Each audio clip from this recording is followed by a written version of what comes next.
What's going? Oh shoot! Wait, I gotta. I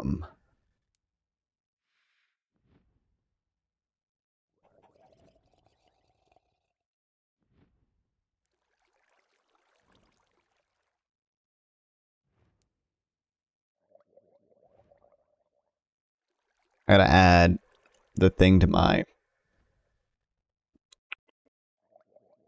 vertical layout after I click on Facebook chat, which I obviously need to do. Breaking.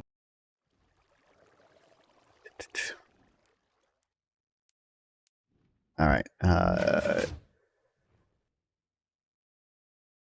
Docs, vertical sources.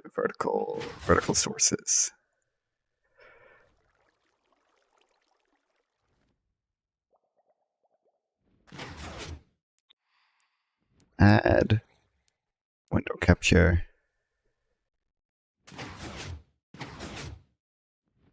Window capture 4. Okay. Add window capture. Window capture 4. And then I'll move it down to be like that.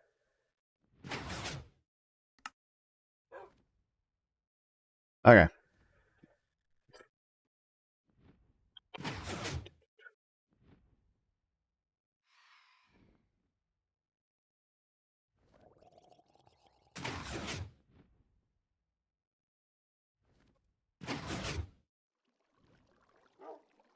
Add to live stream. There we go. Oh, I probably also should have checked my mic to make sure it's working, which it is. Woohoo. Okay.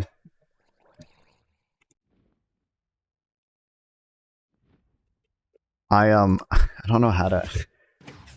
This XP farm is interesting. We're gonna hope it doesn't break again. I need to turn it down because the trident killer's really loud. But you throw this potion infestation down, and then you do that, and he starts getting he starts spawning silverfish whenever he gets hit by the maggot block. But sometimes, like, you see these silverfish, they just get stuck there. And I don't know how to fix that.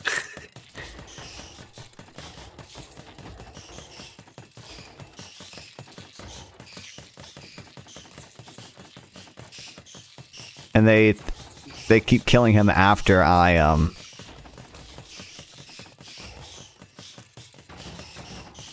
like after I switch it off, and he's supposed to stop taking damage, but he just keeps taking damage because these stupid ass silverfish stay there, and they also make the game lag really badly, which slows down the trident killer. And after they slow down the trident killer, less silverfish die, which means even more get stuck in a corner, and it's just fucked.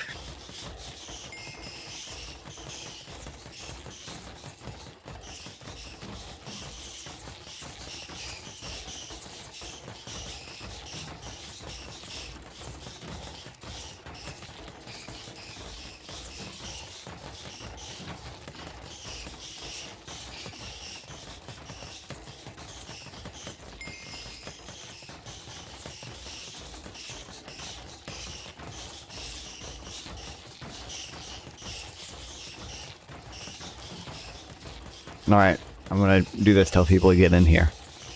But...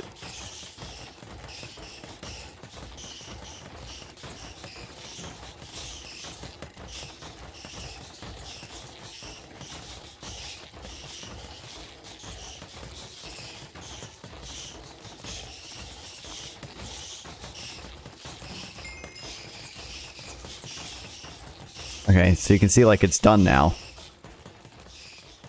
But he still takes damage because of all these silverfish that are just fucked. And I don't know what to do about it. He's gonna die. I don't even get like XP for it. Or no, he still apparently has, he's still spawning more silverfish even though he shouldn't be.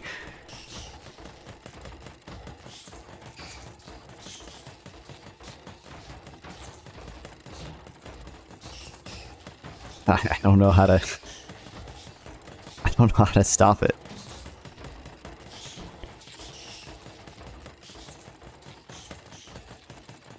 I was told if that happens, I need more tridents, but I already have like 5 tridents in the thing. I don't really know.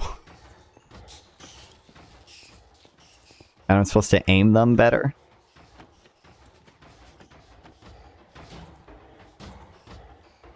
But it just doesn't do anything. They're just lying. Because I'll aim them where the silverfish are. And they still don't die. It doesn't make sense. I don't even know if that one is in the thing.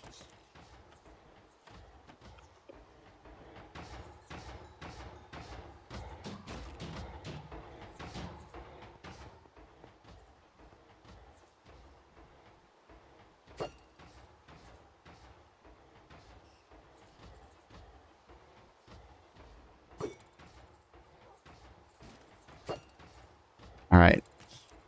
Who knows if that'll work?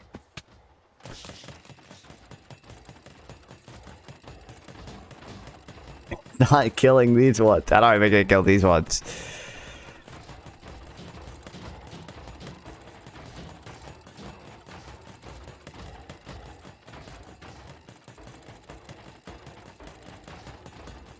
If I just put solid blocks there, do you think I can do that?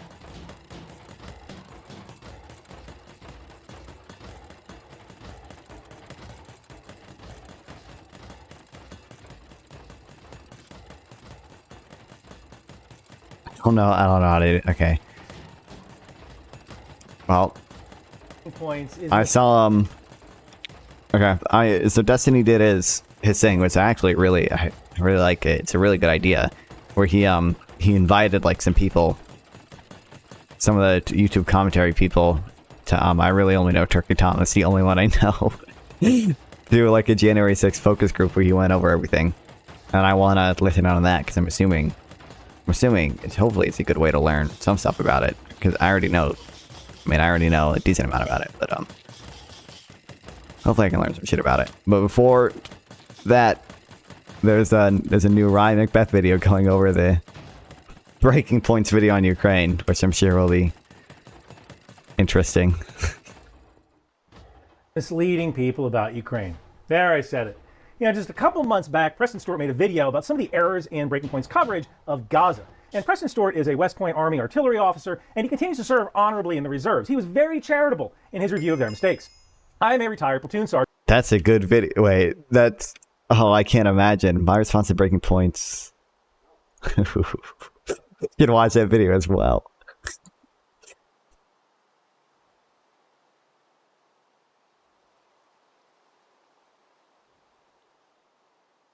So I was watching some coverage on... That's only 15 minutes. Okay, we'll get to it after this. In Breaking Point's coverage of Gaza. And Preston Stewart is a West Point Army artillery officer, and he continues to serve honorably in the reserves. He was very charitable in his review of their mistakes. I am a retired platoon sergeant and a typical SIG guy. I'm going to be a lot less charitable, because at this point, I think the staff at Breaking Points is misleading people intentionally. Now, there is no way a news organization can be this ignorant about military events. These guys managed to be worse than the New York Times. And I did a whole video about how the New York Times only had 27 people out of 8,700 staff who were former military. The New York Times is pretty bad.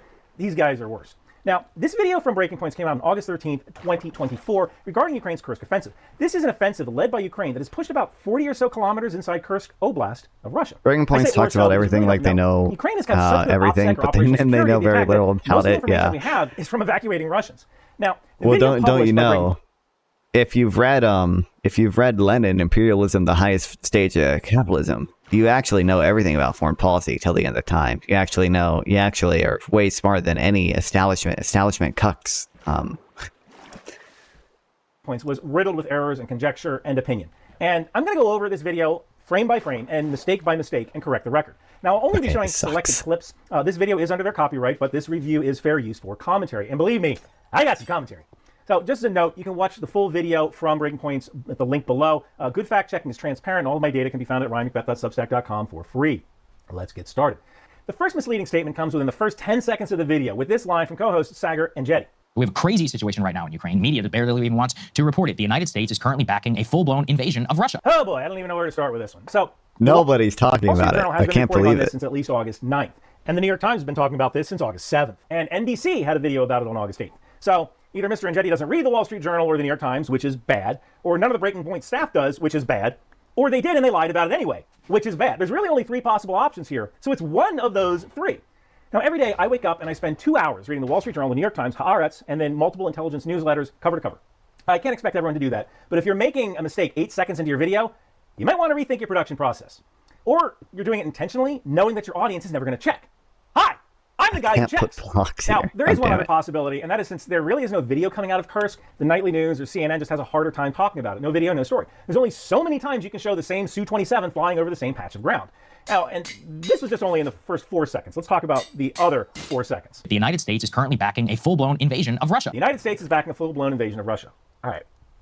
I don't know if Full-blown that's true. Let me tell you invasion. this. I work for a private Can you intelligence contractor. believe? That's one of my 4 jobs. I knew nothing about this. Nobody I know in the intelligence community knows anything about this. In fact, I've been spending the past few days talking with people over Signal who should know about this, and they don't.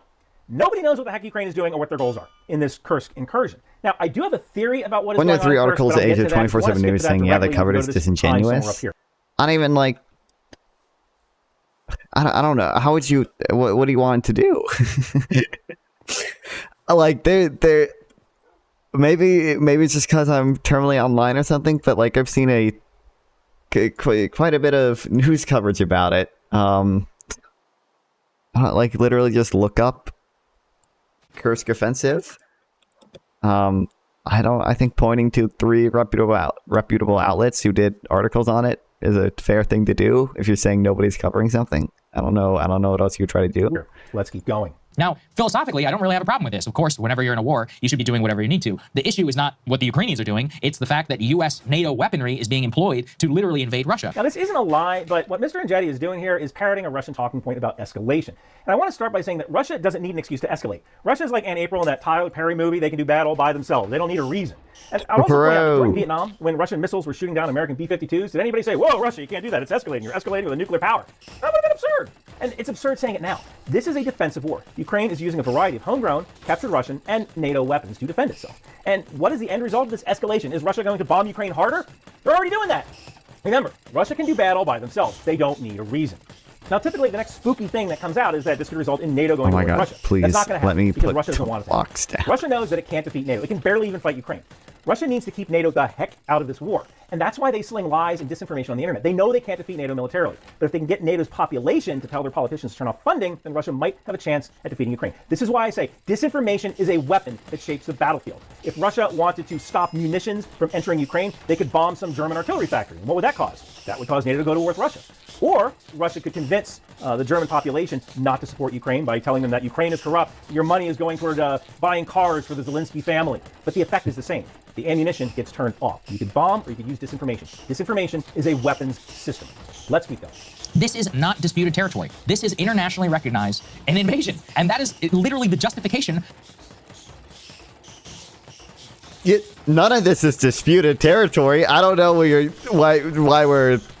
Does he think the other parts of the war are disputed territory? The other parts of the war are also internationally recognized. Russia themselves recognized it. I don't know what that is. It's escalation when Russia attacks, but not when Ukraine attacks. I know we've gotten so scared of the big E word, escalation. Ukraine can't do anything because that's escalation. We can't give Ukraine Patriot missiles or whatever because of escalation. Israel can't attack Iran because of escalation. Even though Iran funds 3 different proxy groups that attack Israel a lot. More disingenuous commentary? What did he say? For That's every dollar disingenuous? of the hundreds of billions that we have shipped to Ukraine. Okay, so there's 2 things wrong with this. Mr. Engetti is kind of implying that Ukraine has lost the moral high ground because they invaded Russia, and this is supposed to be a defensive war. And he talks about billions of dollars we sent to Ukraine. Now, one trope among Russian sophists is that the U.S. is loading up And US funds C-17 Iran? pallets of money and just releasing it by parachute over Ukraine like a joke. We don't fund Iran anymore. We did a little bit before the revolution, and then a little bit after with the Iran-Contra scandal. I don't think we fund Iran much anymore. Joker and Batman, and that's just not true. We're sending some cash, and other countries that have fewer weapons are sending cash, but for the most part, we're sending old weapons. Rocket fuel expires. If we don't shoot these HIMARS and Patriot missiles, we have to send them back to the factory where they're disposed of in a very expensive demilling process because it's hazardous waste. Now, ideally, we could shoot them, but there aren't enough training days on the calendar to do that. So why not give these expiring weapons to Ukraine? It saves disposal costs, and that cash Biden administration renewed a series of sanctions. Jobs are produced for stuff we have to buy anyway. Funding Iran. That's giving Iran their money back. Can any great power nation sit there and tolerate an invasion of its own usually in territory? exchange for hostage release. One of my master's degrees is in engineering management. It's basically an MBA for engineers. And when making business decisions, one option is always to do nothing. Some people say that Ukraine started this incursion because they want Russia to move troops from the south to the north so Ukraine can attack in the south. And I don't think that was the plan. I say that because, let's say Russia takes 1 out of every 3 soldiers out of the Zaporizhia, Kherson, Donetsk, Luhansk to form a new unit and go north. Well, you still have a bunch of landmines and fortifications to deal with, so you really haven't reduced enemy capability all that much. Remember that scene in the 2004 version of The Punisher where Frank Castle hits the Russian hitman and the dude just looks at him like, what? Russia may view this incursion as a do-nothing response. Yeah, contain it, but don't let it detract from your main goal, because eventually the escrow for like half a century. It's almost like by ignoring it and not reacting to it, Biden gives it back. Well, he didn't just give it back. It was in exchange for no doubt, Crystal, releases, that this is right? 100% with the backing of the United States. Oh, there's doubt. I doubt it because, again, I don't know anybody who knew this was going to happen. Ukraine has displayed incredible OPSEC, almost to the point where they didn't even let NATO know. Let's keep going.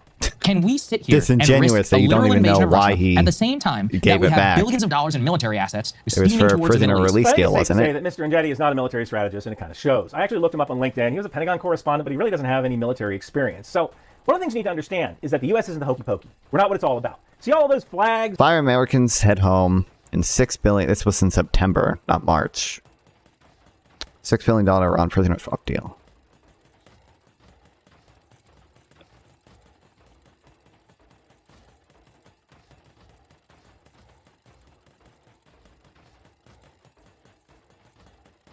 March 14th. Biden. Uh-oh. God damn it. You guys distracted me. The fucking Iron Golem died.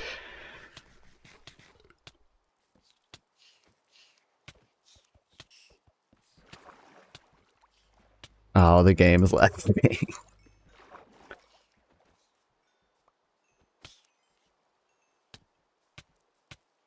This needs to be on. There's still silverfish that need to die. Oh my god, it broke. God damn it. Oh. Oh no. I'm gonna lose my XP that I just got.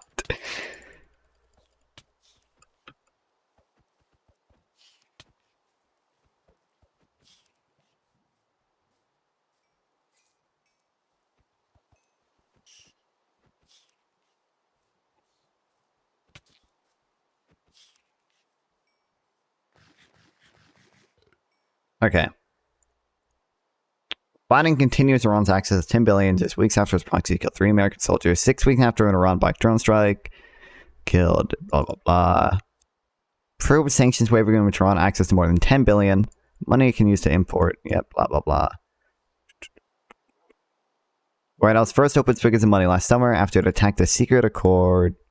Struck a secret accord of Iran brokered by Oman, reported by every major news outlet in the country. To this day, never acknowledged by the administration. The United States freed up cash for Iran's previously inaccessible bank accounts and gave China a green light to import. Okay. In exchange, Iran simply agreed not to enrich uranium about 90%. Okay. So it was a deal to get them not to enrich uranium.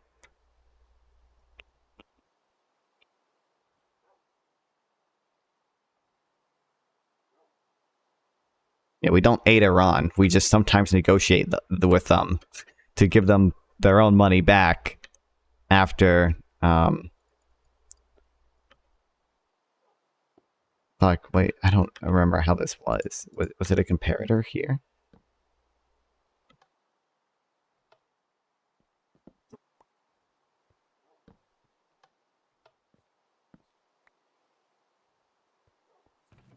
After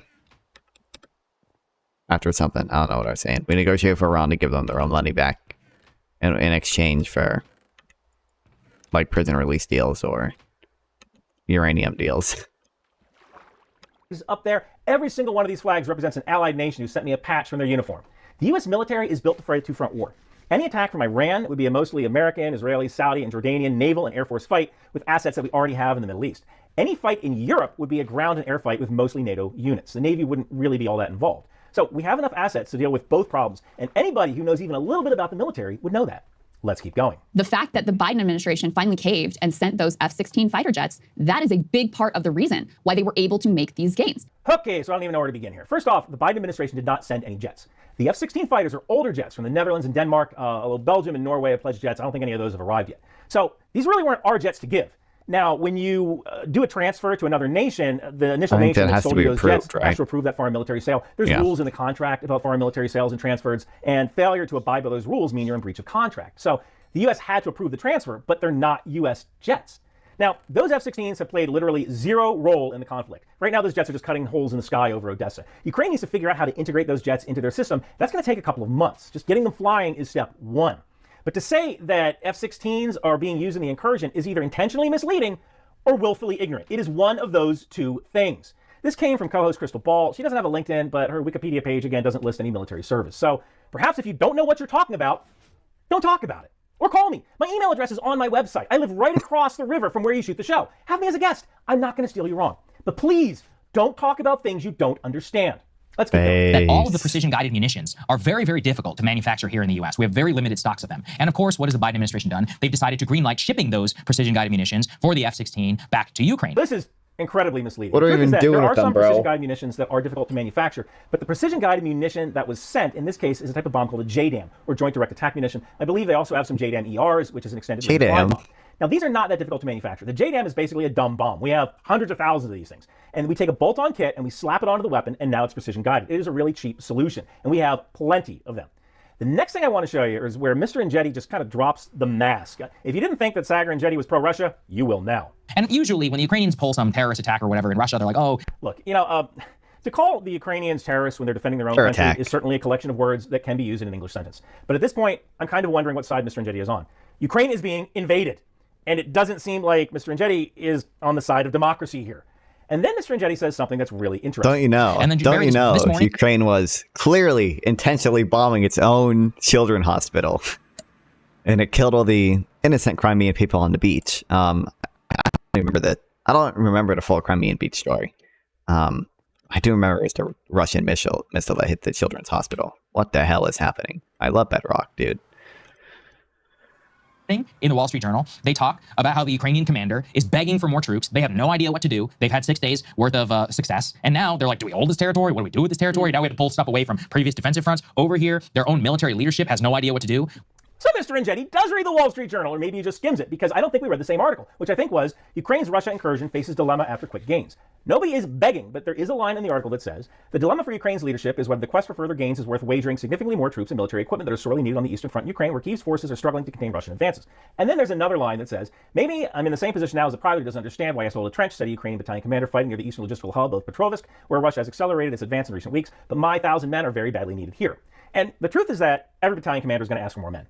Nobody has ever won a war by defending. And that's kind of what Ukraine is trying to do here. Maneuver warfare, where the landmines and trenches aren't. Now, I don't know if the Ukrainians don't know what to do. I think they know exactly what to do. And that is keep exploiting weak spots and going northeast into the Kursk Oblast and shoot everybody who isn't dressed like them that isn't a civilian. That's kind of their plan here. Just keep going. Kind of like the Hail Mary play in football. Pass the initiative to who's ever open and don't get bogged down. Just keep going. So I'm not sure if we read the same article, but that article will be below if you want to read it, although it might be paywalled. Let's keep going. So yeah, it's been a good PR stunt. So here's where I give my analysis. I don't know exactly what Ukraine is doing, but I can give 3 possible options. And no, it's not a PR stunt. That is a side effect. That's incidental. Number 1, it is possible that Ukraine is trying to reach some kind of objective in Kursk, although I don't know what that is. Number 2, it's possible this is a feint. This is a military operation where you give the impression you're going to do something, but actually you go do something else. So perhaps Ukraine intends to attack someplace else, but they don't want Russia to know that, so they want Russia to think that this is the main effort. And number 3, I think this is what Ukraine is really doing here. I think Ukraine is trying to force Russia into a general mobilization. And when the war first started, it was fought with active duty volunteers, kontraktniki. And then Russia went through this period of general mobilization in September 2022. That was a freaking disaster. Their records weren't up to date. Conscripts were being pushed into units, no training. People got deferments. The thing, he didn't mention this. The thing I heard that people were talking about was that they probably want territory to negotiate with, right? And prisoners of war to negotiate with as well. So they can negotiate deals like prisoner swaps and potentially negotiate their some of their land back. Ugh, God damn it! This is looting 3, but it also has efficiency 4. So if I want to put efficiency 5 My silk touch pickaxe. I have to give up looting 3 on my sword. All right. Well.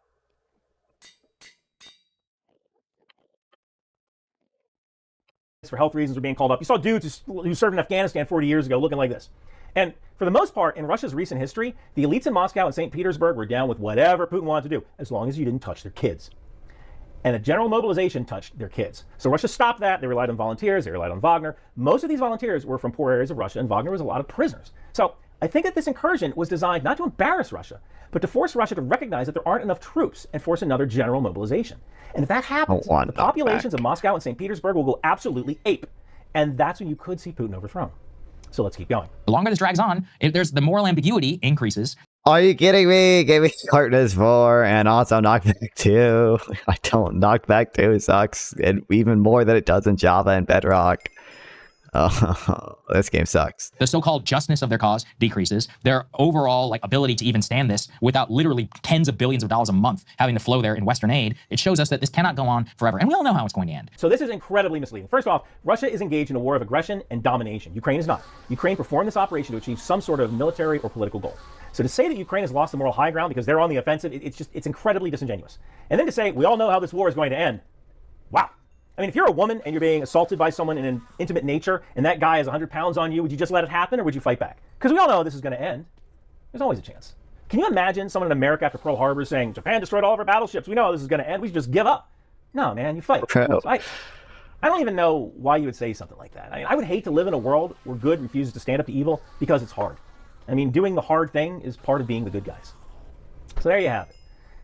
Breaking Points has managed to mislead its audience with inaccuracies, poorly researched statements, and questionable motives. It is disheartening to see a platform that claims to represent the truth fall so short of the mark, especially on an issue as critical as the war in Ukraine. Thank God. Okay. Well, they can make mistakes. I mean, everyone does. But when those mistakes consistently align with harmful Russian narratives and misleading takes, it becomes something else entirely. Misinformation can have real-world consequences, and in times of war, those consequences can be dire.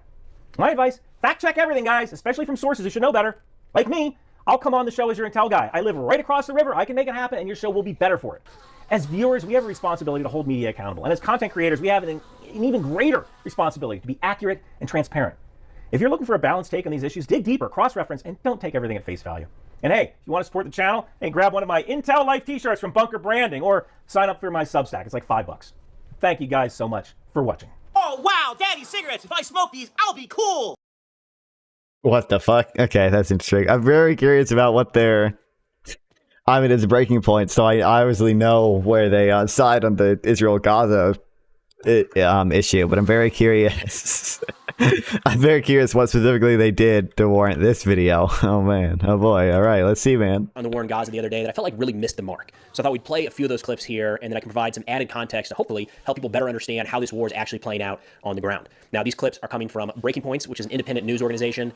Breaking Points covers a lot of things all around the world, multiple times each week, whereas I'm almost exclusively focused on covering war and conflict. So what I don't want to do is nitpick little minor details that don't overall impact the story or the coverage of what's happening in this war. I don't think that's what's happening here. I think there were some pretty big misses that maybe paint the wrong picture of how this war is being carried out. Now, I've said it before in a recent video, I do think the Breaking Points team is full of great people that are genuinely trying every single day to put their best work forward. So to the Breaking Points team, if you happen to come across this video, feel free to reach out anytime. I'm happy to talk through some of these subjects, maybe be a sounding board as needed before you dive into some of these things. It's subjects I'm spending a lot of time on every single day. And I think some of these missteps could be pretty easily corrected going forward. Now, dive in. Let's go ahead and start with the first clip. What is not talked about much in the U.S. here is that Israel's not doing well in the ground war. Like, they have effectively been able to turn most of Gaza into rubble. But when they have engaged with Hamas in street battles, they have often lost. We see almost daily videos of Israeli tanks getting blown up, of Israeli soldiers going down, getting evacuated. And so the question is, that's happening in these rubble-strewn areas. How do they physically do that? The reason I know why Israel is not doing super poorly, I've heard kind of conflicting things, is because I'll go on Reddit and I see people in r/Palestine celebrating when 8 Israeli soldiers died. Anytime literally less than 10 Israeli soldiers die, there's there's articles written about it, and there's people cheering it on r/Palestine. So that kind of gives me the indication that they're doing relatively fine. Although I have heard, no, I don't want knockback. This game sucks. I have heard they are running into issues, especially with the tunnels being unable to flood some of the tunnels in the south, and also Hamas sort of reconstituting itself, like in the north and central Gaza, where Israel already invaded to try to get rid of them. And then that's not right. Another thing as well, it is true that Israel's been killing quite a few Palestinian militants, but Hamas has also been recruiting. Hamas has, from what I've read, done pretty well of recruiting a lot of people recently. Obviously, I mean, because they're in the midst of war, right? And it's not like people in Gaza have much of a better option if they want to eat than to fight for Hamas and hopefully get food that way. Yeah. Populated area. A city that was like 300,000 people on October 6th is now like almost 1.5 million. Like, how do you even accomplish a street battle there? So the reason that's not discussed very much here in the United States is because it's not true. Now, the context here is that they're pushing back on the idea of a Rafah operation in the southern portion of the Gaza Strip, talking about just how hard that would actually be for Israel to carry it out. And I agree. If and when that kicks off, because it's looking increasingly more likely, there's certainly going to be a lot of casualties all around. But the idea that Hamas is wiping the floor with Israel in fights all across Gaza is just not correct. So what Ryan is arguing here is at a tactical level. So I'm going to address that, but also get up to the strategic level, which I think is a different conversation entirely. So the tactical that we're talking about here is kind of day-to-day combat operations in Gaza. And it's generally what people think about when they think of war. It's the fighting and killing of enemy forces, by and large. So we can expand that in the scope of this war to include things like the destruction of enemy forces, the taking of terrain, or the reduction of an enemy's capability to project combat power. But in no way is Hamas beating Israel in any one of those. I mean, I know the casualty figures are a tricky point in this conflict, but I feel like we should at least start there. If we go off of each side's estimates, so Israel has said that they've lost 251 soldiers since the start of the ground war in Gaza, while a senior Hamas official in Qatar last month said that they estimate that they've lost around 6,000 total Hamas militants. So even if you throw like some skepticism on those numbers because they are being reported in the middle of a war, it takes some real work to get those casualty figures anywhere near equal. Then in terms of terrain, Israel now freely operates across most of Gaza, which was largely off limits before the war. I mean, when they kicked off their most recent raid into Shifa Hospital. Are you fucking kidding me, dude? How many times am I gonna get knocked back when I enchant this fucking sword? Oh my god. Just a couple days ago, there were Palestinian accounts saying that Gaza is now just like the West Bank, where Israeli forces can go just about anywhere they want in short order. Now, we're quite a ways away from saying that the Gaza Strip is secure and fully cleared of all Hamas militants, but it's undeniable at this point that Hamas's control over the Gaza Strip has deteriorated significantly since this war began. They've lost a lot of territory to Israeli forces. Then in terms of the two sides' ability to wage this war going forward, it's becoming more and more one-sided by the day. I mean, yes, Hamas does release their occasional videos showing them attacking Israeli forces. Israel also puts out multiple videos every single day showing strikes against Hamas militants. So if we're going purely off of publicly available media, then Israel is releasing far more footage day in and day out of taking the fight to Hamas than the other way around. We can also look at Hamas's claimed rocket launches into Israel. This has almost entirely fallen off in recent weeks. In the opening days and weeks of this war, this was a major issue. Countless rockets and mortars were raining down on Israeli towns near the Gaza border. But if you go back through the official Hamas accounts, the ones that were bragging about all of their rocket launches into Israel back when this war first started, they haven't shown or even talked about a rocket launch into Israel in well more than a month now. So on the tactical side, no, there's not any real argument that Hamas is winning that side of the war against Israel. Now, the strategic aspect of things here is a little bit different. There's a very real argument to be had that Israel's tactics and how they're carrying out this war are causing more long-term harm than good, and that the total elimination of Hamas is an impossible goal. Look, there's a lot of very valid arguments to be had around both of those, and we'll see over time how they play out. But in terms of the tactical fight, or the street battles, as they're referred to in this clip, Israel is overwhelmingly winning that aspect of this war. Let's put A2 up on the screen, because this investigation from Al Jazeera and the Washington Post, this is from the Washington Post, they did an investigation about what happened to two members of an Al Jazeera crew, and Al Jazeera has presented some more evidence about this as well. Drone footage, this is the headline, raises questions about Israeli justification for deadly strike on Gaza journalists. This was in Khan Yunis.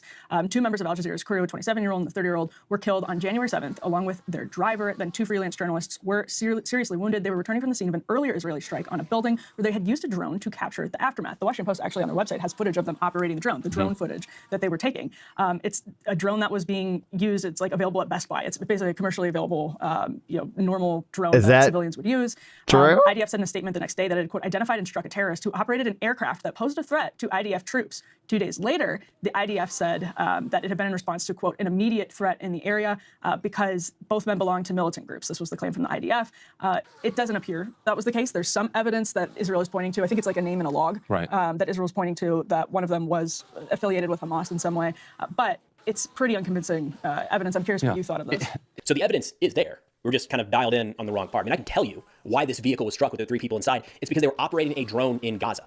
You couldn't pay me enough right now to throw up a random drone in Gaza in the middle of an active war zone. That is a surefire way to be on the receiving end of a Hellfire strike. It's just, look, Gaza is pretty tight right now in terms of Israeli electronic warfare coverage. They know anything and everything that goes up into the airspace. I mean, all you have to do is look at the war playing out in Ukraine right now to see just how important drones are to modern combat. And those drones, for the most part, are not military grade. They are the off-the-shelf Radio Shack style drones you just order off Amazon that are doing significant damage to military forces on the battlefield. It's a very, very real threat. These commercial style drones that look so innocent that anybody can buy can be used to turn into a makeshift missile, these FPV drones that are flown into the side of tanks and detonate, destroying multi-million-dollar pieces of equipment. They can drop grenades on enemy forces, or they can be used with no munitions or adjustments at all. Just sitting up overhead, scanning the area to identify possible targets for mortars, missiles, ambushes, anything of the sort. And here's the thing with electronic warfare. It's not just a matter of identifying that a drone is in the airspace or jamming the drone and causing it to crash. You can also identify where the operator is. Right? This is a real threat we're seeing play out every single day in Ukraine, where the drone operators are being hunted. Right? You take down the drone however you can, and then you go after the person actually manning that drone and eliminate that threat as well. Gaza is an active war zone right now. So anybody that throws a drone up unexpectedly anywhere in Gaza immediately becomes a target. I got it. That might not sound good, and the person flying that drone might be 100% purely innocent. You just have to know your operating environment. Yeah, based on what we just saw about the about the Breaking Point's coverage in Ukraine, I don't know if they'd be as upset about this if someone in Ukraine was flying a drone and they got hit by Russian munitions, when we see all the videos coming from Ukraine of Ukrainian people using drones as like explosive FPV weapons, right? And then, or sometimes they'll drop like grenades and mortar shells from them as well. You cannot, in a small, very active war zone where the two sides are really watching the drone threat, throw one of those up overhead with an unsecure signal back to your location, thinking that nothing's going to happen. Again, that might not sound good. It might sound heartless. That is the reality of modern war. The same thing would happen in Ukraine. If you sent somebody out to Ukraine to throw up a commercial off-the-shelf drone just to see what the battlefields look like, they are immediately going to become a target for the opposing side as soon as they dial in that location. That's why these guys were targeted. It's not a big surprise. They were flying a drone in an active combat zone, and drones are one of the most significant threats to modern militaries today. It's this weird, I think gaslighting is overused in our current contemporary lexicon, but it really does apply to the coverage of this war. So the Washington Post writes here, and good for the Washington Post for conducting this investigation. This is not shade on them, but they write that no Israeli soldiers, aircraft, or other military equipment are visible in the footage taken that day, which the Post is publishing in its entirety, raising critical questions about why the journalists were targeted. If I get knocked back 2 on this sword again, I'm gonna shoot myself. Okay, thank God. Okay. Reporters said they were unaware of troop movements in the area. So what they're saying is there was no reason that they can identify, either from witnesses or from drone footage, but there was a security concern going on here. Yet these journalists were struck anyway. It says it kind of raises questions about why the journalists were targeted. In the days after they were targeted, Israel said publicly they targeted them on purpose because of these claimed links. And so that's where the gaslighting comes in. It's like, raises questions about why they were targeting. Israel's like, no, we hit the journalists on purpose. This is the Al Jazeera Gaza bureau chief's son who was killed in this strike. And they're saying, look, he's a terrorist. Like there's 2 freelance journalists that were killed here. They're all terrorists, and we hit them on purpose. And so to then use investigative resources to go back and say, doesn't seem to be any reason why they were struck, when implying that perhaps maybe they were struck on purpose, when Israel has already said they were struck on purpose, is kind of crazy making, I think, for an audience who's like, wait a minute, they already admitted why they did this. And then the last one here, which I feel like is on the verge of me getting nitpicky, but I feel like it's an important aspect because it kind of shapes how this conversation is being had. If we look at the Israeli statement from January 10th, they said IDF troops detected a hostile drone near Rafah, an immediate threat to nearby soldiers. An IAF aircraft was dispatched to target the drone's operators. Subsequently, Palestinian media reported the deaths of journalists Hamza al-Dadou and Mustafa Thuria during the strike. However, IDF intelligence has confirmed that both the deceased were members of Gaza-based terrorist organizations actively involved in attacks against IDF forces. Prior to the strike, the 2 operated drones posing an imminent threat to IDF troops.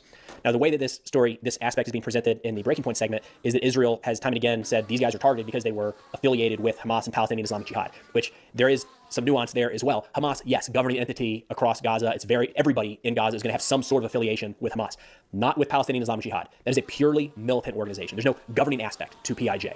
Either way, the way that I read this at the time of this event and now, and maybe this is incorrect, is that the day that this happened, Al Jazeera came out and said Israel targeted journalists for being journalists.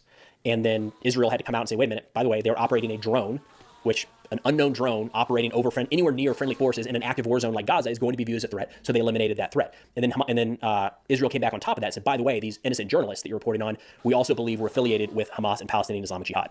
I never saw where Israel pointed to that affiliation as the reason for the strike, as in they were hunting these guys because of that affiliation. The reason that they were struck, that I've seen throughout this reporting, is because they were operating a drone in Gaza, which, as mentioned before, is a surefire way to be targeted. That just the volume of electronic warfare measures covering the Gaza Strip right now, one of those drones goes up, it doesn't matter how innocent you are or how connected you are to a militant organization. Israel is going to quickly be able to identify the drone as well as the operator location, and they're probably going to carry out a strike very quickly. I can understand the argument of, well, why not wait and see what they were looking at or what they were near before you actually kill those people involved with the drone.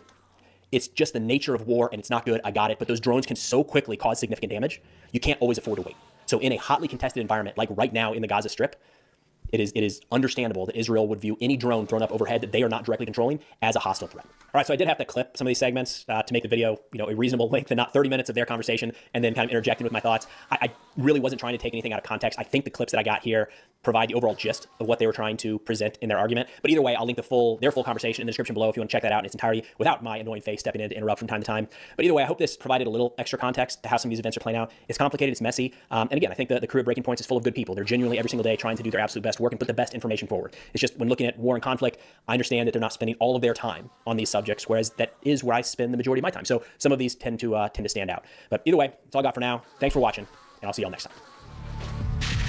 I wonder, I'd be curious to see the actual evidence if they were actually associated with Palestinian Islamic Jihad.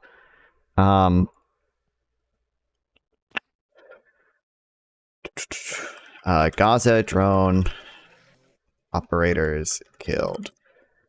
Oh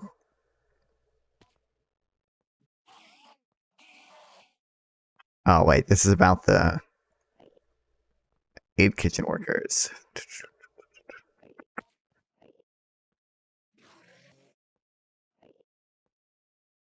Okay, what was like the name? What was the name of the article?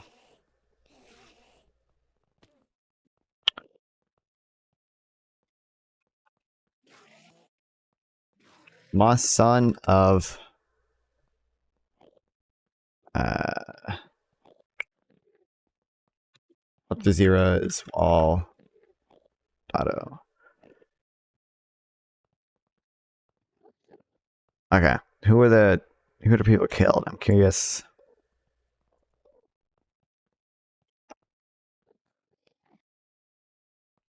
This person and this person. IJ.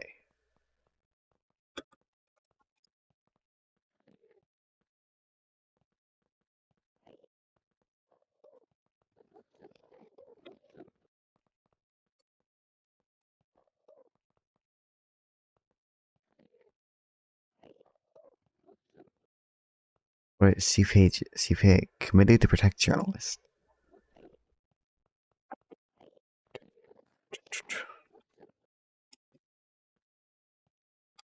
IDF's experts continue to say the operators were later identified as these people.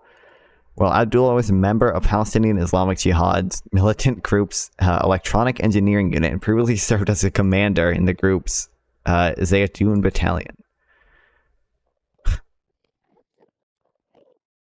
You're that guy from Lion King? What guy? What?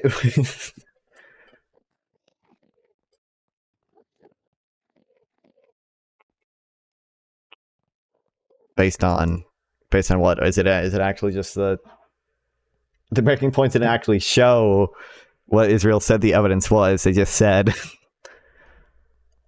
what it was. Did not share any documents showing their alleged link to Hamas. So experts avoid question on the document for referencing Al-Dua, telling the BBC that the use of English alongside Arabic was unusual. Eric Scare, the author of a book on Palestinian Islamic Jihad, told the network, I regularly visited the website of the Al-Qassam Brigades, which is not Islamic Jihad. I've read their martyr biographies, books, etc. I've never seen a combination of English and Arabic text. It's a different organization, but okay.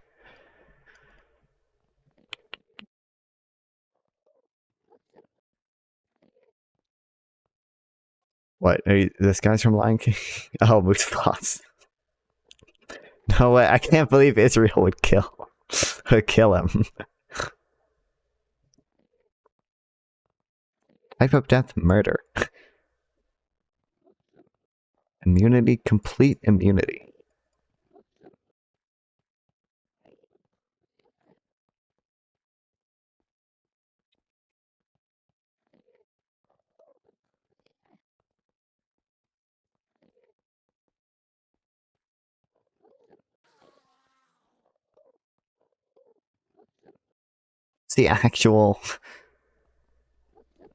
What's the actual evidence?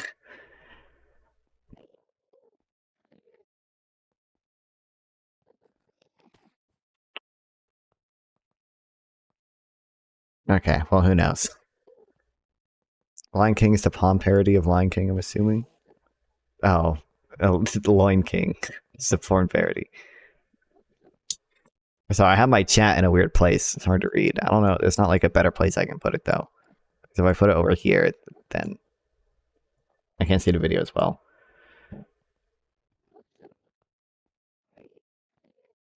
I wish it would let me put it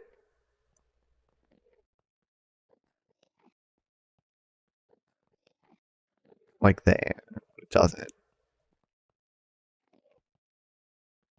Yeah, well, looks like they were obviously mainly targeted for the drone. But it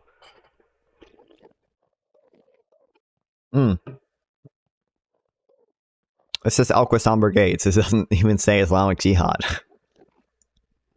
We're members of Gaza-based terrorist organization. January 7th, IAF aircraft. Okay. So they did use English. Why is this picture of such low quality?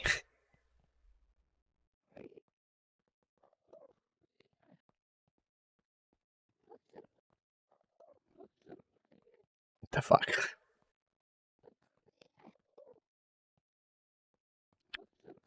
One guy's social media, you could tell he was no journalist. Birthday 10/7. Wow, damning evidence you got there, bro. To his Instagram post from October 7th. Oh no. Okay, I mean, this could just be journalism stuff. Post from May 2021 during a mini war between Hamas posted Gaza is victorious and a people of... That's not evidence of terrorism.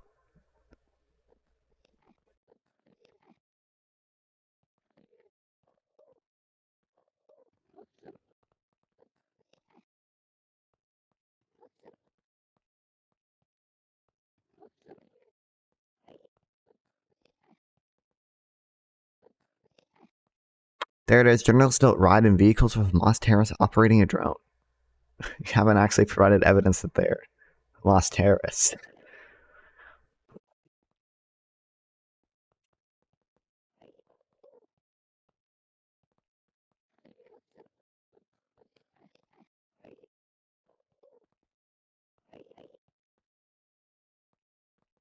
Deeply tied to Hamas, his father is. Okay. But I mean, like the guy in the video said, obviously Hamas is the ruling, I mean, it's just the government of Gaza. It's the ruling body in Gaza. So I don't know.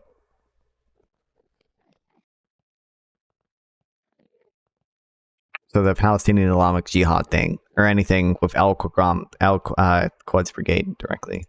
There's Quad? How do you say it? I don't know how to pronounce it. Is this Palestinian Islamic Jihad?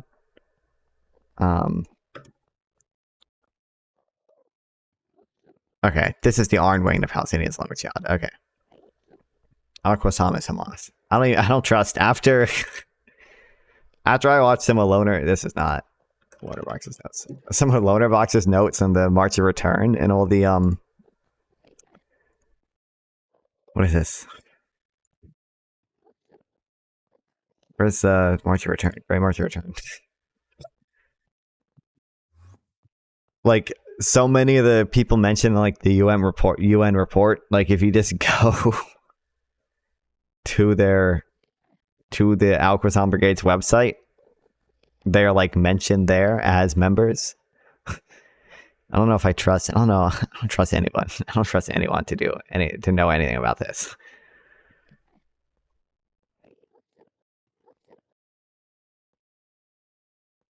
IR-7 soldier, thought of it ahead, fly ammunition, yeah.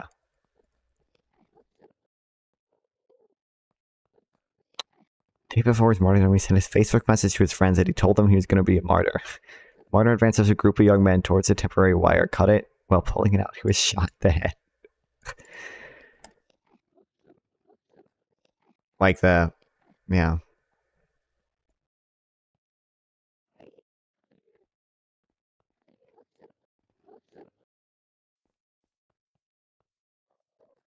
Anyway.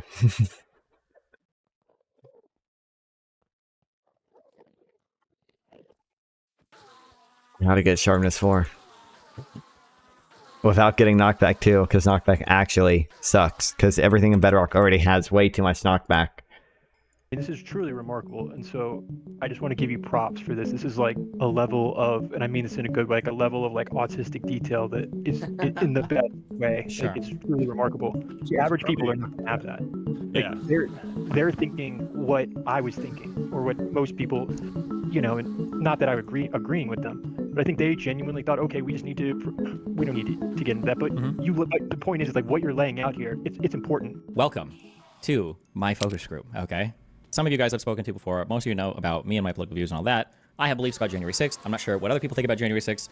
I'm not sure how much people think because of media influence versus what information they have versus what other people say or whatever. So basically I've collected a ton of information. And I just kind of want to like walk through a lot of it. And I was just curious what people are aware of, what people aren't aware of, what changes people's minds, what doesn't.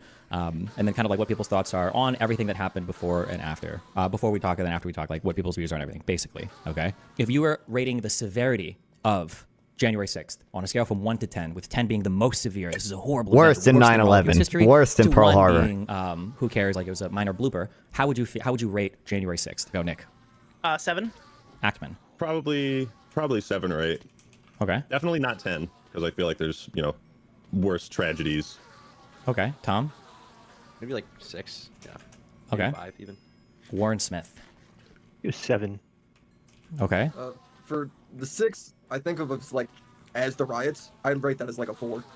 And then for that day, what do you think was the worst thing that happened that Please day? play Trump speech that ultimately. MGS one of these days. What is that? Metal Gear Solid.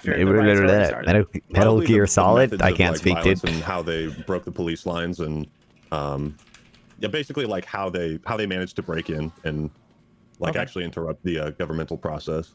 Okay. Turkish Tom. Metal Gear Solid. I was right. Okay. I don't think the worst thing happened to the Capitol. I think it was Trump's free leading up to it, as far as like election stuff. Okay. Yeah. Warren. It would be, to me, objectively, the death of Ashley Babbitt, I believe is her name. Willie. Trump's speech, specifically when he says we need to go pressure Mike Pence and the people in Congress. Okay. If only he did the right thing, you know? Yeah, if only he did the right thing, like that whole line. Chill. Okay. If only he He came will do through the the right rest. thing. He If will only do he the had the right thing. courage. Where do you get most of your information from about, I guess, like politics, I guess, in the U.S.? I'd say just generally Twitter. Okay. YouTube. Probably Twitter. Yeah, Twitter as well. Nick.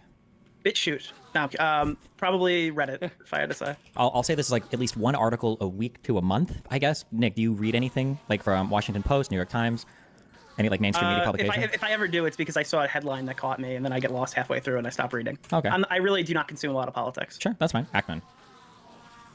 If I like read an article a month or a week, kind of depends. Like, if there's something that sparks my We're all interest, sons of I'll read the patriots. article. I really don't care where it's from necessarily. Okay.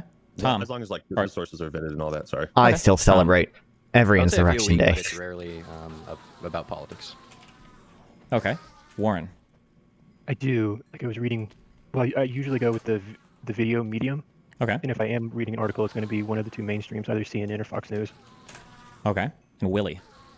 Yeah, it'll be from if I see something on Twitter that I think is like crazy, and then I'll look it up if I want to look more into it, and I'll probably go to like an article that's either from the BBC or CNN or Fox News. Okay. About Hey. politics specifically, or just like pop culture stuff? Oh no, news. I'm never really looking at politics. Okay. Gotcha. I'm talking about like event, like a geopolitical event or whatever it is. Okay. Do any of you have any information or any strong feelings about the Supreme Court criminal immunity case. Do any of you know any of the details about that, or have any? I do not. Okay. They gave him immunity so that they couldn't pursue a court case against him for January 6th. So it's kind of, from my understanding, it comes across like a sort of, I can't be prosecuted because I jumped through this loophole kind of thing. Okay. But I don't know how accurate that is. That's fine. Tom. My understanding is that he was given immunity based on the fact that the actions he took were when he was president, and that was ultimately why he was not convicted on that. That's my understanding. Warren. My understanding is that it is not complete blanket immunity. So, for example, it would not protect him if he were to kill the maid in the White House. Obviously, he would still be charged with murder, but I hope to learn more tonight. And please correct me if I'm wrong about anything. Okay. And Willie. It was clearly an official act to murder the maid. Clearly within my preclusive and conclusive constitutional authority. And then I read the indictment, and then that, of course, led me to the Supreme Court case. And then I read through that whole thing, which took me like a week. And then I read about like half of it again a little later when looking up more right-wing opinions on it to try and just get a fuller picture on it. So I feel like I do know that pretty well. Okay. Compared to the average person. Good job, Willie. Wow, nice. Yeah, teacher's favorite over here. Good job. You read the teacher's own textbook. Nice. If I say vaguely speaking, if I reference to anything about slates of electors or Donald Trump trying to get slates of electors sent into Congress, do you even know how the Electoral College works? How the Electoral College works, how state electors work, and what Donald Trump was trying to do with the electors up through January 6th, starting with Willie. Yeah, I mean, I don't know necessarily fully how the Electoral College works. I do understand the Oh my god, I got knocked back 2 again. I am actually going to shoot myself. Holy shit, that's literally the 3rd time this has happened. The electorate scheme, though, that he tried to pull off. Okay, Warren. I heard you mention this a little bit, and I'm curious to hear more about that. I'm not going to claim I have a full understanding of it. I do have a general understanding of the Electoral College, and I imagine he was trying to increase the numbers in the Electoral College to be able to overturn, well, get the results that he wanted. Okay. Turkish Tom. My understanding of the Electoral College is basic, but I think I know how it works. And as far as the fake/false electorates, my understanding is that Trump attempted to insert quote-unquote alternate electors who are not the true electors because he thought that that would make him win the election. I believe he called a member of government in, I'll say South Carolina maybe, to try to pressure him to accept the alternate electors. And my understanding is also that some of these people were charged with felonies, but I'm not completely sure. Not Trump, but some of the fake electors. Wow. New teacher's pet. Okay, Ackman. Yeah, I think I understand the Electoral College. You got the state wrong, though. It was Georgia. Particular it was, and then...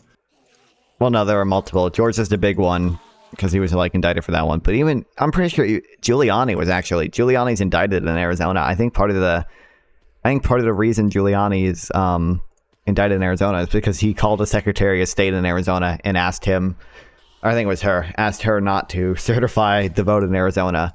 Each state's the value of their vote is dependent on the population. So like California has the most Electoral College votes, I believe. And then from my understanding, each state will send their elector, basically the person who goes to say, yeah, this is who our state is voting for. And from my understanding, Trump basically tried to like send in the spies from TF2 to try and like be the electors or electorates. What is it? A fire mugshot, dude. That's a good comparison. I like that. And then Nick. I like that comparison. Are they called electorates? I think they're called electors. So, okay. In general, I was probably going to say something similar to Axeman there. My understanding was that I thought Pence was supposed to be more involved, I guess, through what Trump wanted him to do. But I don't know. That's about what I know. Okay. And then running down... Trump plays a phone call directly. This is the governor. Ducey muted the call. Based. Giuliani, Arizona phone call. Secretary of State.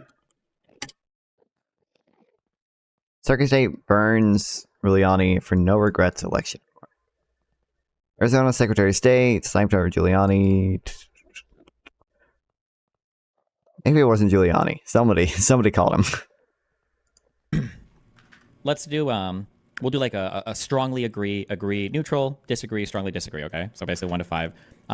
Would you say that if Donald Trump had been successful, would you say that that would be considered a coup in your eyes? We'll start with Willie and go up. A coup? Yeah. What does coup mean again?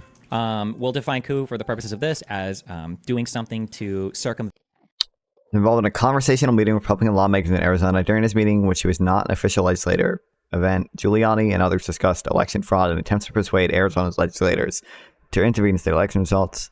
This meeting took place against the backdrop of American Secretary of State certifying the electoral vote. There's no specific. Maybe it wasn't Giuliani. It was someone. Prevent the ordinary transfer of power. So we'll say something along the lines of like, like somebody else is supposed to be the leader, and then you do something to disrupt that process. Yeah, I think that was his goal, like 10 out of 10. Okay. Warren. I'm not quite sure about your definition of coup, though, but... Oh, wait. Actually, wait. I'm sorry. Wait. with it. Real quick. Hold on, because Willie, you f***ed up. So, Willie, would you say you strongly agree, neutral, disagree, strongly disagree? Nevada. Okay. Never mind. Strongly agree that that was his intention, yeah. No. You strongly agree that if that was his intention, you call it a coup. Oh, yeah. Yeah, I'd call it a coup, yeah. Okay. All right. Jeez. You don't have to argue. Okay, sorry, Warren, and then go ahead. You said you didn't like my definition here. I'm using kind of like casual, but yeah, you can suggest a different one if you want, or tell me what yours. Slightly disagree. My understanding of a coup would be an effort to overthrow the government. I understand that that's not your perspective on this. It seems there needs to be that element of it. So I'm gonna go. Could I go with like a 2, like mildly disagree? Yeah, sure. We'll have to disagree. And learn more. Yeah, okay. That's fine. Okay. I don't think you gotta name numbers. I think I just put it up. No, you don't need numbers. You're good. You're good. Turkey. I think it would have been a successful coup. Yeah. So you'd say agree or strongly agree? I would agree that strongly agree. We'll go strong. Oh, strong. Strongly. Okay. Act man. Strong. There it is. Eastman. It was Eastman. Eastman calls Rusty Bowers, the Republican speaker the Speaker of the Arizona House, asking that state legislator decertify the electors. Okay. It was Arizona, but it wasn't Giuliani. It was Eastman. Okay. There we go. I wasn't making stuff up. I'm always right. Yeah, I would strongly agree. I mean, coups can, like, they're not always just like a violent, kill everybody kind of thing. Sometimes it's more subterfuge. Nick. Sometimes it's just destruction of property. Sure. Strongly agree. No. What do you got, I Nick? don't know, wouldn't the implication of everything that happened be that it was a coup to begin with? Is that like a contested thing? My assumption is that they assume that the election was stolen. I don't necessarily believe that, but that's their justification for doing a coup. So wouldn't it just be a coup? I mean, it's up to you. I don't know. Strongly agree, neutral? Yeah, I strongly agree, yeah. Okay. Jesus Christ. What a panel. Okay. Okay, next question is, are any of you aware of any of the details of the Dominion versus Fox News defamation lawsuit? Nick. No. Ackman. I was going to try to Google it, but you went to me too quick. Shut up. Yeah. Don't cheat. I am familiar with the fact that they had to pay, holy shit, what was it? Don't tell me. I think it was $800 million to the Dominion voting. Fox News had to pay. Okay. Sorry, I'm spoiling it for everybody else, so I should just say yes, I'm familiar. Shit. Okay. I'll say vaguely. You got vaguely in there. Tom. Yeah, my understanding is that in court, essentially Fox News' lawyers argued that no reasonable person would have assumed that the election was stolen, basically saying that they were not responsible for what they said. My understanding is also that I want to say, I know Tucker lost his job over it, but I want to say there was something to the effect of some leaked text message with Tucker where he was saying that he didn't think the election was stolen, but he was saying it for ratings, but I can't remember the specifics on that when I saw it. But, and yeah, they paid a bunch of money. Okay. Warren. I'm not familiar with that. Willie Mack. I don't really know. Like, I think it has to do with Tucker Carlson knowingly saying fake news, but I don't know. Okay. Hold on a second. It's a pretty funny story. Sounds like a meme. Yeah. Talking to the hose right now. Talking to the 304s. Screaming at him. Sorry. Okay. Okay. Paid operation he's got going on. Huh? Yeah, clearly. Jesus. Oh, yeah. Will you, okay, and then I'm going to ask this. Are you aware of any of the, are you aware of any organized activities or organized groups and what they did on January 6th? I'll start from top to bottom, starting with Nick. No, I'm not even aware of all this. My understanding was that the majority of the people who were at the Capitol were not sure why they were there, and that, they were there for protesting. They weren't sure why they were there for the actual overthrowing of the government portion. So yeah. Gotcha. Also, try to keep your answers kind of brief. Also, don't feel pressure to copy other people's answers because I don't want you guys to be copying the guy before. If you don't know or if you do know whatever, it doesn't matter. You're not being judged here. Okay. I'm just trying to get a baseline of what. Yeah. Okay. Ackman, do you aware of any organized groups or anything on January 6th or anything like that? Yeah, I think I watched a video, a short documentary on YouTube, and there were two groups that were kind of there to push the boundaries, or they plan to be more violent from the get-go and kind of use more forceful tactics. Yeah. Turkish Tom. Yeah, the Proud Boys. I know they were an organized group that was there. Warren. I was going to say Proud Boys. I don't know if QAnon has an organized group that was on the ground. I'm sure there was a bunch of extremist groups, but I don't know the names of those groups. Okay. Willie. No. Okay. January 6th was an insurrection. If you strongly agree, raise your hand. What is the definition of insurrection you're using? Yeah, that would be. Oh no. What's the definition? kill yourself. We're going to say for the purposes of this conversation, we're going to say that an insurrection is a group of people that are purposefully trying to disrupt some key or essential function of the government. So purposefully, intentionally trying to disrupt some key or essential function of the government. So raise your hand if you strongly agree that January 6th was an insurrection. I mean, I'm kind of poisoned on this shit, bro. I have no. Well, don't be a loser. Okay. Okay, so then I'll say, Warren, where are you at for strongly agree, agree, neutral, disagree, strongly I disagree? agree that's a valid characterization of what many of the people there were trying to accomplish, but I just don't agree that that is a coup. So I'm kind of stuck in this place where I would agree with that characterization. Arthropods, mostly, let's but I don't go. think that's a coup still. Okay. I will, I don't know if we'll get into this, but I will distinguish between like coup, insurrection, and rebellion. So agreeing that something is an insurrection doesn't necessarily mean that we would agree it's a coup or rebellion or anything like that. But so I'll mark you down as just agree here. Willie Mac, where are you at? I don't know if I don't know if it even matters whether you call it that or not. So I have no clue. Well, I Okay. mean, that was the question, so I don't know. It seems I'll pretty important. I can either down as agree, neutral, disagree. It's not... I'm neutral on it. I Okay. think it doesn't matter what you call it. Gotcha. Okay. I'm gonna say Donald Trump was responsible for the violence on January 6th, or that occurred on January 6th. If you strongly agree with that Donald Trump was responsible for the violence that occurred on January 6th, if you strongly agree with that, raise your hand. Okay. If you just agree with that, raise your hand. Okay. All right, Tom, where are you at on that? I'd say neutral. Okay. And Warren, where are you at on that? Strongly disagree. Okay. The next thing is Donald Trump knowingly... Wait, hold on. In the months leading up to January 6th, Donald Trump knowingly lied about voter fraud to the American public. So not that he was just incorrect, but that he was knowingly lying to the American public about evidence of voter fraud that had occurred in the election. How many of you strongly agree with that statement? Okay. How many of you agree with that statement? Anybody neutral on that? And then where are you at, Warren? Disagree. Disagree or strongly disagree? Just disagree. Okay. And then the final question is, I would support Trump in the upcoming what election if either by Trump voting just or had giving favorable psychosis? coverage to him. If you're uncomfortable answering this for whatever reason, you don't have to. But wait, is there anybody that doesn't want to answer that question? I mean, I can answer. Okay, well, that's good because Okay, all of you are going to be I'll expected to answer. That's fine, but you can't speak for the entire crowd, can you, Oh Tom? my God. Sorry, it's not one of your YouTube videos. Trump You have to if he had actually like, Roblox. be, polite and courteous. This is all to the about people. me. Let's be honest. This is about how I feel. Okay. Welcome, Poland. How many would strongly agree with that statement that you would support Trump in the upcoming election either by voting or giving favorable coverage? When I say giving favorable coverage, I don't necessarily mean like covering a news story. We'll say something akin to like XQC showing up with a "Make America Great" hat and doing an event or something with him. Well, Nick's got to raise his hand, right? Oh, fuck. Yeah, dude. Not I much. would, I would agree. I Up would with you. appear next to him. I gotta. Strongly agree or agree? I agree. I would Do appear- shit in I would my appear car. next to him if I mean, he I would were definitely. Okay, finally. Thank God. Oh my God, I got sharpness of out. Also getting knocked back. Okay, yes. Thank you. How's the plan to move to Switzerland or Slovakia? I haven't really been working on it, but I don't know. We'll see. Listen, we got to get the. I think I'll probably get my. It's like a 2-year general education degree here, and then I'll start doing stuff over there. So yeah.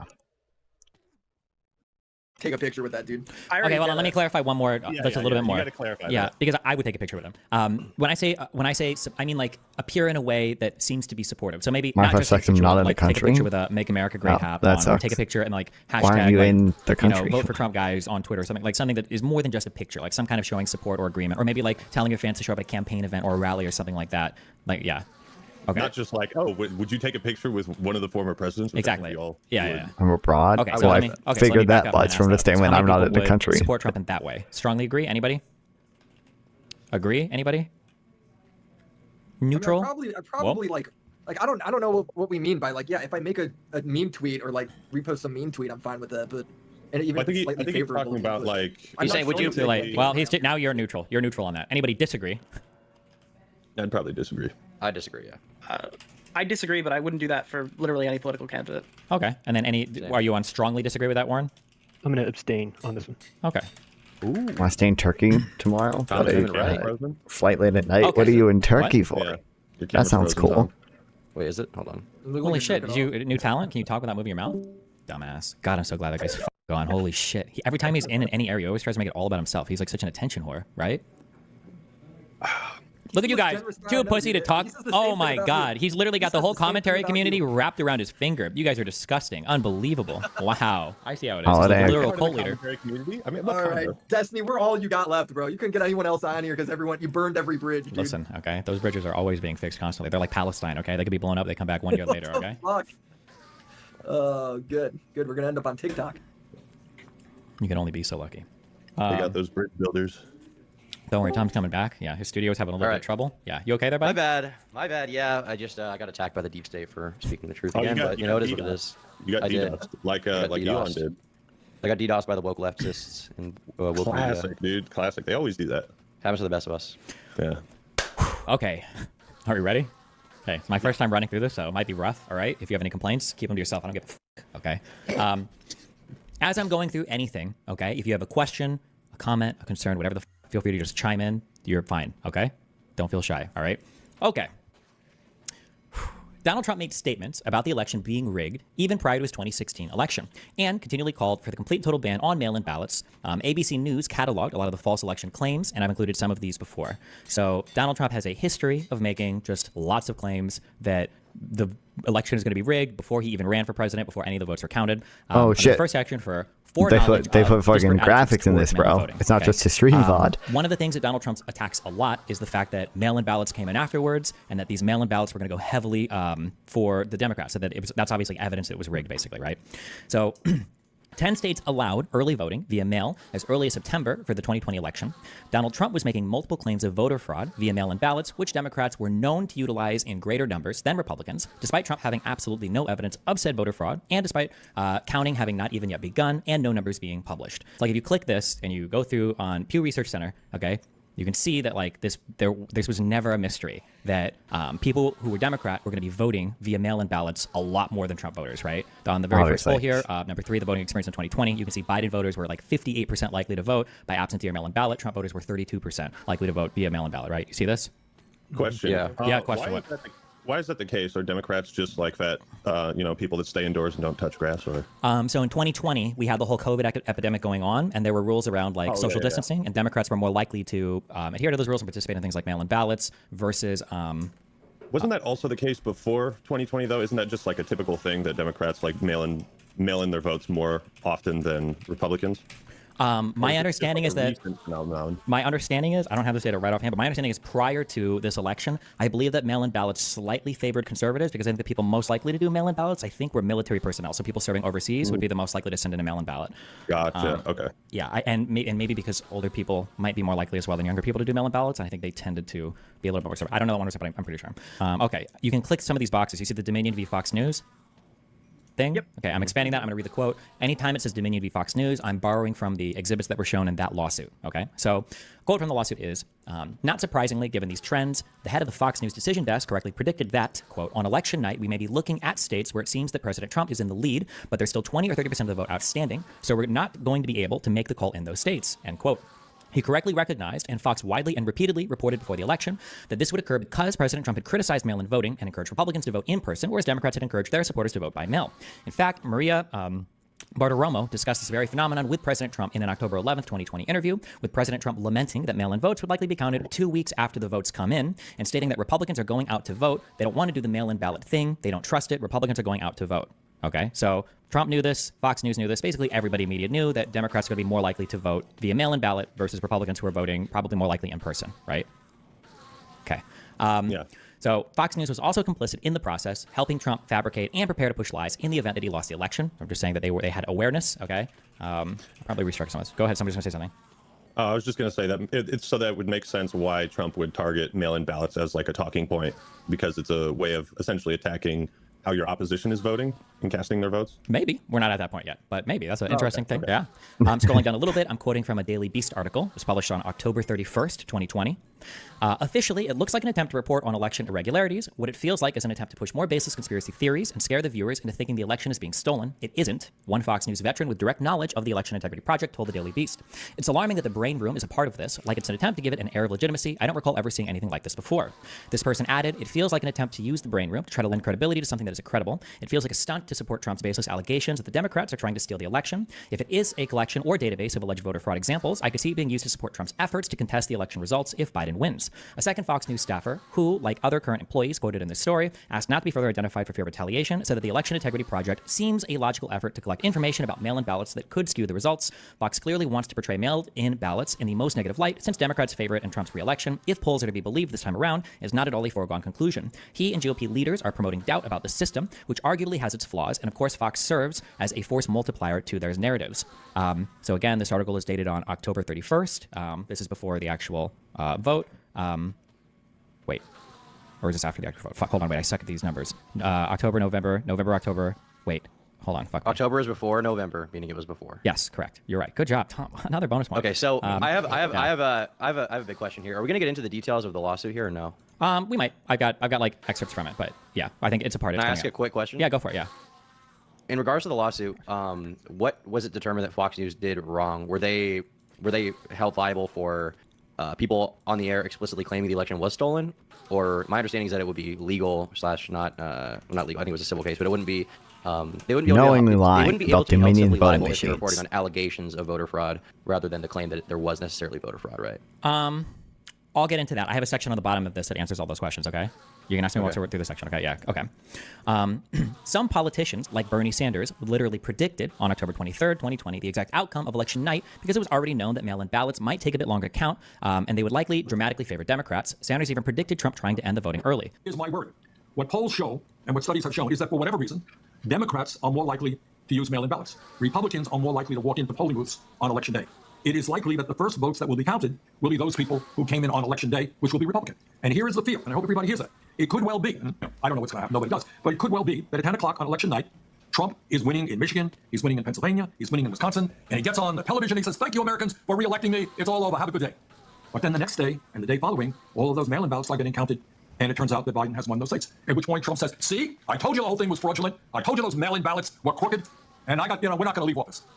And we were getting ready for a big celebration. We don't have to watch the Trump part. We All of can a sudden it was access, but I mean, like, that's him obviously on November 3rd after the election, like doing exactly that. But again, I'm just demonstrating that everybody knew there was a broad awareness in the media, among politicians, among pollsters, and among voters that the results could change a bit overnight because Democrats heavily were favored to do mail-in ballot voting versus voting at the polls. I've got a section here for this is the 2012 election. On November 6, 2012, Donald Trump tweeted that people should march on Washington to protest the election results. A few minutes later, he claimed that America is not a democracy. We don't have to click through every link I have, but like in 2012, he was doing this. In 2016, which Why would he do it in 2012? didn't like the fact that Obama was winning. I don't know. Good question. But there was no evidence. In 2016, for that election, in February of 2016, Donald Trump claimed that Ted Cruz's campaign had rigged the Iowa caucus. This was done with no evidence. On April 16th, Donald Trump tweeted that the Republican primaries were rigged and boss controlled. On that same appearance that he references, he goes on to speak about how delegates are just bribed and paid off to vote for certain candidates. On August 1st, Donald Trump claimed that the last election in 2012 was rigged and claims with certainty that the 2016 election on November 8th is going to be rigged and that Republicans better be careful. Keep in mind, this is the election that he won, okay, in 2016. In October, he claimed that they were trying to rig the election at the polling booths, saying dead people were voting, illegal immigrants were voting, and that they were fighting in a rigged election. And then on November 27th, Donald Trump tweeted that he would have won the popular vote against Hillary if you deduct the millions of people who voted illegally. So even after I the election, remember that one. The 3 million illegal From May immigrants 11, voted. 2017 to January 3rd, 2018, Trump created the Presidential Advisory Commission on Election Integrity, also known as the Voter Fraud Commission. Basically, he put this together to try to find voter fraud because he was going to prove that there was voter fraud. It requested an unusually invasive amount of voter data from the states, but all 50 states refused to comply after the Maine Secretary of State, Matthew Dunlap, filed a lawsuit against the Republican members of the commission for not sharing documents or scheduling information or scheduling meetings with him. He was a Democrat that was on this committee. They weren't sharing any information with him. He filed a lawsuit against them for not sharing any information. Trump immediately disbanded the commission. They didn't end up finding any evidence of voter fraud. Sometimes when this is brought... Oh, yeah, go ahead. So the reason that the states didn't comply is because they didn't have to, and that is that part of the sort of separation of powers in a sense that the states like decide who they vote for and the federal government can't like come in and be like, give us all the info on your voters? Kind of, yeah, basically. Right. So something we'll kind of get into for this is that like states and the state governments and the federal government are quite separate in a lot of ways that as ordinary And citizens states we run don't their own perceive a lot, elections. just because we live in the United States and because the ability to travel from one state to the other, to do trade, to use the same currency, we don't think about it much, but there is quite a difference. And the when it comes to voting in elections, all of that information is kept and managed by the states themselves. So part of the creating of this commission was Donald Trump, when he created this advisory commission, the guy on the commission was basically going to every state and saying, hey, send us all of your voter roll information, and every single state said no. Not just the Democratic ones. Every single state said no. I think What is this? yeah. Sorry. Go ahead. What do you mean by invasive voter information? As in, like, states would ordinarily never share this data. A state is never going to give up, like, all of the information about, like, the addresses, the names, the party registration, all of that. There's some information that states do publish that they publicly publish, or they might provide to advertisers. And many of the states were willing to give that information to the federal government, but not all of the information about every voter registered in the state.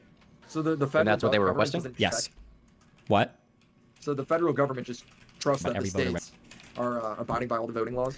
Kind of. It's not so much that they are trusting it, it's that the states are the ones that are given the right to do the election. The states are the ones that manage their elections. The federal government, Congress can pass some laws. So, like, I believe Congress has passed a law saying you have to be a citizen to vote. But the way that those elections are ran, constitutionally, are all overseen by the states. Yeah, which is part of the reason isn't there's a couple states that have like weird electoral college rules, right? Where like they can cast votes for multiple candidates, right? Isn't Nebraska one of those? I think Nebraska and Maine are Nebraska the and ones that Maine. split their electoral college votes. Yes. Yeah, we're a purple state. So like Northern Maine would vote red versus Southern Maine would vote blue. Big question I would have is what information were they looking for within that? Were they trying to figure out, like, are there dead people voting or stuff like that? Like, as far as getting the names of those voters, like, what would be the intention of collating that data? I mean, if the good faith answer would be that, I guess, yeah. Although it's hard to know how they would determine, because they would need even more information past that. So it's hard to know how they would even determine from that if there was voter fraud. But I guess the best faith interpretation is that the federal government basically wanted unrestricted access to all of the information that a state would have on all of its citizens to try to do their own investigations to figure out if there was voter fraud or not. That would be the best faith interpretation of that. Or the So they charitable can't the federal government can't do an investigation. Not like that. Generally, but what you would do is you would go to a state and you would say, can you guys investigate this? And then the state would do the investigation of their electoral process. And then afterwards, they would turn that information over, or the results of that, at least, to the federal government. And the uncharitable interpretation is Trump knew there wasn't voter fraud and he just wanted the info so he could try to put something together? Yeah, or create fabricated claim. That would be like the least charitable round us up interpretation. all into camps, you know? What That's Well, that would be a an extreme. fabricated claim, though? Like, yeah, that's the extreme. What would be a fabricated claim is, we'll get into these examples later, but there's some data that you can take to try to make it look like something really bad has happened. So something that's going to come up later for Georgia is, for instance, like 300,000 people moved out of Georgia, or some number of people moved out of Georgia and still voted. Damn it. And while that's true, and we'll get to this later on in a phone call, what that means is that somebody moved out of Georgia, but they came back. And that's accounted for in the voter stuff. But when Trump brings up that people left Georgia, he doesn't bring up that they came back. He just pretends that they left Georgia and then illegally voted in 2 states. But that would be an example of something you could fabricate. Also, wait, just as a real quick, we'll get to that, yeah. Just as a real quick thing, okay? Factually, what I've told you, the voter fraud commission being put together and all of that happened. But in terms of what I'm saying, in terms of like a good faith interpretation or a charitable or an uncharitable, what they could be doing with it, there is no evidence that they were trying to gather maliciously information or anything like that. I'm just giving you like what some people could say about like the charitable and the uncharitable read. There is no like, evidence that they were trying to do something, to get like, to make something up, basically, right? You might infer that from everything else, but there was no evidence for this directly. All right. Basically, the important fact is that he created this commission to investigate how the states conducted their votes, and they were going to investigate it, but all 50 states refused. They refused to turn over the data, yeah, and there was nothing else that the federal government. 50 Act, man. I think it was only swing states or what states? Every state refused to turn over their voter information. Oh, okay. Yeah. I have a quick question. Are there any states that do not require ID that you know of for voting? I want to say A there's lot like of states 20 don't. I think 28 states or something like that require ID for voting. I think the majority do now, but not every state requires an ID to vote. So when I voted in Nebraska, I think you just had to go and verify your information on the voter roll. I don't believe I needed an ID to vote. And that'll probably, the individual voting things will vary from state to state. Okay. In this, one more question. Are we going to get into reasons why people may think the election was stolen in this? Yeah, we'll get into some of that, yeah. Okay. So that was for the 2016 election. Now, again, there's an election that Donald Trump won. Well, he won in the Electoral College, at least he won. And then for the 2020 election, these are just a handful of some of the claims made. On April 7th, he claimed that there was voter fraud in the form of people filling out multiple ballots and dumping ballots for Trump after claiming mail-in voting was okay when he did it, but not when other people do it. I think he even talks specifically about mail-in voting, and he says, like, well, it's fine. Actually, if you want, we can click, just as a funny, just because he does shit like this a lot. Do you see that on April 7th, 2020, Donald Trump claims? Do you want to click that link? It's a Twitter link. If I click it, it says, oh, there it showed up. First it said something went wrong. Yeah. Let me know when you have that video loaded. Put it to playback speed 1.5, and then we can play through that if you want. unfair. So you were highly critical of mail-in voting, mail-in ballots for voting. I think mail-in voting is You horrible. voted by It's mail corrupt. in Florida's election last month, didn't you? Sure, I could vote by mail for because I'm allowed to. Well, that's called out of state. You know why I voted? Because I happen to be in the White House and I won't be able to go to Florida to vote. The difference between mailing within there's a state big and difference outside between state. somebody that's out of state and does a ballot and everything sealed, certified, and everything else. You see what you have to do with the certifications, and you get thousands and thousands of people sitting in somebody's living room signing ballots all over the place. No, I think that mail-in voting is a terrible thing. I think if you vote, you should go. And even the concept of early voting is not the greatest because a lot of things happen, but it's okay. But you Oh, should he go, you just should vote. voted I think you should early, go, by you the should way, vote. You know but- what they do, where they grab thousands of mail-in ballots and they dump it. I'll tell you what, and I don't have to tell you, you can look at the statistics. There's a lot of dishonesty going along with mail-in voting, mail-in ballots. So he says, look at these statistics. Yeah. So just as a His heads up, position is that like mail-in voting is bad when it's voter fraud, and that everyone who's thank doing God. it other than him is doing What the voter fuck fraud. am I doing? That would be What do you mean, dope. what am I doing? How to make sure that you aren't giving into confirmation bias? I have a lot of problems doing that. Why are you throwing away the pearls? We have so many. We have an unnecessary amount. I'm not gonna have good advice and shit. Usually, the way I avoid confirmation bias is reading shit that my chat or Discord sends me. So people will send me shit over Discord and or Twitch chat, and I'll read it or watch it. Yeah, I don't know. I debate people and stuff a lot too, as well. There is that. So hopefully, if I'm not getting some type of evidence, or if I'm not seeing some things, I'll be told about them when I debate people. As stupid as it sounds, if you just like sub to subreddits that are like this is a like tanky subreddit, another tanky subreddit, anarchism subreddit, Israeli crime subreddit, even though I'm like relatively pro-Israel, have the Israeli crimes. You can do things like that to break your epistemic chamber, so you're at least aware of what the other side is saying. Yeah, I don't know. Like I usually just like try to read shit on on both sides of things. So I'll go to Perplexity and I'll ask Perplexity, the AI bot, give me things to read for and against free banking or whatever. Yeah, and then I'll read a lot of them. uncharitable way of viewing it, but one thing I will say as we go through this, Donald Trump and the Republicans never, ever, ever seem to be interested in making mail-in ballots more secure. It's always just getting rid of mail-in voting, despite the fact that a lot of them utilize it, because a lot of people in the military have utilized it for voting, for good reason too. Sometimes you're overseas, sometimes you're out of state, whatever. Going down to the next one, on May 20th, Donald Trump answered in a press briefing that thousands and thousands of mail-in ballots were fraudulent. Do I need anything else on the shovel? Fortune? I could put Fortune on it. I don't care about Fortune on my stupid ass shovel. Filled out on May 24th. He says that you can't have mail-in ballots, saying it would be the greatest rigged election in history. And keep in mind, again, this is all before. We're months and months and months before any election. Wait. What? The May 20th tweet, it says 2024. Is that out of order or? Oh wait, I might have just written the. Wait, hold on. it does say May 2020. Shut the fuck up, dude. I'm sorry. This was May 2020. I wrote it for you on accident. Okay. Shut the fuck up. Gotcha. Jesus Christ. Just clarifying. On May 24th, he tweeted that the U.S. can't have mail-in ballots. It'd be the greatest rigged election in history. On August 24th, he said that the only way that they can lose the election is if it's rigged and someone takes it from us. It's the only way to lose is if it's rigged. On September 23rd, he said that he would not commit to a peaceful transfer of power, claiming that the mail-in ballots were fraudulent and out of control. If you want, we can click that would not commit link. This is that sounds spicy. Minute and 10 seconds. Win, lose, or draw in this election. Will you commit here today for a peaceful transfer of power after the election? And there has been rioting in Louisville, there's been rioting in many cities across this country, red and your so-called red and blue states. Will you commit to making sure that there's a peaceful transfer of power after the election? Well, we have to see what happens. You know that I've been complaining very strongly about the ballots, and the ballots are a disaster. I understand that, but people are rioting. Do you commit to making sure that there's a peaceful transfer of We power? want to get rid of the ballots, and we'll have a very peaceful. There won't be a transfer, frankly. There'll be a continuation. The ballots are out of control. You know it, and you know who knows it better. Sounds than like a anybody else. child that constantly changes the rules of the game so he never loses. That, yes, he's a toddler who screams and cries anytime he doesn't get what he wants. So, I noticed something about. Sorry, so with the 2017 Advisory Commission on Election Integrity, that was after he won through the Electoral College, right? That was right after he won, beginning of his term, essentially, right? Mhm. So the question, I guess my question would be, why did he do that? Wouldn't that sort of, if you want to give a charitable interpretation, show that he was always concerned about election fraud? Not on his base. True, The accurate, issue is that, true, one, he asserts it true. with no evidence. So he put together that commission to try to find something, because all of the claims that he made prior to that were done basically on like social media memes. And then two, I think if you were looking for voter fraud, I think that I would guess that you would put together a commission that would try to work with states to do investigations or whatever, or to do policy or procedure like overviews, rather than like doing the most insanely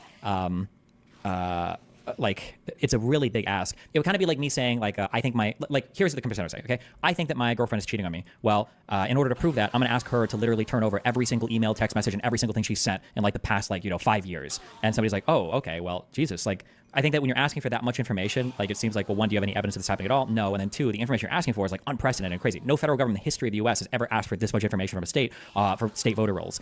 So it kind of seems like it feels more like you're digging than you're like honestly asking a question. That's a To be clear, the reason he thinks formed that, I was gonna say the reason he formed that committee was not because he lost the elections, because he lost the popular vote, and he seemingly believed. Oh, he was looking for the illegal immigrants that voted. I guess maybe because it was right after he won the first time, not when he was kicked out, so to speak. Yeah, correct. Yeah.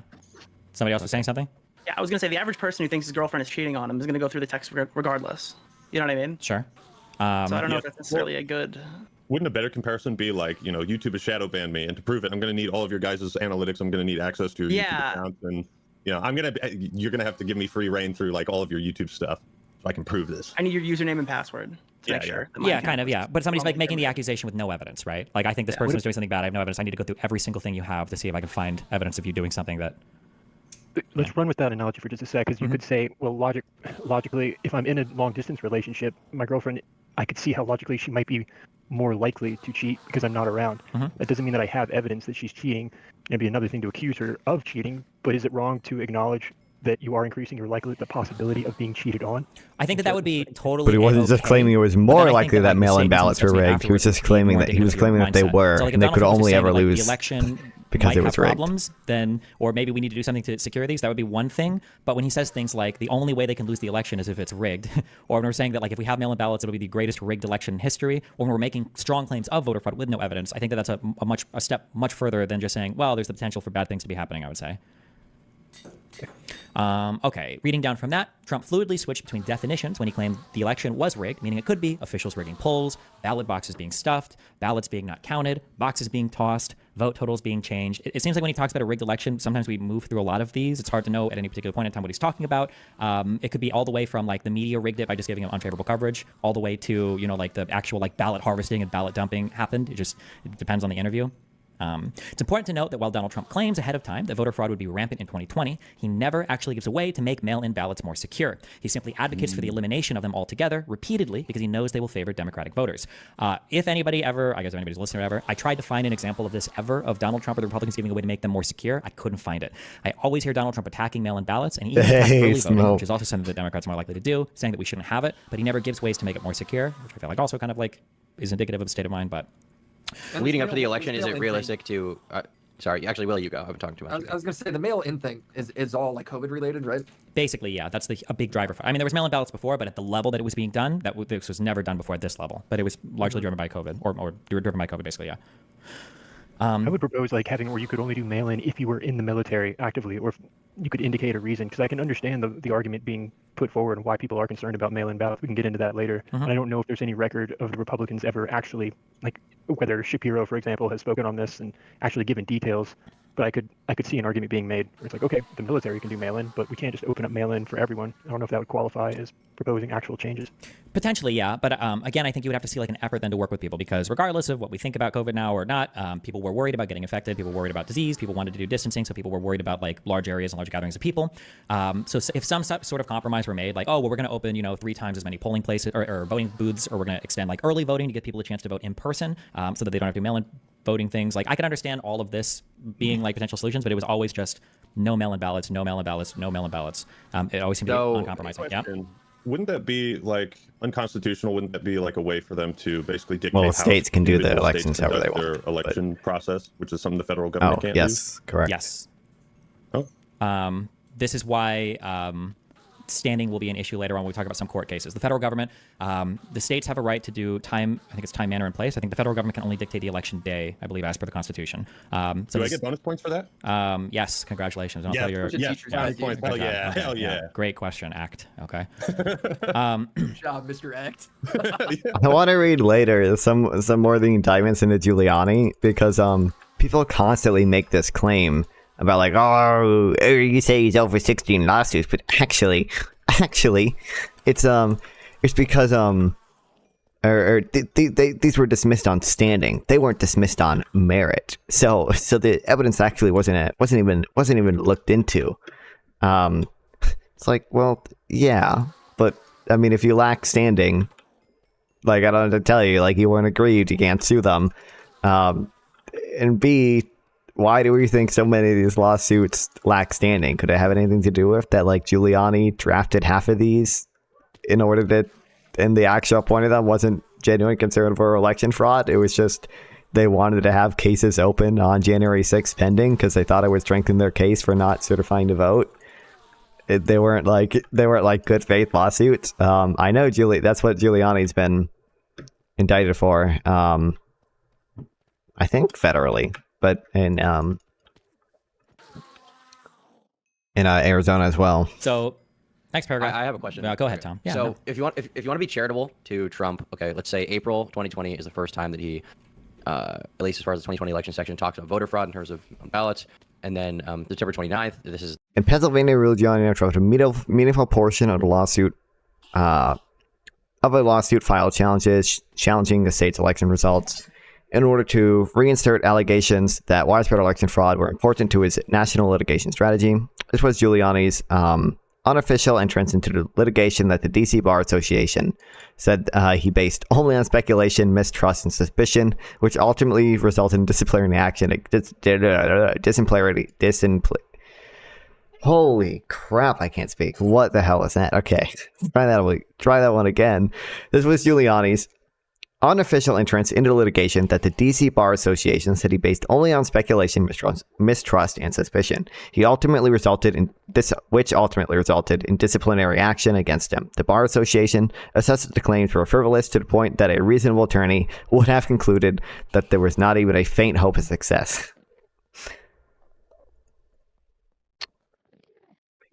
Yeah.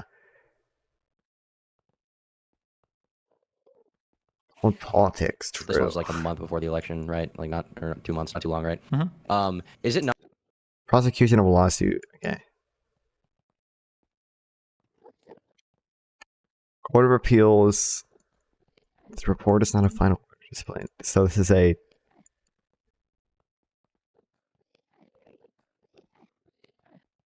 I don't know exactly what is this a.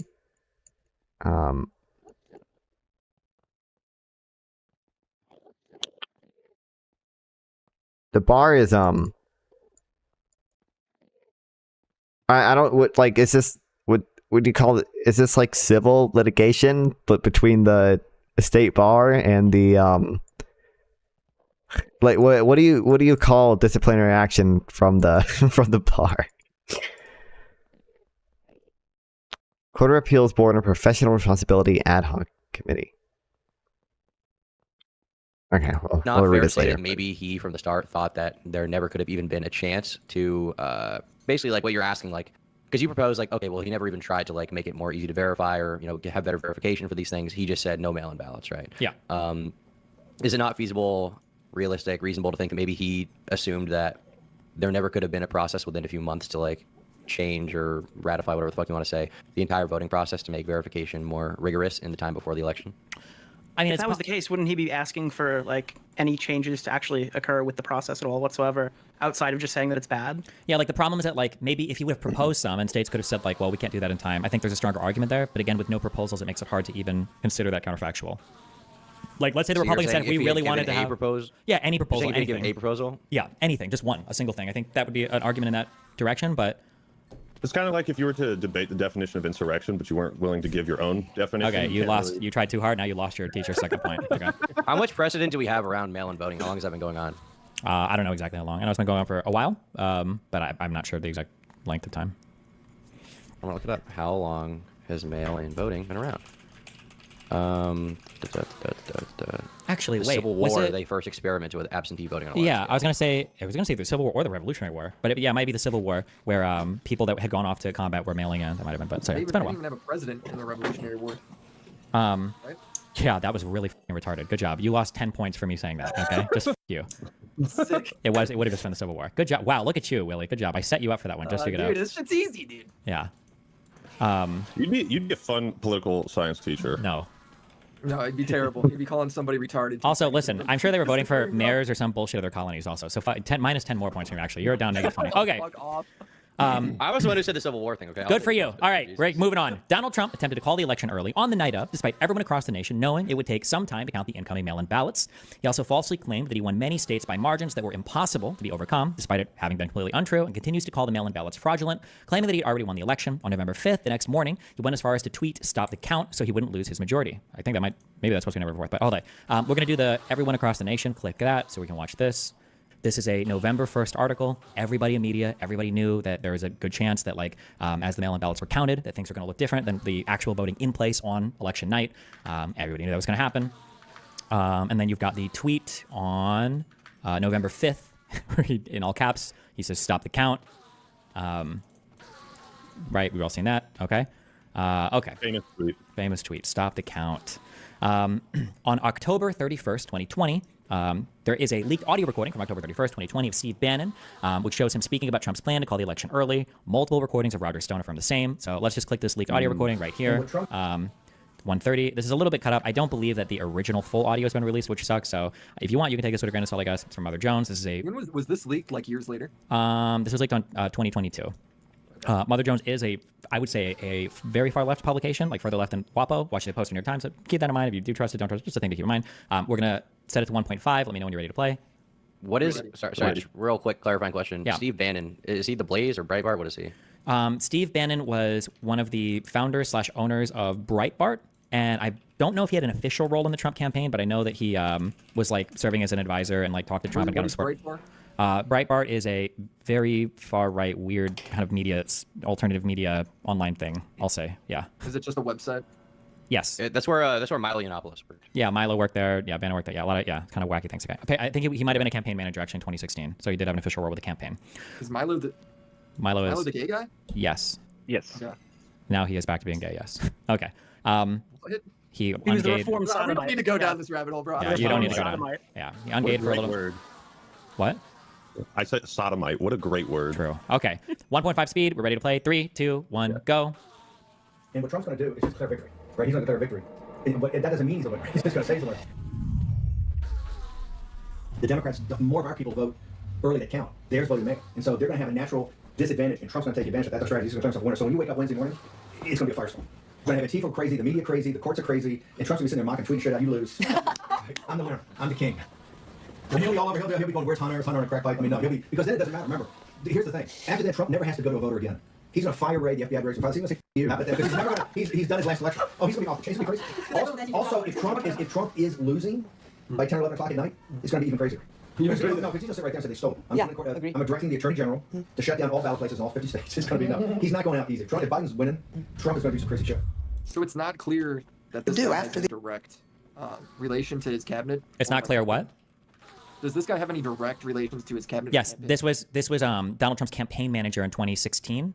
He worked with the campaign for election, and him and Trump spoke a lot. He was like in the White House. He helped Trump like pick candidates to support. I believe he was the reason why Trump supported Roy Moore in Alabama. This isn't like 2020. Isn't this about 2020?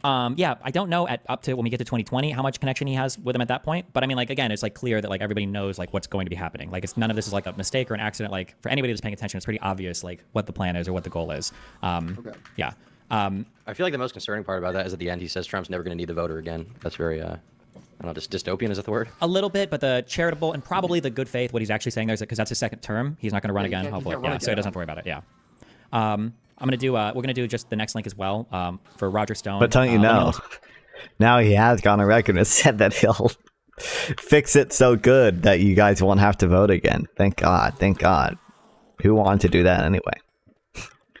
You click this, it should open at 19 seconds, and then set it to 1.5 times.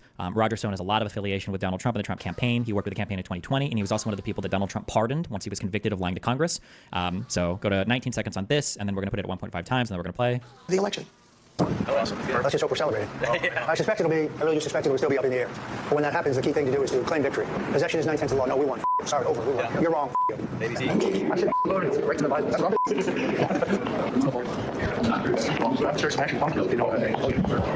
Roger Stone shows up as a witness to testify, and he pleads the fifth, I think like 50 or 60 times. He has no answers for the J6 Commission at all. But Roger Stone knew it was going to happen as well. Also, Bannon was also pardoned by Trump too. I'm sorry, I missed that part. But yeah, so just as a heads up. So okay, so up to here. Okay, Bernie Sanders on TV, articles being written. Everybody knows that the mail-in ballots are going to lean Democrat. Everybody knows it's going to go in that direction. Everybody knows this even without voter. Do I need anything else on the axe? I just need efficiency and unbreaking on the axe, right? And mending. Once I get mending, I don't think there's anything else I need.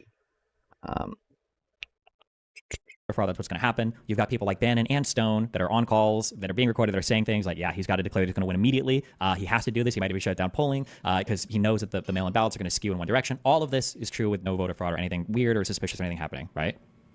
Okay. Yeah. I mean, Roger Stone has to be literally retarded to get caught saying that on recording. What I the can't hell? believe they're saying that out loud, right? Yeah, it's a little insane. What the Stone is a very Stone is a Fuck you. Stone is a special guy. It is a I win, you lose. That's how the world works moment. Sure. Who was yeah. that again? Yeah. Mr. Octoroon. Yeah. I learned a new slur that day. Yeah. Yeah. Okay, we're gonna dip down into this. Roger Stone again? Sorry. Who is Roger Stone? There's a huge answer to that question. He's just been. Well, I just mean in relation. No, I understand. Roger Stone has been a political operative for a long time in the United States, and he worked very closely with the Trump campaign in order to do a bunch of stuff related to the Trump campaign, all the way from media appearances and stuff like that to potentially more insidious things. But I don't even get into any of that. But we'll just say that Roger Stone was a Trump surrogate. He was somebody that worked with the Trump campaign, like very openly, very directly. Nobody is like, this isn't like conspiracy or anything. They like, remember, Trump pardoned Roger Stone and Steve Bannon for crimes that they were convicted of. Like the relationship is very open. It's not like a behind the scenes type thing. So they were actually convicted and found guilty in court? Yes. Anytime somebody accepts a pardon from a president, a pardon means that they were convicted of a crime or that they've essentially pled guilty to a crime. What were they convicted of? Jesus Christ, Tom. Bannon, I don't remember. Roger Stone was convicted, I believe, of lying to Congress when he was questioned about. I don't remember what it was in relation to. I'd have to go back and check. I don't remember what they're convicted of. I just know they both got pardoned by Trump. Okay.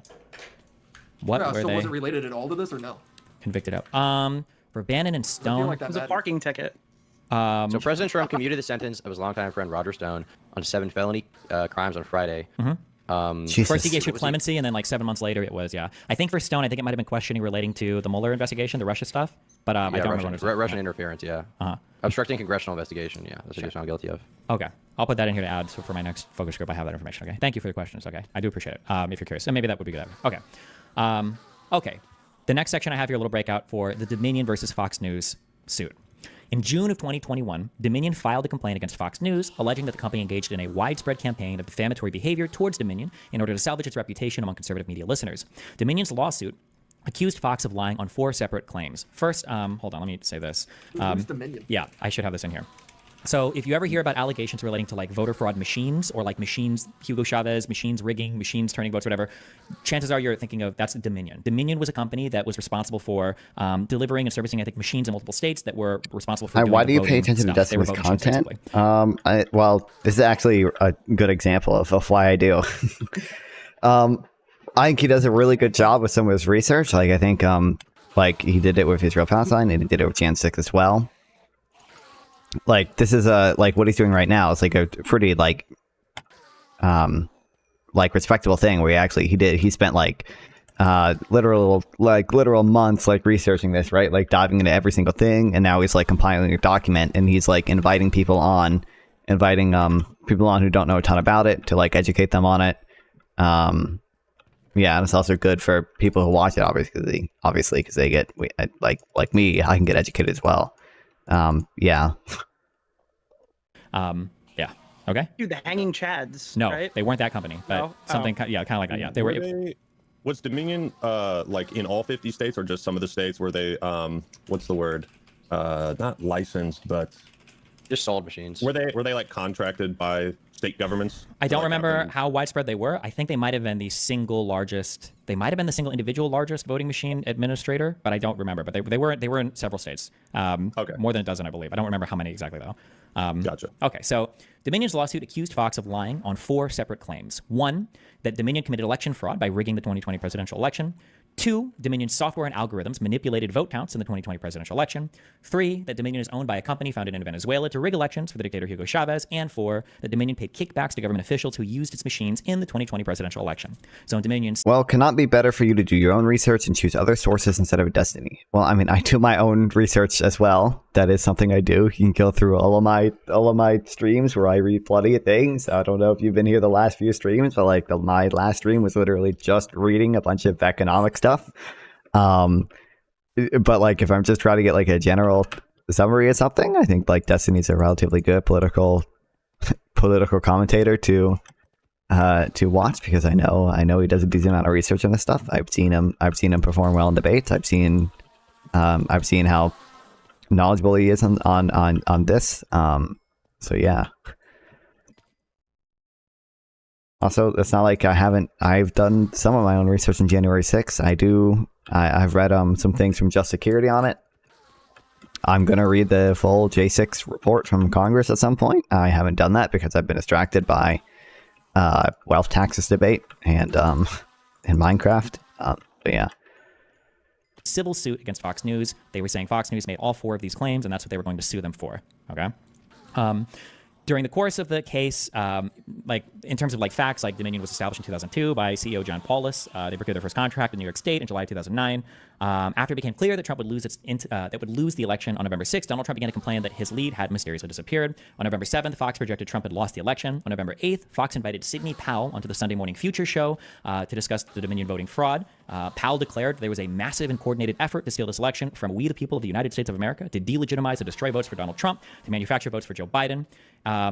More to the complaint. I don't have time to read through all this shit right now. Okay. Let's see. They've got a motion for summary judgment.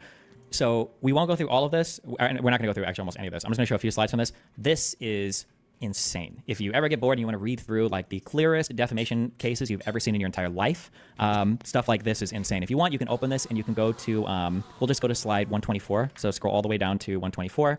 Also, Sidney Powell.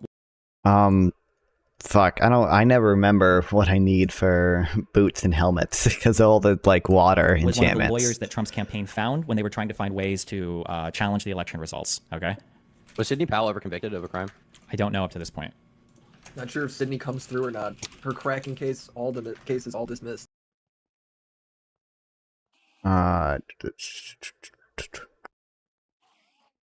Boots, okay. Mending, which I can get. Protection 4, Fetter Falling 4, I know. And then Unbreaking 3. Okay, Depth Strider, Soul Speed, and Thorns. I don't really care about Thorns. Or this stuff. Okay.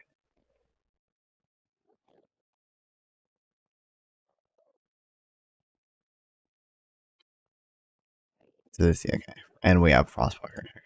Okay. I'll get that stuff later. Yeah, well, here, let me. I need Unbreaking 3. Just for context, in October 2023, Sidney Powell pled guilty to 6 misdemeanor counts of conspiring to intentionally interfere with the performance of election duties. Okay. She was sentenced to 6 years of probation, agreed to testify against the other defendants. So that's gotcha. What happened. Okay. Are we all on slide 123? It'll say P123. Yep. Okay, so all of these people are like either Fox execs, news hosts, and then this motion for summary judgment is basically just, it's when you're filing a motion before a court in pre-trial, before you go to trial, saying, hey, I think that this case is so obvious that neither of us are disagreeing on the facts, and I've already won the case just based on what we've agreed on. That's like a motion for summary judgment. You're saying basically just tell me that I've won before we even have to go to court. So on this motion, this is what was filed to the court. A lot of this contains depositions. So a deposition is when you basically get a lawyer and then a witness that you want to ask questions to, and then under oath they testify, and then these are things that you can bring up in court later, right? This is a deposition. Okay, so question. All the questions are from Dominion's attorneys.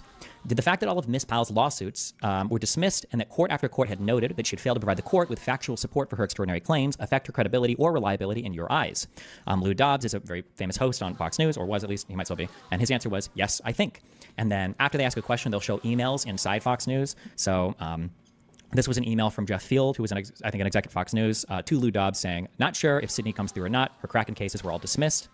The next one is an email from Sidney Powell to Lou Dobbs saying, we have a warning to the mainstream media. You have purposely sided with the forces that are trying to overthrow the U.S. system. These 4 people and their collaborators executed an electoral 9/11 against the United States with the cooperation and collusion of the media and the Democrat Party and China. It is a cyber Pearl Harbor.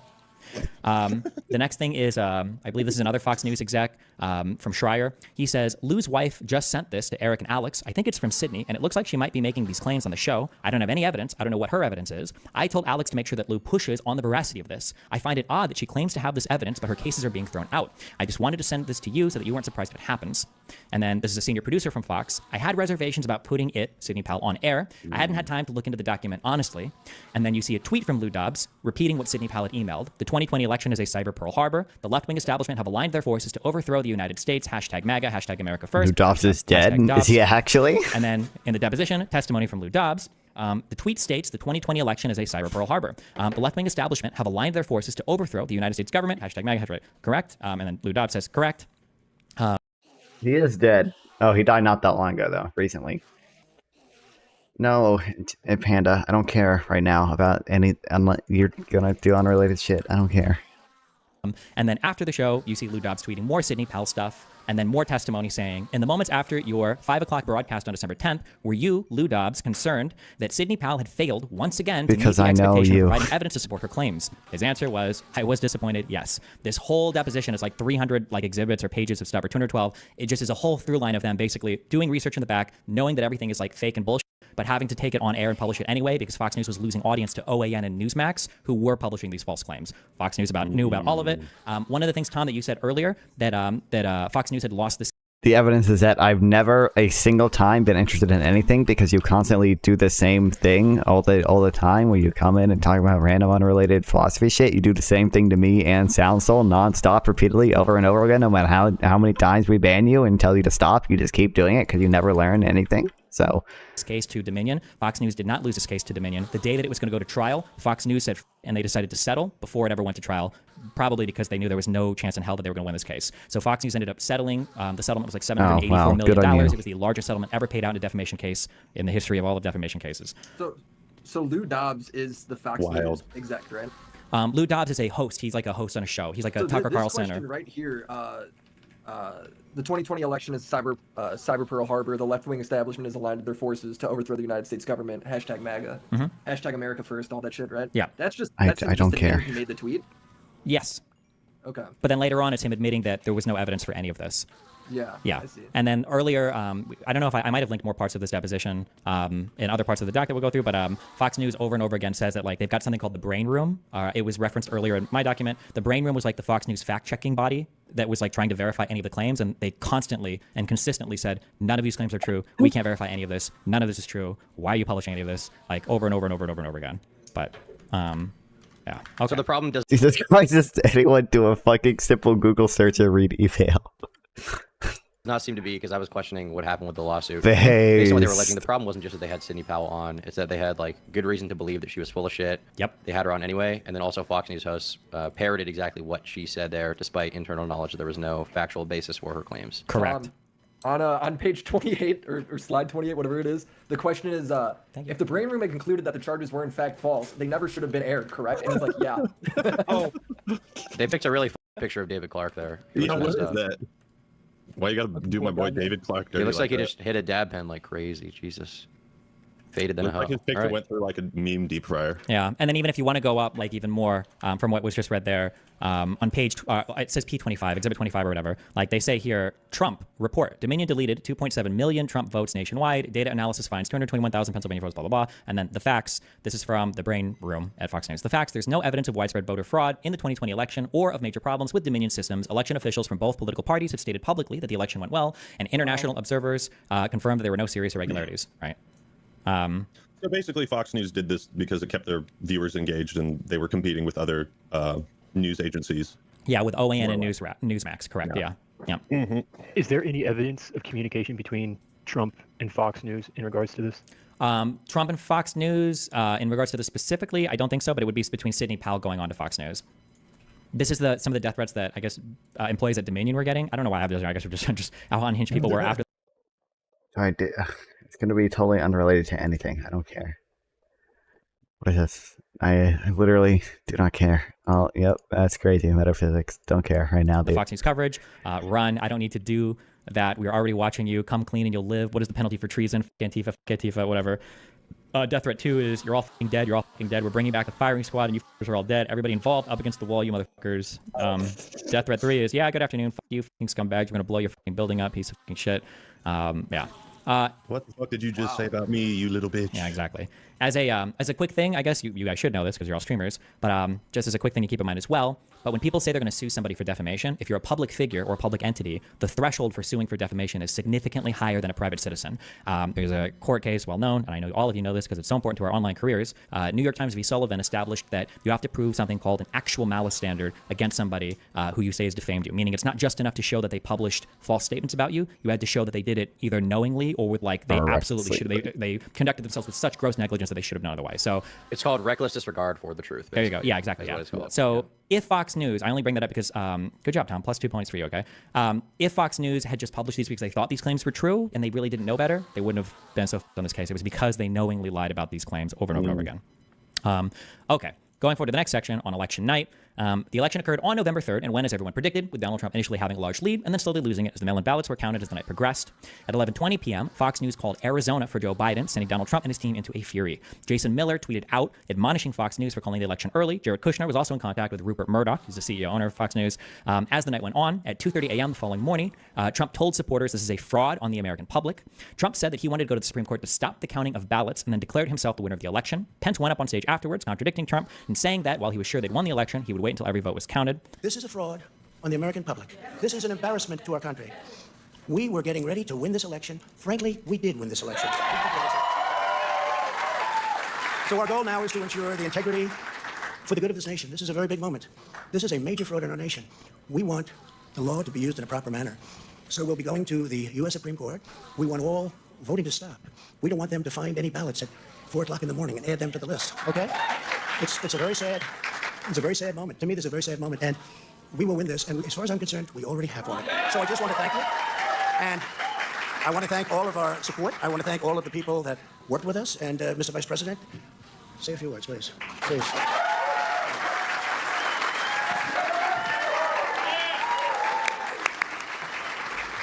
Thank you, Mr. President. I want to join you in thanking more than 60 million Americans I think that's who have Willie. already cast their vote for 4 more years for President Donald Trump in the White House. And while the votes I saw continue to be memes on counted, Twitter we're going to remain vigilant. about People left inviting Georgia. He doesn't bring it. Oh fuck. Wait, where the fuck were we? Oh no, what'd I click on?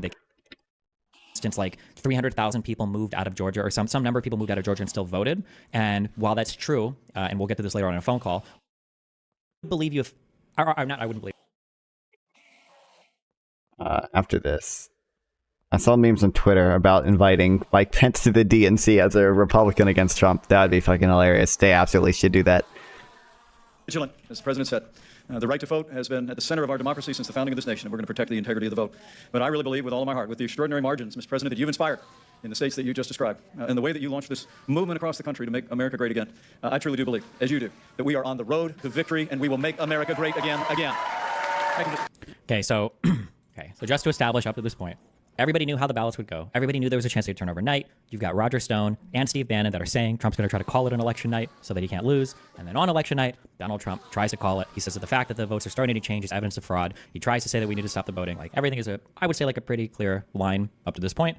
But that's where we're at up through election night. In July of 2022, a collection of, I should have something for what were the challenges? Sorry. In July of 2022, a collection of 8 different conservative judges, politicians, and analysts published a report called Lost Not Stolen, the conservative case that Trump lost and Biden won the 2020 presidential election. In the report, It's not commendable. Oh my god, I don't care. I'm gonna ban you. I'm gonna do it. Confirming the results of the 2020 election. I'm just gonna read an excerpt from that in the Lost Not Stolen thing. This is from page 4. My god, can I please give me double enchants, please? This game sucks. We therefore have undertaken an examination of every claim of fraud and miscount put forward by former President Trump and his advocates, and now put the results of those investigations before the American people, and especially before fellow conservatives who Why are you mean to me? I'm not even that mean. I'm way too nice to you, dude, for how dumb you are. Sorry, not dumb. You're not dumb, but you are autistic. And I am using that as an insult. And whom to believe. Our conclusion is unequivocal. Joe Biden was the choice of a majority of voters, or of a majority of the electors, who themselves were the choice of the majority of voters in their states. Quoting from the Trump campaign's court cases below, of the 64 cases brought by Trump and his supporters, 20 were dismissed before a hearing on the merits, 14 were voluntarily dismissed by Trump and his supporters before a hearing on the merits, and 30 cases included a hearing on the merits. Only in one Pennsylvania case involving far too few votes to overturn the results did Trump and his supporters prevail. So a lot of people just say that every case was dismissed on standing and say that like that's why none of them were even heard. They didn't consider the evidence. That is not true.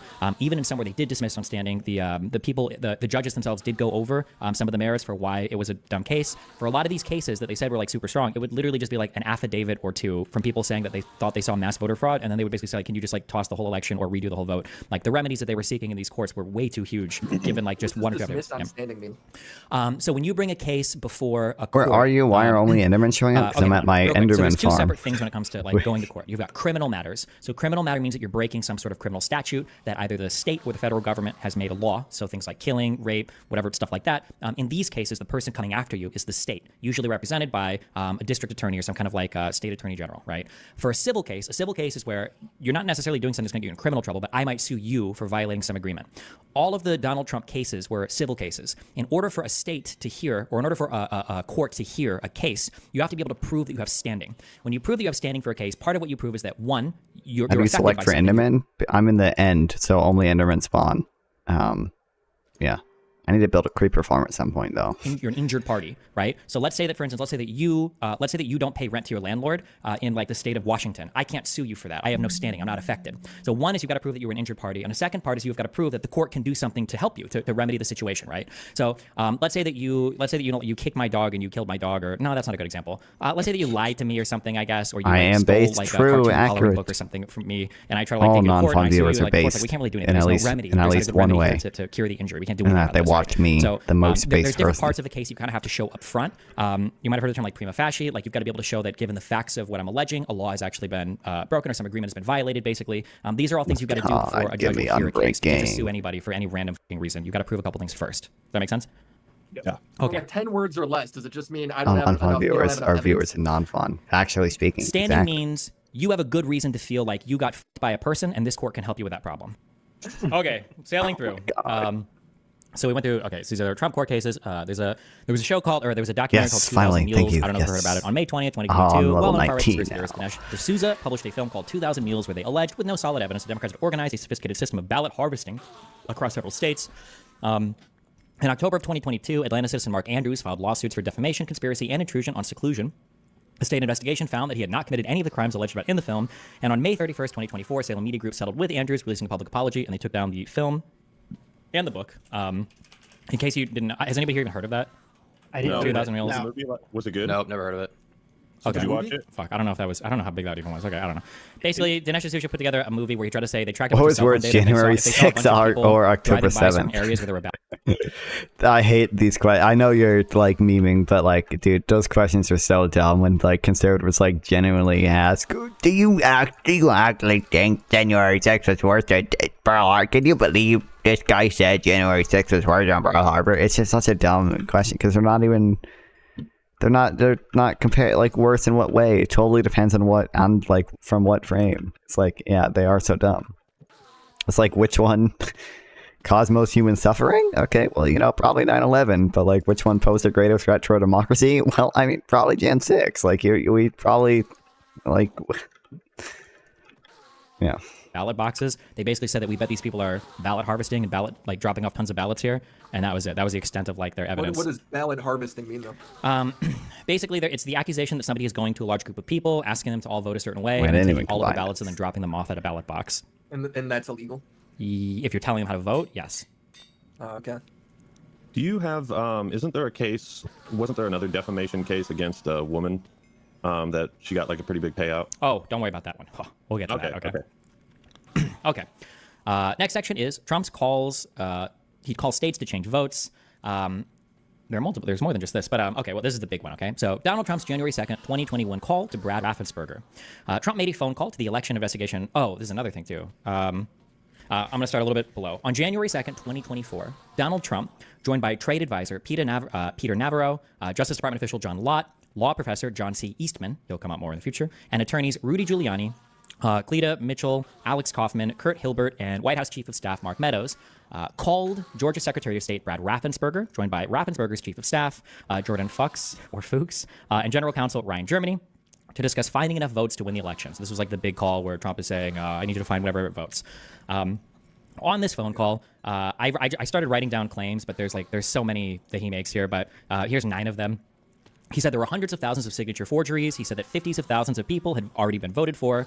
4,502 people voted who are not on the voter registration roll. 18,000 people voted with vacant addresses. 900 voters who used a P.O. box number. There were at least 18,000 votes counted multiple times by Ruby Freeman.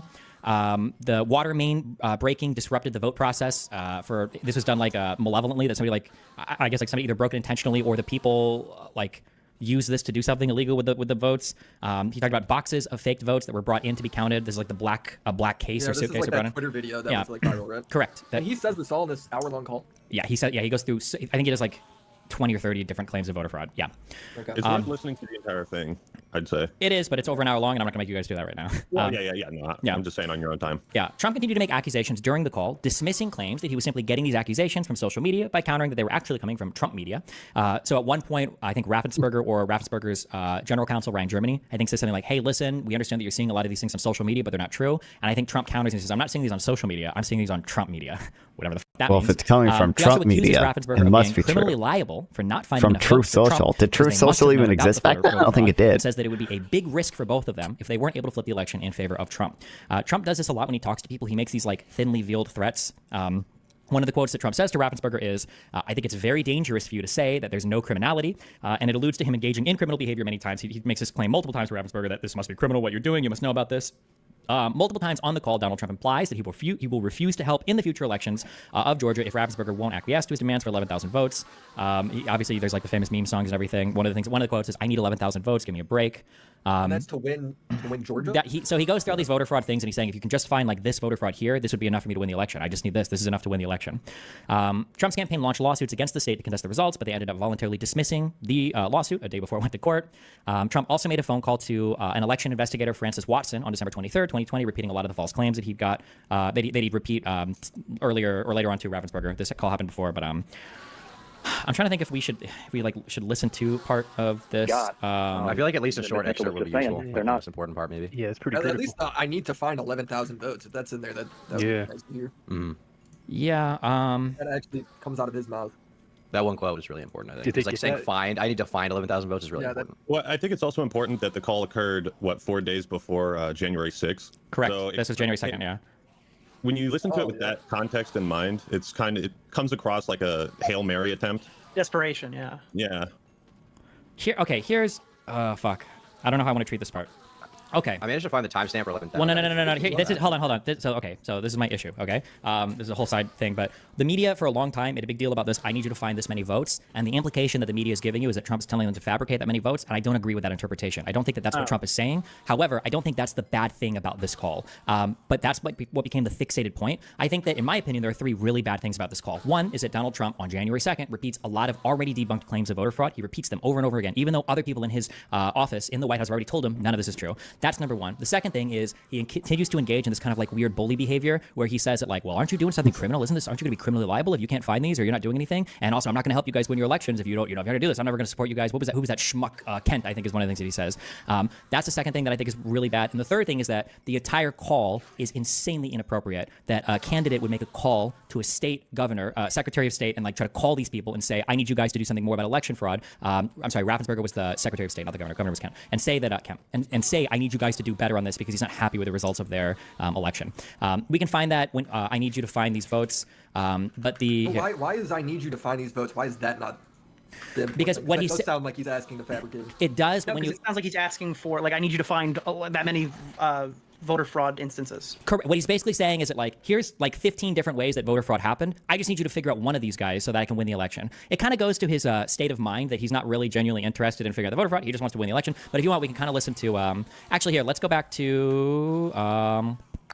I think he was also saying in that call, when he was talking to Raffensperger, that he was like, yeah, and we talked to other states like Pennsylvania, and they're coming out with all sorts of election fraud stuff, and you guys should do that too because all these other states are gonna.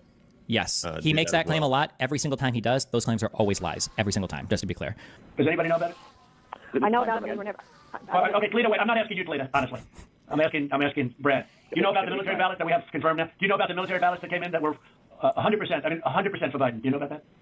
100% for Biden. We have Based when military ballots, not moment. just military. It's also military and overseas citizens. The military part of that. Based military. Oh my God, the Biden army is literally out No, but there. this was, yeah, that's okay. But I got like 78% in the military. These ballots were all for this. They didn't tell me overseas. Could be overseas too, but I get votes overseas too, right? You know, in all fairness. No, they came in. A large batch came in, and it was quote 100% for Biden, and that is criminal. You know, that's criminal. Okay, that's another criminal. That's another of the many criminal events. Many criminal events here. I don't know. Look, Brad, I have to find 12,000 votes, and I have them times a lot, and therefore I won the state. That's before we go to the next step, which is in the process of right now. You know, and I watched you this morning, and you said, well, there was no criminality, but I mean, all of this stuff is very. See Benny Morris being interviewed by Al Jazeera and Mehdi Hassan. I just don't know why. I feel like no. I'm thinking of the Piers Morgan panel that he was on with Finkelstein again. I don't think I saw that. No.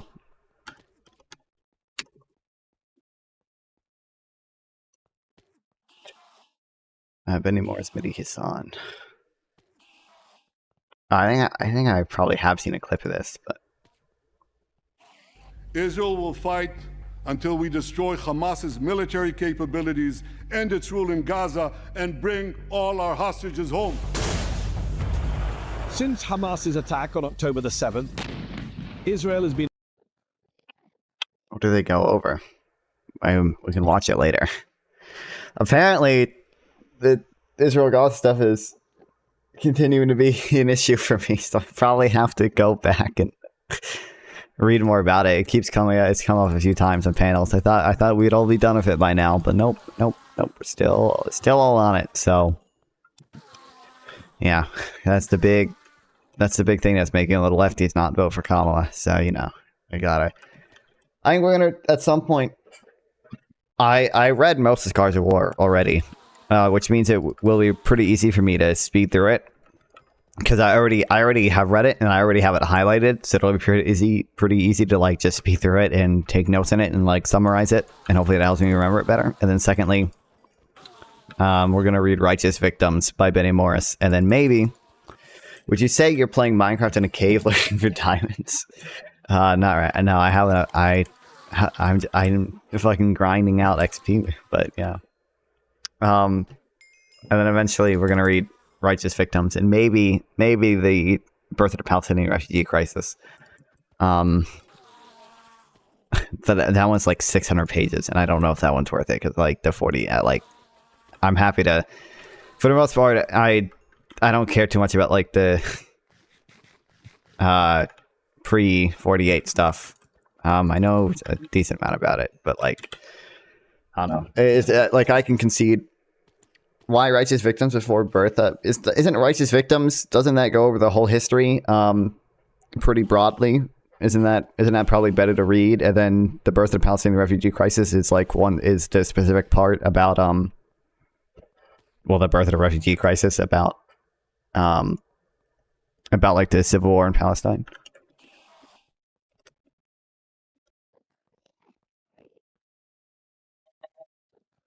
Yeah, this is from 47 to 49, and then Righteous Victims is EPUB free. What?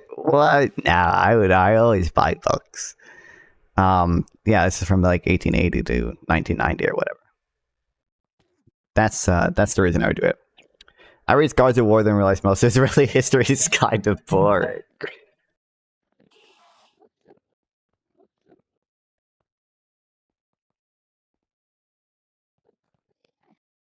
Run through it, and that'll take like a day or two, and then this is like 700 pages or something, so it'll take a while.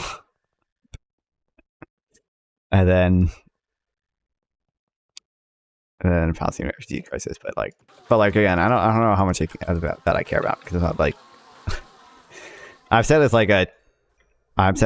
all the time, but like regardless of what happened in 48, like I think there's clearly a group of people with a national identity living in Gaza in the West Bank, and they're probably deserving of state. And I think there's a group of people with a common national identity living within the borders of Israel. They're probably also deserving of a state. how we got there does not matter that much to me because that's the reality on the ground there. Then you'll be an expert on debugging Palestinians. Yeah. I know a decent amount about the international law stuff, which people don't seem to know too much about. So that's good, but read from time immemorial, it will tell you the truth.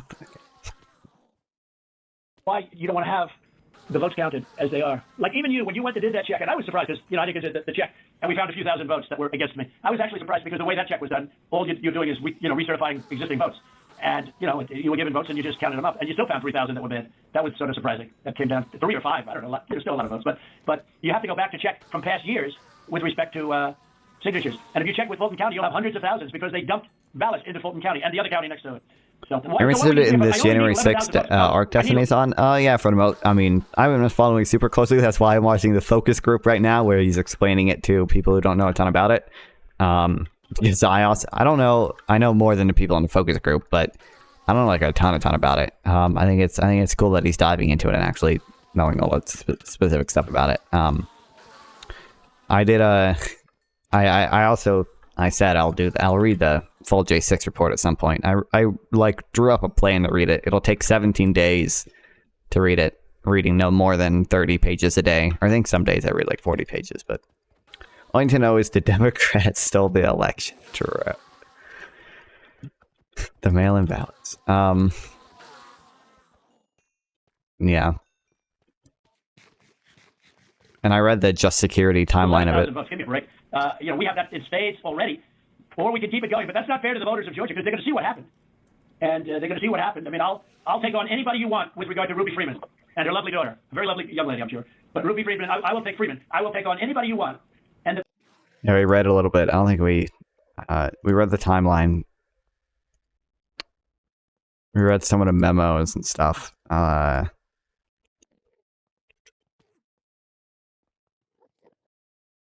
do I have?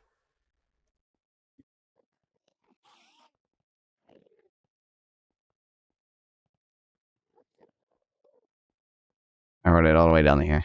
Jason, I drew up a thing to read it. Like I went through the whole thing and yeah, it's 40 pages day one. I'm assuming we won't do it consecutively, but if Trump wins, will this be our last election? I doubt it. I think even Hungary still has elections, right? There's no way it would actually be the last election, but we could move more towards a, what Freedom House has their marked as their partially free thing. I think that's the model. Hungary has rigged elections. Well, exactly. Yeah. Where it's like people nominally, they have like elections nominally, but they're not very.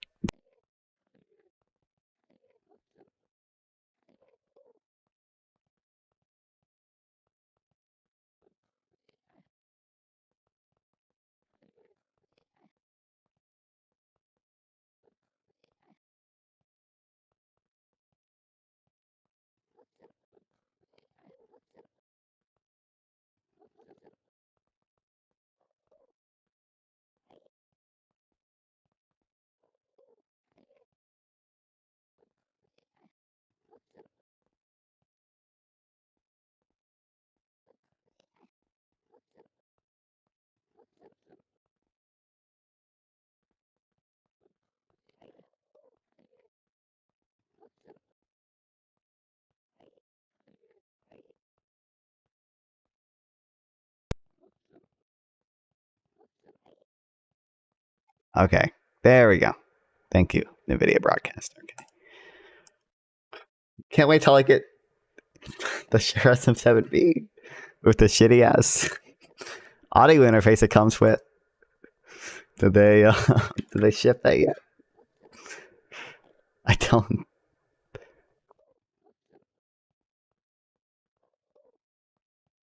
My mic? What's wrong with it? What?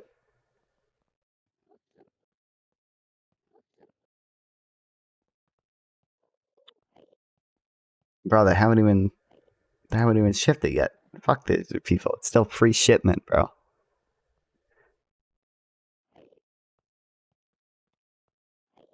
What the hell?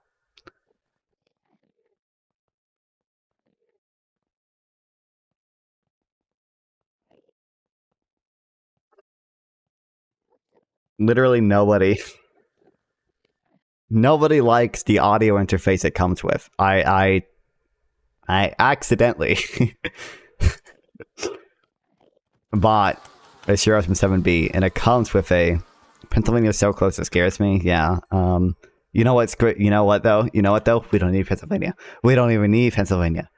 NC is going blue, baby. I'm telling you. I'm telling you. We're doing it. We're doing it. Watch. We're doing it. The latest poll that came out had us tied. It had us 46 Kamala, 46 Trump. Okay, so we're doing it. We need Pennsylvania. Nuh-uh, bro. Nuh-uh, nuh-uh, nuh-uh. You probably do need Pennsylvania, yes, but I'm hoping NC goes blue. I don't actually. If we won.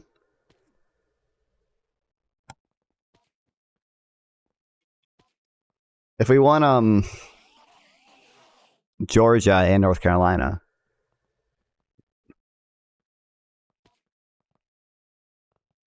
What is this map? Texas and Florida. That ain't right. How? The minimum, there were 18,000 ballots, but they used them 3 times, so that's, a lot of votes. And that one event, and they were all to Biden, by the way. That's the other thing we didn't say. The Ruby Freeman, one thing I forgot to say, which was the most important. Do you know that every single ballot she did went to Biden? You know that, right? Do you know that, by the way, Brett? Every single ballot that she did through the machine at early in the morning went to Biden. Did you know that, Ryan? That's not accurate, Mr. President. Huh. What is accurate? The numbers that we are showing are accurate. No, about Ruby Freeman. Hold on. Okay.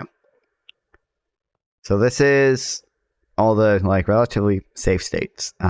Nevada, Arizona. If we assume they go red, we assume Maine is like that. Ohio, what do I have? Ohio, okay. So this is Pennsylvania. What if we do North Carolina? Oh wait, this isn't updated because North Carolina is 16. Look, if we get North Carolina and Georgia, oh no, Republicans still win. Oh wait, no, they don't. Although realistically, yeah, we probably need Pennsylvania. Oh look, it's tied. The tied map.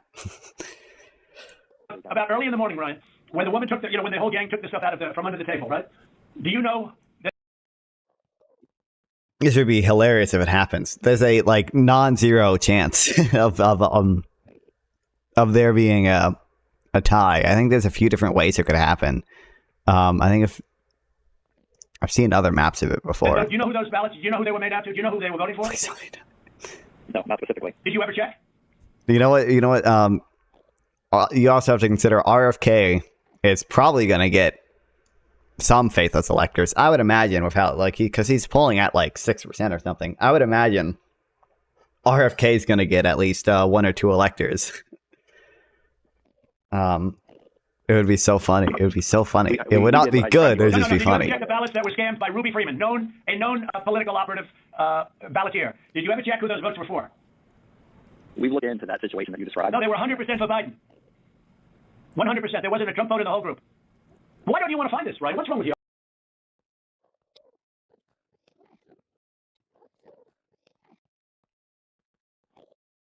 I find his president map below. Select the state or district to change the setting. Oh, this isn't. How do I just show the maps? Yeah, I heard your lawyer is very difficult actually, but I'm sure you're a good lawyer. You have a nice last name. But I'm just curious.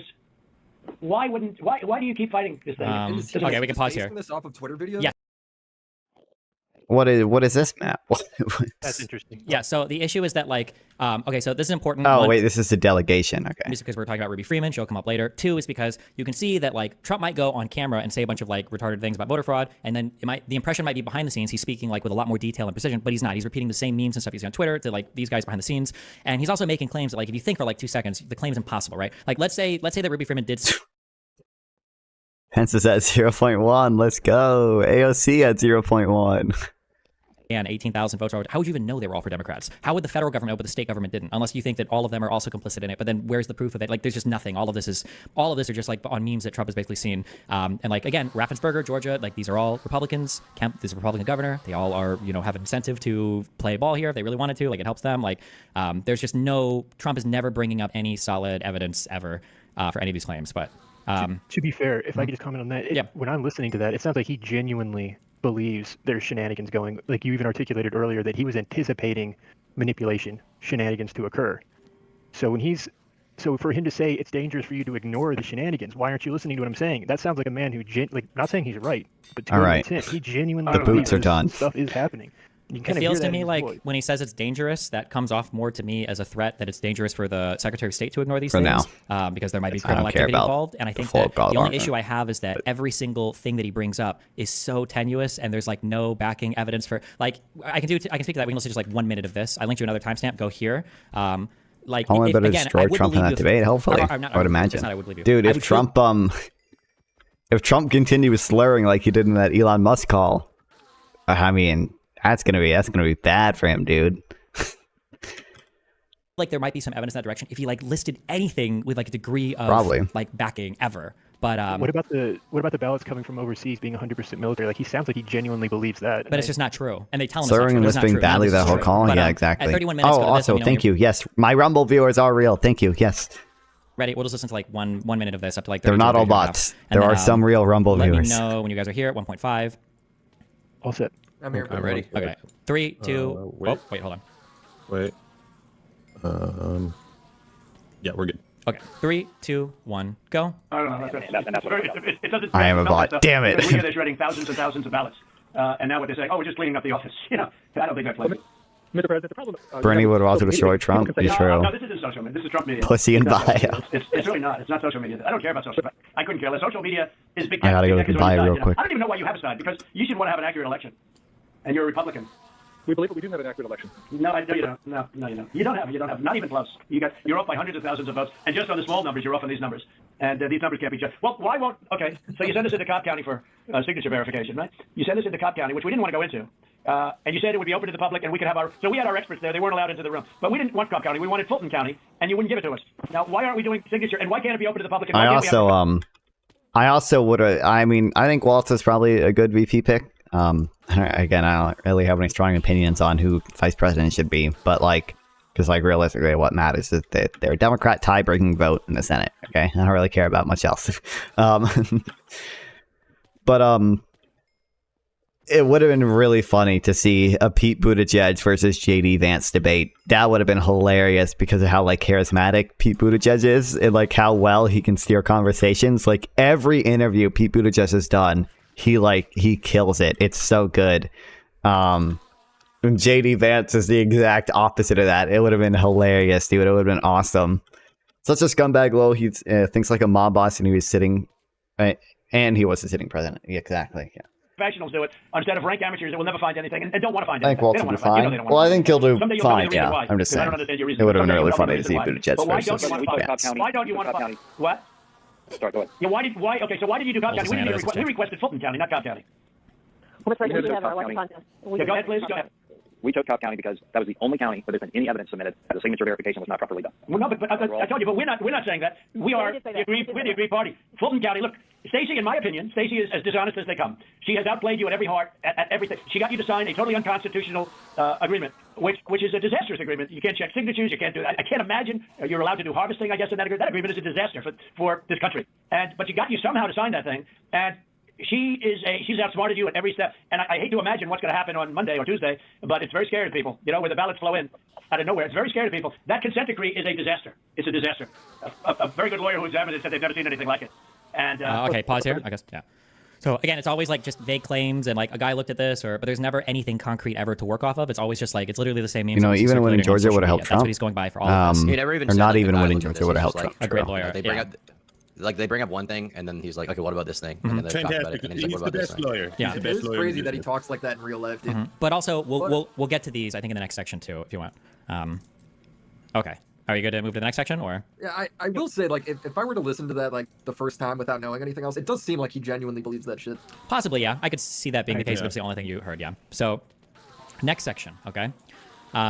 Here's a quick thing. A lot of these are ripped straight from the January 6th committee report. So when we talk about, like, did Donald Trump knowingly lie about voter fraud, a lot of these claims you're going to see here are ones that also showed up in that phone call. So I got a table here. On the left is somebody talking This to him about a table, particular claim. this table from the And then on House right, Congressional somebody Report saying the is claim like afterwards. really good. It's so on the funny. left, you've got then Deputy Attorney General Jeffrey Rosen. The Attorney General is the top of the Department of Justice, and then beneath that is the Deputy Attorney General. The Department of Justice is the office created under the president that's tasked with investigating federal crimes. The FBI is a part of this. They've got the Attorney General that does like big federal lawsuits, right? This is like the Department of Justice, okay? So if you were going to look to investigate crimes and shit, this is your branch to do it, okay? So Rosen says, and so he said, well, what about this? This is testimony he's giving. And so he said, well, what about this? I saw it on the videotape, somebody delivering a suitcase of ballots, and we said it wasn't a suitcase, it was a bin. That's what they use when they're counting ballots. It's benign. There's a whole video to back this up. And then Donald Trump, 1 week later, repeats at a campaign rally. There's even security camera footage from Georgia that shows officials telling poll watchers to leave the room before pulling suitcases of ballots out from under the tables and continuing to count for hours. The next thing is from Acting Deputy Attorney General Richard Donahue. Quote, I told the president myself that several times in several conversations that these allegations about ballots being smuggled in suitcases, or in a suitcase and run through the machine several times, it was not true. That we looked into it, we looked at the video, we interviewed the witnesses, it was not true. I believe it was in the phone call on December 27th. It was also in a meeting in the Oval Office on December 31st. Remember that phone call with Raffensperger happened on January 2nd.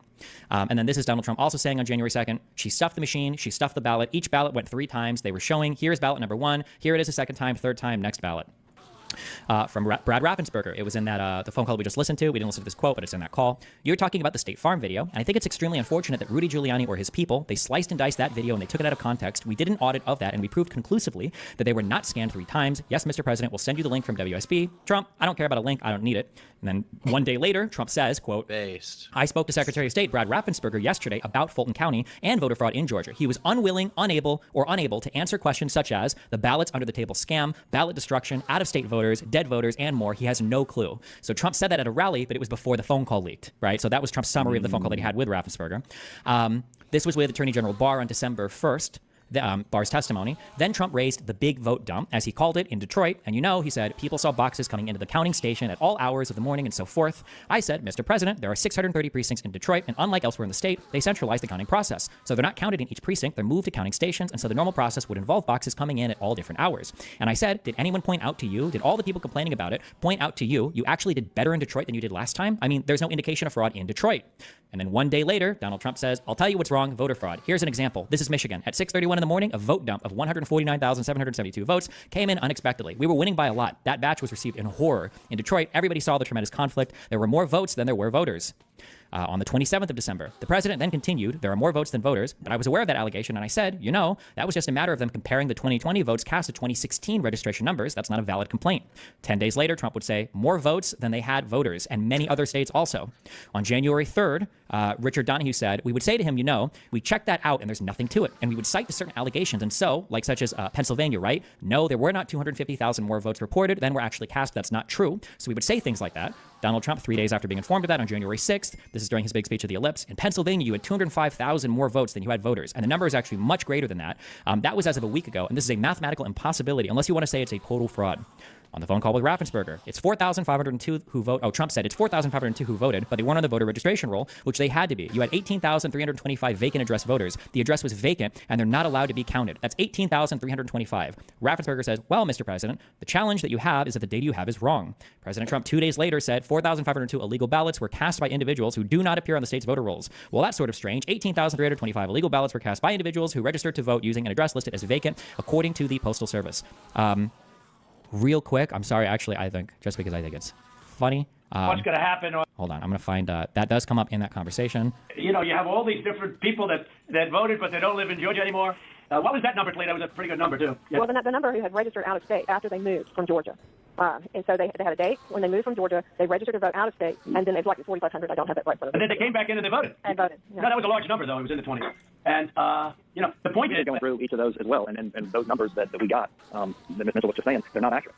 Everyone we've been through are people that lived in Georgia, moved to a different state, but then it's moved out such a funny phone call, dude. How many people do that? You mean they moved out and then they said, hell with it, I'll move back in? It doesn't sound like very normal. You mean they moved out, and what, they missed it so much that they wanted to move back in? Yeah, it's crazy. Well, and they moved back in years ago. This was not like something just before the election. So there's something about that data that it just... Okay, pause. Okay, you heard that, right? Yeah. Mm-hmm. Okay. That was hilarious. Yeah. How many people, they move out, they just want to come back? To Georgia? He's like shitting on Georgia. He's like, Georgia? Yeah, Who wants to go back there? Scrolling back down to, I won't go through all of these. There's like 8 more, but we can do DC General Counsel Ryan Germany. That was on that same call. White House Press Secretary Kayleigh McEnany. I don't know press secretary. Is that McEnany? Maybe. The one specific I remember referencing was I don't agree with the Dominion track. I specifically referenced waving him off of the Dominion theory earlier in my testimony. Question: are you saying you think he still continued to tweet after that you waved him off of it? Her answer was yes. And then Donald Trump, between mid-November and January 5th, 2021, Trump tweeted or retweeted conspiracy theories about Dominion nearly 3 dozen times. These were the ones that were coming from Sidney Powell and Giuliani inside of his the lawyer people that he'd found. Trump campaign senior advisor Jason Miller. The international allegations for Dominion were not valid. Question: okay, did anybody communicate that to the president? Answer: I know that was communicated. I know I communicated it. President Trump afterwards: you have Dominion, which is very, very suspect to start off with. Nobody knows the ownership. People say the votes are counted in foreign countries, and much worse. Donald Trump does this, people say, a lot. And then I'll do this last one by Attorney General Barr in November 23rd. I specifically raised the Dominion voting machines, which I found to be one of the most disturbing allegations. Disturbing in the sense that I saw absolutely zero basis for the allegations. I told him that it was crazy stuff and they were wasting their time on that, and it was doing great disservice to the country. Donald Trump 3 days later: those machines are fixed, they're rigged, you can press Trump, and the vote goes to Biden. All you have to do is play with a chip, and we played with a chip, especially in Wayne County and Detroit. There are like 6 or 7 more of these, but basically just that, like, people would tell him, like, these things are not happening, they're not true. It's his attorney general, it's like investigators in the DOJ, like this is his lead, like, investigative body, and nobody is like affirming any of these things. All of these things are coming from either social media or from like Powell or Giuliani, basically. Trump media. I mean, dude, that is by far the best section you've shown so far in terms of him showing intent. Like, very clearly his people are saying, like, this is not true, and then he's going straight. What if he just has psychosis? A few days later saying the exact opposite. Sure. I mean, the biggest thing is you have like 17 different people that, you know, are hired by him, or members of his cabinet, like members of government, who are like explicitly saying this guy's retarded, and then you have the quote of him being retarded, basically, right? Sure. And that's like, they're like he's retarded, and I told him he's being retarded, and I told him he's wrong, and he knows he's wrong, and then he's like, actually, I'm right, guy. Like, yeah, like, basically, so dead to rights like 20. This is like easily the most powerful section of this entire thing. I agree. By far the. If this was like some poor woman's rape allegation, we already would have cut them off mid-sentence. It would be over. Yeah, but we gotta be fair though. He sees himself as a fighter, and he is, and he's coming at this unreasonably from every angle. He's like, looking under every stone. It's like a lawyer. Okay. Underneath the table, I've got this little quote, I guess, or thing I've written. A district court declared that Trump and Eastman knowingly filed bogus court cases in order to further fight over the certification of the election and to obstruct the January 6th committee from obtaining evidence of any conspiracy. So I've linked a court case here. You can, if you want, you can click through it and read it, but I quoted the section that's relevant here. And this is I believe this is the judge writing about this court case in the ruling. There are 4 documents, however, in which Dr. Eastman and other attorneys suggest that, irrespective of the merits, the primary goal of filing is to delay or otherwise disrupt the January 6th vote. In one email, for example, President Trump's attorneys state that, quote, merely having this case pending in the Supreme Court, not ruled on, might be enough to delay consideration of Georgia. There you end go. quote.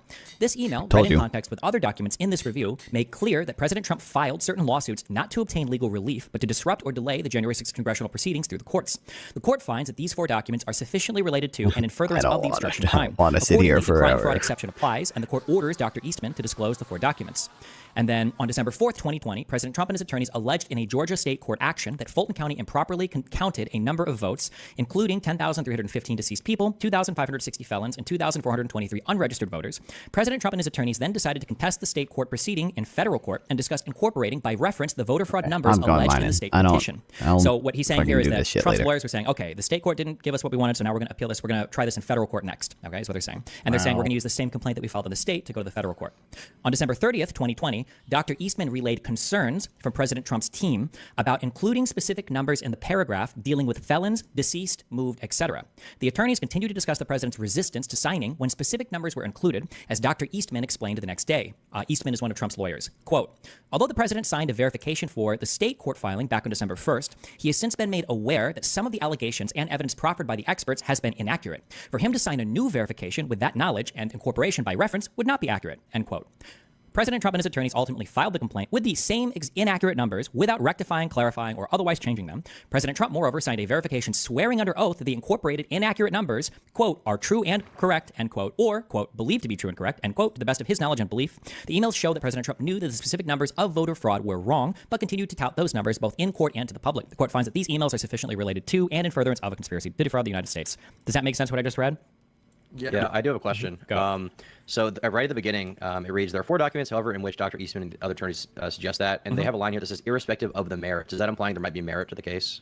Like, what is that? Or are they saying that regardless of what's in it or not? What they're saying is that there are emails from Dr. Eastman saying that regardless of whether they've got a good voter fraud case or not, all they're trying to do is delay or disrupt the January 6th vote. It's saying that's showing there are 4 documents in which Eastman and the other attorneys suggest that regardless of whether they've got a good case or not, the primary goal of their filing is to delay or otherwise disrupt the January 6th it's not vote. actually to find anything, Tom. They're just trying I Hold on. I want that document. What exactly?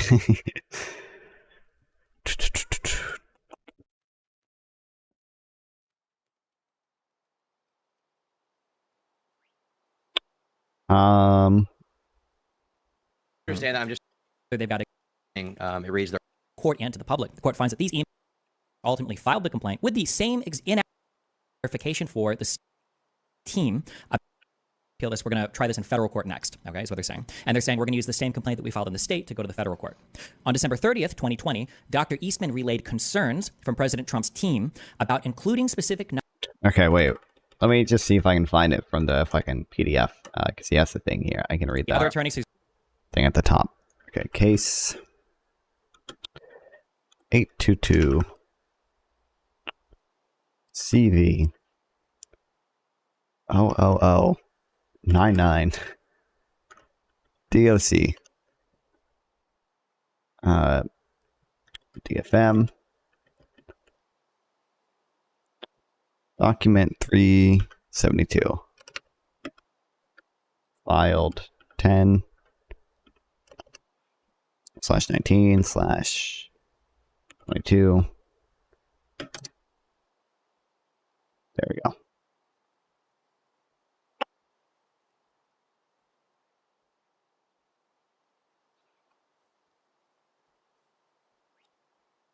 Like anything other attorneys just said, irrespective of merits, primary goal following. Okay, did what I need.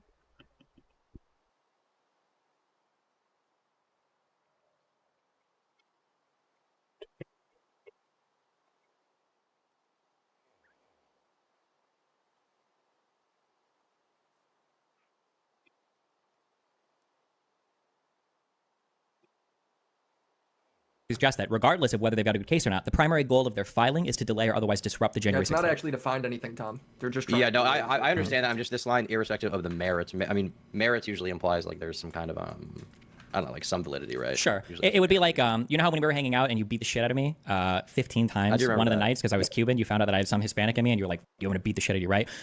Imagine if you and I have like a big debate coming up because you're a professional debater now. And then like the day before the debate, I say like, listen, Tom, that dude beat me up just because I was Cuban, by the way. Even though that statement might be true, there might be merits to it. Obviously, I'm just bringing it up to with our debate the next day, right? So just regardless of the merits, the primary goal of me bringing that up is just to with our debate. And that's what the judge is saying here. Regardless of the merits of if this is true or not, irrespective. He's not saying it is true, but even if it was true, the only reason, the primary goal of filing this is to delay or disrupt the J6 vote, the certification of the presidency. That's what he's saying. I feel like in that case, maybe the line with merits could have been placed later in this kind of little blurb. And the reason I say that is just because merit, like imagine I'm like a conservative guy or somebody disagrees with you who's reading this. When I see the word merit, the second I see that, I'm going to be thinking, wait, there's merit. Right? There is like some validity to this. Okay. Like obviously, I'll doesn't add on to happen that. to any extent regardless. If you make a video, you got to normify some of this. Sure. Yeah, I got it. That's good. That's fine. I will. And also, yes, But, if like, there's stuff like that is like, second, yeah, confusing, that's good to bring up. Okay, yeah. Well, the second you hear that, the the second I hear that, I'm going to be thinking like, oh wait, merit. There's merit, and then I might like stop watching. So I feel like what you have to do is like, because obviously this is like this is from the court documents, and they're just phrasing it after. Like this is at the end, I assume, of like compiling all the evidence, right? Is where this is. Sure. But in like a video format, when you present this, you're gonna have to like be like, we're gonna do an investigation to figure out what happened, and then you're not gonna want to give a conclusion until after. But this will read as like preloading it, and when you have like merit in there, I think once again that kind of like triggers people's like, oh wait, merit, what the fuck? Sure. Okay. But I think you also have to keep the quotes themselves accurate so that you're not like cutting pieces out and putting them all over the place if this is how it's written in the document. But you could just like explain, irrespective of the merit, like just explain what you just told us, that what he's saying is that regardless of if they have a good case on this thing or not, the point is the primary goal is to delay or otherwise disrupt the J6 vote. So yeah. Sure. Okay. On the bottom section, we don't have to go through these, but basically just these are all the people who told Donald Trump that he lost. Some people say they're rhinos or whatever, but like there were a lot of people that were directors of like. They're rhinos? Yeah, that's what they end up calling them. Republicans in You got like name Trump's national field director, his director of National Counterterrorism Center. William Barr was his attorney general. Jeffrey Rosen was another. Attorney General, deputy attorney general, like people from Fox News, his campaign advisors. Mike Pence is vice president. You've got Raffensperger and Kemp, Secretary of State, Governor of Georgia. You've got the the group of the people that went through that court thing earlier. The 8 different I think it was 4 federal judges, 2 former senators, a lawyer, and somebody who worked in Capitol Hill for 20 years. All these people are Republicans. 11 of the judges who ruled against Trump's cases were Trump federal judiciary appointments. Kamala Harris and Tim Walz from Tacos, Music, and the Future of, I'm assuming, America. I talk about it being halftime in America. We're a touchdown down, and I kind of like the idea of being a little bit behind. Well, I'm looking at Coach Walz right now.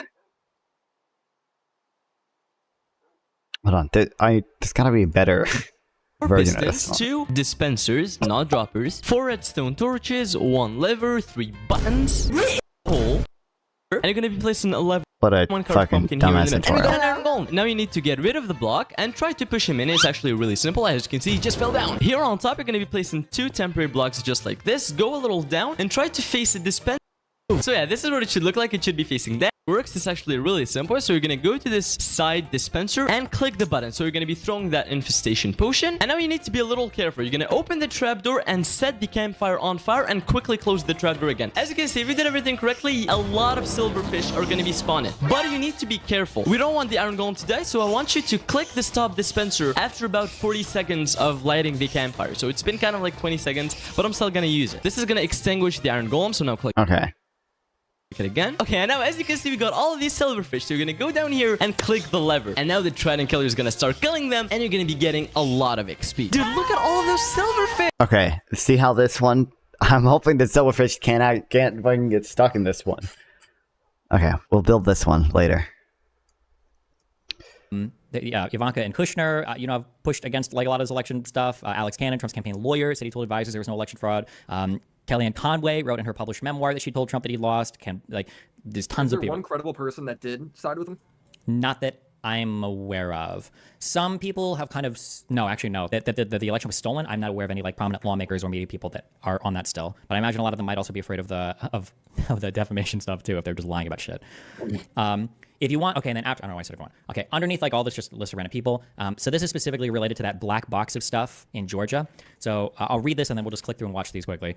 Rudy Giuliani tweeted a heavily cut up video propagated by OAN that claimed boxes of illegitimately filled ballot boxes were being counted after election officials told counters to go home. Election officials investigated and released additional video and explanations showing that these claims were fabricated. Giuliani would later admit to lying in court about this case, claiming that it was his First Amendment right to lie. He would lose that case to the tune of $148 million. And then he would have a bankruptcy case dismissed that he filed to avoid paying this debt due to lying about his assets. Yo, that's crazy. That's how you play the I want to see that Where's quote the say about he lies, dude. That's crazy. Sure. So here's lying about the First Amendment. Sure. Yeah. Here's this real quick. This is the let me know when you guys have this. We're gonna do the playback speed 1.5, the 136 video. Giuliani, you can see I'm retweeting this, but you can see the origination of this Georgia claim. Let me know when you guys are ready. Okay, so I think this is supposed to be showing them. You see it under the table, I think at the top right. They're like pulling out the ballot boxes and they're counting again. You can see them pulling the ballot box. Yes, yeah, this is a really, really big. This was one of the central like voter fraud claims, one of the biggest ones that was claimed. I think Ruby Freeman is going to be in the top left. I think she's one of the people counting that they say she ran the votes over and over and over again. You can just, watching this video, and then we don't have to watch much more. It's just that's basically what this video is. Was OAN ever sued over this or no? I think Dominion has pending litigation against them. I think. So the original tweet coming out here is, watch video footage from Georgia shows suitcases filled with ballots pulled from under a table after supervisors told poll workers to leave room, and 4 people stayed behind to keep counting votes. And then Giuliani quote tweets it, and he quotes the text, and he adds that as well. Your voice. If you want, here is the... Now, keep in mind that the video footage that we're about to watch, not only has Giuliani and Trump's entire campaign seen this video footage, Trump himself has also been made aware of this video footage. None of this is like top secret. And look at the date of this video. The date of this video is December 5th, 2020, okay? So a full month before January 6th. December 5th, 2020, okay? The outcome not expected to change, but legal challenges are still underway, including one involving that video right there from State Farm Arena. President Trump's lawyer, other supporters too, call it the smoking gun proving election fraud. Channel 2 investigative reporter Justin Gray spent the day with Georgia elections officials, as we saw in that video. And Justin, we saw it. You went frame by frame to uncover and then really show everyone what happened. Yeah, George, we spent a lot of time today with the state's lead investigator. We looked at that video for hours, going through it very carefully, looking not just at that short clip that Rudy Giuliani shared, but also the critical hours before it and after it, going through the chain of custody for those ballots in question the entire time. You went through hours. Yes. We went frame by frame with state election investigators. They've already spent hours analyzing this video. Looking at the election night surveillance tape that President Trump's personal attorney, Rudy Giuliani, calls a smoking gun. Quote, suitcases pulled from under a table. We can show exactly when they were placed under there. So these were not mystery ballots that came from a mystery location? No. They were right there in the room. Yes. People watched them place it in those boxes. Yes. This is the short section of the video the Trump team has shared. It's not suitcases being pulled from under that table, but official sealed ballot containers. If we go back in the video to hours before, you can see that table being brought into the room at 8:22 a.m. Nothing underneath, no hidden suitcases. Then we can see at 10 p.m. with the room full of people, including official monitors and the media, as ballots that have been opened but not counted are placed in the boxes, sealed up and stored under the table. The reason? Employees thought they were done for the night. They were planning on going home. Yes. As you can tell by the fact they're sealing everything up and preparing to leave. Here's where there was confusion. Media and observers left as employees packed up. But this phone call changed that. Fulton's election director called the supervisor here to say, keep working, keep counting. After the Secretary of State's office called him to say you shouldn't stop this early. That's when employees pulled these containers of ballots back out, the so-called smoking gun video, and went back to work. These are the same ballots official monitors watched them put away. No magical appearing ballots. These are ballots that were processed in front of monitors, put in the boxes in front of monitors, and placed there in front of the monitors. So what about that gap? Well, this is what happened during the roughly an hour before an official state observer returned. Employees scanned ballots. Yeah, these are just typical everyday election workers who are just doing their jobs. I mean, it's not like this is an Ocean's 11 level scheme that's put together in the middle of the night. Now, there was about an hour there before the state official monitor got back. But if you watch that video, you see what they're doing. They're scanning those ballots. The state election lead investigator looked at all that video, hours of it, says that she sees no evidence whatsoever of any wrongdoing. Reporting live at the state capitol, Justin Gray, Channel 2 Action News. Okay, so that's that.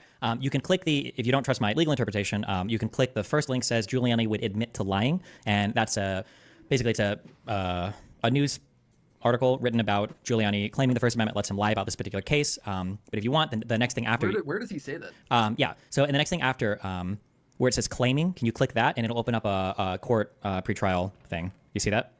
Mm-hmm. Yes. Okay. Does it need to be soul sand campfire? 1 lever, 3 buttons. British. 1 soul campfire or any campfire, it doesn't matter. 1 flint and... Okay. Dude, this tutorial fucking sucks, dude. Get some water. You piece of shit. Yeah, okay. Okay, so this is filed by Giuliani in the top left. You can see this is the United States District Court for the District of Columbia. So this is a federal court, first stage. You can see that the plaintiff is Ruby Freeman. So she's suing the defendant, Rudolph W. Giuliani. This is so this is that case. And then this is a pretrial motion, okay? So whereas defendant Giuliani believes that he has legal defenses to this complaint, and whereas defendant Giuliani is desirous to avoid unnecessary expenses in litigating what he believes to be an unnecessary dispute. So basically he's saying that, like, I think I can defend myself against this. We don't need to go to court. This is silly. The next thing is, it is hereby stipulated solely for the purposes of this litigation, the defendant Giuliani, for the purpose of deciding this case on the legal issues and recognizing that all other defendants previously identified in the complaint have resolved their claims with all plaintiffs and without admitting to the truth of the allegations, hereby does not contest the following allegations. So all he's saying up here is that I'm not admitting to anything in this thing that could be used in any other case, and all the other plaintiffs and everybody else has settled their shit. So he's not making it so wide that it would cover other cases. This is all like probably standard boilerplate stuff that would show up in any complaint or pretrial thing. So there's 4 parts in here. 1, defendant Giuliani concedes, solely for the purposes of this litigation before this court on appeal, that defendant Giuliani made the statements of and concerning plaintiffs, which include all the statements detailed in the plaintiff's amended complaint, and he does not dispute for purposes of this litigation that the statements carry meaning that is defamatory per se. So what he's saying here is that they filed a complaint saying that I committed essentially defamatory per se. Defamatory per se means you've done defamation, and it's of such a character demeaning quality you don't have to prove damages to win a suit for it. But so he's saying that yes, I did say all the defamatory statements that were in that complaint. That's part 1. Part 2 is that defendant Giuliani, for the purposes of this litigation only, published those statements in the description below. 4 iron bars, 2 publish the statements. They can't say them privately. So that's part 2. buckets, and then this 3 is probably that the defendant most Giuliani, for the purposes of this litigation only, does not contest that to the extent the statements were statements of fact and otherwise actionable. Such actionable statements were false. So he doesn't contest that these were false statements. This stipulation does not affect Giuliani's ability to seek set off, offset, or settlement credit, or his argument that his statements about are a stack of constitutionally building blocks, protected maybe a statements little or less, opinions, and of or any course the applicable glass is statute of optional, limitations, but it or makes that the build Giuliani's look statements in fact cause plaintiffs any damages, and the amount of any alleged damages which Giuliani's statements may have caused, or any other legal defense not expressly waived by this stipulation. So just because he's admitting this doesn't mean that he still can't defend himself. In court, because number 4, defendant Giuliani does not contest solely for the purposes of this litigation, including on any appeal in this litigation, factual elements of liability subject to any retained affirmative defenses not expressly waived herein regarding plaintiff's claim for intentional infliction of emotional distress and other related tort claims. So he's not saying that, fine, okay, maybe I did cause emotional distress, maybe there's other civil things you can sue me over.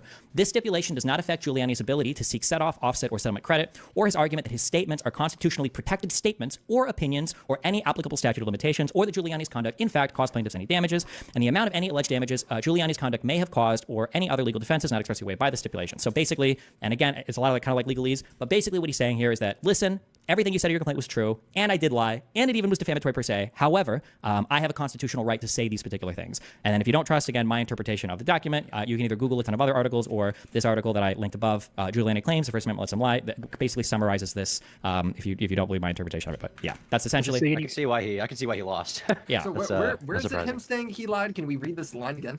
Yeah. Because this legalese talk. Yeah. Where does it say that he intentionally lied? Well, all lies are intentional.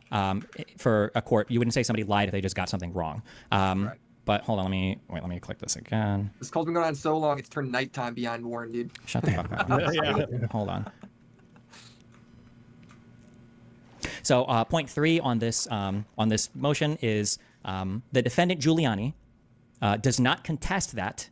He doesn't contest. He's not arguing. Right. To the extent the statements were statements of fact and otherwise actionable, so he doesn't contest that he made statements of fact, and they might have been actionable statements. You might have been able to take action against them. Does actionable mean like you can sue him? I think that actionable here means either that you can sue him or that they're causing damage to plaintiff. Does not contest that to the extent the statements were statements of fact and otherwise actionable, or just that they're statements that like people are hearing that can cause things to happen. I think might be is what my interpretation would be here. Okay. But that such actionable factual statements were false. So the defendant Giuliani does not contest that such actionable factual statements. No, what happened? Wait, how did this happen?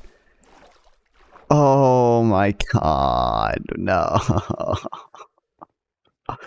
Dude, how did this happen? What happened? How? I must have accidentally done it while I was breaking the farm. Oh no. Oh, it's so annoying to fix, dude. Oh my god. How did I don't know if I did this or not, or if it must have been me. What else has been on? Oh my god. Dude, anytime a single piece of water touches these waterlogged slabs, basically what I have to do now is fill this entire thing in and then break everything and then replace down the rails in the precise manner that they need to be placed down in. But I don't know. Should be fine. Okay.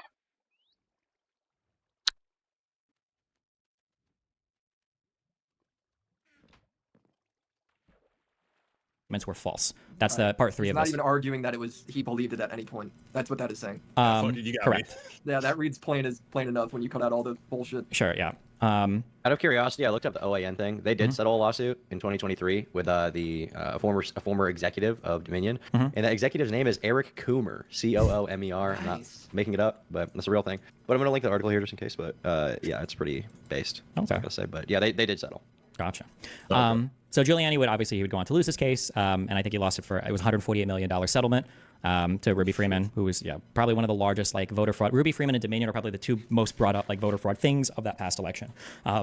And the Ruby Freeman thing was just a lie invented by Giuliani, as we've seen, and the Dominion thing was just a lie invented by Sidney Powell that was spread by Fox News. And a lot of the Dominion lie has to do with there was some rigged election in Venezuela or some shit.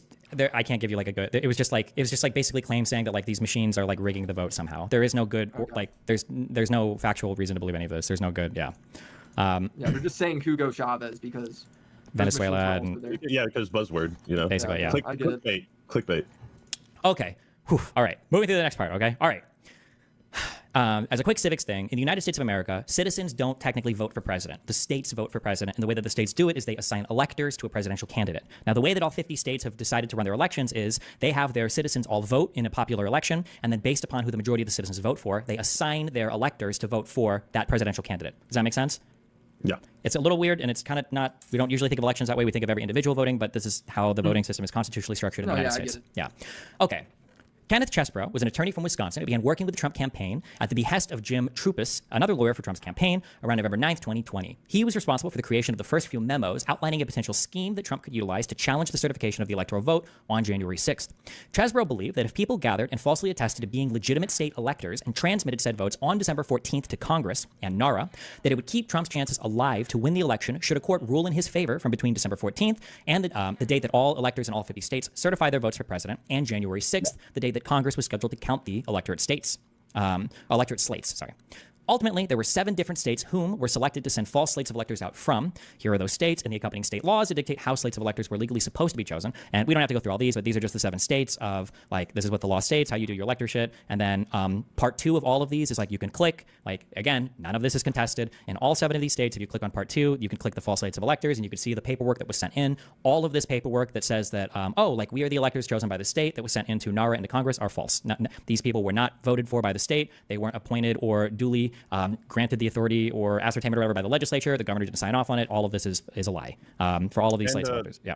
These were all swing states in the election? These were the 7 that Trump thought he could fight over. It was Arizona, Georgia, Michigan, Nevada, Pennsylvania, Wisconsin, and New Mexico. It would have been funny if you sent the false electors to, like, California, and they're like, yep, we vote Republican. Yeah. So the electors, who were the electors traditionally chosen by? So what I believe that the process that'll happen is actually, we can actually just read it because I've linked the laws in each of these. I'll get them to reset their trade. I'll read out for Michigan. The electors of president and vice president shall convene in the Senate chamber on the capital of the state at 2 p.m. Eastern Standard Time on the first Tuesday after the second Wednesday in December following the electors' election at any time before receiving the certificate of ascertainment of appointment of. So the electors are basically just the state legislature says, here's our 7 Republican electors and here's our 7 Democrat electors. And then when the state votes, who you're actually voting for are each of these electors. You're voting for them to send their vote to Congress for who's going to be the president, basically. So when you vote in Florida, you're not actually voting for Donald Trump or Kamala Harris. You're actually voting for the electors of the legislature that will vote for Donald Trump. So the elector is chosen by the state legislature? Correct. Ultimately, yes. Clear. Okay. Yes. So my question is, how does this process work? Like, were these false guys just going to show up and be like, I'm the guy, actually? Like, how's that going to work? So basically Pretty much, Tom. Yeah, so you have 2 spies, man. You have 2. Yeah, so basically what they did was they just wanted to like basically sign a piece of paper and mail it to Congress, pretending that they were the actual people that were chosen. I think I have this later on. So basically, he wanted to do mail-in ballots and commit fraud. I mean, you could say that. Was it Michigan? What am I thinking of? Hold on. Nick, I saw you taking this selfie earlier. What were you doing there, buddy? Who's that for? Snap streaks. Oh, there you go. Okay, I saw you like looking around. After you took it, you were like, anyone see me do that? Yeah, you're on live stream, right? We can see. Am I live right now? Yeah, you are live. Way to go, dumbass. Yeah, you're live, bro. We know. Why don't I have this video? I think it's gonna be later on in this document. Fuck you. Not bad. Yeah, So it is. hold on, the Go 7 ahead. electors are those. So each party puts up 7, right? So No. It's however many electoral votes I think you have in your state. It's not. I just use 7 as an example. But So like, there would be, like, let's say Illinois is 21 or whatever. It used to be 21. I don't know if it's 18 now or what. But Mhm. then there would be 8 and 8. yeah, I believe so. Yeah. And then they just come together and they're like, yep, the vote did go this way. And then they just go to, they just like certify it. Like they say yes. Yeah, that basically the state legislature, I think with the governor being there, will say that like, well, here's who our votes went for, and then So each elector is like an actual person. Yes, each elector is an actual person. That's why if you click any of the fake elector slates, you'll see that there's like a signature for every single elector. Some of these people, because they wanted to try to pretend to be more legitimate than they actually were. Here, I'll link a video here. I think this might be later on my document, but you can click this video here. They went to this is the an example actual of, Jesus Christ, this is loud. Let me know when you open Capitol. this, and then we can 1.5 times this. Okay, what is this supposed to be? So these are these were the electors chosen by the Trump campaign to try to go to the Capitol and sign their own like electorate slate, even though they didn't win.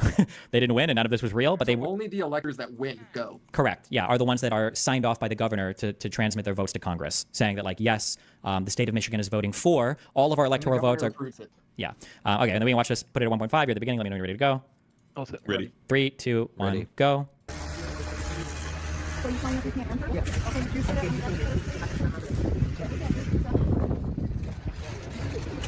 okay, you said you can't enter. What I said was, for the Capitol Commission, for the governor's office, for the Speaker of the House, for the Speaker of the Senate, Capitol is closed unless you have an officer that can conduct business today, or if you are taking part in the electoral college process. Anybody else not to come in? The electors are already been checked in. They're also elected. All 16 electors have been advised by the governor staff that we're going to be here to vote electoral college have been checked in the register. But these are the rest of the electors. I understand. Is the Capitol closed? Captain, the electors are also, the GOP electors are also on the governor's certificate of ascertainment. I'm not going to get into a political debate. I'm following orders. It's the official sealed document. Their certificate of ascertainment has also the GOP electors they have here. They're going to do their constitutional duties. And the constitutional duties Stand in his ground, though. I understand they're not being permitted in. If you have a problem, you can contact the governor's office, the Speaker of the House, the Senate Majority Leader, or... Okay, so you can close this now.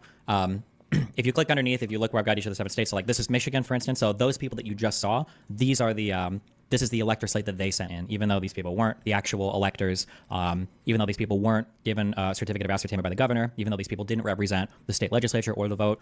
You can see they sent this in, pretending basically that they were actually, and there's the USPS, the United States Priority Mail, where they mailed it to Congress, because we'll see why later on, but yeah, you can see that. You can see that. Did they get convicted of A number of people have been charged with crimes in these states. I don't know the right now the status of every single one of those court cases, but I believe at this point, I think every state has had at I least think one those person are charged. Georgia people.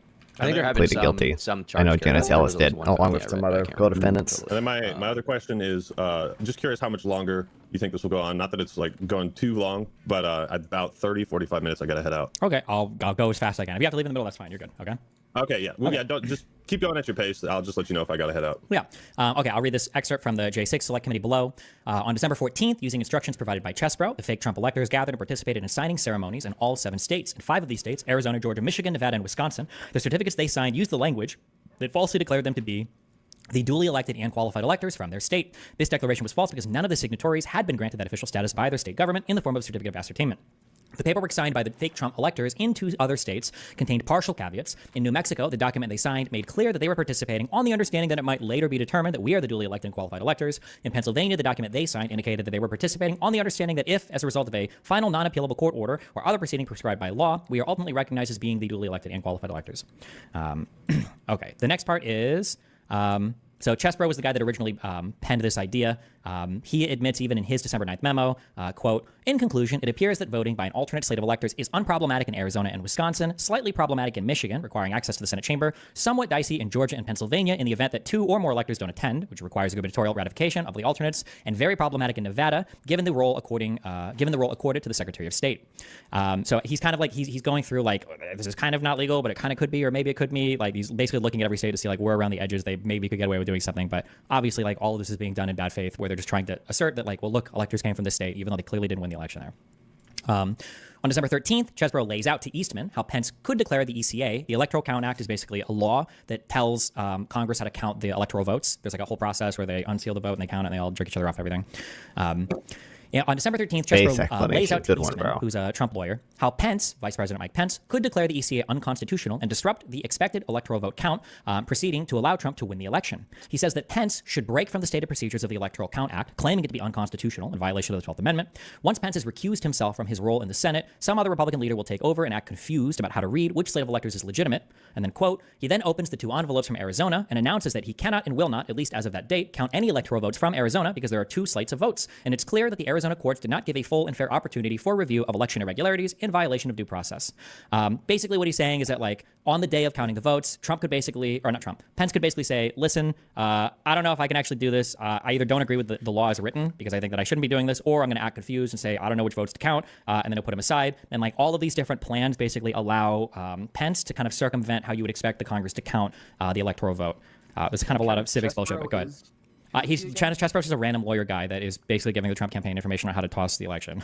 So yeah, he's laying out like what is the what is the way to circumvent procedurally, like how could they do it if they were going to? It's Yeah. bedrock. Why would I be able to They're put torches in my... the ball for this, right? They're saying he should recuse himself of his role, which doesn't mean he leaves, but he's saying like, oh, I can't do my role in the Senate, and then some other guy will just be here and like be confused. So they're trying to involve like a lot of people in this essentially. Correct. His proposition is kind of, yeah. Which is why they kept saying like, if Mike Pence does the right thing, that's kind of why. Yeah, this is the right thing. Yeah, this is the right thing. This is what they're talking about. Yeah. Destiny, do you think there's any possibility that like Pence, his motivation could have been where he looks at the 2 lists and does everything that you've laid out here with the intention of just buying time to uncover what they genuinely believe is irregularities? Or That is this, could like, be the absolutely case. malicious? That would be like a crazy charitable. No, actually, I don't think that's possible. You could read it that way, but the issue is just that as of this point, there hasn't been any credible voter fraud brought forth anywhere. There's no reason up to this point. How can you read it that way? What would be The reading? So the reading is always just they just need 1 more week. They just need 2 more weeks. They just need to push things off to find voter fraud somewhere. That's always the But the issue is that like they were losing all their court cases. They hadn't presented good evidence of any voter fraud. And keep in mind that like not only are they having trouble finding any voter fraud, they're alleging that there's enough voter fraud across 7 different states to swing the election. But for some reason they haven't presented any good evidence anywhere in the court of public opinion to any of these media people behind the scenes, to any of Trump's White House officials, to any of the state officials counting, or any of the courts or the trials that they've been like taking part in. They just haven't presented any good evidence anywhere yet. So maybe it's out there, but I think I feel like it's a leap to assume that they were going to find something. But Wait, so basically they just wanted Pence to like filibuster. That was his whole role. We were supposed to like try to make it go as slow as possible. So potentially, or to have him just basically choose Trump to be president. There was a way that he could do that as well. Isn't his role in that certification process, wasn't it more like ceremonial? Yeah, It's previously. supposed to be. That's how it's understood. That's why, even though people will say, well, this was legal theory, part of this legal theory was Pence saying, actually, the ECA, the Electoral Count Act, this is actually an illegal law, and it's in violation of the Constitution. It was supposed to be for him to make that judgment, which is like the idea that this was, like Pence's legal team went over this, and they said, this is not legal. There's no way you can do this. And even Chesebro's own thing is basically saying, like, we have to say that this law that was passed by Congress isn't actually legal, that the Supreme Court would shoot it down. And there's no evidence to think that they would do that either. There's no reason to think that. Yeah. Didn't Mike Pence also say later on something along the lines of, like, I couldn't support someone who thinks they're above the Constitution, or he said something to that effect, and I don't know if you've included that in this document, but Maybe I also felt like that was. That's why he's not on the ticket right now. Sure, and I think that might come up later. Sorry if I'm skipping. No, yeah, you're good. He did. He said, you know, all Americans deserve to know that Donald Trump asked me to put himself above the Constitution. Anyone who puts himself above the Constitution should not be president of the United States. Anyone who asks someone else to put them above the Constitution should not be president of the United States. Again, what a cool mine shaft that it's on bedrock. I think that do you mean in relation to Supreme Court? Do you mean there's no reason to think that they wouldn't shoot down this crazy idea? Nobody, no serious legal person thought that this was possible. This was a legal theory, like me killing you and then saying that, like, well, I think the First Amendment protects my right to speak, and the way that I killed you, was by stabbing you in the ear, and I think that's kind of like speaking something violent into your ear. Like, it would be like that. Like, that is a legal theory. That's like the whole like Ben Shapiro defense for why it's not a big deal. Maybe, yeah, sure, yeah. There's also Chesebro in the media. He had his secret Twitter account got leaked, and there's funny tweets of him where he's like tweeting shit about how like if you click the let me see, hold on. If you click that, Chesebro's secret Twitter account was leaked, in which he'd made multiple tweets detailing how Trump could win the election via Pence overturning the vote while the electoral votes were being counted. I think that middle one that says leaked. No, wait. Multiple tweets. That one. Like, this is Chesebro's alt on Twitter saying, "You don't get the big picture. Trump doesn't have to get courts to declare him the winner of the vote. He just needs to convince the Republican legislatures that the election was systematically rigged, but it's impossible to run it again, so they should appoint electors instead. He will push it all the way to early January, and if necessary, rely on Pence to count only electoral votes sent in by the Republican legislatures, or count no disputed electoral votes and throw the election to the House, which would elect Trump 80%, 80-20 in Trump's favor." So this is like the plan. Okay, everybody knows this in the Trump campaign. Solid plan. Sure, yeah. Solid. The next section here is Trump's direct involvement. On December 6th, Mark Meadows is the chief of staff of Donald Trump at the White House. Chief of staff means that he's basically the guy that Trump would go to for any of his staff to do anything. He's like your head, I don't want to say like head bitch or head assistant, but he's like directing everybody beneath you. So on December 6th, Meadows forwarded the November 18th memo from Chesebro to Trump campaign senior advisor Jason Miller. Meadows and Miller began to work to gather the 79 needed Republican electors on the November ballot in the 7 states they plan to have transmit false electoral votes to Congress. Trump campaign associate general counsel Joshua Finlay told the January 6th Select Committee, quote, "It was my understanding that the president made this decision, and quote, to pursue the electorate scheme by December 7th or 8th. Finlay claimed that the campaign's general counsel, Matthew Morgan, directed the campaign lawyers to, quote, look into electors in these potential litigation states, end quote. In deposition testimony provided to the J6 committee, RNC chairwoman Ronna Romney McDaniel said that on or around December 12th, Trump, along with Eastman, called her to stress the importance of gathering. That was like a half news. That was awesome. We don't have to read her testimony, but that's all linked there too. But Trump was like personally involved in all of this.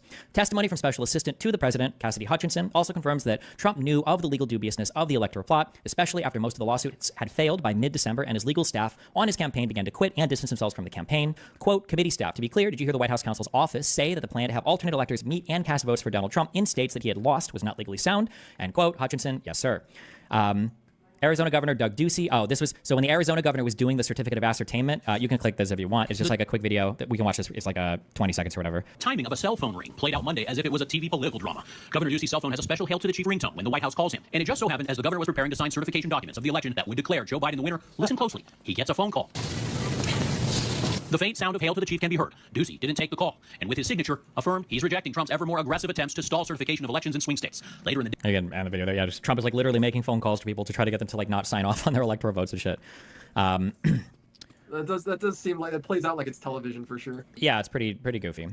We don't have to do this next session. Many doubted the alternate electors' legitimacy. Like a lot of the electors themselves, what does that mean? Basically, a lot of the electors themselves weren't sure if it was legal or not. I think I've got a video later on where a lot of them felt like they'd been misled by the campaign because the campaign was telling some of them that it's all on the up and up, and they were like, "Well, we thought that this was fine. We didn't know because like people like Chesebro or people in Trump's campaign were just lying to us." It's basically them complaining about that. These are the electors, so these are the people that actually signed those false certificates. You've got beneath this, there's a section called the coup memos from Eastman. They're referred to as the coup memos. Obviously, he didn't call them that. But if you click on the one from December 23rd and you click on the one from January 3rd, you can literally read out, like, none of this is like conspiratorial. They're like, well, maybe they said this right. Like, all of this is like in emails, like sent to each other. So for instance, if you look at the like the first memo, for instance, the one on December 23rd, if you go to page 2, like he has here, like, here's the scenario that we propose. 1, VP Pence presiding over the joint session begins to open and counts the ballots, starting with Alabama, without conceding that the procedure specified by the Electoral Count Act, the ECA, of going through the states alphabetically is required. When he gets to Arizona, he announces that he has multiple slates of electors, and so he's going to defer the decision on that until further finishing the other states. This would be the first break with the procedures set out in the Act. At the end, he announces that because of the ongoing disputes in the 7 states, there are no electors that can be deemed validly appointed in those states. That means that the total number of electors appointed, the language of the 12th Amendment, is 454. This reading of the 12th Amendment has also been advanced by Harvard law professor Lawrence Tribe here, and then he tries to quote some other wacky law dude who's like, oh, I think that, like, you know, we would know what would happen if there weren't enough electors, basically. There are at this point 232 votes for Trump, 222 votes for Biden. Pence then gavels President Trump as reelected. The fourth part here is Howells, of course, from the Democrats, who now claim, contrary to Tribe's prior position, Tribe being the law professor, that 270 is required. So Pence says, fine, pursuant to the 12th Amendment, no candidate has achieved the necessary majority. That sends the matter to the House, where the votes shall be taken by states, the representation from each state having 1 vote. Republicans currently control 26 of the state delegations. The bare majority needed to win that vote. President Trump is reelected there as well. But like, yeah, all of this is like laid out. More Republican states. Yeah, exactly. California would then be 1 vote. They have like written out an email. This is nuts, dude. What the? Like plan B, C, D, E. They have all the plans lined up. I have a question. How exactly did like what was the proposal process or communication process like for the Trump campaign to get these false electorates in each state to do what they wanted? Like, what was that process like? So that kind of was in the section I skipped. Many doubted the alternate electors' legitimacy. Well, and it was in the one that I read a little bit before. Basically, what the Trump campaign started to do is they started to make calls in these states to try to find people who would volunteer to be like the electors. So they're looking for, I think, like people that had worked in government or people that worked ostensibly like with the Republican parties in these states to basically show up and sign and say, like, I'm an elector from the Republican state legislature. I attest to voting for Donald Trump or whatever. It was basically just the campaign reaching out to and trying to find a bunch of people. Yeah. Okay. How many people were involved in this then? I mean, it seems like it's a pretty wide-reaching... if you go under Donald Trump's direct involvement, it says that Trump campaign senior advisor Jason Miller... Meadows and Miller began to work together the 79 needed Republican electors on the November ballot in the 7 states they plan to have transmit false elector votes to Congress. So it was 79 different electors that they had contacted to get together in all of these states to do everything. Yeah. Okay, so 79 electors, and then at the top you have like Trump, Jason Miller, Eastman. That's basically the main guys. Yeah, and everybody basically involved in like the Trump... So... As the president of the United States, you have a lot of resources available to you. You've got like the Office of Legal Counsel, your Department of Justice. These are kind of like all your like official people. But then Trump had his own people on the side that he was using to kind of farm all the crazy conspiracy stuff. So that would be people. Anytime you hear the name Giuliani, Eastman, and Powell and Chesbro, these are like the wacky, crazy side people. They're not part of the White House. They're not part of the government. These are just like Donald Trump's like crazy dudes that he has that are basically like doing his kind of like bidding for him. If that makes any sense. Jason Miller was a member of, he was like chief of staff or something, right? Mark Meadows was his chief of staff, yes, but he's like pretty clearly operating as like kind of just Trump's like personal bitch here. He's not like, it doesn't seem like he's not performing like official White House duties, basically. I know this name Jason Miller. Who was this guy? So you're just living with 2 women? Are we gonna acknowledge that? They're just, I don't know. They're just 9 p.m. and you just got 2. They wander around in the background. I don't know what they're doing back there. Okay. Okay. So yeah, men are talking. Yeah. They escaped. Do not go to his apartment. Do not go to his apartment. Okay. Scrolling down. Okay, we're blazing through this. Okay. Okay. Past the coup memos. Oh yeah, Eastman. I think it might be disbarred. His license has already been suspended. I think he's on his way to disbarment. Pressuring Mike Pence on January 2nd. Pence went over the procedures of the certification of the election as set out in the Electoral Count Act with his counsel, Greg Jacob, Chief of Staff Mark Short, and the Trump campaign's general counsel, Matt Morgan.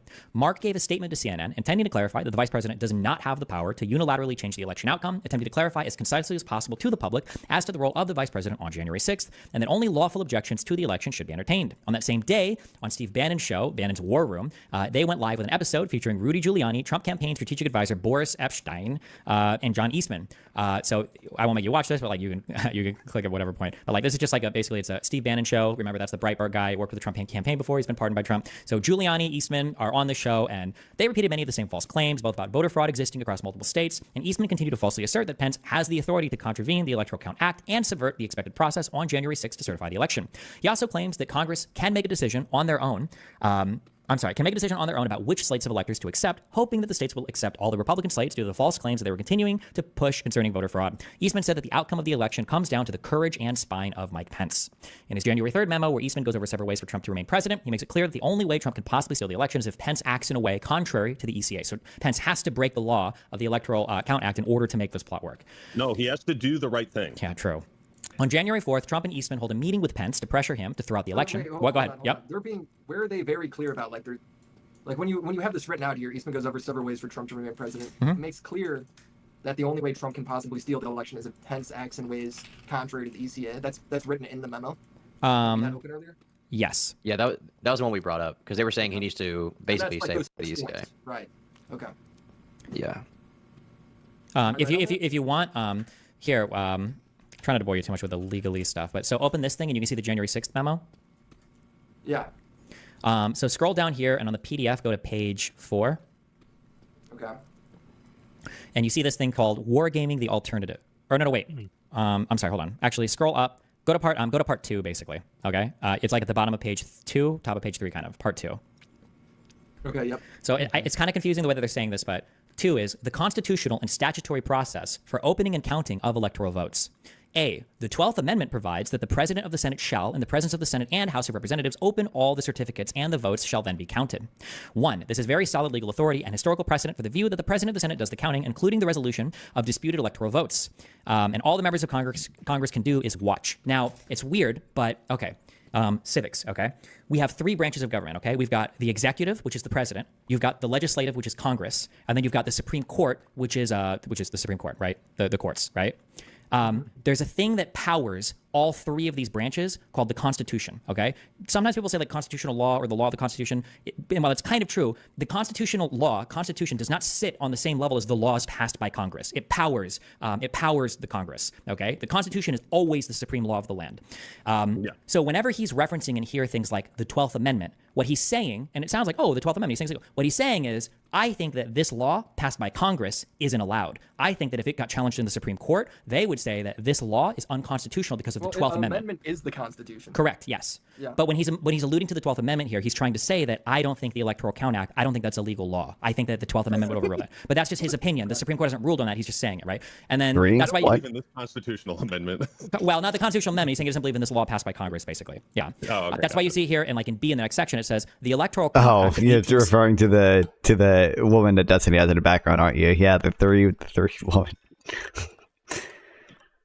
87, which is likely unconstitutional, provides, and then that's what he goes they through have not addressed. Basically, that 1887. Yes, exactly. So yeah, we've used this for a long, long, long time. Yeah.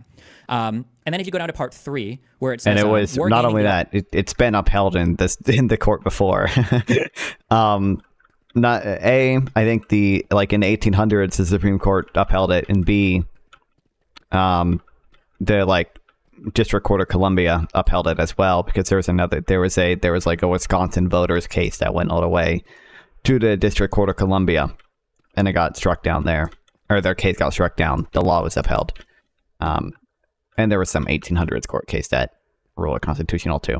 And Greg Jacob testifies that even Eastman himself acknowledged that not a single Supreme Court justice would side with him on this. So, alternatives. Here is where he goes through this is what happens if Pence doesn't play ball with us, basically, right? Yes, these memos are. It wasn't. I shouldn't say testify. I was using testify colloquially. He didn't legally testify, but he did write an op-ed where he said that. It wasn't legal testimony, so he could just be lying. Who knows? But they're all published by them. They don't deny any of that. This is all open stuff. Yeah. So wargaming the alternatives. VP Pence opens the ballots, counts those certified by the state executives, and does not receive any objections, meeting the requirements of the Electoral Count Act. Then that would mean that Biden wins. B, Vice President Pence opens the ballots. He receives objections to the 7 states with multiple ballots. The 2 bodies adjourn to their separate chambers and decide which slate of electors to count. Subsection 1, the House votes to count the Biden slate. The Senate votes to count the Biden slate as well, depending on Georgia election. Only 1 to 3 Republicans voting the Democrats would yield the result. Then Biden would win. Or subsection 2, the House votes to count the Biden slate. The Senate votes to count the Trump slate under the Electoral Count Act. Because the two houses do not agree, the slate certified by the executive prevails. Biden wins, so that's following the law, the Electoral Count Act. And then subsection 3, the House votes to count the Biden slate. There's a filibuster in the Senate, contrary to the time limits of the Electoral Count Act. The standoff until the filibuster ends by a cloture vote, which would only take 10 to 12 Republican senators to accomplish. After the cloture vote, either section 1 or 2 above, then Biden wins, okay? And then for section C, I won't read through all of these, but just so the VP Pence opens the ballots. He determines on his own, which is valid, asserting that the authority to make that determination under the 12th Amendment and the Adams and Jefferson proceedings is his alone. Everything in the Electoral Count Act to the contrary is therefore unconstitutional. So he has to break that law. And then he goes through like how that could turn out here. And obviously in all three cases here, Trump wins. Subsection 1, state legislature, blah, blah, blah, Trump wins. Subsection 2, Trump wins. Subsection 3, Trump wins. So basically, yeah. So they're saying that like basically in order to, we want Pence to break this law here because it'll help Trump. It'll be the way that Trump is guaranteed to win the outcome of this, right? Yeah, like any way it goes through officially, basically what they're saying in a reality where they act how they've acted for however long. 150 years. Yeah. Biden wins. But if Trump, or sorry, not if Trump, if Pence does this one thing, Trump wins, basically. Yes. Yeah, and C is specifically saying like this is illegal. Yeah. Well, anything that references the 12th Amendment is illegal. They're just saying that what they're really saying is that if the Supreme Court were to look at this, the Supreme Court would agree with us and say that that law is illegal, actually. So even though we're breaking that law, we think that law is unconstitutional, and the Supreme Court would agree with us, is what he's saying. Okay. Yeah. Whew. Okay. You said on January 4th, Trump and Eastman hold a meeting with Pence. Yes. To pressure him to throw out the election. I think that's where we were. How do we know that meeting happened? Multiple people give testimony to it. There's just a lot of the thing is so one of the things I say on stream all the And time Mike is you Pence can't hide himself huge has said conspiracies. so, The idea that right? hundreds of So- thousands of people are involved, it's not feasible. This is that kind of conspiracy. You just can't hide it. Like remember every time Pence is talking to somebody, like he's talking to his legal counsel Where's afterwards. that allegation coming from? For which thing? The thing is, like, I agree with what you're saying on like a basic level, and I think you're probably right. I just think that if you're going to present this, you're going to need to have like this. These 12 people all said this meeting happened. On January 4th, Trump began to ramp up public. Oh no. Where does it say he had a On meeting January with, 4th, Trump and Eastman hold a meeting with Pence to pressure him to throw out the Yeah, election. who are the people saying he had a meeting?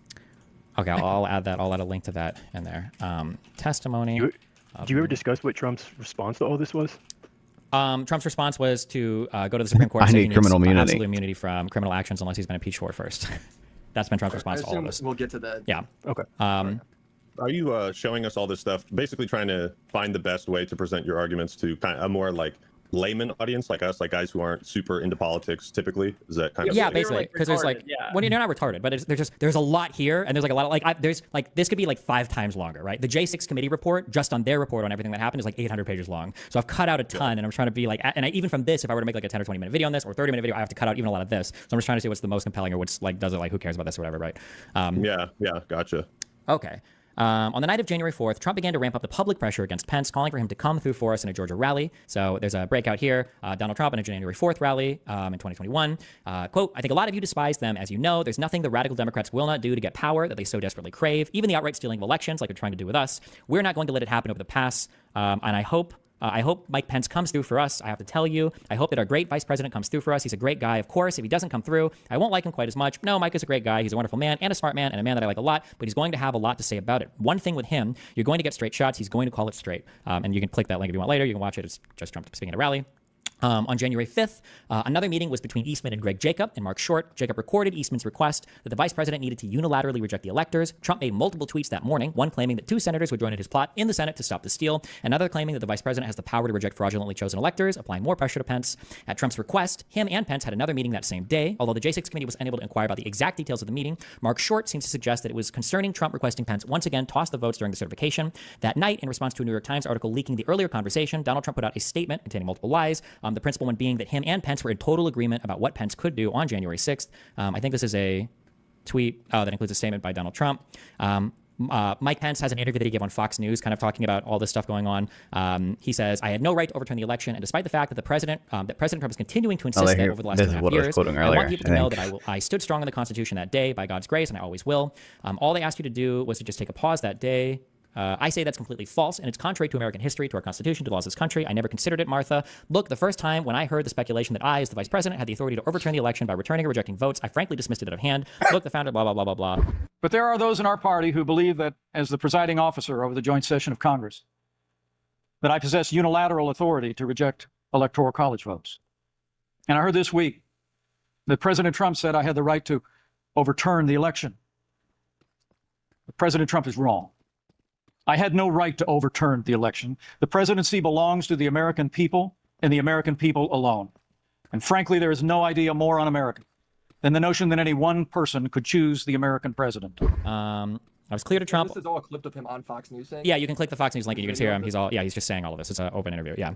Okay. But let's be clear on the point. It wasn't just that they asked for a pause. The president specifically asked me, and his gaggle of crackpot lawyers asked me to literally reject votes, which would have resulted in the issue being turned over to the House of Representatives, and literally chaos would have ensued. So, Martha, people can read the indictment, and frankly, I said before, I'd hope they did not come to this point. I don't know if the government can meet the standard, the burden of proof, beyond reasonable doubt for criminal charges, but the American people deserve to know that President Trump and his advisors didn't just ask me to pause. They asked me to reject votes, return votes, essentially to overturn the election, to keep faith with the oath that I made to the American people and the Almighty God. I rejected that out of hand, and I did my duty that day.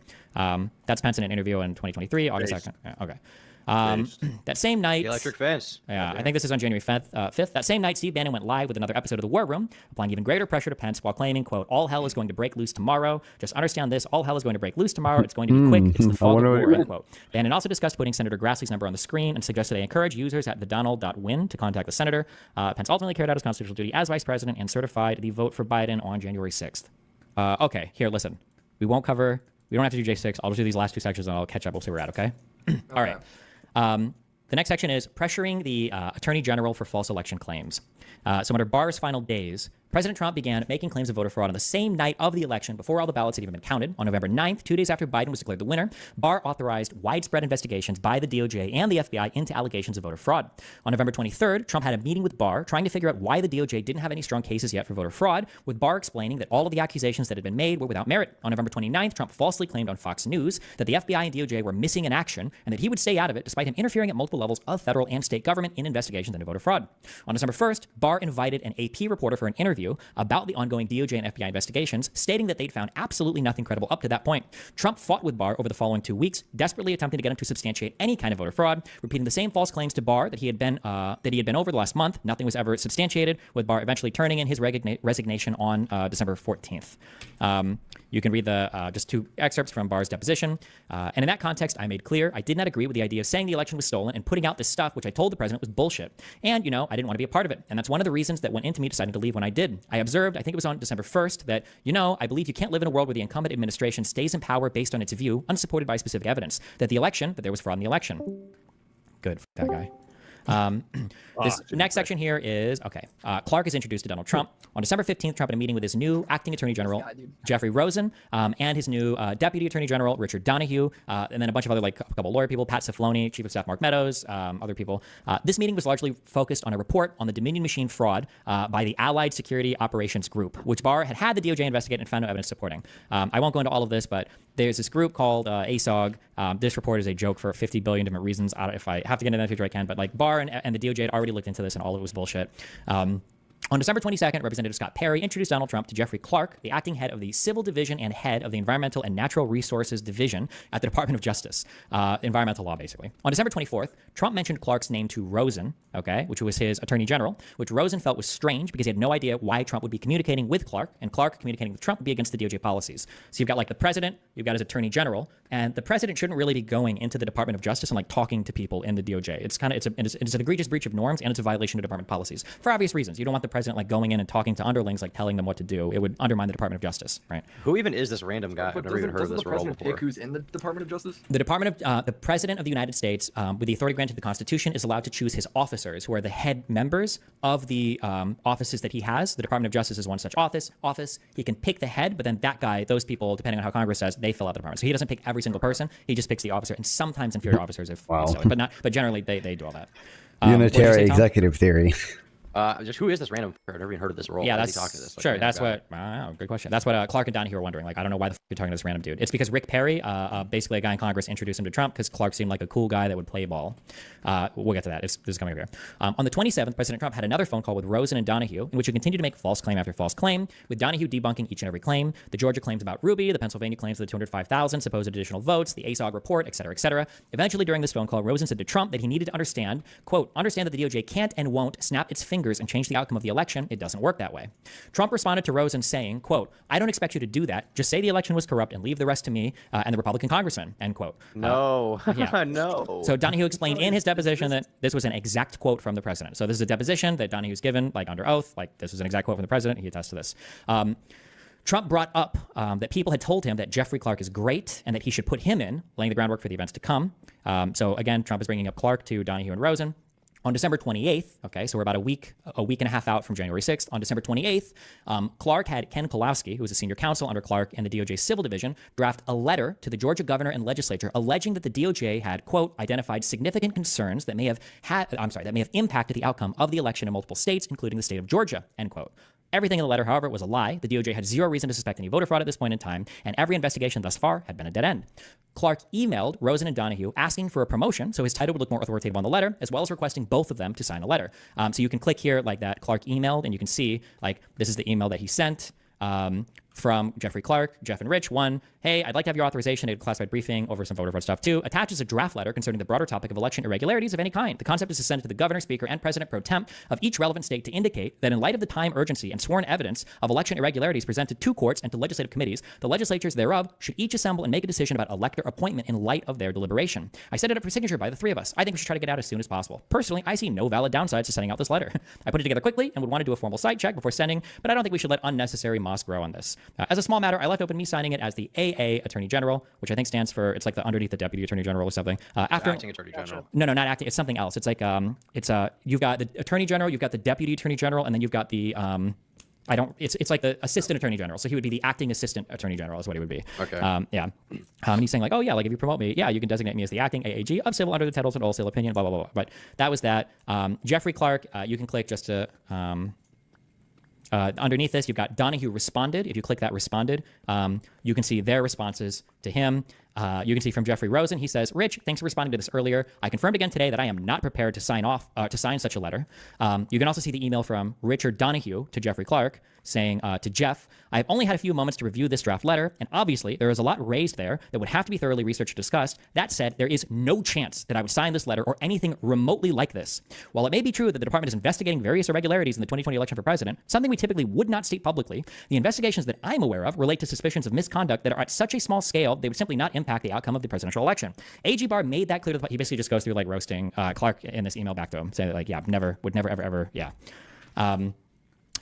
Over the following days, Clark continues to speak with Trump against department policy, as well as Donahue and Rosen, eventually making it clear that Trump wants to appoint him to being the acting attorney general, replacing Rosen, as Rosen was unwilling to co-sign Trump's fraud, while Clark was willing to play ball. Okay, and there's the last section of this. With tensions building in the White House between Trump and his DOJ, events would finally culminate in a dramatic meeting in the Oval Office on January 3rd. Rosen requested a meeting at 6:15 p.m. with Donald Trump through Mark Meadows on the 3rd. Before the meeting, Rosen and Donahue, your two heads of your DOJ, discussed the potential leadership changes in the DOJ with Cipollone and Pat Philbin, who both opposed a change in leadership. Rosen and Donahue had previously had a conference call where almost every assistant attorney general agreed that they would resign if Rosen were removed from office and replaced with Clark. They went to the meeting in the Oval Office. They had an argument. Clark made an impassioned argument for why he should be made the new attorney general, but every person present in the room confirmed to Trump they would resign, along with hundreds of others in the DOJ, if Trump actually appointed him to the role. Ultimately, Trump was too scared by the threat of mass resignations to push through with Clark's appointment, despite Clark's pleas otherwise. Basically, it was a huge event where Donald Trump was going to kick out his attorney general and throw in Clark, this environmental dude, because he was willing to sign this letter and send it out to all the states to try to get the states to flip their electoral votes because of the voter fraud. He was willing to do what Rosen and Donahue wouldn't, basically. Yeah, what Rosen wouldn't. Yeah. Right. Yeah. Basically, he found some random member of government that he could put in that would do what he wanted. Correct. Is it his now? Sorry, I just want to ask: is it his as president? He can kick the guy out and replace him if he wants, right? Correct. He could theoretically. He can fire and hire anybody he wants. Now, is the reason they wanted to resign because they thought that him being in the role was retarded? Did they know what Trump was planning to do? Everybody knew what Trump was planning to do because, again, none of this is a secret. Everybody knows what's going on. So they talked to a lot of people beforehand, and basically half the DOJ was like, all of the assistant attorney generals were like, yeah, if you send this guy in, like, we're all quitting. This is insane. Everybody. They're quitting their job. Yes. Like they're choosing to lose their job. They would all resign. Government. Yes. And that's because they are just like so opposed to what's going on? Because they know that Trump is doing this essentially just to have Clark send out lies from the DOJ. Trump wants the Department of Justice to lie to all the states and say, hey, we found really good evidence of voter fraud. You guys should hold off on your elections. Blatantly not true. Correct. This is what Barr kind of resigned over. And yeah. Well, so they're wanting to drop out. So they're wanting to resign. If you could speak to motivation, is it because it goes against their I don't know, is it the word morality, ethics around being a part of the DOJ? Would they have? They probably would have lost their jobs inevitably had he done this. Also. Oh, fucking hell. Maybe, yeah. Or I mean, lost their jobs when he's making the decision. I think the people just I think the people just don't want to be part of the Department of Justice being used to essentially coup the government. They don't want to be a part of a huge lie fabricated by the Department of Justice saying that they've got good evidence for voter fraud. Nobody wants to be a part of that. And if Trump is going to keep moving through employees until he finds somebody who wants to do his bidding, they don't want to be a part of it, so they're threatening to quit. Yeah, they're essentially saying, Tom, if you like, we know this is not true, and if you fire this guy and put in this guy who's going to willingly push a lie, we all quit. We don't want to be. No, I understand that they want to quit. I understand, like, from Trump's perspective, I'm just trying to figure out, because, like, that's like, it's a lot of people. Yes, right? it was. It's a lot of people at the DOJ. Like, and this is like confirmed. Quitting a job that like is hard to get to. Yeah. And this is confirmed because these people say this meeting happened. There's so much there's a lot of funny It's stuff all here. testimony, though, right? Yeah, it is. Yeah, but there's like so many different people that testify. So one of the guys, Hirschman, is a lawyer who is just kind of an asshole, I guess. But like he's talking about how, as part of this meeting, he's like laying into this Jeffrey Clark dude because Clark he's like an environmental lawyer. If anybody has Hirschman's testimony, we can read some of it. But he's basically saying like, listen, if there's like a oil spill, we'll call you, but you have no idea what you're doing here. Why the fuck would you be ahead of the? Why would you ever be the head of the DOJ? You have no idea. You've never done a criminal like thing in your entire life. Not just I know this document's super long, but I think it would be good to have like a quote from him or a quote from like at least like you get quotes from like a few people who were in that meeting to talk about what went down. You know. Good point. Sure, I'll add that. Well, also, like, depending on how long you want the video to be, like, first off, you can also link people this document that you're reading, that you're guiding us through. Sure. So people can look through all these sources themselves.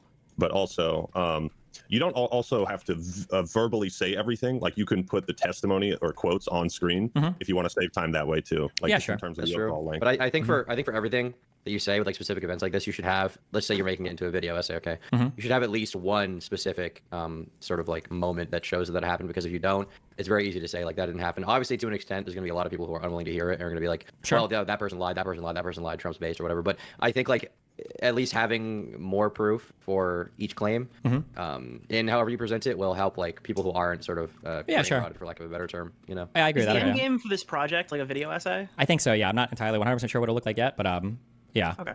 If you want, I linked a PDF. If you go to page like 192, so Hirschman was one of the people present at this meeting. I just read like a little bit from him.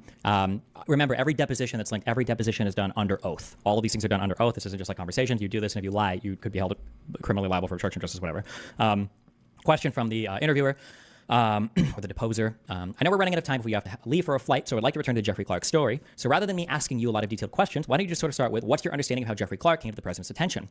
I don't know who, or answer, I don't know who brought him in. Someone said at one point that it was Representative Perry, but I don't know if it's accurate or not. I got a call. I was sitting on a plane flying back from Texas to DC, and Jeff Rosen called me and said, where are you? I said, I'm on a plane. What's up? He said, when are you going to be back? And I said, in 4 hours. And he was like, it's going to be too late. It's like, what are you talking about? There's a meeting with Jeff Clark. And I never met Jeff Clark. And I said, where? He said, Oval. I said, okay, relax. He goes, you've got to get back. So I remember calling Molly. I may have gone even into the bathroom on the plane because at that point, I don't remember if the doors were closed or not. I think barring it being Jeff, I'd say, gee, I wouldn't have answered. I said, Molly, there's a meeting? She said, yes. I said, just stall it until I get there. I'm supposed to land at this time. I landed. I called Molly and I said, okay, I landed. And I came. I flew into Dulles or whatever. And I took a car over to the White House. And when I got there, we met. I went up to Pat Cipolloni's office. Jeff was there. Rich Donahue was there. Steve Engel, Pat Cipolloni, and Pat Philbin. And I got a general discussion as to what Jeffrey Clark was proposing. And I was like, okay, don't worry about it. This is never happening. Question, what is he proposing? Answer, that he become acting attorney general. I lost you guys, by the way. He would become acting attorney general, and I think I had known of the name that he was some civil person at the DOJ dealing with environmental something like that. And we went down to the Oval. I think Philbin was sitting on the far facing the president. Phil was on the far right, and I think it was me, and then Rosen was to my left. And I remember Steve Engel being all the way to the far end, and Donahue was initially not in the meeting. And Jeff Clark was making a play that he was to be put in charge of the DOJ and become acting attorney general, and that if he got that, he would take certain steps. At one point, I said to the president, Rich Donahue, he's here, and I don't remember if I suggested that Rich come in, but he said, get Rich to come in. And somebody went out and they brought Rich into the meeting, and he sat like in between people on the couch and behind whatever. And Jeff Clark was proposing that Jeff Rosen be replaced by Jeff Clark. And I thought the proposal was asinine. So I teased a little bit by Jeff or Rich afterward, or so I got teased a little bit by Jeff or Rich afterwards, that I know they testified before the Senate committee and said Eric was, extremely aggressive, and he's trying to be polite about it. This is Eric Hirschman. That's him doing the testimony. He's saying that Rich and Jeff were saying that he was being aggressive. Yeah, it was. I did not think that Jeff Clark remotely was qualified to become attorney general. And I thought this was like his lifelong dream to have this opportunity. And he was making a pitch. And every time he would get clobbered over the head, he would say like, call to order. You're the president. It's your decision. You get the chance to make this decision, and you've heard everybody, and you can make the determination. And then we jump back in and, really clobber him. And at one point, I remember saying, let me walk through. Jeff, what do you want to do? And I cross-examined him in front of the president as to what his strategy was. And when he finished discussing what he planned on doing, I said, fucking asshole, congratulations. You just admitted your first step or act you would take as attorney general would be committing a felony and violating Rule 68. You're clearly the right candidate for this job. And then, and he was, and it was clear, everybody was on his case. The guy had never been before a grand jury, let alone having any idea how a criminal case would be prosecuted. And the people at the DOJ people said that they would quit if he got the role. It went on for a while, and Jeff would keep coming back and trying to get the president to consider it. And the president at the end, kept on saying, listening to Jeff. And then the second Jeff would call, I forget what term he was using, like, a call to order or something, to get a vote. Was it call the question? Call the question. Sorry, I couldn't remember the term. And it was just like, what are you talking about? Where are you? And later on, I made fun of Bill Cifaloni and Steve Engel. I said to them, what's up with Kirkland and Ellis? I get you three guys, Jeff Rosen and Bill Barr. And then I get, this lunatic. And others that all had gone through Kirkland and Ellis, I said, you're either a brilliant lawyer or you're in the nut job category. But I thought Jeff's proposal, Clark's proposal, was nuts. I mean, here's a guy that at a certain point, listen, the best I can tell is the only thing you know about environmental and elections challenges is that they both start with E. And based on your answers tonight, I'm not even certain you know that. But he was completely berated at that point, and I can't even tell you where he got in his head that he should be the acting attorney general. But I mean, the president listened, and it was like, I'm not doing this. There's like a whole, there's so much testimony to people that were in this meeting that like this was just like that is killer important. That's like. He fucking that's the shit right there, man. Sure. Like question on 196, what was he proposing that he would do if he became acting attorney general? It was seizing machining, confiscating voting machines. And he didn't explain how he was going to do that. I said, you're not going to get a search warrant, right? Why don't you tell me how to get a search warrant, Jeff? It'd be nice education for me. I said, I've gotten a few in my professional career. Why don't you walk me through how that process works? And I was like, let me guess, you don't have any fucking idea, do you? And I said, so you'd obviously go to a grand jury, right? You'd obviously have to issue a grand jury subpoena to get a hold of this equipment, right? And I go, yeah, okay. And you're going to take it and you're going to hold a press conference and make it all public, right? Yeah. And then you're going to make these articulations, right? I said, well, did anyone ever explain to you Rule 68? Right? And then it deteriorated down to, literally congratulations. Bro, they're literally doing like debate pro strategies in the Oval Office. This is fucking awesome, man. Be the first AG candidate in history that admits the first act as AG would be to commit a felony. And then Donahue laced into him. He couldn't even find a grand jury. He didn't even know where it was. And Steve Engel he was on an island trying to pitch this idea. But yeah, this is, I guess I'd include, screenshots. Or this is like a, this is like a TV show level, like. Yeah, this is all really super wacky, but it was like so crazy at this point. Yeah, this guy like did this shit, right? Like this was like an insurrection. Sure, yeah. I mean, but this is like they're trying to find, Trump is always trying to find people to like sign off on his shit. This is one of the frustrating parts when people are like, well, he had lawyers supporting him. I was like, not really. He just had whoever he could find to support him were the people that would support him. It's so interesting when you like get into the minutia of like different checks and balances of government and how like along the way every single one would be like no, and then he'd be like, okay, well what about this way? He'd like try to find some guy to put him in, and they were all like, no, we'll resign. And then he's like, okay, well now I've got this thing with Pence. Like he's got like all these different angles that he's hitting. Any possibility other than like and once again like it's like the SpongeBob movie where the rally at the Capitol, that's Plan Z. Basically, yeah. By the time he got there, and A through Y, and then he finally got to Plan Z. Yeah. But it's also like if he did believe the election was stolen. Let's say he did believe that genuinely. Like all this stuff isn't even like within the bounds of that. Like this is yes. Okay, so this is one of the big. The election was stolen. He really knows how to steal an election. Yeah. Then we're so far past it being like he's the expert. He thinks this and he's misunderstanding X, Y, Z. Then he's senile. Like I mean, what's the alternative here? I don't know. Because like all of the accusations he's made, at least that we've seen so far about voter fraud or election integrity, none of them have been verified in such a way that they would reasonably like do what he wanted, like either delay the election or The best you have is just usually like one or two people that will fill out an affidavit saying like I saw like a whole like machine like destroy 1 million ballots or whatever. It's just people filling out some affidavits. There's no strong evidence for any of these cases. Yeah, I think this does a great job of just like being so blatantly malicious.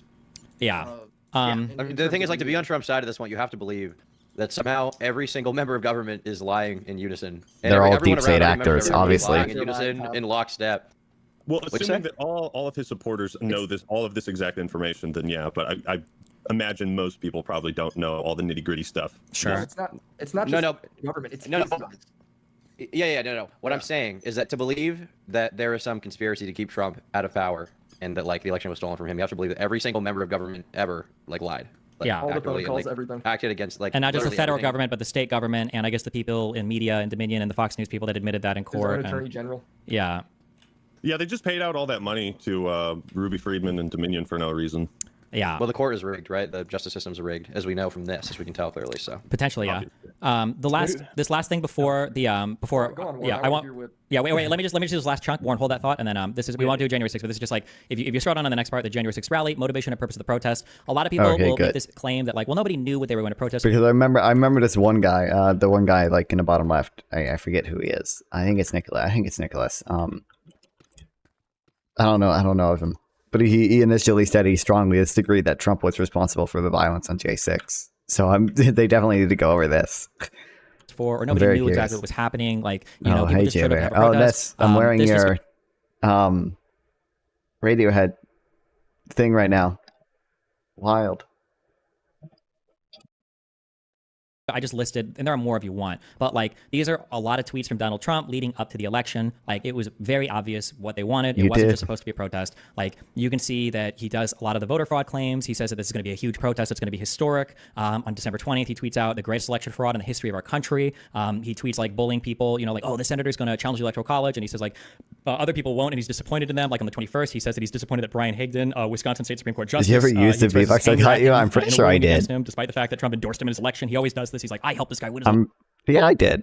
Because if I didn't, I have no clue where they are.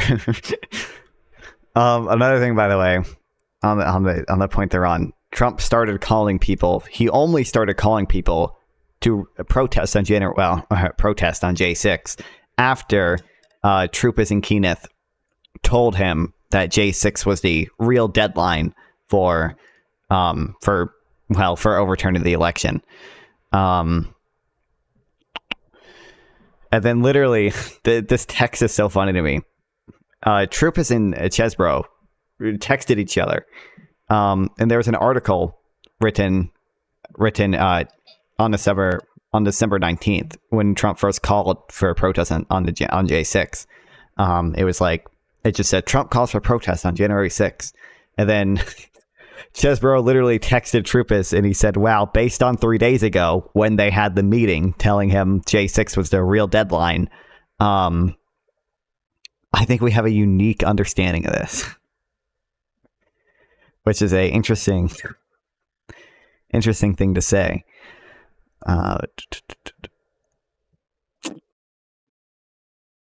Page 45. These text messages are so funny, especially because Chesbro literally like fifth tuple text.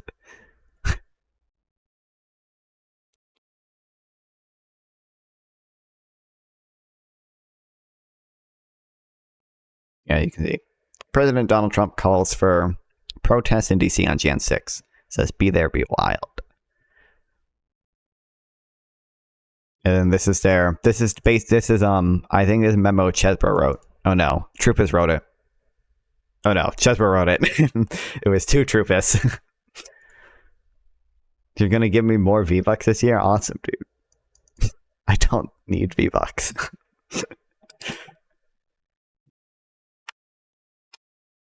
And then this is basically what they told Trump. This is a memo that they sent to each other and then had a meeting with Trump, and they basically summarized this memo.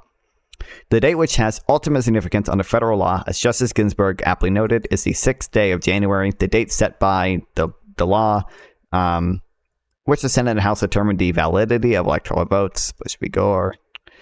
That is the first date on which any electoral votes are actually counted. On that date, the 12th Amendment directs the President of the Senate, which is Pence, that's the Vice President, in the presence of the Senate and House of Representatives, open all certificates, and the votes shall then be counted. Election, you won't even fucking... And then this is all their fake elector stuff. So what must happen on December 14th is about them organizing the electors in Wisconsin to cast fake votes for Trump. And then they're comparing it to the 1960 election, which everyone likes to do, even though they're not the same. They're not the same because when these electors cast their votes for Trump and said that they were the duly qualified and certified electors, they were doing this funny thing called lying, called not telling the truth, called they were not certified by the state at all.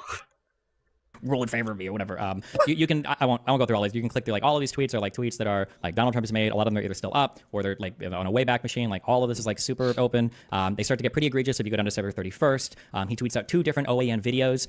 If you want real quick, you can click like this first video. Trump and his legal team continue to reveal and investigate the irregularities of the 2020 election. President Trump has several avenues to secure his second term. Primarily, the state legislatures have the constitutional authority and responsibility to select the correct electors for their respective states. 7 states had both sets of electors vote on December 14th. Pennsylvania, Georgia, Michigan, Wisconsin, Wisconsin, Arizona, Nevada, and New Mexico all had Republican electors cast their votes, as well as the Democrat electors. Currently, all 7 of the state's secretaries of state have sent the Democrat electors to be counted. The state legislatures have the constitutional responsibility to ensure that the electors sent from their state are correct. The state legislators can effectively overrule the secretaries of state and either select the Republican electors or decertify the Democrat Okay, electors. so pause. We're done that. But like, this is the electorate plot. It's all laid out right here. She's falsely saying that, well, all the states sent in both sets. They didn't. All the states wanted both sets. That's not true. She's referring to the 7 fake sets that the Trump campaign set in as the alternate sets to the other one, saying that, well, look, at Congress, they can choose the right ones, or the state legislatures can throw out the original ones. This is a retweet by Donald Trump. No, this isn't a retweet. I'm sorry. He just tweeted this video on December 31st. On January 1st, he retweets the same video. He's got, his March for Trump, Stop the Steal, Be There, that'll be Wild, big protest in D.C., it'll take place on January 6th. But I have all that. And then so everybody going to this, rally, if you were watching any of Trump's Twitter or any of the videos or any of the media, all of you knew, not you guys, but everybody that went here knew exactly what the protest was about, what they were being driven to, that like the election had been stolen. Turkey Tom was there. We all know. Pence or the state legislatures like choose the right winners, that something could happen on January 6th to make it so that Trump still won. That was the, on January 5th, one of Trump's last tweets were, I hope the Democrats, and even more importantly, the weak and ineffective rhino section of the Republican Party, are looking at the thousands of people pouring into D.C. They won't stand for a landslide election victory to be stolen. Okay. That's all the stuff laid up to before the day of January 6th. Okay. Any questions, concerns, anything of all of this, anything? Yeah, go for it. I think, Warren, I think you were going to say something before, and I cut off. Yeah, I mean, all right, so it seems like he genuinely, Trump's biggest flaw is his ego. Like this is messed up. So I'm in this predicament where it's like, okay, we have a deeply, deeply flawed candidate, but he is the candidate representing these values. There's really only 2, if you take out Kennedy. So there's a lot of people in this country that are feeling like in this predicament. Oh, wait, you know what I need to do? I forgot about this. What do I do if there's these things that I care about deeply? And I definitely don't want to go with what these people are standing for. And I understand there's like flaws, and thank goodness the founding fathers were able to create this systems of checks and balances that we referred to several times tonight, and that worked. It saved us from ourselves. And so I don't know what to do. So I would say one thing that this would be my biggest fear. So there's a good speech by Scalia called a parchment guarantee. I won't get into that, I guess, but we have systems, we have a constitution, we have branches of government, but I think at the end of the day, these systems are only as good as the people that staff them. And I don't think we'll probably not go over January 6th tonight unless you guys want to stay longer or whatever, but like up to this point, I think even we've seen, it feels like if 1 or 2 people would have broke heavily on this, it's possible that things would look significantly different. The main actor here is Pence. If on January 6th, Pence would have said, I don't think we're going to count these votes, or I'm going to turn this over to the House. There are basically, okay. There are like 3 big places where basically people did the right thing, and because of that, the election was not overturned. So there is Pence, or really I shouldn't just say 3, because really there were more, because he's going to say Pence, and then there was Bill Barr and Rosen, who refused to send out the letters to the state legislators. Basically making false claims of election fraud. And then there were the state officials themselves. There were multiple state officials. Remember, on January 6th, while the riot was happening, Trump was in his office with Giuliani, calling these state officials, asking them to decertify the vote or to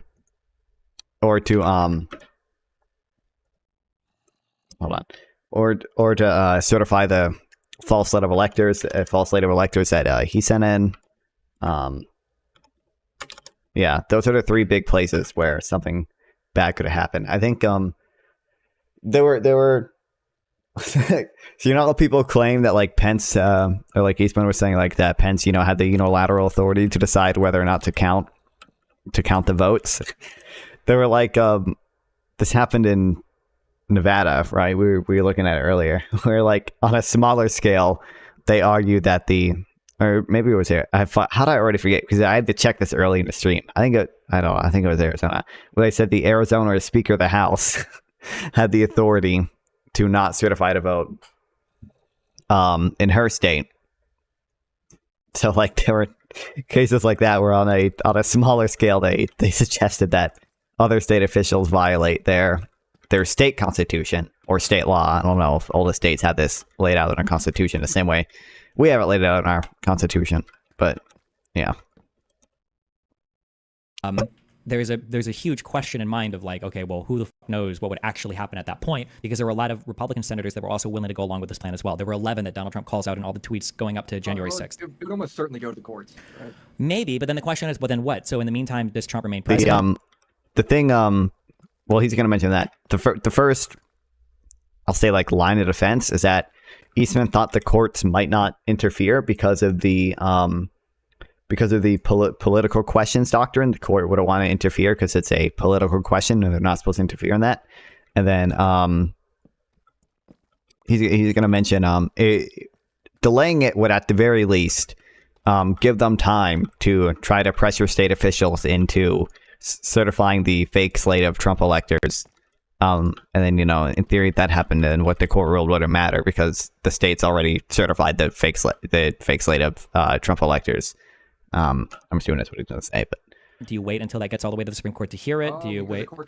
Because you're on January 6th. This is at this point the certification of the vote. You have no idea what would actually happen up to that point. It's like all of it. Another question with that is like, let's say it goes to the courts, it goes to the Supreme Court. Who's in the Supreme Court? The people who just said that Trump's immune, right? Maybe, yeah. And then you've also got the issue that like part of what he said for JD Vance, like JD Vance is on record saying that I would have supported Trump on January 6th. So it's like pretty clear that Trump is probably picking people this time around that will go along with his crazy plans, and he won't just pick people that he think are strong Republican Party members. He's going to pick people explicitly for who's going to be like a loyalist, is what it seems like. Which is also important to note is that like how many of his former cabinet members are no longer part of his new cabinet, or that he's like ostracized in some way. And I think if you count them up, isn't it like, I don't know how many, there's like 2 or 3 from his former cabinet that are still like with him and everybody else is gone. I think it's maybe I haven't looked through all of those or done that research. Yeah. I know he's like choosing a different vice president and his last attorney general resigned. Like he's picking people. I mean, I don't know how this would work with people that would run for that are running for Congress and shit. Mm-hmm. But he's picking people that wouldn't like check in the system of check and balances, right? They wouldn't check him. Yeah, it's possible. That's part of why he picked Vance, right? I think Vance said he would have done the right thing. That he would have gone along with the J6 stuff, yeah. Vance well, that's not what he said explicitly, but that's the implication. No, I know. I believe he did explicitly say that he would have supported him. I can try to. I'm pretty sure he explicitly said I would have not certified a vote because it would have been the right thing to do. Pretty sure that's exactly what he said. But I'm pretty sure he explicitly said that he would have supported him on January 6th. I think he has to go. He's trying to improve on his position that he was in last time in case things go south again. I mean, you showed us earlier when he wouldn't say that, like, he wouldn't guarantee, like, a peaceful election. He was talking about, like, the mail-in ballots and stuff like that. But the response he gave, obviously it wasn't about mail-in ballots this time, was very similar to his debate performance against Joe Biden when they asked him if he would accept the results of the election. He gave a very similar answer. And regarding January 6th, like, we spoke a bit about what those people knew, what they were thinking. It seems to me like most of those people, this is an incredibly in-depth deep dive. I don't know if I cut off or if my thing's still working. No, you're good. No, you're good. We can But like this is truly remarkable, and so I just want to give you props for this. This is like a level of, and I mean this in a good way, like a level of like autistic detail that is in the best way. Sure. Like, it's really remarkable. So, Yeah, but it's the average people probably- are not going to have that. Like, Yeah. they're thinking what I was thinking, or what most people, and not that I would agreeing with them. But I think they genuinely thought, okay, we just need to, we don't need to get into that. But the point is like what you're laying out here, it's important. But I'm not like, I don't know that that's what they have. They definitely don't have that level of detail. I 1,000,000,000,000% agree with that. Yeah. You also made a good point about like being in a predicament where you have a candidate that is based like your candidate for these specific sets of values, but there are other things with this candidate that you like vehemently disagree with. So like what do you do? Do you vote for this candidate because of the values that they represent? Or I think the argument Destiny would make, and I think other people would make, is probably that ultimately, while we do live in a two-party system, if any one person tries to, when you vote, you're basically respecting your right to vote, right? That's what we have as American citizens. That's democracy, right? By voting, you're using that right to vote for someone. And by voting for Trump, if you believe everything this document is true and, you're in Destiny's position, right, you would probably say that because Trump tried to destroy the voting process and overrule your vote anyway, to vote for him in the first place would be, like, retarded. Yeah. Or that, like, the Republic, like, I think the biggest issue for the Republican Party is they have to be broken out of, like, the Trump sphere, especially because if you are a traditional conservative, or if you're conservative anyway, Trump doesn't even really represent, like, people, like, even I'll say, like, Trump is far right, or he's not, in terms of policies, he's not actually, like, Trump policy positions are kind of wacky. They don't even represent, like, good conservatism in my mind, but. Yeah, I guess. But that's the problem with the two-party system is that, like, you end up feeling like you're picking between the lesser of two evils rather than, like, the perfect ideal candidate. So, like, I understand why people would still vote for Trump because they feel that he represents their values. I understand that. I don't agree with that. The issue right now is not a problem with the two-party system. The issue is that like even if we had 50 parties, conservatives genuinely really, really, really like Donald Trump because he does have like really good energy. He's hilarious to watch on stage. Like he works crowds really well. Like he's a funny do. Like nobody can deny that. Okay, I've been like obsessively watching like Shane Gillis Trump impersonations for like the past like week, and they're hilarious. Like nobody can deny that. Where does that energy come from? It's like he genuinely believes what he's doing, like, even when he's wrong, and that's his biggest. I mean, there is there's an argument to be made. I don't agree with the lesser two evils thing or whatever, because like you're always fucking. Even if we had multiple parties, you're going to be voting for lesser two evils. Like any perfect candidate for you is going to be lesser two evils for somebody else, right? But regardless, you could argue if we had a better multi-party system that Trump would definitely he would still definitely have the support of 30% of the country or whatever. He would still have a fairly large party, but there would also be a more centrist sector of the Republican Party. Which we already have, right? I mean, there's the freedom. Basically, if we had a better multi-party system, the Republicans would definitely be split in two. Because right now their party consists of, the relatively center-leaning people, and then you have the Freedom Caucus people. That's why they can't agree to a Speaker of the House, right? So you would definitely have a split there. I mean, if we had a better multi-party system, we definitely also see a split in the Democrats as well, but they're not nearly as insane as the Republicans, and even it's the extreme sectors of the Democratic Party getting smaller too. The two members of the squad just lost their primary, right? Cori Bush and Jamal Bowman both just lost their primary. The girl from Minnesota won. I forget her name. Oh fuck, I'm lost. Oh. But she did this win. Will Stancil lost though, unfortunately. Can't believe it. Believes the nonsense when he's wrong. What do you do with a person like that? That's why we saw all these people bailing. It's a little bit. I think that Trump's a really good salesman, but I think that everything leading up through this and all the little plots and schemes that are going on, I think that Donald Trump knew that he had lost this. I think that because to pursue really wacky things on the side like this, it just doesn't come across as a person who genuinely believes that they're in the right and they're going to win. I think we've all seen, if we've watched, I know the commentary people, you've all seen these interrogation rooms where some dude thinks he's correct and he goes in and he does this shit and he just destroys himself. But you never find these scheming people who think they're in the right. Everybody that's scheming and trying to do all these little plans, they know that they f***ed up really hard. They always know that they f***ed up super hard. Let's put ourselves in his mind for a second, because he genuinely seems to believe that there is a deep state. He has been put through all these legal challenges, a recent assassination attempt. There's all the media attacks and fake media. We've seen this battle ensuing for 8 years. It's got to wear on a person's psyche to the point where it makes him extremely prone to these things. And then we're listening to him with Elon last night, and he does have his strengths regarding business, regarding economy. And I think that people are weighing these. Everyone's weighing this, and they're not everyone. They're most. Yeah. I mean, I guess he is a billionaire. There is that. His economic proposals, though, are not good at all. Not in the slightest. Non-fun pre-recorded video on that coming soon. Okay, it'll be after whenever I get my new microphone. But look forward to that, guys. Who are considering voting for him? People see his faults, but they also say, "Oh, Elon Musk." Things that Elon Musk are saying: deregulation. We need border security. Do I care more about people issues at the border, or am I going to hang up on the past?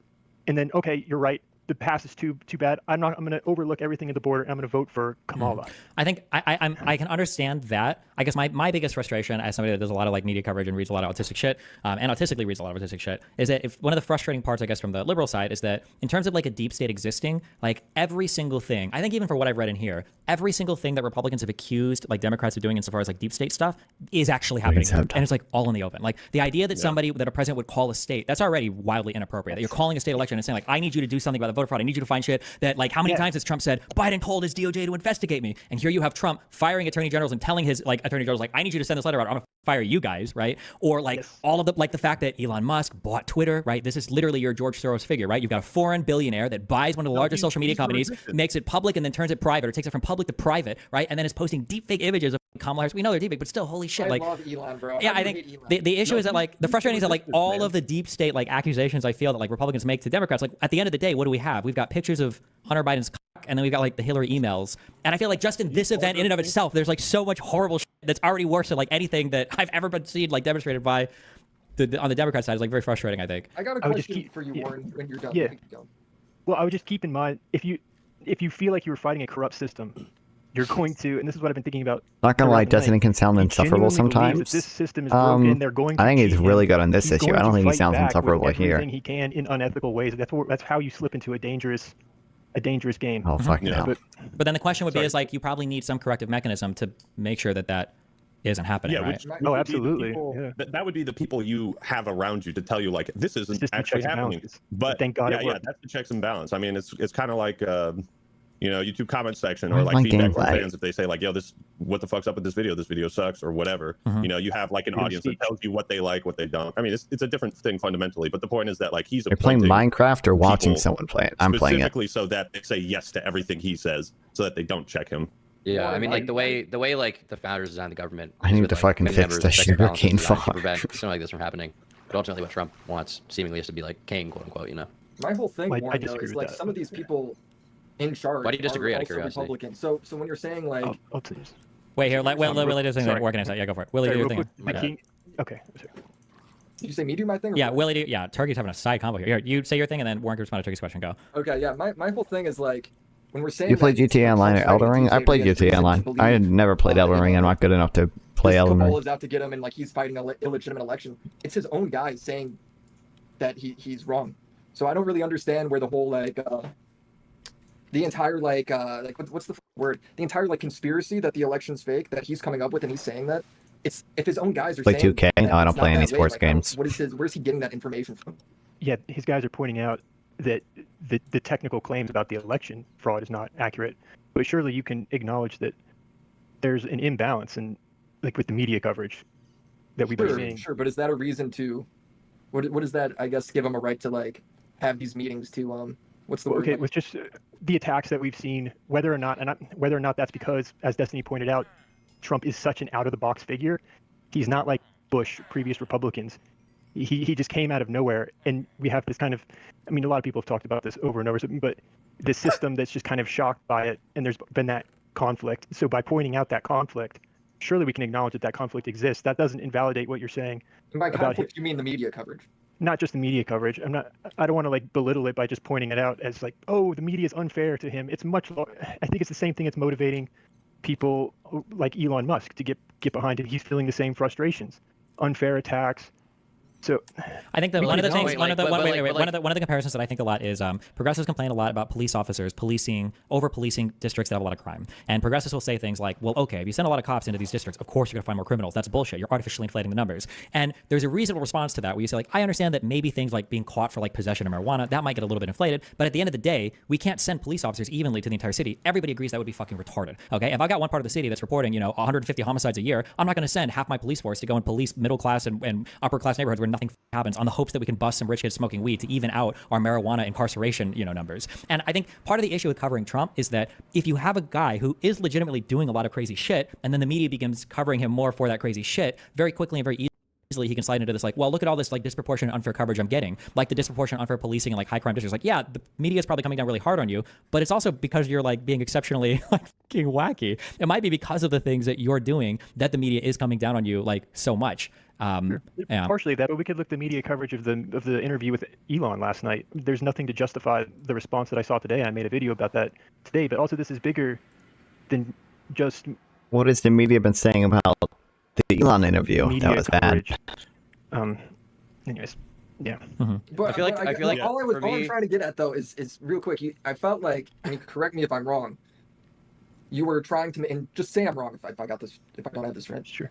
I feel like you were saying since the media coverage is super biased against him, and I agree, they went after him for a bunch of stupid shit, like the whole like grab him by the thing. I thought that was a huge waste of time. I don't give a or the fact that he like the porn star. I don't care, right? Who cares, right? And they try to make that like a really big deal. I mean, like, pre-Trump era, if you fucked a porn star, if you cheated on your wife with a porn star, right, and then paid her off to not tell that story, that would end a politician's career overnight easily. Like pre 2016 at least, probably.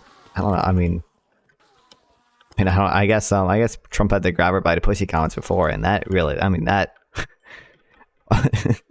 should have ended his career already. But Sure, but you're using that as like, it feels like a reasoning. Vert for why gang he can alert! have these Welcome back, meetings for, like, Sergeant. Clark to take over as the DOJ or the Attorney General and stuff like that, to do these illegal acts, to like fight back.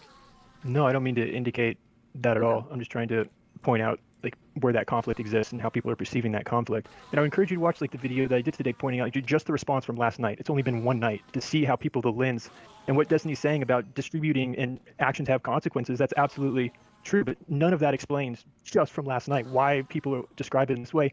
And then I say it is bigger than just the media, meaning all these court cases that we've seen, that we've been looking at. I sound like a spokesperson here, but the collusion cases with Russia. I remember when he was elected, my mom was in tears claiming, "Oh, this was a fake election due to Russians on Facebook." She believed real. meddled with. Base mom. And, Yeah, so- but like the difference between like that and this to me is like they did that investigation. Oh, they're and, definitely like, different. Did you beat me in a debate deathmatch? Yeah. Put that aside. Then we've had how many indictments people are, whether or not you agree with that, you have to recognize that people are perceiving this as an effort to destroy someone. I agree. I agree that the perception can be that, but I think an issue also is that, like, where is that perception coming from? So, for instance, if we say, let's say that we agree that the Donald Trump investigation was unfair. Let's say that we agree with that. Let's say that we went through the Dunham report. We don't like some of those FISA warrants. We say that this was all bullshit and this was unfair. Okay. Trump's response to being what he perceived as being unfairly investigated was he fired Comey over not killing the investigation. He started to bully Jeff Sessions, his attorney general, over because Sessions recused himself from that investigation. He's like, I don't want to be a part of this. I don't know if I'm, biased or not. Trump went after everybody to try to fire and kill this investigation. If you flip it, what are some bullshit investigations that we feel like the Republicans have done? The Hillary email stuff, right? The Benghazi stuff. There weren't even criminal charges that came out of that. But Hillary sat and she did her 12 hours in front of Congress over Benghazi. She cooperated as much as she could in providing as much as she could to all of the investigators for the email shit. And these are things that are still to this day attacked. Attacks used by conservatives about, the Democrats, like Hillary's emails and all this shit. It's there wasn't even a criminal charge there. But then you look at criminal convictions that Donald Trump has, and be like, well, these were unfair. And it's like, wait, what? And then it's hard because then you run into this talking about, well, the perception is that it's so unfair. And it's like, well, what if he just did do a lot of bad things and now he's being held accountable for it? No, you're absolutely right. So I'm not trying to go into the minutiae of those cases or even claim that that they are unfair. That's why I'm trying to take the larger perspective and say that we can't.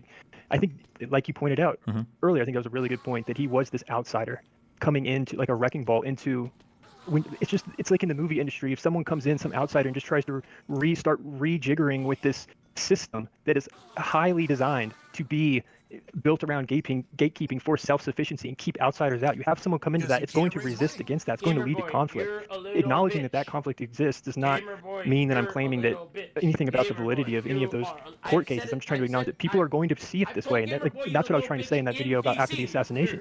So you have to acknowledge that they've seen attempts, what they Thanks do for the is bits. I attempts to appreciate it, man. arrest, put him in jail, regardless of how you feel about it, and then we see an assassination attempt. I'm not saying that is even correlated. It's just unfortunate because this is the picture that's being painted. We can all acknowledge that picture. Yeah, That's a funny clip, dude. I know why they believe what they believe.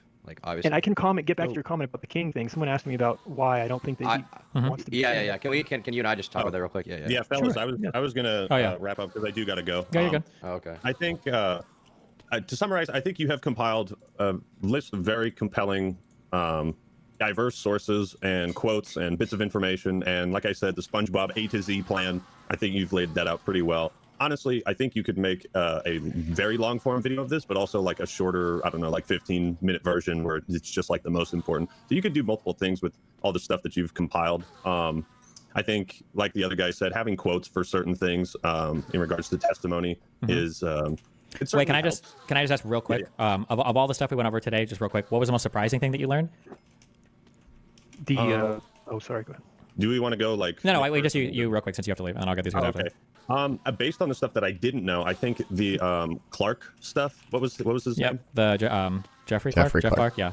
The DOJ stuff. Yeah. Okay. Yeah, that whole story of basically trying to put an industry plant in a position, in a really powerful position where he has no fucking business being in, and also those quotes of the guy from the deposition who was just like, "Yeah, how are you gonna file a search warrant? You don't even know how to do that." Okay. I thought that was pretty. Is there anything that you had a perspective or opinion on that you feel is there anything that changed your perspective on a particular thing at all, or the most? Thing that changed the perspective. I would say probably just not that my perspective necessarily changed. Because I kind of lean towards this. That's fine. Okay. Was there anything in here where you're like, I don't give a about this? Like, even if this was like presented in a more entertaining way, I just don't care about this. I don't think this should be included at all. Or there wasn't too much stuff. I would say. Okay. And then final thing is, like these death threats to Dominion. I mean, I guess those are kind of like those are kind of crazy, but you know, it's. Yeah, no, I think a lot of stuff in this is important, and that's always the trouble with like cutting up videos when you're trying to like battle the time code of how long the video is. You have to be like, okay, what's the most important? And most of this stuff is important, you know. Sure. Yeah. And then final thing is, would there be like an additional piece of information you'd need to like move more on something else? Like, is there something that not just like a quote or something that justifies what I've already put in here, but like where you're like, man, I really wish that I could see this or something like happened here or something. If that makes sense. No, I think this is pretty comprehensive. It's like you would need to compile an even more insanely detailed document to counteract the points that are listed here. You know what I mean? Sure. Okay. And that information just doesn't seem to exist to counter a lot of the claims here. But yeah. Gotcha. Okay. As far as I've seen. Gotcha. Yeah. Okay. Yeah. So at the end of the day, here's where I stand on things. I think like when you have someone who's like basically trying to circumvent the Constitution is like the oldest government charter in the world. It's gotten us this far. It's worked. Dude, what the fuck am I doing? And when you have a Same candidate that's, thing like, I was basically before, trying man. to put themselves above the Constitution, like I just can't support that. I value my constitutional rights and my ability to take part in a democracy more than any single candidate. So that's pretty much where I stand on things. Okay. Oh, and I just want to say for the future, and I doubt this will ever come up in any of your videos or conversation or whatever because it's boring. Supreme Court shit. In regards to the Donald Trump immunity thing, okay, without getting into the minutia, all that. Roberts, the Chief Justice who penned the decision for that court, and talking about core powers of the president and stuff that you could never criminally review or ask about, he outlined essentially the entire part about Jeffrey Clark. That entire part, he said no criminal court should ever be able to review what was going on there. So if anybody ever brings up that future, like the immunity case, that was the situation that Roberts, and that's not all. He's just saying that specifically this is a thing that would be beyond the question of the courts for criminal activity. Just as a heads up if that ever comes up. But okay. Gotcha. Yeah. Well, it has been fun. Gentlemen, good discussion. Also, let me know if you ever want to do something like this in the future. Yeah, sure. You can always just message me if you want to Jack, man. Yeah, I never get to talk about with me, bro. All right, I'm gonna head out, fellas. Thanks for See having you. me It's on good to this. meet you. Yep. Take it easy, bro. Peace. Yeah, I think he said he's gonna do more of those, which will be really cool to. I don't think we'll watch unless there's someone really cool on there. We're probably not gonna watch the rest of them. We're gonna be covering the exact same stuff. But I do think that video essay once it comes out, it's gonna be banging, bro. Hopefully, at least. I don't think he's made a video essay before, but he knows. But Lonerbox makes banging video essays, and he knows Lonerbox, so he's got to enlist him. Okay, I have to build a Minecraft farm.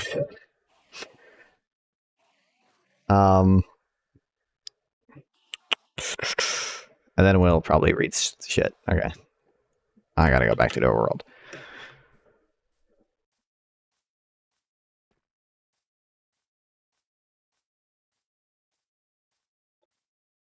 And wait, let me DM my tick real quick.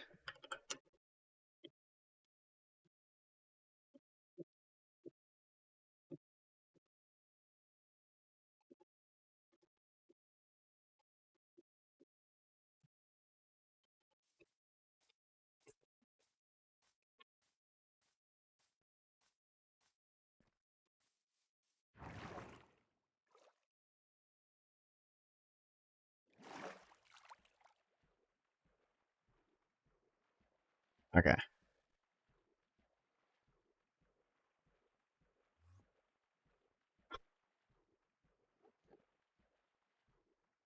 Laying waste to the Gaza Strip.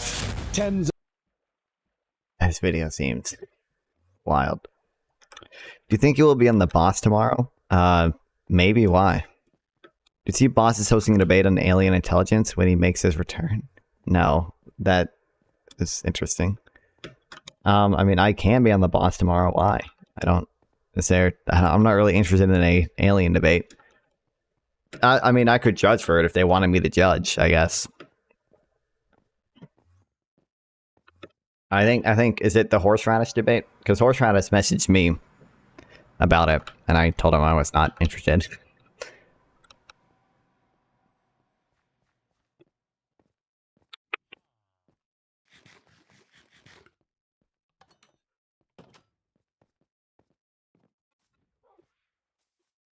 Yeah, horseradish versus vegan. Okay. I might, if they want me to judge, I'll judge, but I'm not. I'm not that interested in it. Oh, I do need to. I think it could be interesting to do a Kamala Harris versus RFK debate with horseradish. I don't know that much about RFK. All I know is that he's like somewhat anti-Ukraine.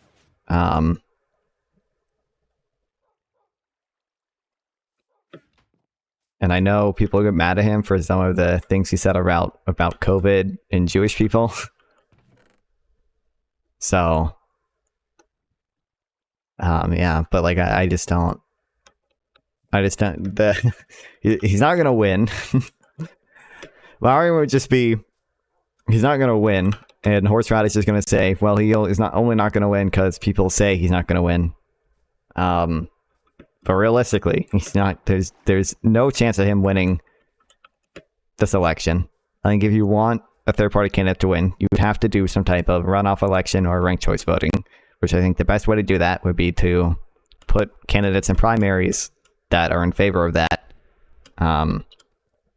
or do some other form of like protest to voice support for runoff elections and or ranked choice voting and or some other type of voting that is not first past the post that allows third party candidates to win more easily. I forgot this fucking shirt came from.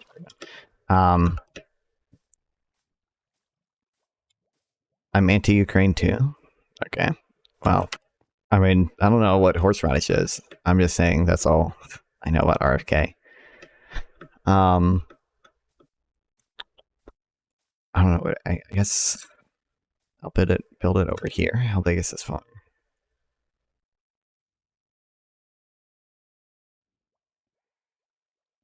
It's like, okay, clear out like a 10 by 10 area over here. I think I probably have room. Yeah, let's build it up there. I'm done building things next to the sugarcane farm. I've done it. I've done the same thing twice. RK chances of winning is similar to Ukraine winning the war. True. I mean, now it looks like Ukraine is doing relatively well in the, but how do you pronounce it? Curse offensive or whatever? For the time being, at least. Yeah, that's all I know about RFK is the COVID stuff people get mad at him for, and the Ukraine stuff. I should watch that. I can't watch it on stream because it'll copy strike me, but I saw John Oliver did a segment on it, so.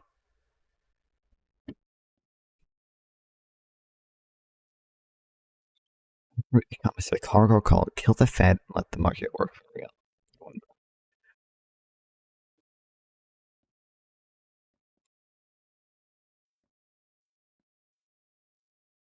Yeah, I just don't know. I need to know more about Kamala Harris's record as a prosecutor. I want to read some of her book. She wrote a book about it, Smart on Crime. I probably want to read some of that to know her, at least what her positions were in 2008, I think it was written. I already know a little bit about the like inmate labor stuff or like the school truancy stuff. I don't think any of it's especially bad, and I don't think anything comes close to anything Trump has done. It's just like so. It's just like literally like even if I accepted like the worst things about Kamala, It's like, oh, what? She slept to the top. Okay, bitch. Like, Donald Trump has had 3 wives and, like, slept with a porn star, okay? Like, are we really? These are not on the same planet. Like, or she put black men in prison, okay? It's like, and Donald Trump did the shit with the Central Park 5. Like, those aren't on the same planet either. Like, it's just so unbelievably wild. You know, it's like...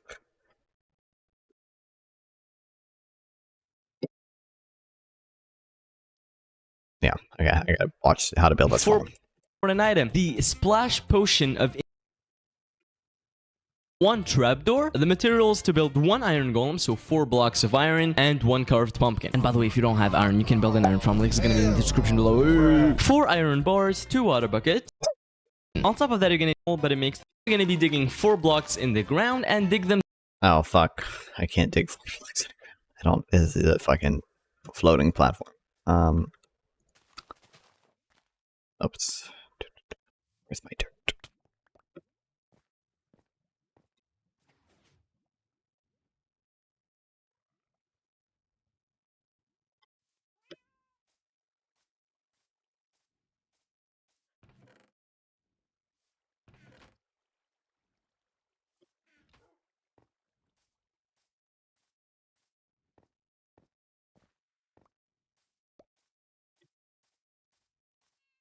I could. It's probably not this tall. Actually, maybe. I don't know. I don't care.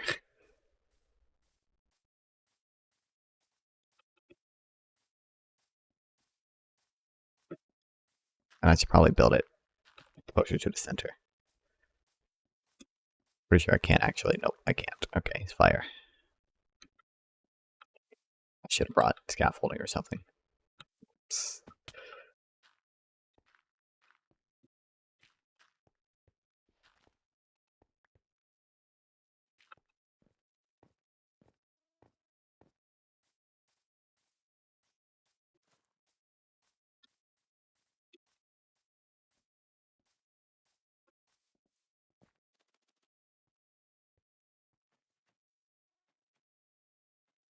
2 more blocks down. Now you're gonna jump in the hole. Oh my god, and okay.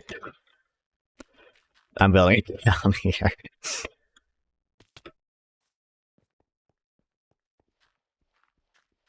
And hopefully it's just not this tall. Or I'll just make a fucking hole. I don't care. Okay. 2 more blocks down. And do as I'm doing here, I'm gonna be digging 1 block to the side. So yeah,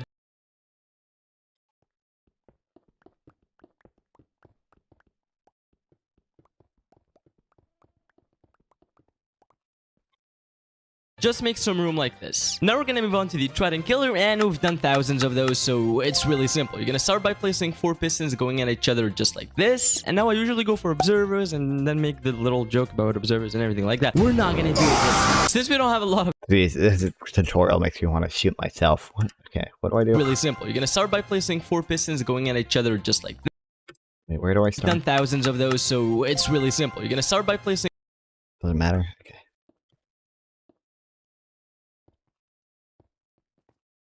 All right. 4 pistons going at each other just like this. And now I usually go for observers and then make the little joke about observers and everything like that. We're not gonna do it this time. Since we don't have a lot of space, we're gonna start with the torches. So what are you gonna do? You're gonna go to the corners and place 1 torch on every piston just like I'm doing here. And now for the observers, you're gonna stand next to a piston and try to place 1 observer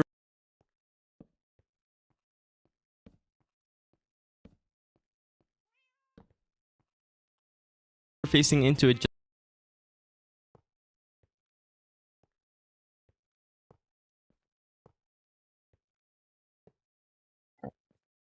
I don't know if I did just that like correctly. this. Observer! Yo! Okay, once that's done, you're gonna take some solid blocks and place them on top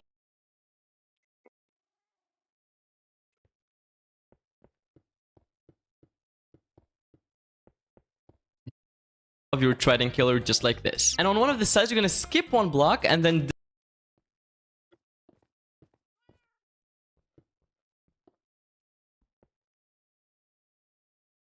dig some blocks down so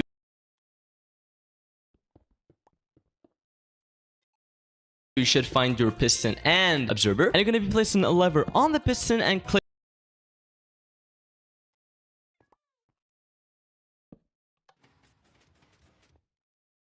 it once. If you did everything correctly, only one piston should be pushing. I know if you click it again, as you can see, it's working. One piston clicking. Do it again. And woohoo. Okay. I'm a genius. Wow. Nice hack, slow bro. True. And it's going crazy. Now you can throw your Joe Billy. trident at the trident killer, click the lever so it stops, and now we can... Actually, no, I need to do that now, don't I? Fuck.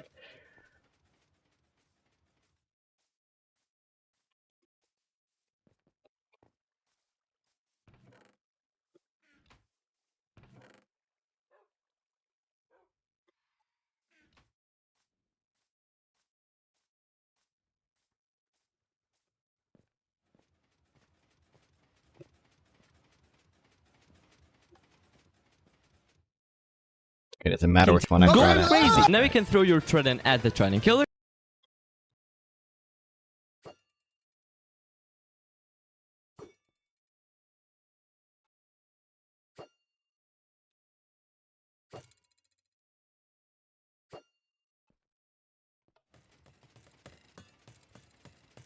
Alright, they all is, yeah. Okay. You look like you eat carrots? Good one. Is that... I don't even know what... what type of insult is that supposed to be?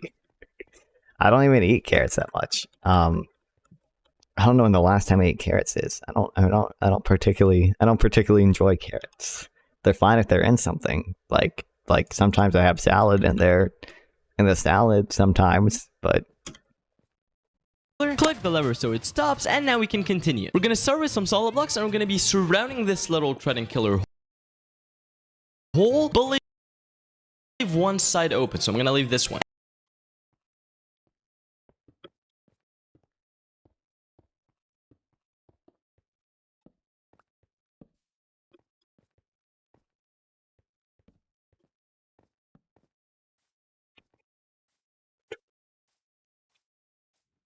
oh fuck, my bed is I don't need to sleep. God damn it. Okay.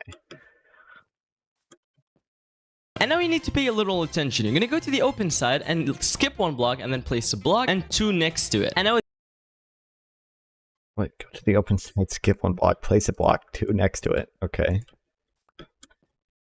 at the end, on the side that has this open block, you're gonna be placing 3 blocks. 1, 2, 3. I think you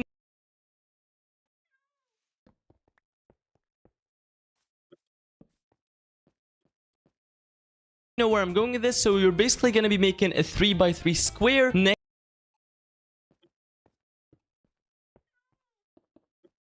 Like that? Did I do that correctly?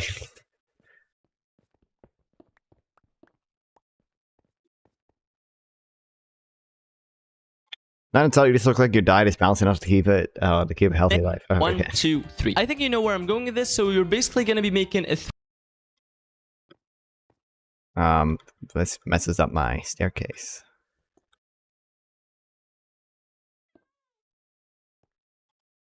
Three by 3 square.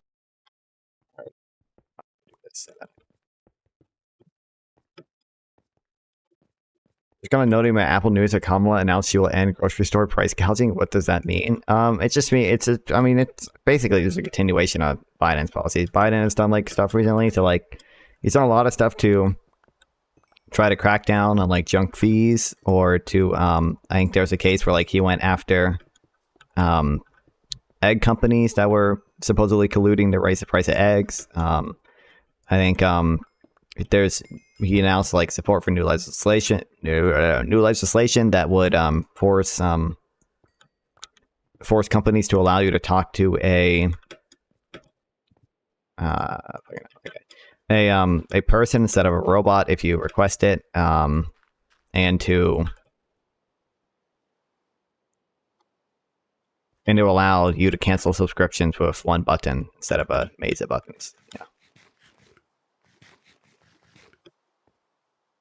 Square next to this hole right here, so it should be on the corner or in the corner, whatever. On the what am I doing? A 3x3 square next to this hole right here, so it should be on the corner or in the corner, whatever. On this block right here that's still open, you're going to be placing a button, and now on the corner opposite to this hole, you're going to be placing one water bucket. And if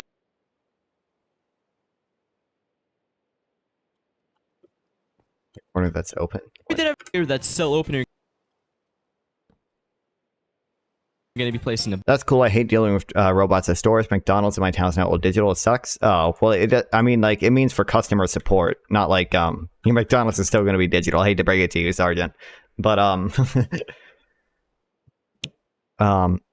what do you mean by old? I don't mind the kiosk. Instead of talking to a cashier, you just click the buttons on the screen. I actually like that. I like that stuff because I hate talking to people. It just means like if you call like a customer service like agency or whatever for something, they just have to let you talk to a person like immediately if you, or not like necessarily immediately if you request it. You can't just talk to robots the entire time. Button, and on the corner opposite to this hole, you're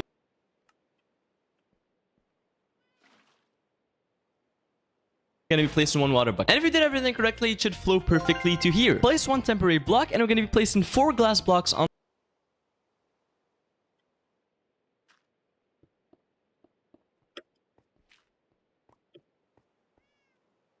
top of the Trident Killer. This is really important because you're going to stand on top of this glass blocks, and this is how you're going to get the XP. And you're going to go on one of these walls, and you're going to build up 5 blocks. So 1, 1, 2, 3. I'll do that. Wait, do I do it? 2, 3, 4, 5, and do it for this entire circle or square or 1, 2, 3, 1, 2, 3, 3.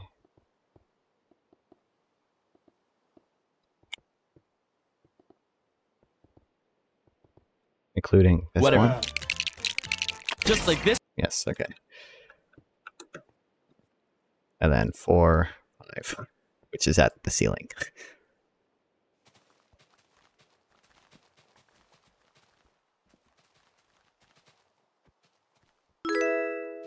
Oh, thanks for the follow, Midnight. Is that what this says? Hold on, my thing is messed up. I can't see it.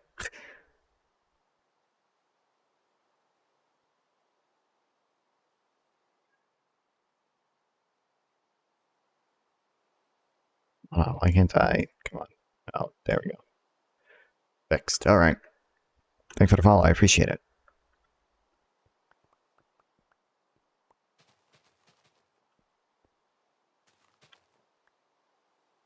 Now you're gonna go inside and I got this thug shake as your art because it's awesome, dude. It's awesome. Was that even a question? What the hell? What the? Oops, not Fred. What the hell is wrong with that? It's also not the thug shaker. It's Horse Black Man egg gif. But I feel like I went up one too high. I wasn't paying attention. Yeah, I did. Right. Oh no. 1, 2, 3, 4. And on this metal block right here, you're gonna build up 2 blocks. So 1 and 2. And now hear me out. You're gonna be middle block. 1, 2. Oops, I should probably turn that off. placing 1 campfire on top of these 2 blocks. Go on the side, place 1 block, and then Campfire on the side. 1 water bucket here, so it should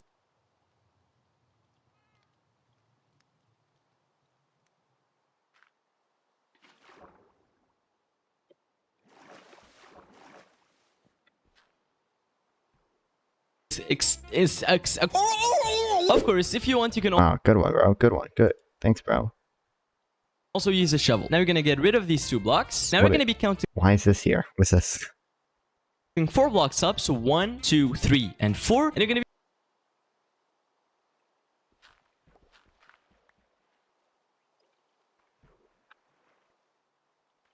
be placing 1 iron bar on every side, just like I'm doing here. Now under one of the iron bars, you're gonna break the block and replace it with a dispenser. Go outside, and next to it, you're gonna Hold on. Let me get my fucking shit, bro. Okay, what are we doing? 1, 2, 3. Did he? Is it 4 from destroy where? one of the iron bars. You're gonna break. It's on the 3rd glass block.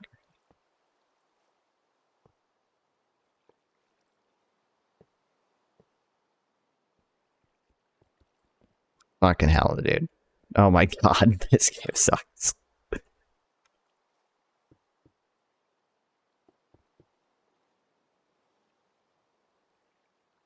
Say, mate. Break the block and replace it with a dispenser. Go outside and next to it, you're gonna destroy. Okay, under one of the iron bars, break it. Dispenser.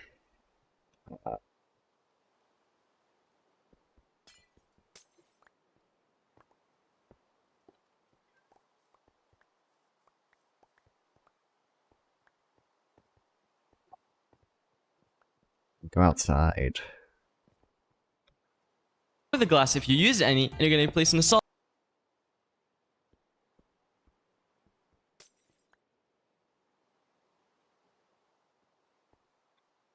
block and one button on that solid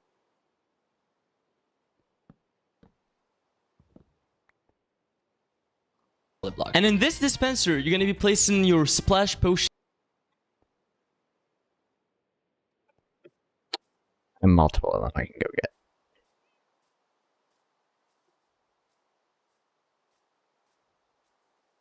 I need to move all of this, which is going to be annoying.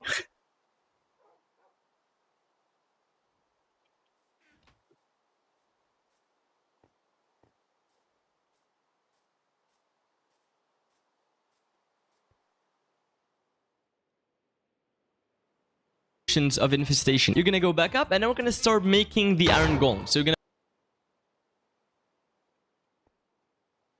want to play Bed Wars with me? Not really. I got stuff to do. I'm just taking a quick break to build this farm, but I like shit to read. Also, I don't really play Bed Wars. gonna place one block on top of the extinguished campfire, and then it's simple. It's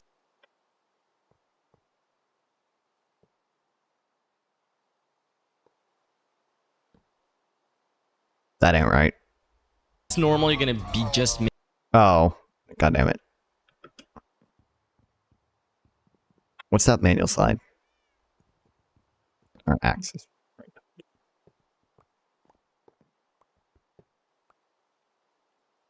One, not iron block here, which I can't do. Awesome. Okay, cool.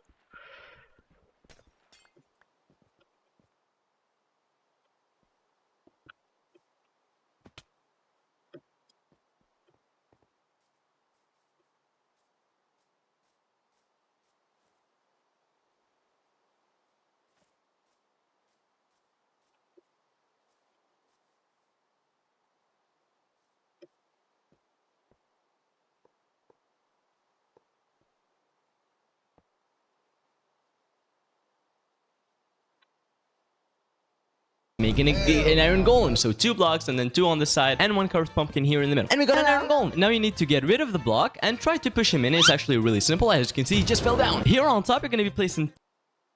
Alright, you better... land. Alright, good. 2 temporary blocks just like this. Go a little down and try to face a dispenser.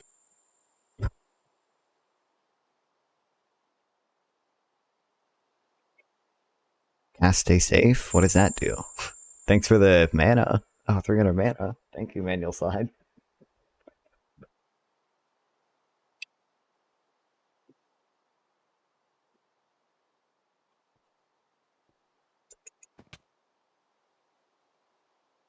Oh, I did not place the temporary blocks down.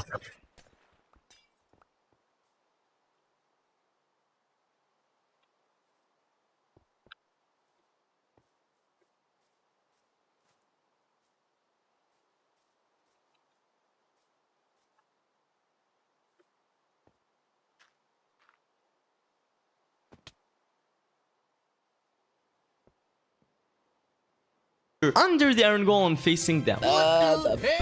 Move. So yeah, this is what it should look like. It should be facing down. And now you're gonna click on the dispenser and put a water bucket in it. Place 1 button on top of the dispenser, and now you're gonna take your slabs and making kind of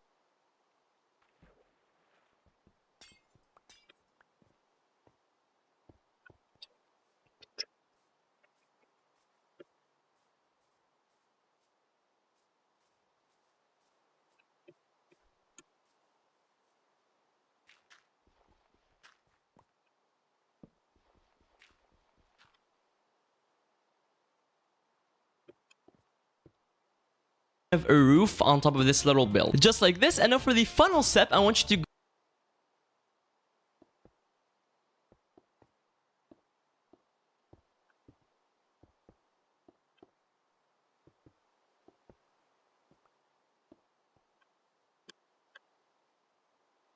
go down here, place one block. Hold on. Okay, I can put my dirt back up here then.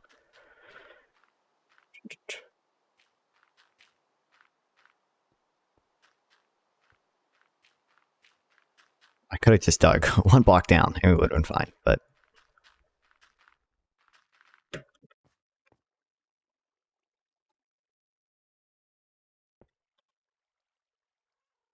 stand on it and then break the block here. You're gonna take one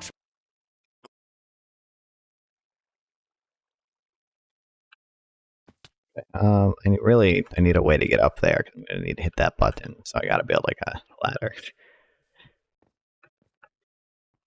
Yeah, where am I going?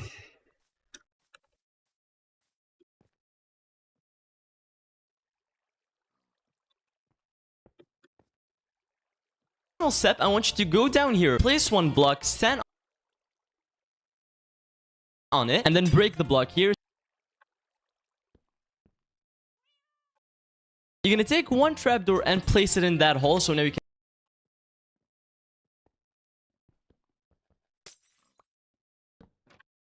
can open it and close it. And now, ladies and gentlemen, your farm is complete. I'm gonna show you how it works. All right, It's actually really simple. So you're gonna go to this side dispenser. Minecraft was on a way to make the most illogical, nonsensical structure known to man to do something they will only need for 2 hours. There's an XP farm, so I need it for a while. I need a lathe. I can make an even better one with a lathe, but I don't have that.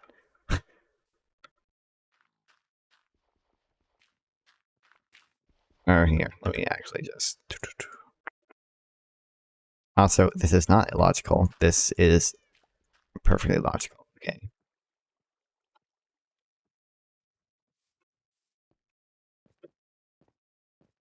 Although this wood farm sucks. This wood farm's broken, doesn't work. Doesn't duplicate the kelp. I mean, farm the kelp. I would never duplicate anything. Actually, I probably need to get up there, so... Let's do it over here.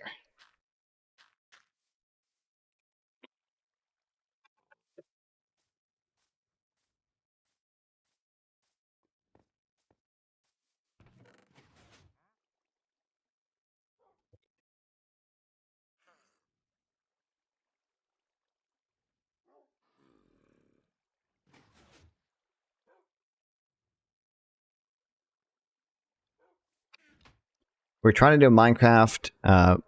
Were you trying to do on Minecraft, trying to do the farming on Iron Golem? How do I donate without gifting a sub? I mean, if you really want to donate, you do !donate. Or go to the description and there's a Streamlabs link. Not description, but like underneath there's a... On Twitch, I don't know how it works on Twitch, honestly, but there's a link somewhere. There's funny, you can donate bits, and then you can do funny text-to-speech things on Tangia or whatever. You can do text-to-speech with the with regular donations too, but you can't do funny voices. I don't know how to. There's probably a way to set that up. I should set that up.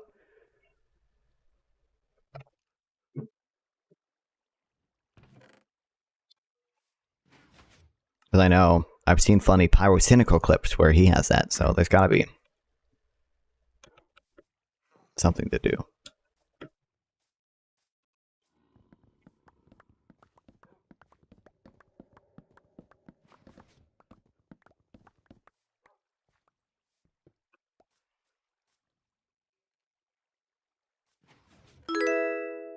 Thanks for the follow manual side. I feel like you were following before, but I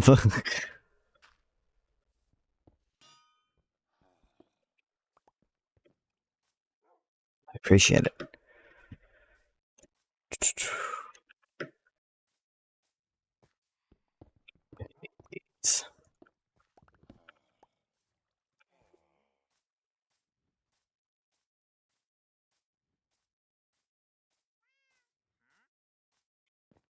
This is where I stand to get XP. So let me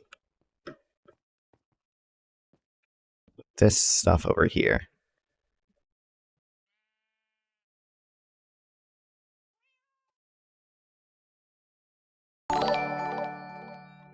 $1 for you, Mike. Thank you, Ness.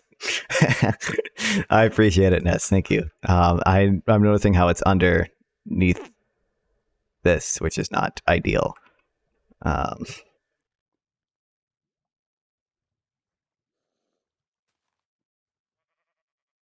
There we go. For my mic, I'm almost there. For the microphone that I accidentally bought and can't afford to run correctly. That is not here yet, but I need ladders. It's literally free money. And you're telling me to get a job when I literally earned free money doing this.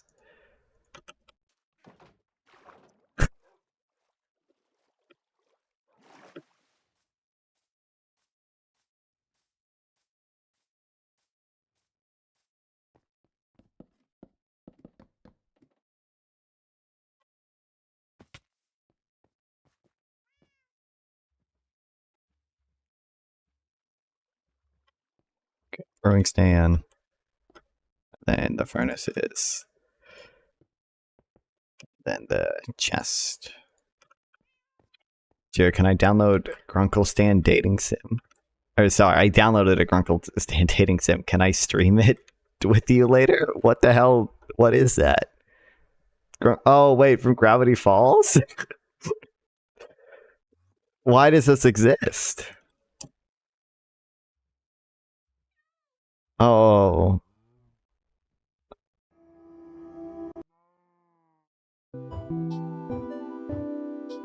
Because Uncle Stan is hot. Isn't he? He seems rather old, but okay. That's facts, though. I'm glad my chat is in agreement. Okay, I guess. Okay, it's fine. Only the bricks. Only the brewing stand will up in the furnaces.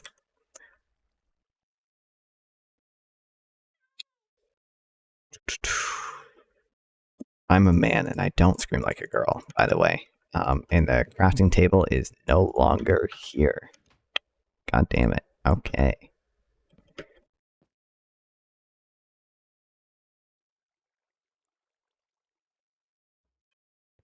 Anyway, I gotta go. Enjoy Minecraft gameplay. Thank you. I appreciate you stopping by. Appreciate it a lot. Have a nice day, you too. Thanks for the mana again.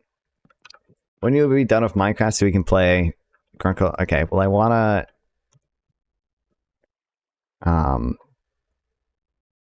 that's a good question. What do I want to do?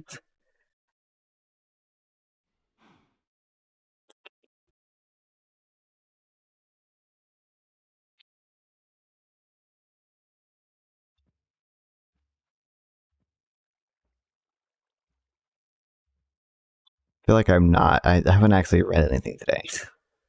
There's gotta be something I can read relatively quickly that I can.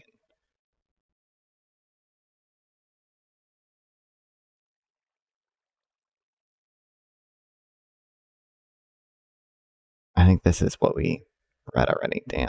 Okay, so I don't need these.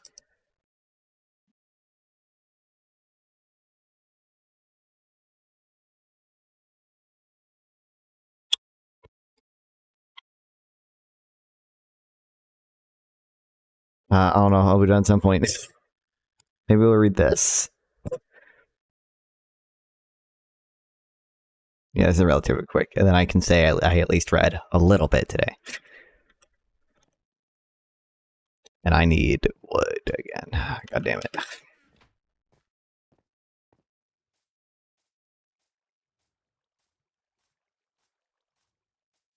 Just text me when ready. Bye-bye. Well, bye, Ness. Thanks for... Oh, fuck. I already have bookshelves. Okay. And for the $1 for my mic. Almost there, guys. I need to set up incentives.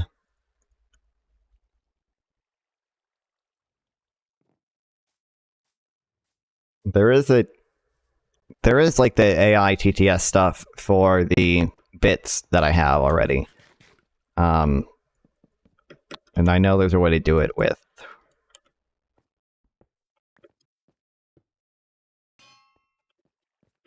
whatever as well, the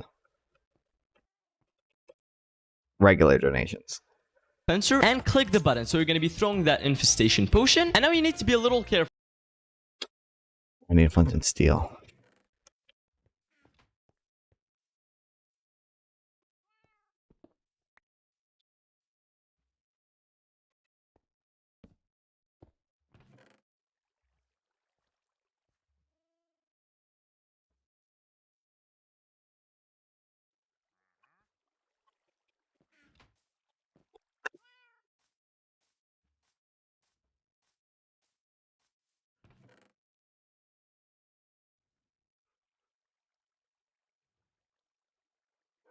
If I let steel, okay. And then don't need this stuff. Need that. Need to put all of this junk.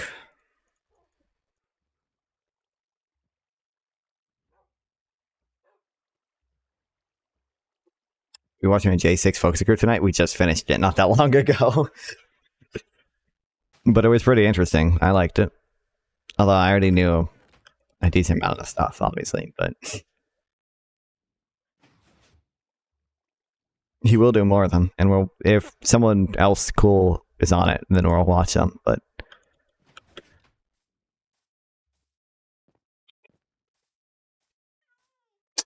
I'm late AF. You're good, Kinley. Okay, but you're not late. I stream for long for a reason. Okay, I know. I respect everyone's time zone.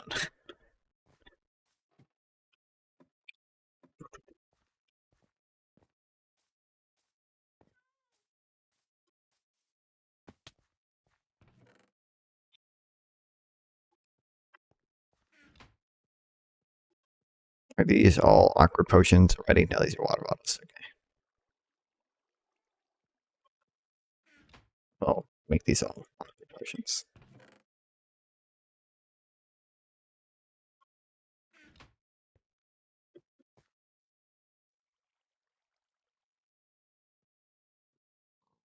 Alright, I think we're good. I could just make a redstone trail down. I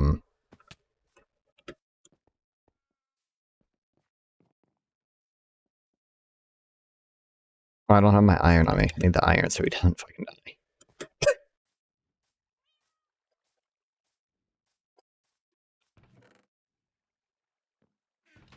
Clearly, everything that happened leading up to J6 is really so bad when everything is put in perspective. Yeah. I'm going to say this is mockery of a billionaire running again. Yep.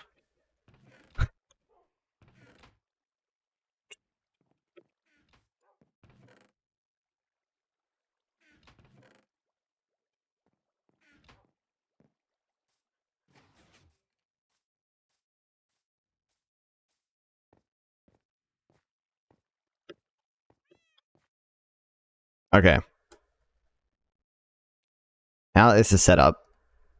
You're gonna open the trapdoor and set the campfire on fire and quickly close the trapdoor again. As you can see, if you did everything correctly, a lot of silverfish are gonna be spawning. But you need to be careful. We don't want the iron golem to die, so I want you to click the stop dispenser after about 40 seconds of lighting the campfire. So it's been kind of like 20 seconds, but I'm still gonna use it. This is gonna extinguish the iron golem, so now click it again. Okay, and now as you can see, we got all of these silverfish. So you're gonna go down here and click the lever. And now the trident killer is gonna start killing them, and you're gonna be getting a lot of XP. Dude, look at all of those silver. Yeah, great phenomena. All right. Trident killer. He doesn't. You can just heal the iron golem. And this was only 20 seconds. And now to use it again, it's simple. You're gonna open the trapdoor and heal the iron golem, close it back up, and repeat the same steps. So throw the potion, light the campfire, and after a couple seconds, click on this top dispenser right here. It's just insane. Bye-bye. All right, crazy.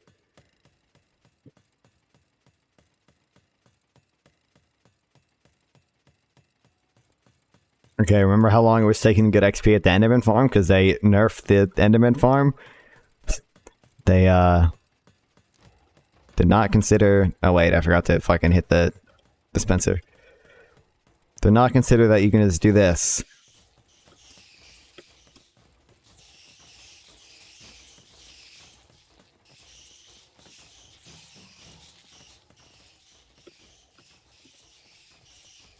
I don't know. The Iron Golem seems to die relatively fast with this farm.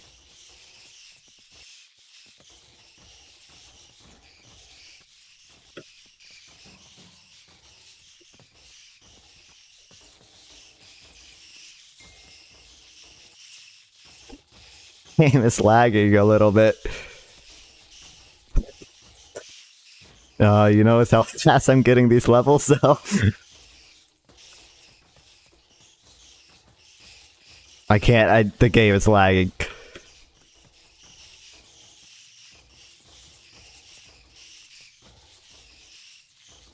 This is awesome now.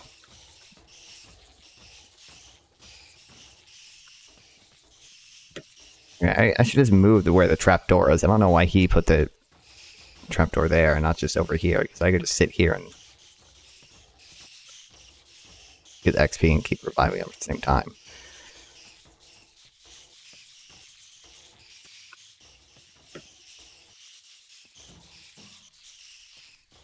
I think he's not infested anymore. Oh, it's so laggy. Do you see how long the button press is taking? How is he on fire again?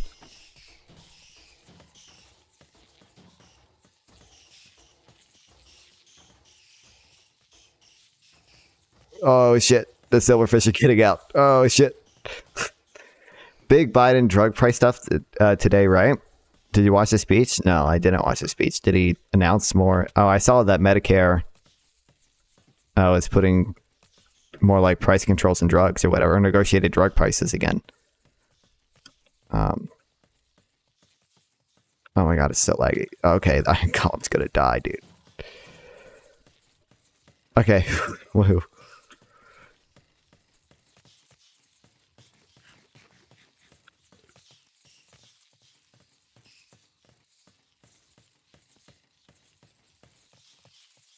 I don't have my diamonds on me. I can only enchant one thing. I don't have the lapis on me.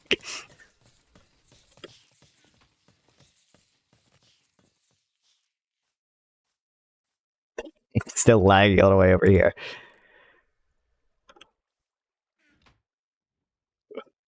Lapis. It's so laggy.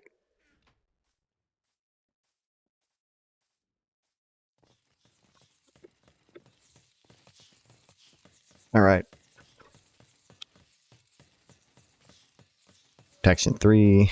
Oh, great. Definitely just want a protection 3, nothing else. Thanks, game. Okay. I think everything except boots I still need stuff on, so.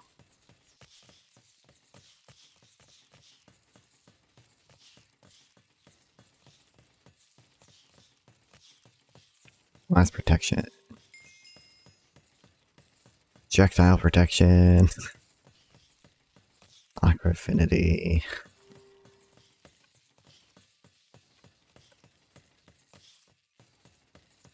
It's apparently $2 annually now for the amount someone can spend on prescription drugs. Apparently a lot of cancer patients were paying way more than that. I would imagine cancer patients were paying a shit ton more than that. Yeah, that's good. Was that for Medicare people, right? Yeah.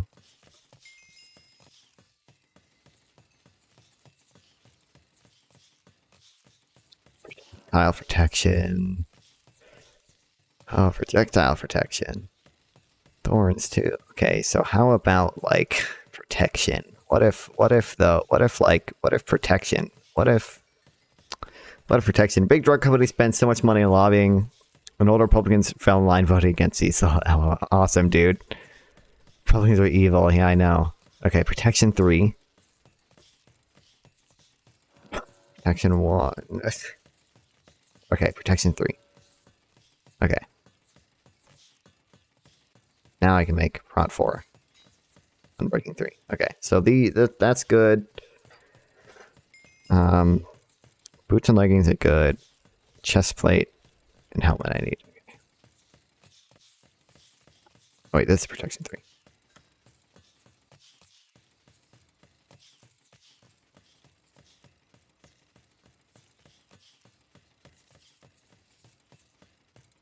Okay, wait, I'm not level 30. I need to wait for more silverfish to die.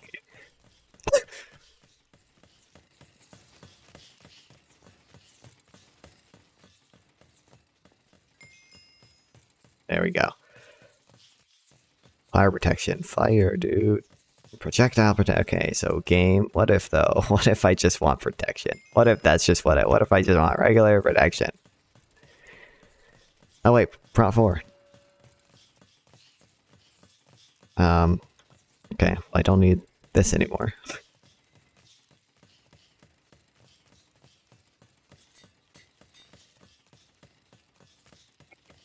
Do you think the protests and college campuses were effective in swaying public opinion? No, not at all. I don't think the protests were at all effective at any public opinion stuff. Maybe you could, it probably, I mean, got the attention of like Congress people, and like Democrats realized like, oh shit, people are mad at us. We might not get their fucking votes if we keep doing this shit. But public opinion, I don't think it's swayed by that at all. Well, it might have been effective at swaying public opinion against the Palestine protesters. I don't think any of the protester encampments swayed public opinion, but I mean, there are other things that probably swayed public opinion more towards the more pro-Palestine positions. These 2 silverfish are just there and won't die. Cool.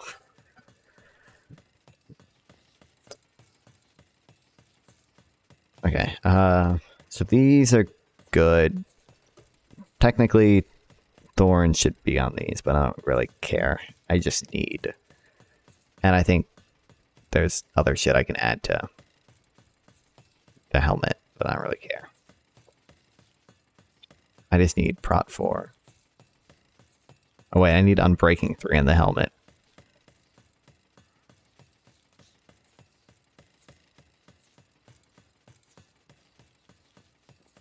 Public opinion swayed more pro-Palestine over last year, but I think that's mostly due to news coming out of Gaza. Yeah, I think it was all just like the videos and like and social media stuff. I don't think any of it was the protesters.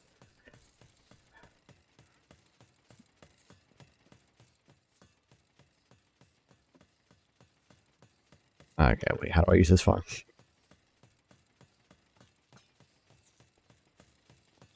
Okay, infestation. Light them on fire. Free XP.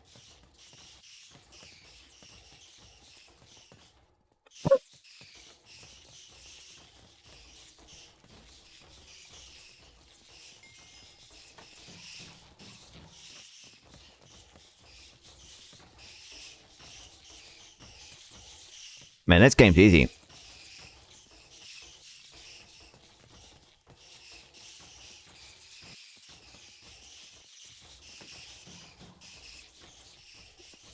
I should have moved a trapdoor. Let's move it over here later.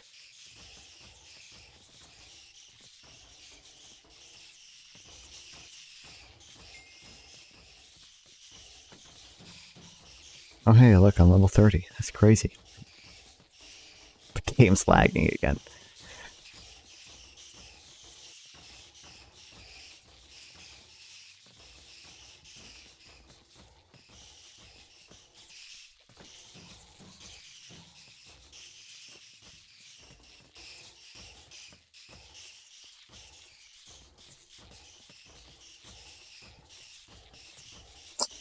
Maybe make the game harder. What do you think causing the mental health crisis in young people? Always on the iPhone.com. I don't really. I think the mixture of social media and the online stuff, and I think it's that combined with with car centricism. Like I feel like amount of young people who know how to drive or whatever is going down. Like, I don't know how to drive. I think that's a big thing since everything relies on you being able to drive. There are a lot of people who just stay in and do online shit all day, like me. I think social media has probably had negative effects on that stuff. Makes it easier to stay inside, and it makes does some stuff to your brain and dopamine levels, right? I don't know. I'm not qualified to fully answer that, but you kind of have to drive, unfortunately. Yeah, exactly. But people don't learn, like me.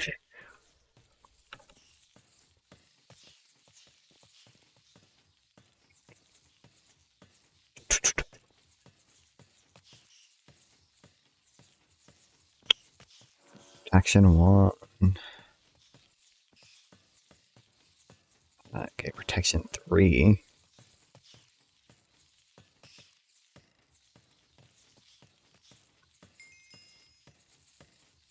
Iron Circus kind of built their own cars. Yeah, exactly.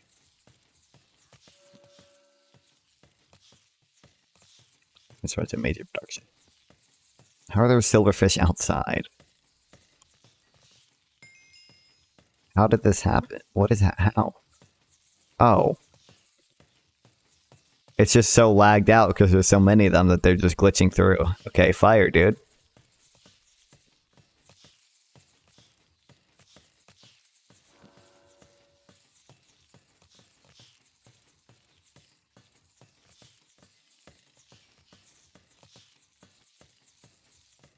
Okay, oh my god. I give it Unbreaking 3 and hope it also gives me Protection 4. Oh, it didn't? Oh, that's an IO2 Unbreaking 3 chest plates, dude. Fire.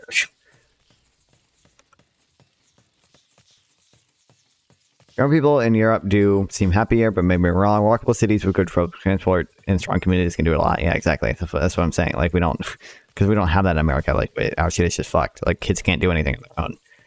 And increasingly, they're just choosing that. Okay, Protection 3. Okay, finally.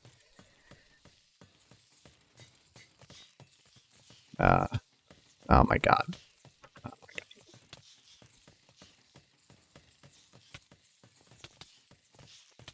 It's so wacky. How did this happen?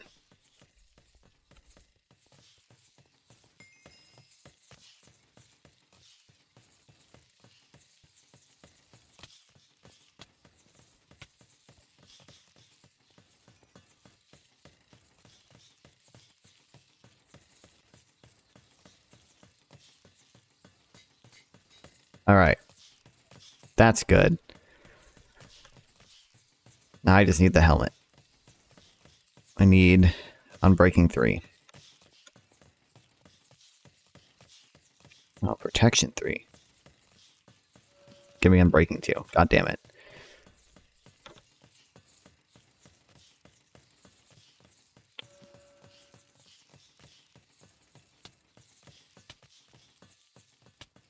What, do you see? He's just teleporting.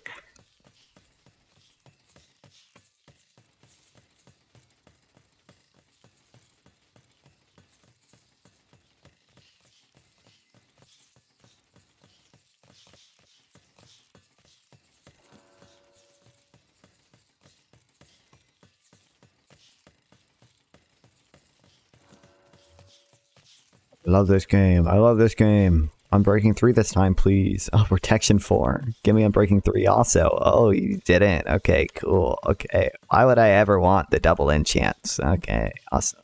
Well, I gotta wait till I'm level 30 again. Oh, wow.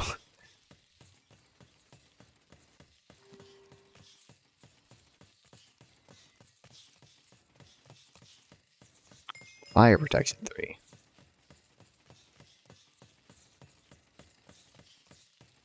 Nice protection.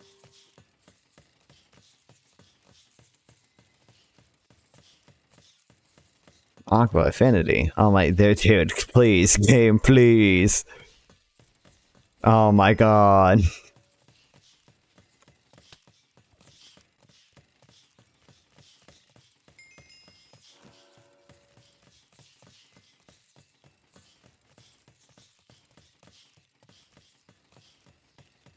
dude.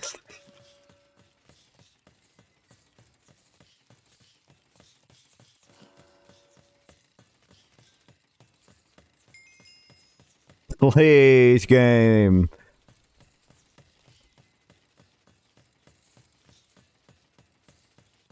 Oh my god.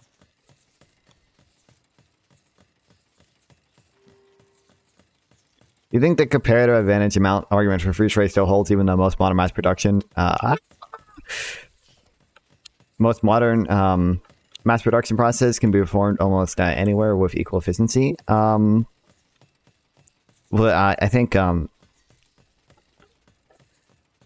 mean, like whoever starts to specialize in that shit first has the comparative advantage, yo, and it benefits from economies of scale. So like, I mean, actually, the comparative advantage argument still totally holds because there obviously is an opportunity cost for shit. Like the U.S. should not be making microwaves because the opportunity cost is way too big. Because even if we can do it just as efficiently as China, our opportunity cost in making microwaves is higher.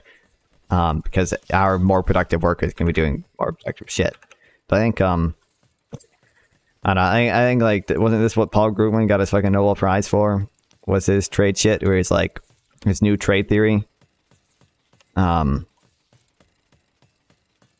talking about this.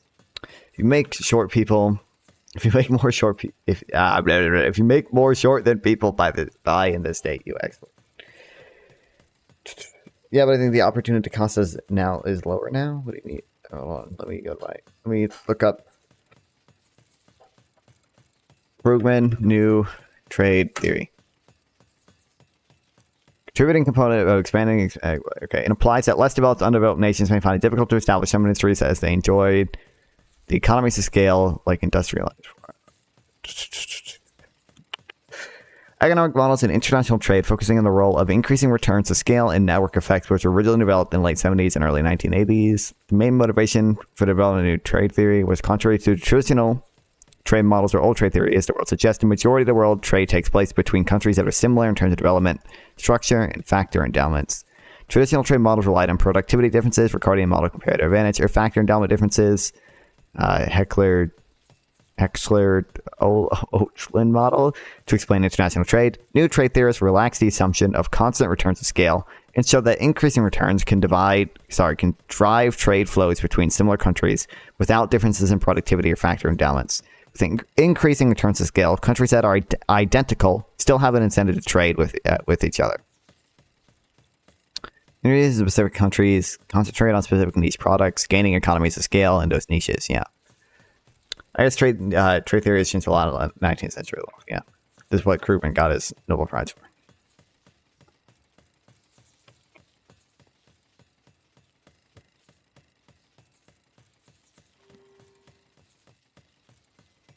Please give me a break. Read the next paragraph. Some have used NNT to argue, or NTT to argue that protectionist measures to build up large industrial bases in certain promising industries and allow those industries to dominate the world market. Less quantitative forms of similar infant industry argument against free trade have been advanced by previous trade theorists. And that makes sense.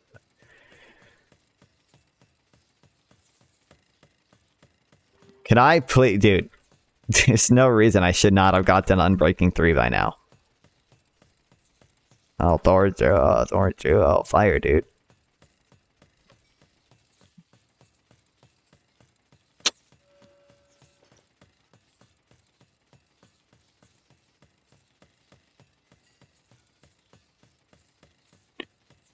Oh my god.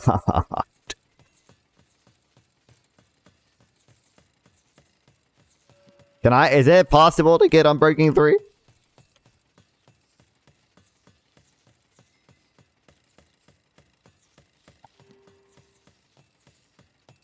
Make someone breaking 2 books and hurt some? I could do that.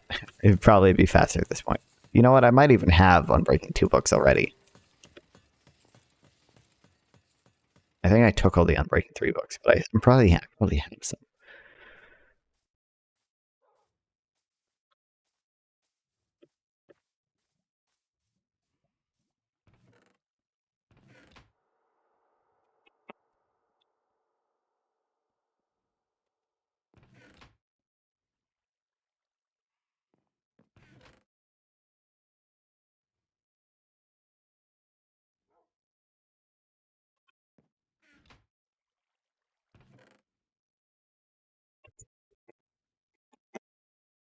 Oh, wait. Something said I'm breaking, did it not?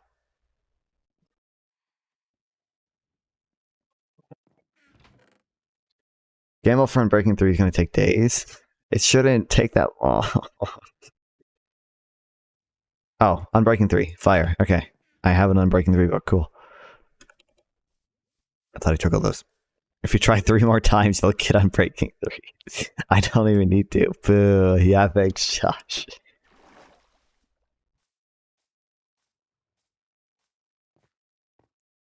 Alright.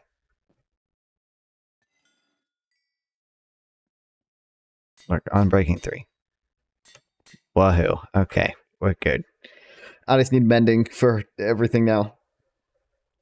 And I think technically there's more enchantments I can get for the helmet, but I don't really care. I could put thorns on the shit, but I don't really want thorns. Protection 4 I have. Unbreaking 3 I have. Respiration 3. I don't think I have Respiration. Oh no, I do have I have Respiration and Aqua Affinity. What else do I need? Respiration, Aqua Affinity, and Thorns. I don't have Thorns. I don't have Thorns, but I don't care. The chest plate, I'm pretty sure I'm good on. Yeah. Just on mending, I need. Fish for mending book next. We have a mending villager, which is faster than fishing for mending books. Leggings, Swift Sneak 3. Oh, I didn't know. I forgot that they added that. I guess I need that. I don't know how to get that. Then boots. I have Protection 4, Feather Falling 4, Unbreaking 3. I have Depth Strider. Soul Speed. I could do. But I think Soul Speed you have to get from a Lucky Villager. It took so fucking long to get a Mending Villager, dude. Dude, Bedrock sucks so much. Dude. The Bedrock villagers are so broken. I swear to God. They never change jobs. They never want to change trades. They constantly are using workstations so fucking far away from them for no reason. Like, they will literally, I'll show you where we have the villagers now to make sure that they don't use the right workstation or don't use the wrong workstations. They'll have like 10 empty workstations right next to them, and yet somehow 3 different villagers will use like the same brewing stand out here as a workstation. It's so fucked. I State College villagers. Like, we have this I hate Bedrock villager. It took forever to get this mending villager. I didn't do it. My friend Ed Zach did it. But and then way back here we have the other ones. This was also because I made an iron farm, and the iron farm was initially I thought the iron farm was too close to this village because originally we had the villagers out there, right? Turns out the iron farm was just too close to workshops. It can't be within like 150 blocks of workshop blocks, or else it just doesn't work, and it's just fucked, and it just sucks so much. Like, we've never had any problems like on Java, but with Bedrock it just sucks so much. I don't think we have. I could get discounts for shit, but I need 4, 5, 6, 7 mending books. I already have it on my sword and pickaxe, one of them, which is like a lot of paper. What's 7 times 20? 140. I need a stack in almost 3 stacks of emeralds. Friend's a big underground villager trap to prevent funky behaviors. I mean, these are underground. It's so Bedrock just sucks.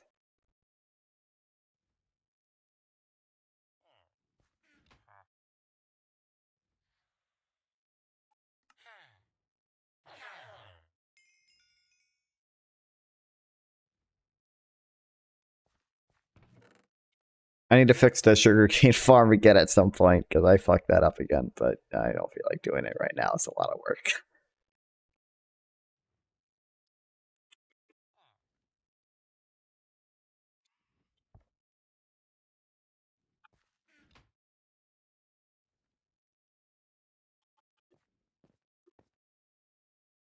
Yeah. I just need mending books. Have you been to the Nether yet? I mean, I'm not sure how you play Minecraft, but we actually don't wait until we get full Prot 4 armor to go to the Nether. I feel like, yeah, we've been to the Nether. You can see we have brewing stands and stuff.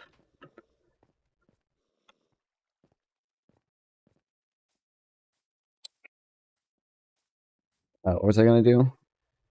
Oh wait, I need the sugar cane. I mean, you could. You don't. You just don't need to. You just. I mean, you can. There's nothing stopping you. It's just unnecessary.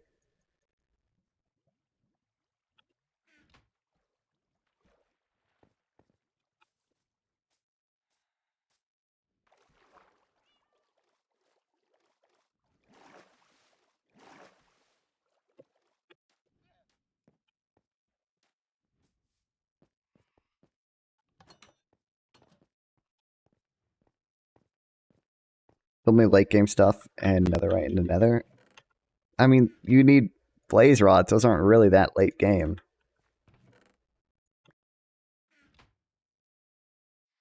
Oh fuck! I made maps. God damn it.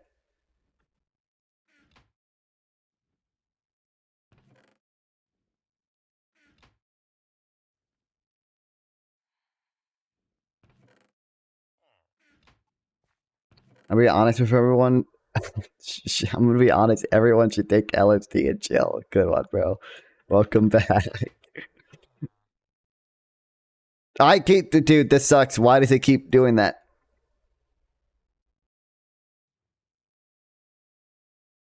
Okay, I guess I have 20 maps now. Welcome back? Yeah, welcome back. What? It doesn't say your first time chatter, so I just said welcome back. Yeah, you're not a first time chatter. You've been here before.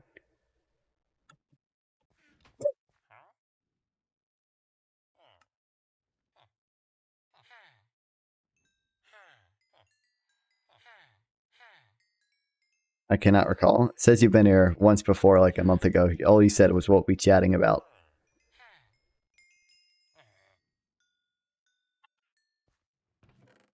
I don't know. If it doesn't say first time chatter or I recognize the name, I just say welcome back. I didn't recognize your name, but my message is serious.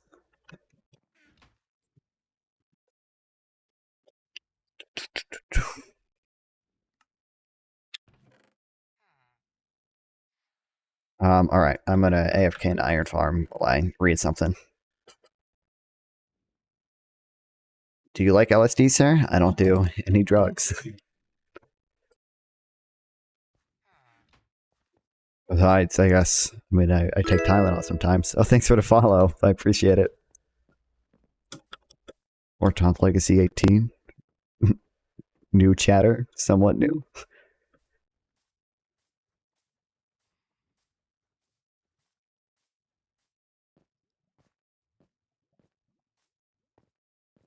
Did Panda kill himself, or did I just run him off for good? He came in earlier today, Townsel. Welcome to the stream. He came in earlier, and then I told him I was not interested in philosophy stuff, and he left.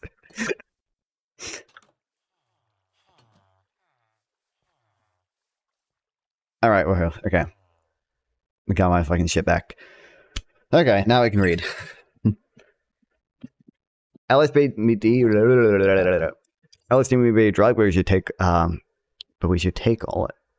Damn, I guess I finally did it. Was he crying? Who, Panda? Panda doesn't I don't know what this Panda's issue is. I don't know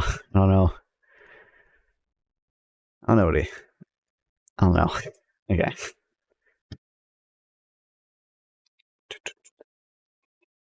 Where did I put this?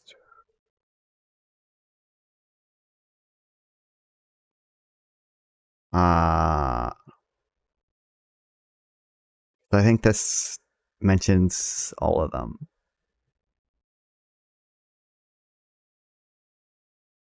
I need to make a page just about Saez and Zuckman, because I know their work is controversial to say the least.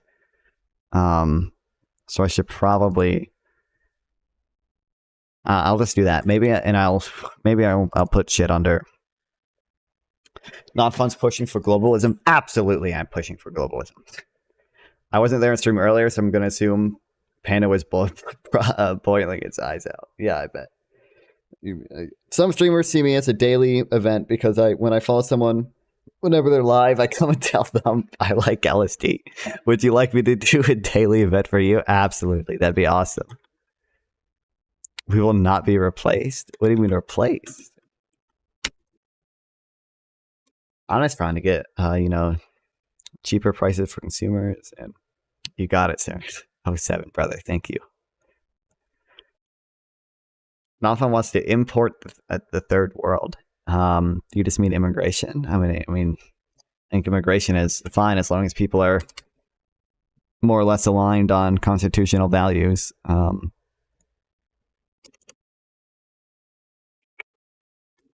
want streets on every corner like India. Exactly what I want. Yep, you got it, sir. I have a political opinion, actually. Is it that LSD should be legalized?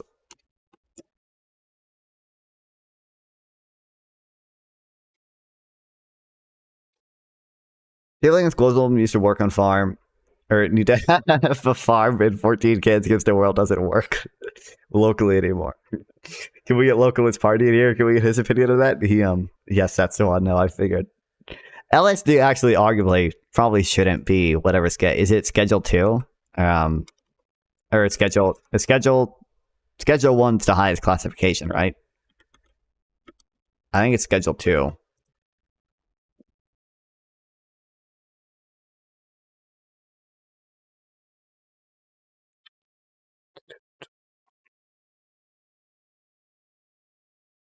Oh, LSD is Schedule 1? It definitely shouldn't be Schedule 1.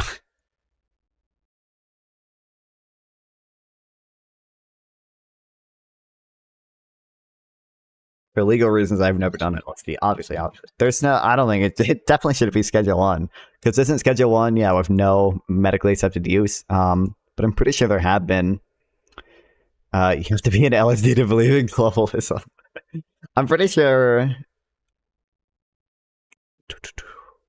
if I look up LSD depression treatment, I'm pretty sure it's been used that way. Maybe I'm thinking of ketamine. Look at that spit. Okay. How LSD and shrooms could help treat anxiety, addiction, and depression.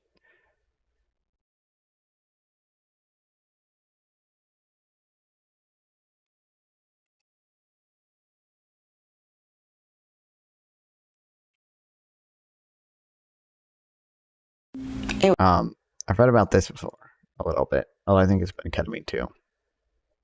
Definitely should not be Schedule 1. I don't think LSD is that. I don't know how good studies we have on LSD, but like my understanding is that most psychedelics are really not that bad. LSD even may be legalized in small doses for antidepressant. Okay.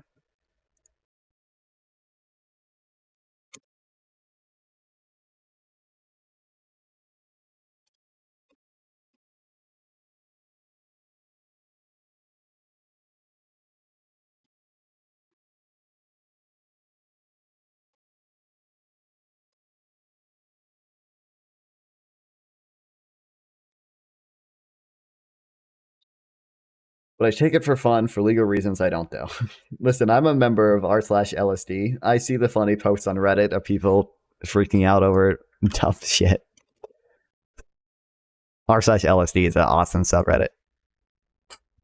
Is this actually JD Vance? What?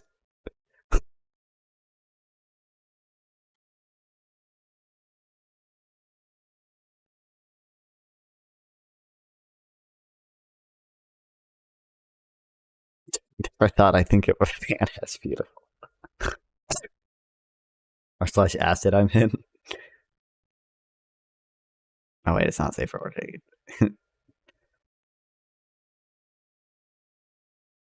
Like some of the things are just inexplicable.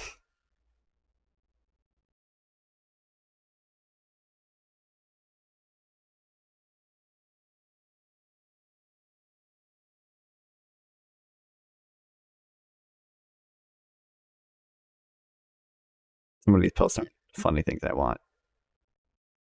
But yeah, here we go. Wow. A lot of them are just things like that, and it's funny. I do drug in Minecraft every day. Not really. I love it. I don't for legal reasons. Don't leave for YouTube. I say hi. You can just say hi to them. I mean, they can see that. Like,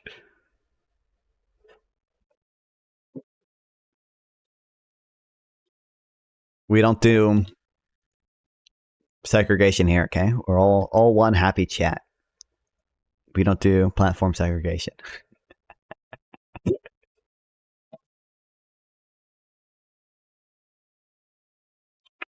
Okay, a little bit of reading, and then I don't know. We'll see what we do. Who knows?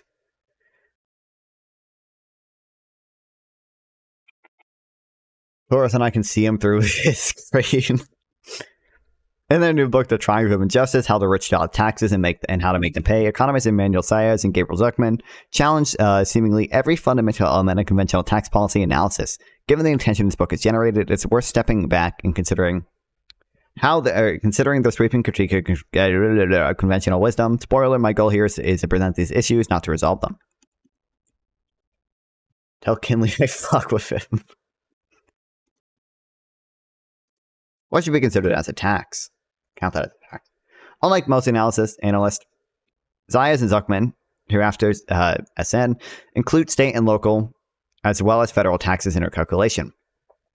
They also omit the refundable portions of the earned income credit and a child tax credit, which they get criticized for a lot, which they call transfers rather than element of the tax code, which, by the way, you probably should include transfers anyway. But both of these adjustments make the tax system look more regressive than under conventional measures. Contrary to conventional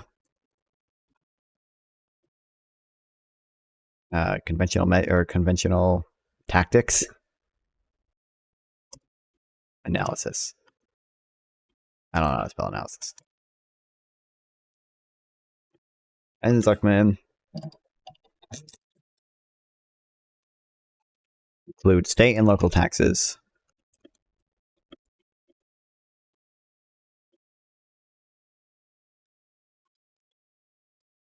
And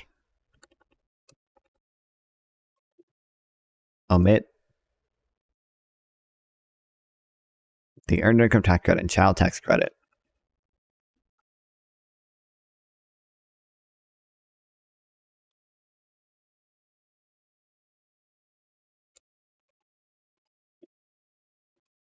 They count as transfers.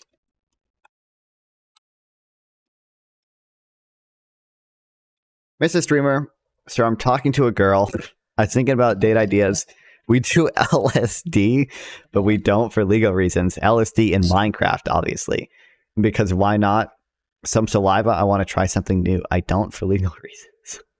Or not saliva, salvia or whatever. I'm not the person to come to for dating advice. Listen, if you have a girl who likes LSD, then that would probably be cool. I've seen that funny clip of a little I forget which rapper it was saying that he was sir, you look like a pussy magnet. I assure you I'm not. Saying he was culling rainbows. I hope this comes up when I look it up. When he was dude, there was some rapper that was like, I had sex with LSD and I was culling rainbows. Which sounds fucking awesome, dude. Do ecstasy on a date. Sex on LSD. I feel like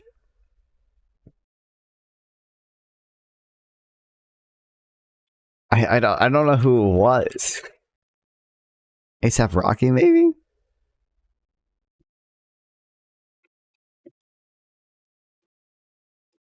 A$AP Rocky coming rainbows. Slipping on semen. I don't know if it was. Oh, a rainbow shot. Yeah, here we go. I found it on fucking Facebook. The thing she did to me just felt amazing, like Tom Suit, out of the ordinary, and it's a big graphic. it's a bit vulgar, it's a bit raunchy, you feel me? You feel me? But what can I say? It's life. No lie. A rainbow shot out of my dick. And it had a sound with it, like a piano or some shit like that. I have no idea why there was a rainbow. Sounds fucking lit, dude.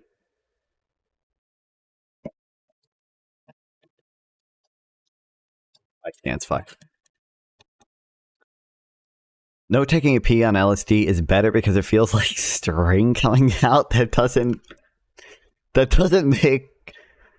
That doesn't sound great to me, but I'm glad you enjoy it. That doesn't sound like the ideal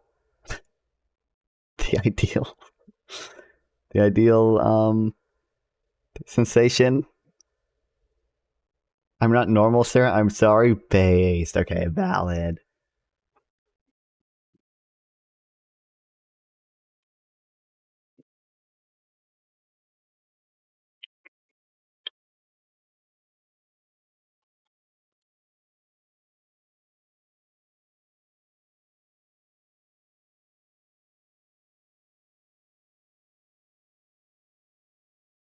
Okay, hold on. All right.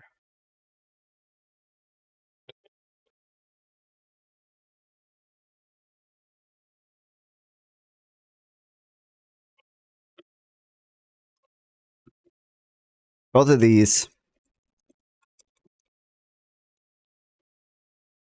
end up making the attack code look more aggressive. I feel like me and Kenley really get along. You know, I defend him.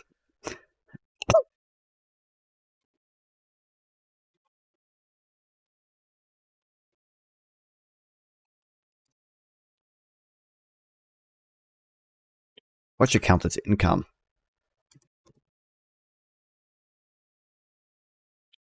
Unlike conventional analysis, SC distribute all national income, not just adjusted gross income or related measures to taxpayers. As a result, they exclude mean-tested government benefits like TANF or SNAP, which are not transfers, not production, from income, but they do include Social Security and other benefits. Relative to conventional analysis, which includes all benefits and income, their exclusion of means-tested benefits makes the tax system look more aggressive. Okay. Like most analysis. Thanks for the follow. Marcel Brady 1. I appreciate it. Welcome to the stream. Mr. Streamer, sir, how old are you? I'm 18 years old.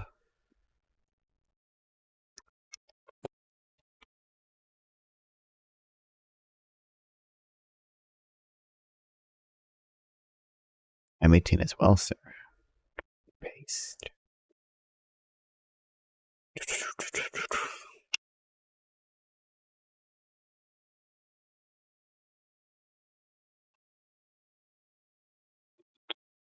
Exclude. I don't promote using drugs. Really, all of them are negative, have negatives and are bad for various reasons. That said, the only real drug I would propose to anyone is a psilocybin. Is that what it is? A mushroom, safe and not addictive. I live in England. What about you? I live in America, a real fucking country.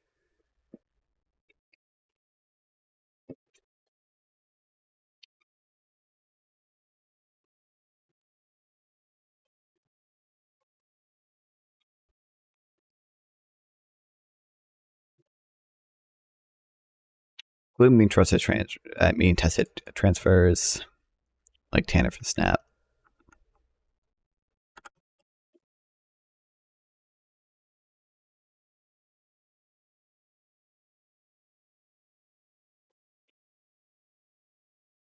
Do include Social Security and other benefits.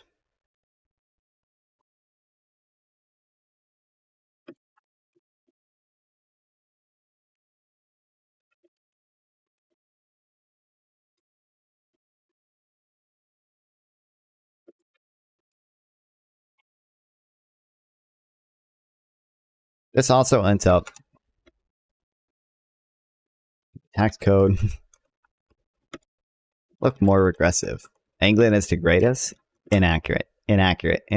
What's your fucking GDP growth? Didn't you guys already slip into a fucking recession? Okay. I want to hear it. I think you're probably out of the recession now. I don't know. Okay. You guys barely recovered from the 2008 crisis, and only in 2020, okay? Or maybe it was 2021, okay? After 2008, after our financial crisis, by the way, after we fucking wrecked your economy, you guys didn't recover until 2021, I want to say. Look, in 2008 or 2007, you peaked at 3.091 trillion, okay? You guys didn't get back up there until 2021, where you barely got higher, 3.142 trillion, and then you guys went fucking down again, okay? So, this is, by the way, our financial crisis. We fucking did this, okay? Not even your financial crisis. I mean, it did obviously cause a global crisis, but I'm just saying. Let's look at U.S. GDP. Look. Oh, we did a bit of a slow recovery from 2008. Okay, but like little dip and then right back up, baby. Same thing with COVID. Little dip and right up on an even faster trend, baby. Let's fucking go.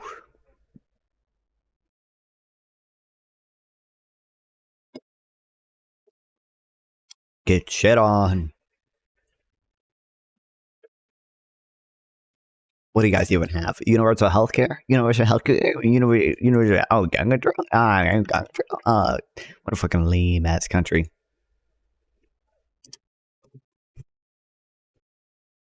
US is a much bigger country though. And okay, let's look at GDP per capita, bitch. First of all, I'm looking at trend growth rates, okay? Wait for healthcare. I knew you were gonna say that. I'm looking at like the growth rate trend. That's not like super affected by population, but like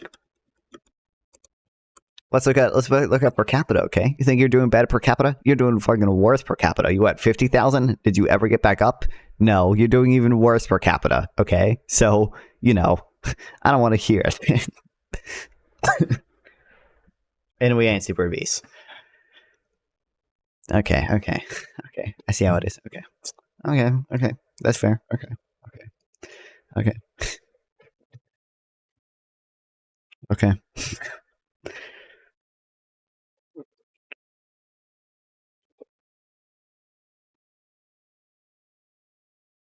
Hazardous distributed tax can be analyzed. And our food isn't as dangerous as yours. What do you mean by that? I mean, we obviously have way worse food. That's why we're so fat. I don't know exactly what you mean by oh wait, yeah, probably doing it. We don't regulate it nearly as heavily. That's why like Red 40 is banned in most European countries, but Red 40 is not banned in the US. You're right. That is true. Because we got something here called freedom, baby. Fucking freedom.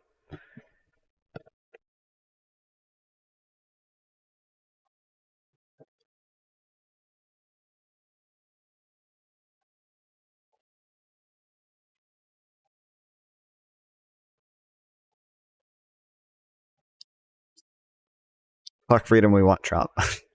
Good one, bro. Maple syrup is the only thing I drink because I'm Canadian. Based. Valid.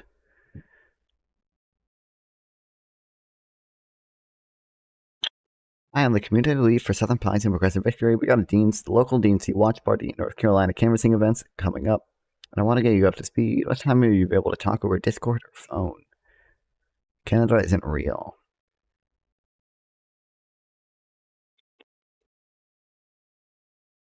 England raw.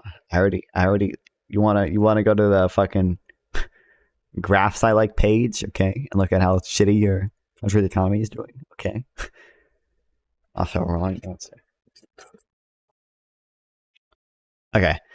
Conventional analysis allocates corporate tax to some combination of shareholders, all capital holders, and wage earners. Zayas and Zuckman allocate the actual tax payments to shareholders, arguing that the Argument the effect on the corporate tax in various groups is already reflected in pre-tax incomes. For example, if corporate taxes depress wages, workers have lower pre-tax income than otherwise. Compared to conventional assumption, which they argue is inconsistent because it shifts taxes without shifting income, their assumption raises current effective tax rates for high-income households because shareholding is skewed towards the wealthy, but also increases the decline in taxes on the rich over the past several decades as corporate taxes fell.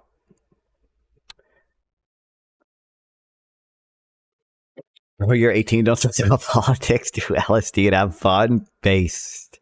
Listen, Taiwan Turtle will tell you, I was somewhat, I did kind of want to try LSD at one point, because the subreddit is just so funny, but. Okay.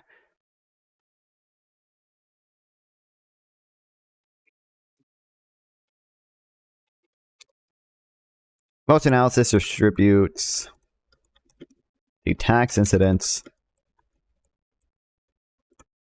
Do it on Discord call with me. I'm not that interested in doing it anymore. Tax incidents of corporate taxes between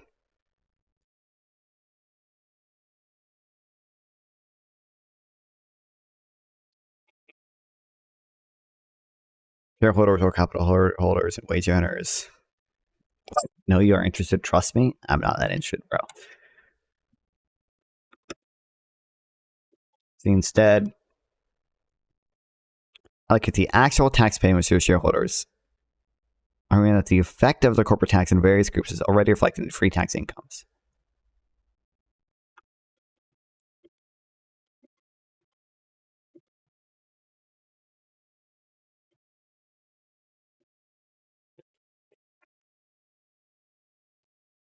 Where would he take the acid? That's true. Awesome.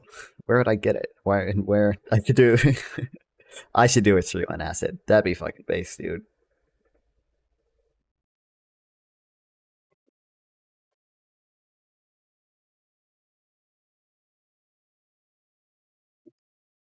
Effect on the other groups. It's already reflected. Take it in your room like everyone else. I don't want. I'd be like fucking high with my parents home. Like why? I don't. I mean, buy it. I don't know where I would get it either, but yeah, pre-tax income.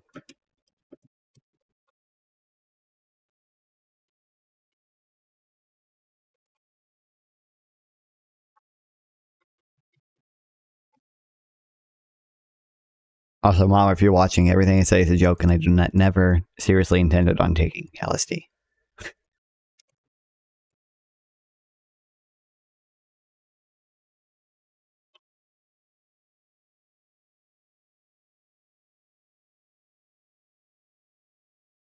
Running conventional assumption, which they argue is inconsistent because it shifts taxes without shifting income. Their assumption raises the current effective tax rates for high-income households because shareholding is skewed towards wealthy, but it also increases the decline in taxes on the rich over the past several decades as corporate taxes fell.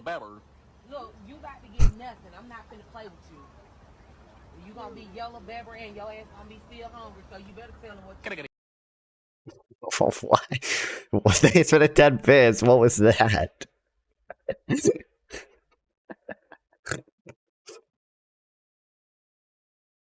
What the fuck was that?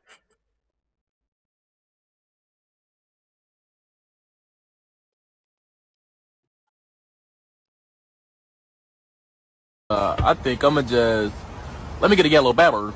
Look, you got to get nothing. I'm not finna play with you. You gonna be yellow bebber and your ass gonna be still hungry, so you better tell him what. Can I get a yellow bebber? Debate? I want. Oh, another. When's the next debate? I don't know. I mean, I gotta DM the boss to set up a new time for a debate. Other than that, that's the only debate I've agreed to so far. But I don't know the time. But it's a pain. I could debate this guy right now. I don't know if I disagree with him on costs anything. He's a money. relatively progressive, but at the end of the day, it's really not something I'm really looking for. So I don't care. I'm sorry. I'm not the person to ask about like relationship advice. I'm just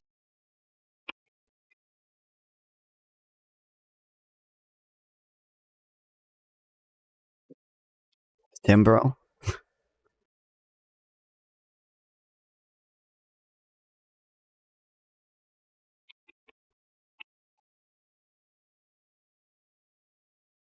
Also, I need to amend my opening statement a little. I mean, debating between keeping it mostly as is, except in just changing one thing.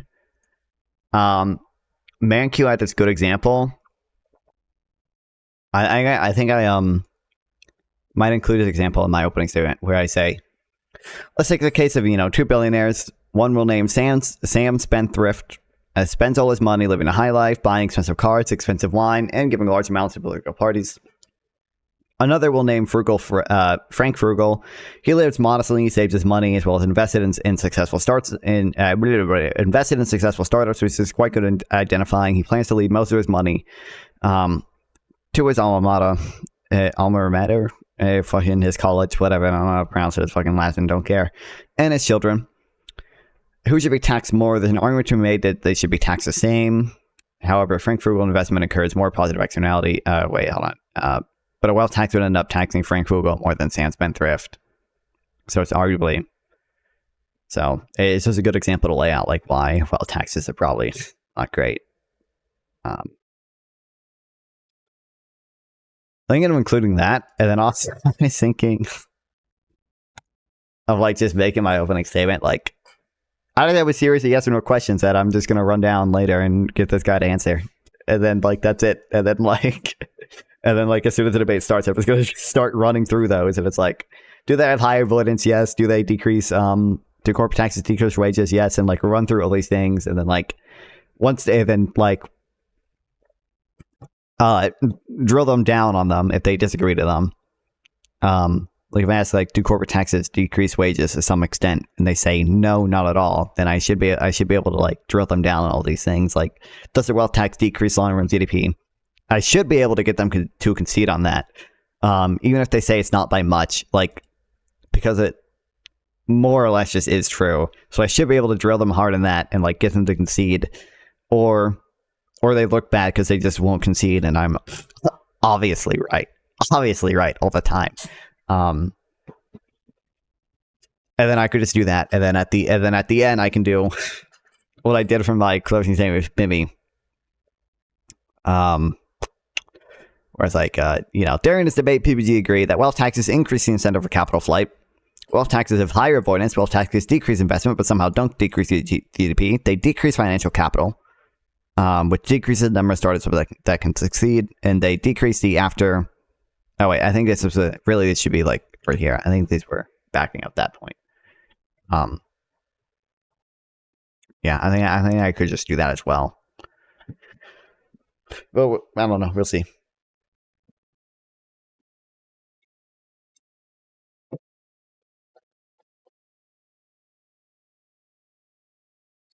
Anyway, okay. Their assumption raises the current effective tax rate for high-income households.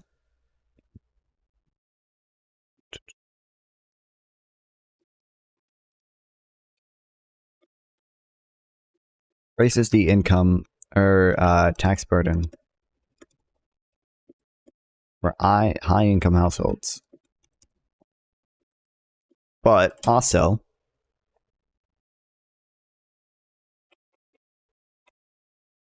increases the decline in taxes on the rich.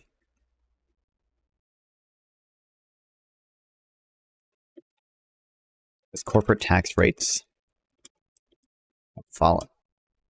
Is the current tax system progressive or regressive?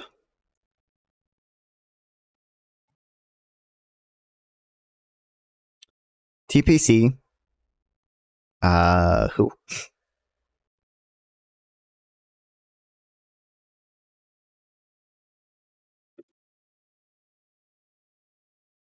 Tax Policy Center, okay. I'm assuming. And other analysis include the U.S. has a progressive tax system that is taxes as a share of income rise with income. Combined federal and state taxes are progressive, though less so than federal system alone. SZ find the combined system almost a It's almost a flat tax up to the 99.9 percentile and is regressive at higher levels of income. As a result, they find that the very richest households pay a smaller share of their income than the bottom 50% of households.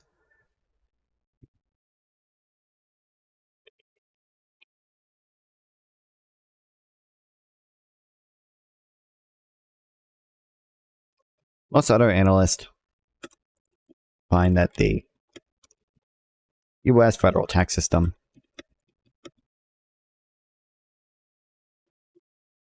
is progressive,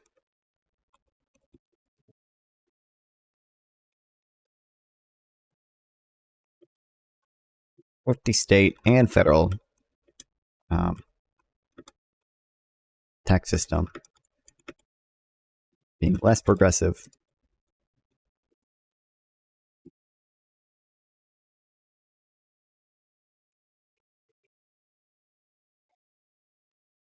Biden Zuckerman find almost a flat rate.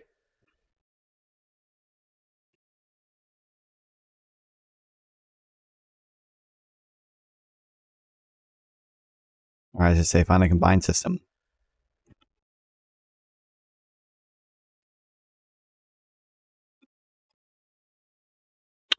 And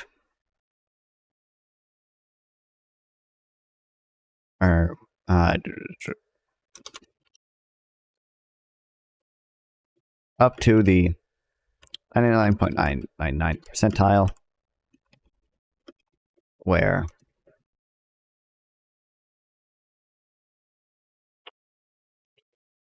becomes regressive, which makes sense. That part probably is true, I would imagine. Well, they find a very rich households pay a smaller share in income taxes than bottom 50% of households. Are health insurance premiums a tax? Conventional analysis suggests that the optimal income tax should feature a... Oh, sorry. SC argue that health insurance premiums are a hidden tax on labor income, though they did not include this in the analysis that argue the current system is regressive. SC note that whether health insurance is compulsory does not fundamentally change their argument. Rather, they claim that buying health insurance from a private insurer is a tax because it is not fundamentally different than paying taxes to a public insurer. In contrast, conventional analysis would consider private health insurance spending to be the purchase of health services. Under this way of thinking, private purchases of health insurance are no more of a tax than private purchases of food, housing, clothing, or other items.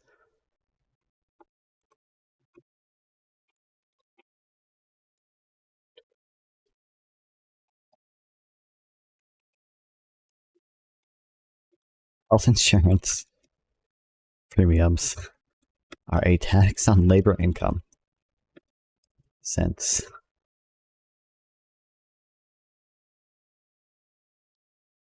buying health from a private insurer is a tax since it is not fundamentally different than paying taxes to a public insurer.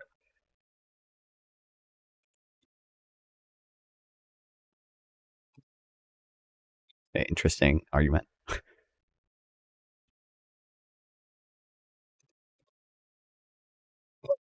What is the optimal tax policy? Conventional analysis suggests that the optimal income tax should feature a broad base and low rates. This structure reduces the incentive to shelter wealth while maximizing incentives to save and invest. The standard view also commends a consumption tax due to its attractive feature and imposes a lump sum tax on existing wealth and does not distort decisions related to savings, investment, or organizational form of financing.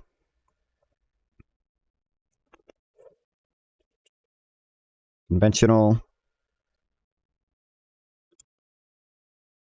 theory suggests the optimal income tax with a broad base and low rates,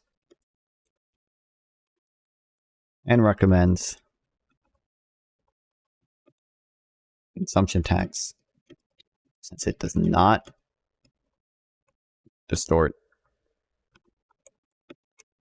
decisions about savings and investment.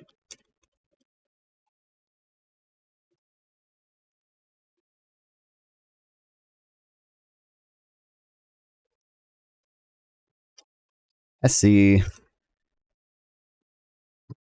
turn these arguments on their head. They argue that the optimal tax policy would impose near confiscatory taxes on those with very high incomes and on extreme wealth, and that consumption taxes are too regressive. Their goal for the tax system is not only to raise revenues from the well-to-do, but also to reduce what they see as rent-seeking, undue political influence, and other socially destructive behaviors by those with the most resources. As a result, they argue in favor of tax rates that exceed the revenue maximizing rate, i.e. on the wrong side of the Laffer curve.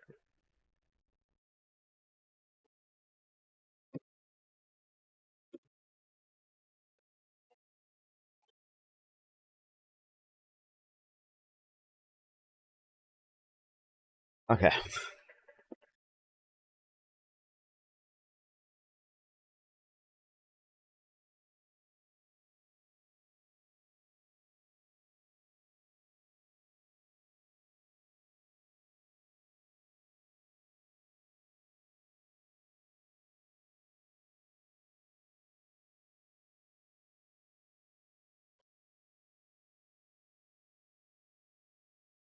Wait, what? Hold on. I was looking at Discord real quick.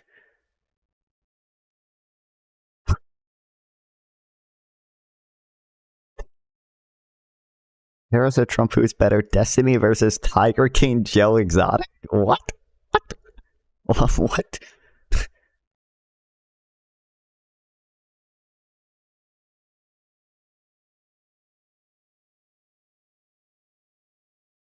I was the guy who streamed, but is usually in this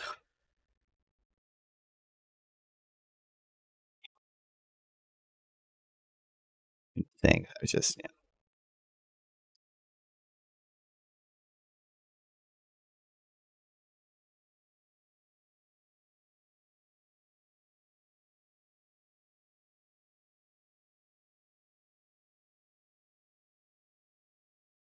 Okay, anyway.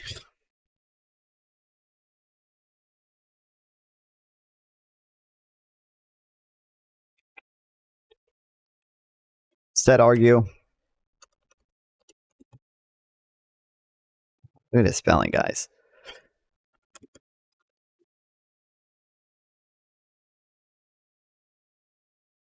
That optimal policy would impose near confiscatory taxes on those with very high income.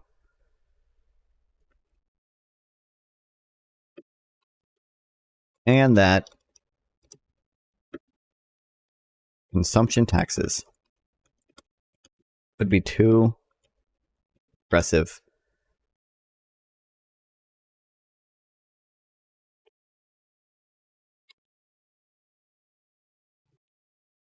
Taxes should not only raise revenue,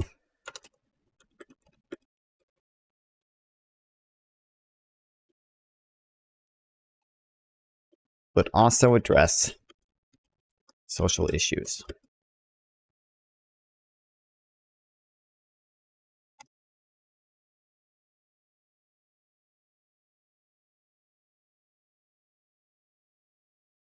Can high rate income taxes and wealth taxes be adequately administered and enforced? Finally, conventional wisdom argues that high taxes on the well-to-do will invite massive avoidance and evasion. In contrast, SE include a policy optimism that broad taxes on corporate and individual income and on wealth combined with adequate IRS resources would be straightforward to enforce. Most analysts think that high taxes on the wealthy would suffer from high avoidance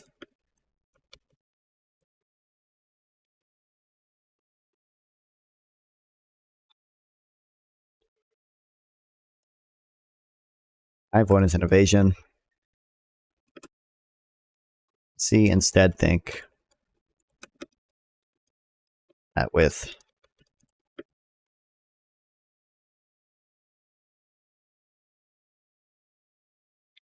adequate IRS resources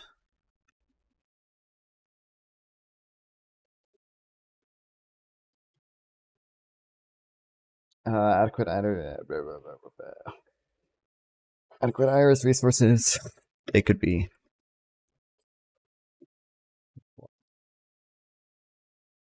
it is always valuable and refreshing for respected economists to question the conventional wisdom, and SD have have done so in a well-argued, dramatic fashion. Now, as I has noted at a recent conference, it's time for professionals to engage in those claims and see which withstand the scrutiny and which do not.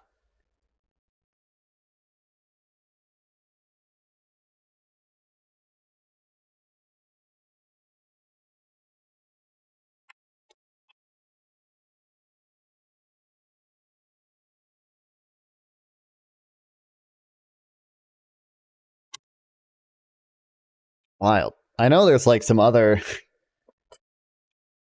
I know their work is like really controversial. I'm sure there's some shit that we can read. I remember watching one of the debates. It might have been this one. No, it was an actual debate between Zuckman and, okay, thanks Josh, sick dude. He just sent me a picture of AOC's feet. I'm assuming it's AI generated, but I think there's more academic shit that we could probably get into at some point.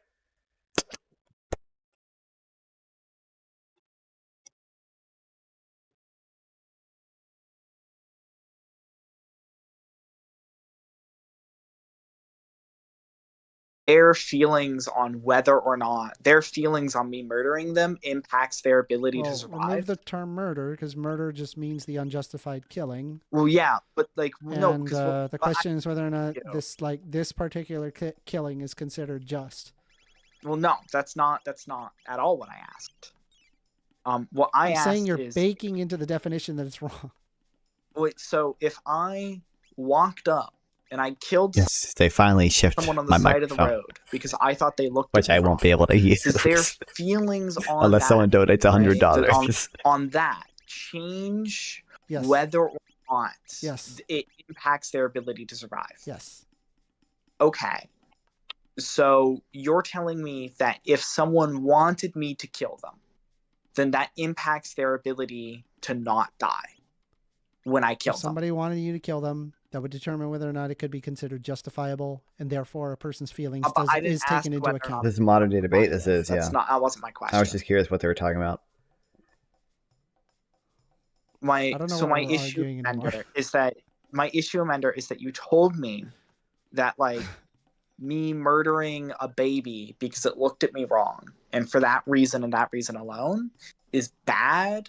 I mean, in some because societies, they have considered killing babies, and it has been good in their society, right? I'm not asking you in their society. Oh, no, they're doing their Mind you, relative. I don't agree with that, right? I think it's No, that's wrong, great. right? Because we live in like the 21st century, and we have 21st century morals and a lot of stuff backing up and making our morality more concrete. But it really does come down, quite heavily into like how people feel about it. But like, I mean, even though Why is he playing I Chrono possess, Trigger? He like, plays retro this games all the arbitrary time. That's just what he. standard, I That's think what he it's like- does. It's about as close that you can get to something being objective and moral, and it makes sense. Okay, so Hold on, I could, Though guys. it's I not need someone to. objective, I need someone to donate so there's a few things $70, here, right? So you gave so I me can the buy this standard cloud of which lifter. something is immoral or not, right? And that standard to you was that it not only decreases someone's ability to survive, but also decreases their ability to thrive.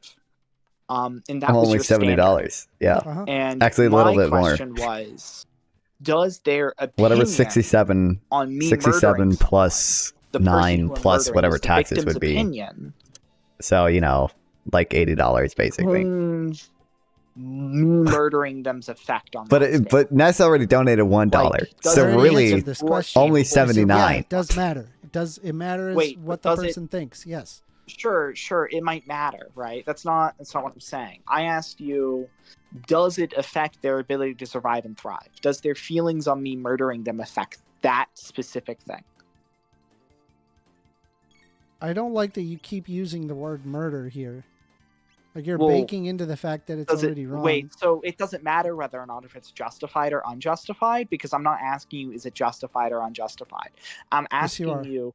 No, that's not what I'm asking. I'm asking you because you stated that like killing a baby because it looked at me wrong is bad because it infringes on their ability to survive and thrive. So I'm asking you, if I murder a random guy on the street, does their feelings on me murdering them I already affect answered their this. ability to Yes. survive or not? How? This is now How the does their 4th feelings on- time. Because the person How? could feel like that, I don't know, maybe they're like they're like stage 4 cancer and they're in a lot of pain and they're like, bro, just kill me. And I'd be like, all right, I need to get an affidavit, make sure this is legal. But assuming it's legal, yeah, dude, yeah, why not? Let's help them. Help. Okay.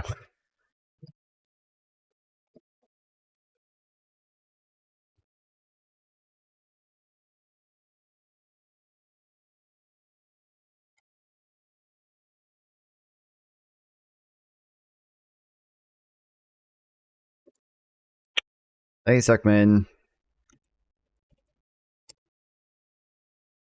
Teak.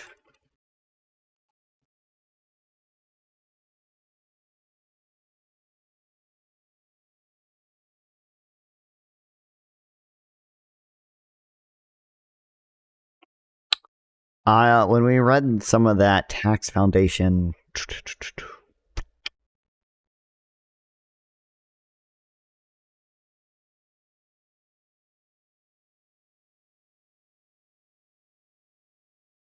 I think this is from Zuckman, or maybe it's from Elias and Zuckman, and then I think these other ones.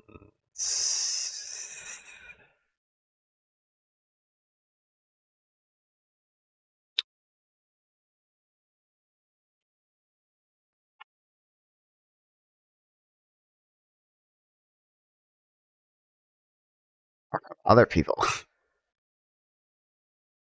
Oh, this is from Zuckman.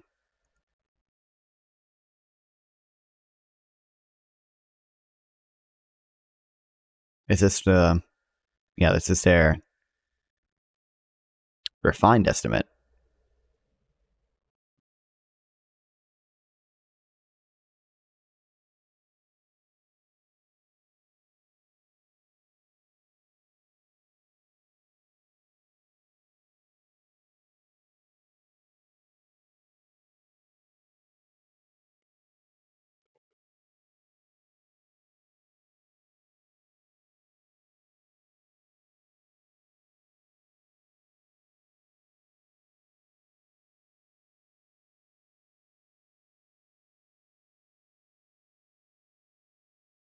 Okay, fucking hell.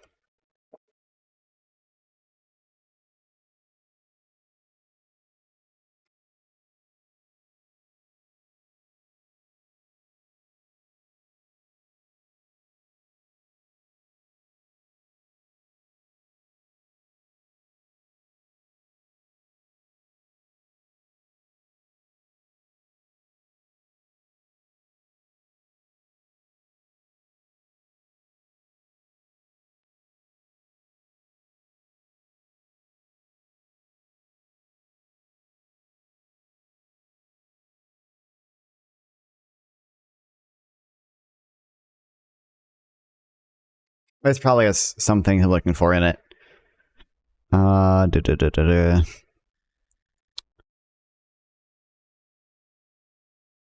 is fact number 2? Yeah, here we go. This has some stuff I'm looking for. Petty's husband Zuckman found that his paper caused an immediate stir. Kind of single self-published paper, really a few decades of work by 3 famous economists. The answer is yes. How would you feel if you found that the U.S. income inequality has not risen over the past 60 years? The economists reviewing the debate concluded that the idea that inequality is rising is very far from a self-evident truth. When I first heard about this new paper, I assumed it would convince me, at the very least, that inequality had risen less than I thought. The reality was somewhere between the two groups of debate, but the deeper I dug the debate, more I felt that both teams were underestimating the extent of inequality in America. Both are limited by assumptions and definitions that the standard economic professions, but contrary to how regular people think about inequality, or for that matter, money itself, the biggest point in contention between the two camps revolve around unreported income, more commonly known as tax evasion. Tax returns are the best data source available for studying income distributions, but they're incomplete, most obviously because people don't report all their income that they're supposed to. This information gap requires inequality researchers to make some educated guesses about how unreported income is distributed, which is to say, about who is evading the most taxes. Piketty, Zayas, and Zuckman assume that it's the people who already report a lot of income. Thinking of most well-paid corporate executives who also stashes millions of dollars in offshore accounts. These people, by contrast, assume that the people who evade most taxes are people who report little or no income. Think plumbers or housekeepers who get paid in cash. They do believe, in other words, that members of the 99% are a lot richer than they look. Both teams in their base their estimates and the results of random IRS audits. The problem is that those audits are woefully limited, so the researchers must turn to studies by tax evasion specialists who use fancy statistical techniques to account for the gaps in audits. Only a few such studies even exist, which may explain why both teams end up heavily relying on the same 2010 paper from the National Tax Journal economist Joel Selmerod and Andrew Johns. Somehow each side claims that the paper, which is based on data going back to 2001, supports their conclusion as being misread by the other group. In other words, whether inequality is stored or stagnated comes down in large part to the interpretation of a single study using data from more than 20 years ago. When I called Selmerod, is that it? I don't know how to pronounce this guy's name. To find out which side was citing his work correctly, he wasn't even sure. The two camps, he told me, referred to different sections of the paper and seemed to point in different directions. Anyway, Selmerod said it didn't really matter because his paper was out of date. Newer research gives what he considers a more accurate picture. He directed me to a 2021 study that found IRS audit data systematically undercounted tax evasion by the rich.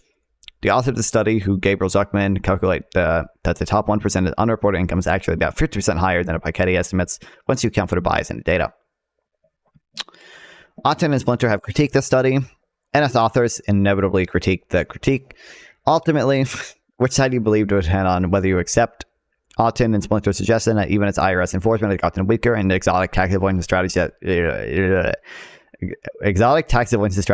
proliferated. The richest people in America have for some reason gotten better about paying their taxes. To believe the results, you have to believe the top 1% has gotten much more compliant relative to the bottom 99%, Zuckman told me. It doesn't pass the basic smell test. These sorts of technical disagreements over wonky minutiae are sine qua non of any academic dispute, but they don't on their own explain the full divergence between the two research teams. Much of the remaining disagreement ultimately comes down to a philosophical question of how to define income in the first place. To take the true measure of inequality, economists need a way to account for the income and expenses that don't show up in people's tax returns. The method that Piketty, Zayas, and Zuckman pioneered, and that Otten and Splinter follow, was to take the gross domestic product, a measure of all spending in the national economy every year, and figure out who exactly is receiving how much of it. Technically, they use something called gross national income, which is a close cousin of GDP. The benefit of this approach is that nothing gets left out. The drawback is, well, nothing gets left out. GDP measures the total production of an entire economy, so it includes all sorts of expenditures that don't seem like income at all. Much of the difference between the authors' estimates of inequality hinges on how they treat government spending on things like the public at large, such as education, infrastructure, and national defense. Because this spending is part of gross national income, it must be allocated to someone in order for the math to work out. Piketty, Zayas, and Zuckman take the view that this stuff really shouldn't be considered income, so they allocate it in a way that doesn't change the overall distribution. Otten and Splinter, however, argue that at least some money should count as income, citing research indicating that education spending tends to disproportionately benefit low and middle income kids. They decided to allocate the money in a way that increases the bottom 99% share of income by a lot. Austin Clemmers, a senior fellow at Washington Center for Equitable Growth, calculates that in Otten and Splinter's data set, a full 20% income for those in the bottom half of the distribution comes in the form of tanks, roads, and chalkboards. The teams likewise disagree over how to treat government deficits, which for methodological reasons likewise need to be allocated to someone. Piketty and Zayas and Zuckman, perhaps sensing the absurdity of the whole exercise, again take a distributionally neutral approach. Otten and Splinter, meanwhile, argue that deficits have historically been more likely to be paid off by taxing the rich, so they allocate the money such that it reduces the top 1%'s share of income by nearly half a percentage point. Neither of these individual choices in isolation is enough to drastically alter either team's conclusion, but when dueling data sets are littered with dozens of such judgment calls, the dueling data sets are littered with dozens of such judgment calls. When taken all together, they add up to two very different pictures of inequality in America. More revealing than any of these points of disagreement, however, are the ways in which the papers agree on how to define income. Take healthcare benefits. Economists generally count both employer-sponsored health insurance and government programs such as Medicaid as income. In reality, people value these benefits far less than they would value the cash equivalent. Well, yes, but that doesn't really make it not income. That's just okay, whatever. But putting that aside, the way this is supposed income is defined by dividing the total cost of the program by the total number of recipients can make it appeal as if people are getting richer when they are clearly not. Consider the following thought experiment proposed by the Nobel Prize winning economist Angus Deaton. A private equity fund buys up a bunch of hospitals and immediately raises prices across the board, increasing the cost of healthcare without changing its quality. According to your typical economist, everyone receiving the healthcare now has a higher income than they did before.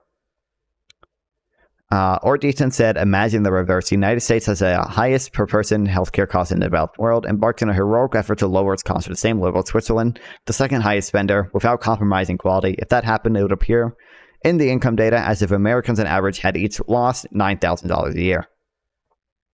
This turns out not to be too far from how inequality papers treat healthcare spending. Over the same period, that poor Americans' life expectancy stagnated and then declined. A massive boost in spending on Medicare, Medicaid, and employer-provided health insurance has made it look as if those people have gotten significantly richer. If anything, both teams may be putting a thumb on the scale in favor of finding less inequality. The deeper you go into how GDP is actually calculated and allocated, the more you feel as though you've fallen through a wormhole into an alternate dimension. Let's say you own a house. Government statisticians imagine that you are renting that house to yourself, calculate how much money you would reasonably be charging, and then count that as a form of income that you are in essence paying yourself. This is imputed rent. This imputed rent accounts for about 9% of all GDP, or more than $2 trillion. Or suppose you have a checking account at a major bank. Statisticians will calculate the difference between what the bank pays you on interest, usually close to nothing, and what you would have earned by investing the same money in government bonds. That difference is considered to be the full value of the benefits receiving from a bank. Above and beyond what is actually above and beyond what it actually charges for your services, and is therefore considered additional income for you, the depositor. All these choices have some theoretical justification, but they have very little to do with how normal people think about their financial situation. That's true. Normal people don't think about their financial situation that way. I think the point about healthcare is mostly fair, but at the same time, Zuckman and Saez count private spending on healthcare as a government benefit, or sorry, no, as a tax, not a benefit. Sorry, as a tax. And then I feel like this is fair. I feel like the imputed rent thing is fair. I don't know how else you would do that. How else you would like calculate the value of owning your home. I feel like the imputed rent thing is fair. And then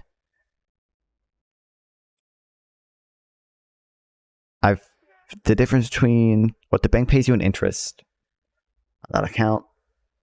I feel like this is fine. I don't know. I don't see an issue with this. I see more of an issue with the imputed rent stuff. I don't know what the issue with this would be. I feel like this one is fine. There's an old joke among economists that goes something like this. A policeman spots a drunk man searching for his keys under a lamppost and offers help. After a few minutes, the officer asks the man where exactly he dropped his keys. To tunnel over there, the man says. Then why look under the lamppost, the officer asks. Because the light is better here, replies the man.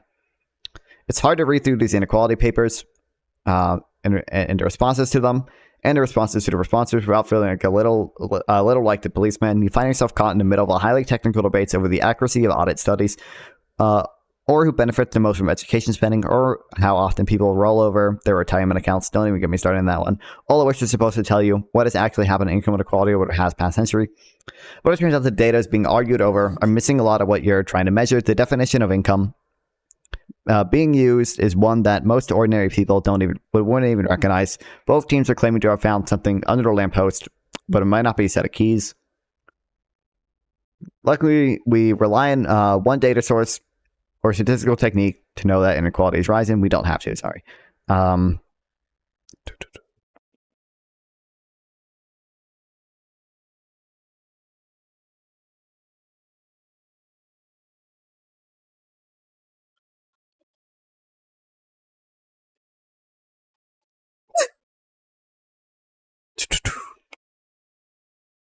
fuck, I gotta speed through. Okay.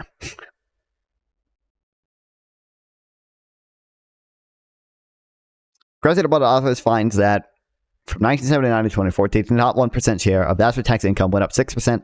The Fed surveying consumer finance. There are issues with both these data sets, by the way, which was mentioned in the wealth tax analysis thing that we read from the Tax Foundation. 2023 study, slow down TurboTax. I got it. I'm reading, bro. Using tax data, find similarly large increases. When it comes to wealth, then there's a plan, plain old common sense. In 1982, Forbes released its first ever annual list of the 400 wealthiest Americans. The ship owner and the real estate tycoon Daniel Ludwig topped the list with a net worth of about $6 billion in today's dollars. In 2023, the three wealthiest individuals, Elon Musk, Jeff Bezos, and Larry Ellison, were worth $251 billion, $161 billion, $158 billion, respectively. Inequality also manifests in ways that aren't obvious economically. From 2001 to 2014, it's one thing to read, but make sure you comprehend it too. You understand, like, you read a lot faster than you speak. Like, I can read this relatively quickly and comprehend it perfectly fine. Yeah, like they just talked about, like, I can tell you, like, they just talked about the two data sets from the CBO and the SBC or SCF, I think, which actually the SCF excludes the 400 richest Americans. Yeah, I can comprehend it perfectly. They talked about the imputed rent earlier and the different ways they try to define income, and they talked about they're relying on the 2001 study. I'm just trying to help, dude. I don't need your help. The 2001 study that both papers were relying on, and there's actually I don't need your negative attitude. I don't need your hating on me. Okay. Inequality also manifests in ways that aren't obvious. From 2001 to 2014, for example, the life expectancy of the wealthiest Americans rose by about 3 years, the equivalent of curing cancer. Would a poorest experience no gains? Perhaps only an economist would figure out a way to deny that richer people are gotten even richer than they used to be. No one is hating, man. You are paranoid from months of fighting trolls. You are a troll. Even if it is the case that inequality has remained flat, nothing convincing. Exactly how much it risen is up for debate. In fact, a growing body of research suggests that low-wage workers have made up a ton of ground since the pandemic, thanks to a tight labor market. True. I've never told once my In the meantime, it's worth remembering that economics is far closer to this squishy humanities than the hard sciences. Economic analysis can be helpful could be a helpful corrective against human bias, but when its assumptions are divorced from the way people experience the world, it can easily lead us astray. Keep in mind that the next time a paper comes out claiming to overturn the conventional wisdom. Fire.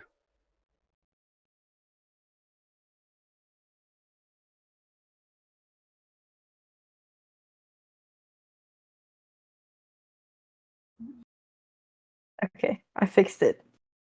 We started without you. We hate you. It was an accident. Okay. Okay, well, now that you're both here,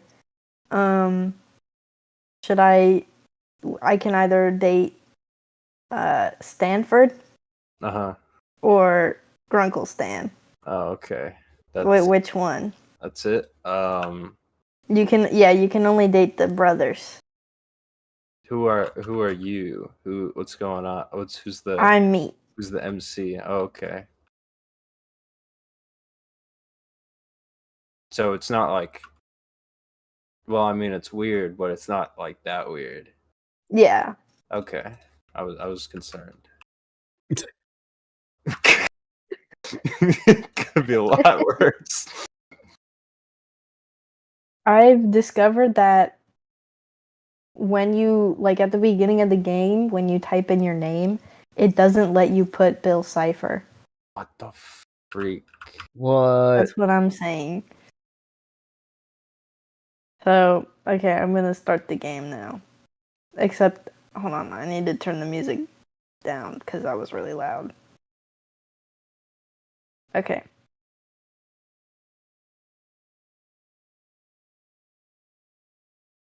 Ah, good old road trips, full of promise and ripe with potential for adventure, soul-searching, and incredible scenery. Or at least that's what you thought before the novelty wore thin. As of now, your legs are cramping up, you've exhausted your travel playlist 2 times over, and your stomach is begging for something to eat. On top of all that, you're pretty sure you're lost. Driving through Oregon paints a picture of trees, and more trees. I need to lower this. Whatever. The road continues on. Oh, okay. There we go. Okay. You find yourself anticipating something, because as you drive on, you can feel it. Something strange is about to happen here. Something weird. And that's when it happened. Your car picks up speed. The change came out of nowhere, and you quickly put your foot on the brakes, but horrifyingly, the car seems to be driving on its own willpower. Trying to stay calm despite the panic welling in your chest, you pull the emergency brake, only to find that the car resists keep moving forward, like something is pulling it. The car begins to rattle, the wheels screech against the country road, and you're screaming until... crash! Okay, I was about to say, where's the visual part of this? Oh my god. There's smoke. I know where we are. This looks like Gravity Falls. What? Why is there smoke? You cough, fumble for the door, and manage to undo the lock just before the door is wrenched outward from your grasp. Something lands on your shoulder. A hand. Are you alright? A man stands at you. Not supposed to be here. What is No! We're in A the man timeline. stands... What? Where in the timeline? Yeah. I don't know. The one where I date Grunkle Stan. Yeah. I don't know anything about Gravity Falls. What the So hell? I'm gonna be real confused. I know never there's a seen pig. The I've pig- seen yeah. it a little Neil bit deGrasse Tyson. whenever I was over at Zach's pretty house, and well sometimes to all things. it'd be on the TV in the background. Okay, did you catch We the gotta part get with Zach pig in here, was hold Neil on. deGrasse Tyson? I think you'd like that part because you're a nerd. I have not seen that part. All I know there's the one kid and the other kid. There was a girl and the pig. And boy and this boy guy. girl, that's their name. Okay, Yeah. let me continue the story, please. Alright. A man stands at your open car door. His hand on your shoulder leaves you to tilt your head up, and he pulls a flashlight from his coat, shining it in your eyes. 2 blinks, and he lets your chin go. His eyes dart over the rest of you, looking for injuries. Still stunned, all you do is watch. What's your name?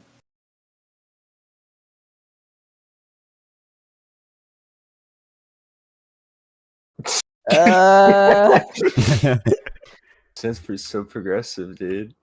True. Miss, I'm Stanford Pines. Ford for short.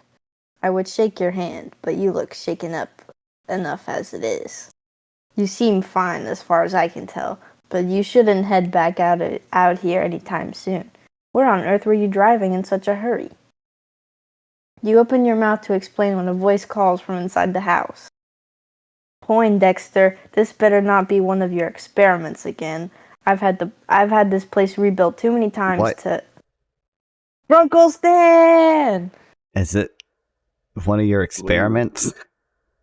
Yeah, I don't know. Why is he blue?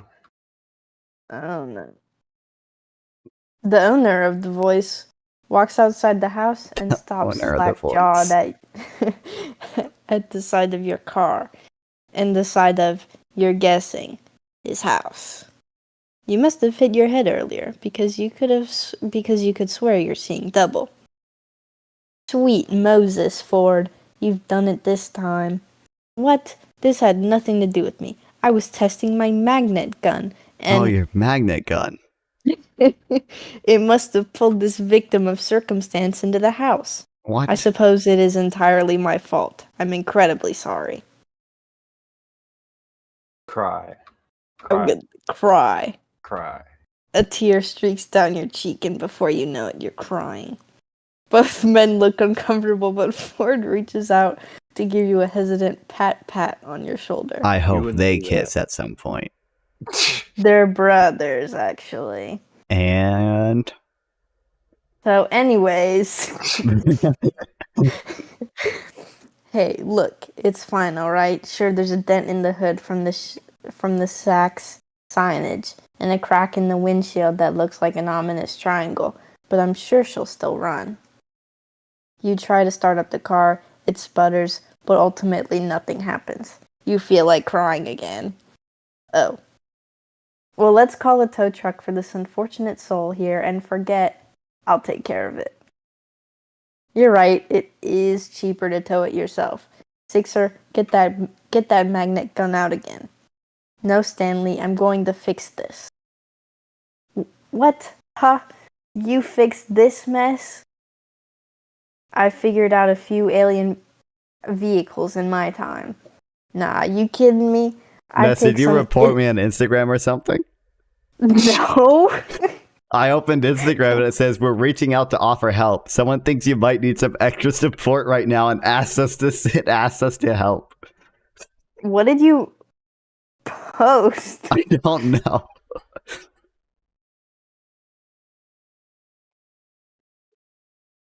I used to get that message all the time, but I found out that nobody was reporting me. It just sent me that message every time I said that I wanted to kill myself on Instagram. Really? Wow. Why would they do that? Oh no. Anyway. It would take some sort of miracle worker to bring this baby back to life, and this miracle worker is on vacation. Stanley, a moment. Ford and Stanley turn away and you're left to your thoughts. Who could anticipate a car accident like this in the middle of a road trip? You can take care of the car, but how are you going to get home? They run buses out here, right? So you could take a bus out of here and then... Ford clears his throat, shifting a little awkwardly in place. Seems like they finished their talk. So there are a few options. My brother Stanley could drive you out to town and find a place for you to stay the night, or you could stay here. We have some maps and information you can look in the gift shop. And in the morning we can help you with your car. What do you say? Just as you're about to answer, another high-pitched voice comes from inside the house. Mabel! I love Mabel. How do you Grunkle Stan, picture this, a whole week of, oh my gosh. It's Mabel, guys. What the heck? What? Wait, Jared, What? Jared, you're still streaming, right? Yeah, everyone left though, but yeah. Oh, damn. There's one person on Rumble, don't worry. Okay, the one person in chat, can you send a W for Mabel? I'm gonna give him time. Yeah, we need some W's in your chat. For the... How old is this girl? Like 12 or something. 12 or 13. Okay. I'm not going to say anything further. Okay. The girl that runs out of the house comes to a halt at the side of your car. Oh, great. Grunkle Ford? Why is it that everyone automatically assumes that it's my fault? Well, this time it is my fault. But I've invited Ness to stay here with us for the night if she'd like. What? I'm sure I can fix this. I just have to figure out how. Stanley sighs. I can take a look. Being on vacation's pretty boring, and the old Stanmobile hasn't needed a tune-up yet, so it shouldn't be too hard to work on something in the meantime. Thank you, Stanley. I'm sure I can put together something from the gadgets I have laying around if you need any specialized tools to help you on the job. Let me introduce myself. I'm Mabel. You can ask me anything. I pretty much know everything there is to know about this place. Wait, hold on. I haven't even said anything yet. I appreciate your offer to let me stay. And repair your car. Yeah, it'll be as good as new in my hands. I mean, look at my Stanmobile. She's been through the ringer who knows how many times, and she's still a beaut. He points out a red car parked in a distance away. You can't really see how beautiful it is at this distance, but he sounds really confident. Well, this turn of events is suspicious and fortuitous. What does fortuitous mean? Fortuitous. You know, like fortune from Minecraft. I'm gonna say fortuitous. Free repairs, free lodging, there's no better deal to be found. And if things don't work out, the town probably has some sort of auto repair shop you can head to instead. Well, I accept. Thanks for the help. And my apologies again. What an embarrassment. I must have made such an elementary mistake. As the Pines lead you inside the house, Mabel leaves her number in your phone for you to call whenever, and you find out that Ford's twin goes by Stan. This part's the house, but just outside that door's the Mystery Shack. Hey, you've ever been to the Mystery Shack before? I wanted to, actually. I saw a bumper sticker while I was on the road and I got curious. You're interrupted by a loud, triumphant ha. Those bumper stickers were Bill a good Cipher. investment. Whenever I don't know what's happening, I'm going to say it's Bill Cipher. Oh, okay. Those bumper stickers were a good investment, and the Sixer says they're too plain and graphically simplistic and don't have an address on them. Stanley, how is anyone going to find a place to attract customers? Sixer, did you hear that? When the bumper stickers are graphically simplistic. Well, they are graphically simplistic. I don't know how she found the place, let alone thought, what is the mystery shack was compelling. I kind of liked it. See, she kind of liked it. I like you, Ness. How about I give you a tour sometime tomorrow? Regular price. Which one is Grunkle Stan and which one is... The middle one is Grunkle Stan. Is he the one you chose to date, right? Do you want me to pick Grunkle Stan? Oh, you haven't chosen yet? Oh, I don't know. No comment. Okay, I am of the opinion that Ford is hotter. However, I am okay with picking Grunkle Stan because I think that it's funnier. I do think it is funnier to pick Grunkle Stan because he looks stupider. Right? Yeah, this game is free. Okay. I wouldn't spend money on a Grunkle Stan dating simulator. I would. No, you wouldn't. Surely the runtime isn't that I spent money on Furry Shades of Gay, so... Oh, okay. And Wolf Girl with you. Chat, clip I didn't spend money on that if I did that, but... Chat, clip that chat. Chat, kill him. But they'll want to clip it. They don't... Tomorrow, then I'll have to squeeze all my get-to-know-you questions in today. Ness, tell me, capybara, yes or no? At that moment, a boy passes in the hallway at the far doorway, and Ford calls out to him. What was that?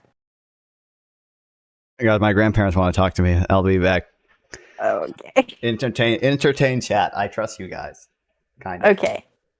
Alright, chat. Dipper, my boy, I'm surprised I didn't see you run out to the scene of the crime. Crime? What crime? I have an alibi, I swear. Oh, you have someone with you. Hey, I'm not suspicious at all. Did you guys see the car in the side of the shack, though? For a second, I thought the Manitors were back with the grudge. It's not safe for work stuff. Okay. Huh? I'm gonna get him banned with not safe for work stuff. Yes, about that Dipper. Meet Ness. I've, stranded her car here by accident. She's staying here for the time being. Sorry, stranded her car here? You crashed it? Yeah, the S in shack fell on it and everything. And the windows are cracked. One window, the windshield. And Ness was lucky to make it out alive. She's fine. No injuries, thankfully. The magnet gun's rather safe despite never having been tested in a formal setting. Yeesh. Did you not, take safety precautions or anything? Actually, the irony of the situation was that I was trying to install a safety precaution. Hey, if you two are gonna do your nerd talk, I'm gonna get Ness set up. Mabel, sweetie, why don't you show Ness around? Let her stay in, the storage room. That's still empty, right? I'll make it empty. The rest of the day consists of Mabel showing you the storage room that you'll be staying in, then the kitchen, then the living room, and the hallway, and the bathroom, and pretty much a comprehensive tour of the mundanities of a regular house. Eventually, you find out that the family is even more extended than you knew. The decorative doilies make a lot more sense knowing a grandmother normally lives here, and her grandson, Zeus. Or was it Zeus? Grandma? Whatever. Huh? Oh, grandma suit? What was the grandma? Zeus lives with his grandma. Oh yeah, forgot about that. I thought Whatever the name. I don't know. Huh? I thought there was Grandma Stan or something. I don't know. No. I don't think that was in the show. No. Zeus, but yes. Zeus lives with his grandma. I don't know. Anyway, I don't know if Zeus lives in a different house or if he lives in the house with Grunkle Stan. I don't know. I don't care. Yeah. Whatever the name, you look forward to meeting him when he comes for work in the morning. When you go up to the attic, Mabel opens the door to reveal Dipper. No stuck in his book, but you catch him occasionally glancing up to you as he pretends to read. The next member of the family snorts up at you from Mabel's bed. A rotund pink pig, who Mabel declares as her best friend and partner in crime, Waddles. The two are a perfect match, right down to the chubby cheeks and boopable noses. What the hell is this bullcrap brain rot? Localist party. This is not bullcrap brain rot. This is awesome. This is official. Oh, did someone join chat? Yeah. Chat, we're playing the Grunkle Stan dating simulator. Obviously. In case you couldn't tell. And in the evening, though you'd been in disbelief over the state of your car, the family and dinner and after-dinner TV marathon you'd been invited to made it seem like a normal guest stay rather than a forced circumstance. Returning to the storage room Mabel had shown you earlier, you find an air mattress waiting for you, and more pillows and sheets than a summer night warrants. You wake to the weak glare of sunlight streaming through the small, high window in the wall. You can't remember your room having this kind of feature, or any hotel or motel for that matter. And then yesterday comes crashing back to you. You glance at the time that you've slept into the afternoon, experiencing the accident you must have left you tired out. Despite having been assured yesterday evening that you were free to anything in the fridge, you still feel like you're imposing on the Pines family and try preparing as polite a guest breakfast as you can. If I walked into my kid playing this, I would beat the shit out of them. Who said that? Localist party. Listen, man, I know you're like 30, but this is what the kids are into. You gotta stay in tune. Is this what all the kids are into? Is this on that TikTok.com? Yes. The kids of today are into Grunkle Stan. No. What is so hard? Are they? I am. Obviously. Listen, if you have a daughter, this is the type of shit you're gonna see. Prepare. Exactly. I like older men anyway. So thanks for Grunkle sharing. Stan. Yeah, exactly. So Grunkle Stan is kind of the perfect man. Most women prefer older men, and that makes me part of the majority of women, right? So women. But this isn't like an older man. This is like a old man. No. No, who said that? That he's got like gray hair. He's gonna die. True. But then you get his money when he dies, so it's worth it. Exactly. So anyway, I'm gonna continue. Wait, real quick, Ness, have you seen the James Charles leaks? I thought that happened a while ago. No, there's new ones. Oh, now I gotta look it up. Well, On stream. On stream. no, I'll get banned. No, it's I don't know. These are like real leaks. They're not like he's posted like pictures of like his ass before, but these are like full on. Can you send it to me? Spreading it, bro. Because I can only find thumbnails. I don't think you want to see it. I haven't even seen the full I thing. I want to see it. I gotta find it. It's Rest. gonna take a little bit.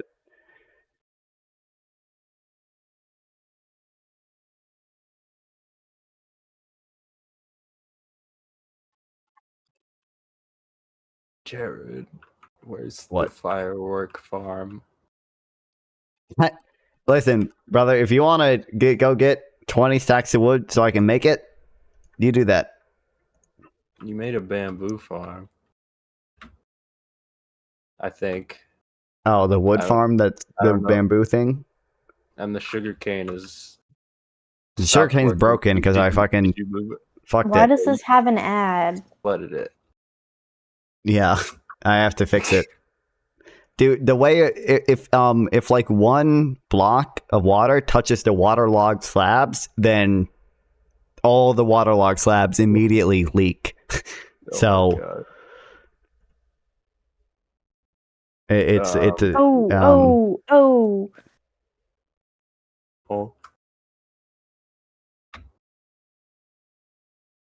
Oh, dear God.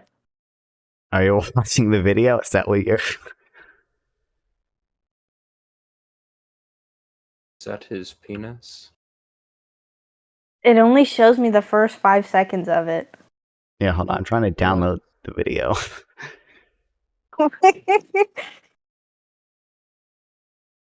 Without showing it on stream. I would download it, but I You have to like make Don't an account. want It's annoying. You can't take the new MacBook like that. exactly.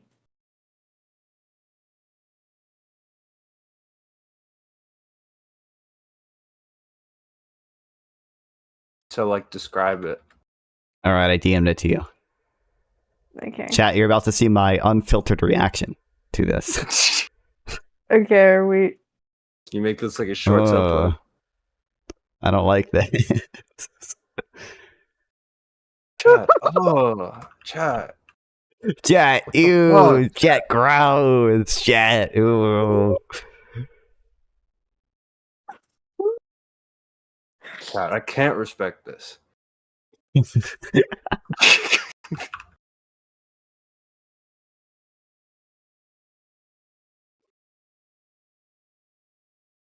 It's so scary because it really does look like girl butt. True. And he got nail. He fingernail. Is that all this is? Oh, wait, that's his penis. Okay. Ew, ew, oh, oh, oh.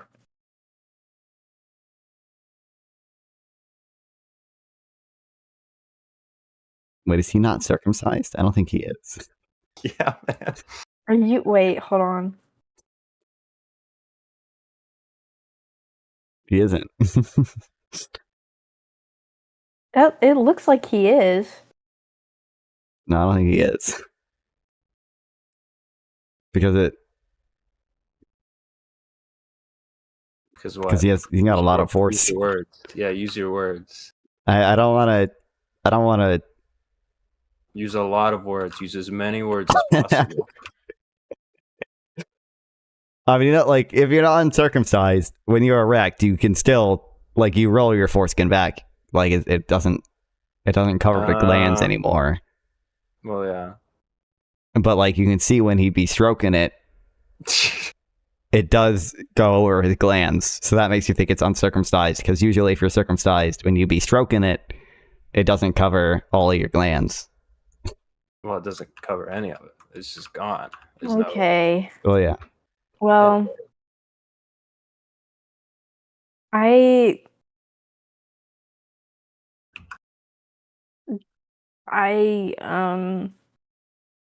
What? Why would you know this? Because I have a penis. And I look at Boys internet Club. pornography. Yeah. now Jared. What? Never mind. No, say it. Ask it. I'm sure chat has the same question. Whatever you're. I'm Chat supposed to say does. chat is the same question. Chat, can you ask the question for me? Just type it in chat. No. How the fuck do you access that stuff? Because they're popping up that asks if you're 18. One, I am 18, so.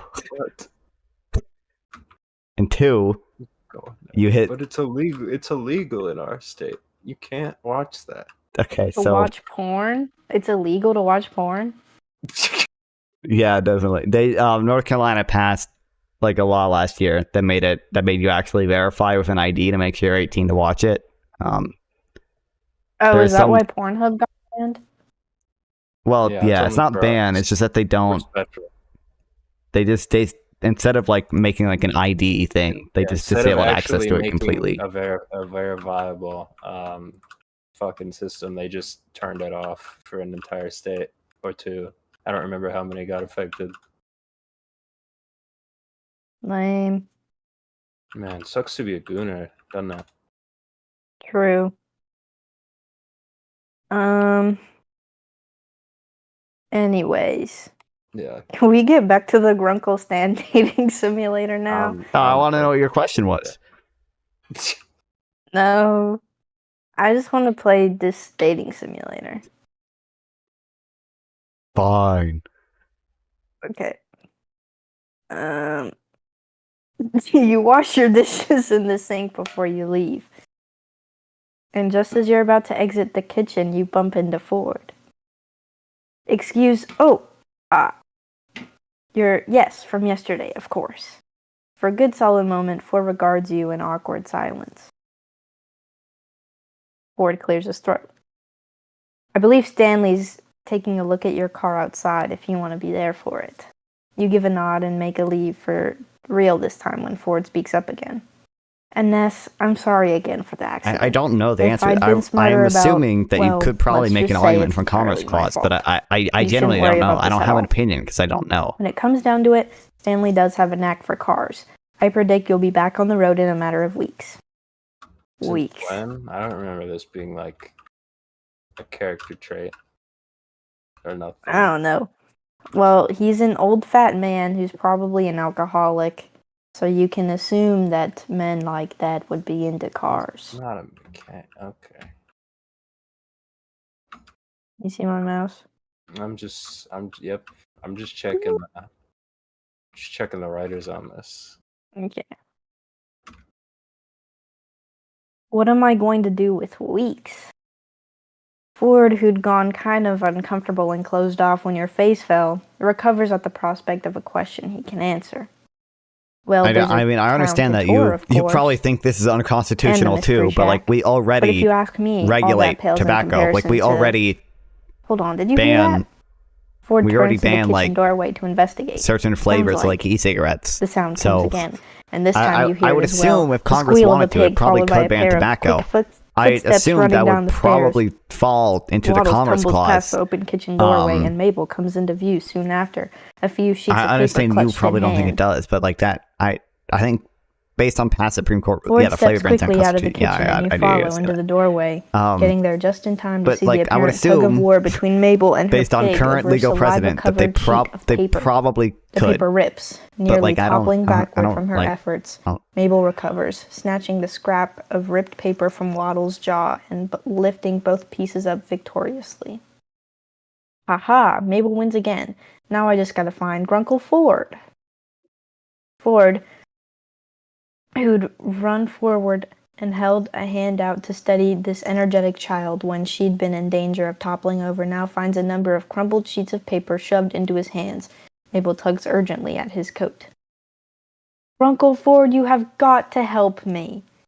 Ford kneels down to face Mabel with a serious, concerned look. Slow down, Mabel. What's the matter? Dipper found a stack of pages from your old journals, and I walked in and Waddles ran up and started eating one of them, and he must have been chewing on it to warn me, Grunkle Ford, because look. Mabel takes the ripped halves of paper from Ford's I understand that's your opinion, but like we already have the laws on the book I see. to like You took it as a regulate them. I would assume. Yes. It says I would here assume that it courts eats have probably small dogs, upheld them and at some Waddles point. is a small Like, pig, but he sort I- of looks like a dog from far I away, don't know. and Like Waddles I would must guess have feared most of for this his falls in the life. Commerce Clause, maybe Waddles the Elastic seemed to Clause second as this well. notion with a snort, or not, as it seems the pig is lounging adorably a short distance away in the hallway. You can't imagine what this dangerous predator could be. Some sort of wolf? Something bigger? You're suddenly not so keen on staying anymore. Remember the pterodactyl I told you about? Waddles was so scared that time, I can't let him leave my side. Pterodactyl? You suppose pigs are allowed in museums around here? How about I finish that repellent I never got around to completing? That'll keep Waddles safe from harm. Mabel flops down to the floor in relief. Right. Grunkle Ford, you are an actual I mean, I understand you have your own special Waddles, definition you to have nothing regulate, to but fear. I Ford think it chuckles, falls lifting himself pretty out squarely of the into kneel and regulating standing back interstate up. commerce. All right, I'll go get my recipe. Like you're literally regulating commerce. Ford turns I to don't know. leave, and you suddenly remember that I don't know what to tell you. That with nothing better to do for weeks, you're going to be here. It wouldn't hurt to get to know Ford. He seems to know what there is to do around town anyway, and you'll need to know that to not die of boredom in the first week.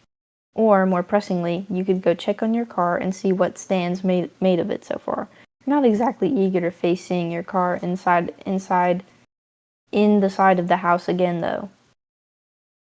Alright, chat, what do we do? We have a choice. You gotta get to know him. But the car is. Okay, are we doing the Grunkle Stan route or the Ford route?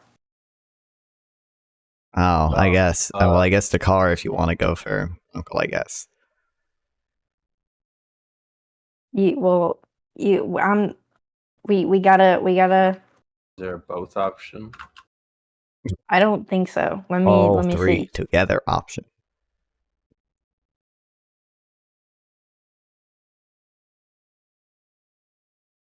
I think there are only 2 routes. Let me do some research. That's so you're working tomorrow? I am. From what times? 4 to 8:30. Boo. Is Red Bull Why? even open for lunch tomorrow? My grandma's here and she wants to have lunch somewhere. Yeah, Tomorrow. it's open for lunch is from 11 to 3.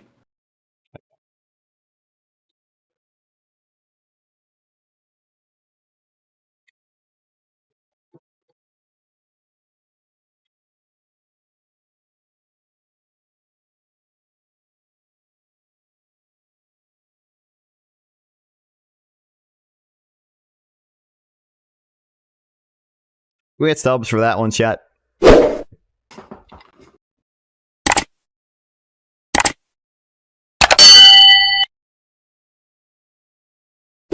Okay, no, we cannot do both at once.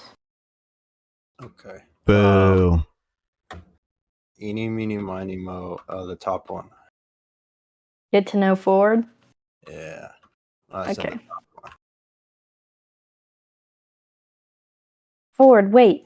Need a hand with that recipe? I can handle it myself. Are you sure you couldn't use a hand?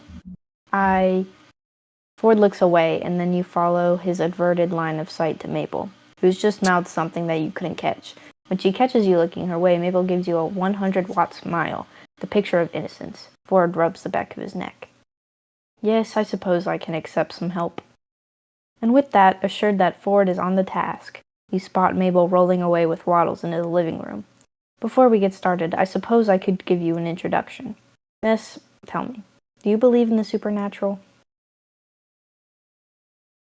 Do we believe in the supernatural? I feel like yes is probably the right answer. Okay. Yes. Well, you're about to come face to face with the unexplainable yourself. You see, Gravity Falls isn't some quiet, unassuming backwater town.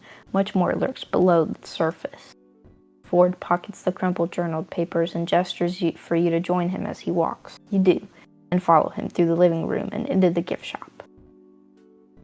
For example, you must have heard Mabel mention a pterodactyl. Most would say none exist in the living world today, but I say, not if you know where to look.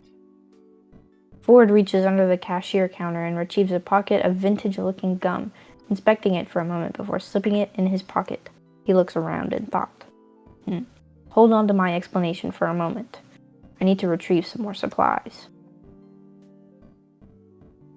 Ford ushers you out of the gift shop entrance so that you find yourself on the outside of the shack, then shuts the door behind you.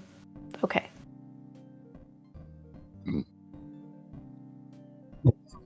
You gotta try and turn and peer through the window.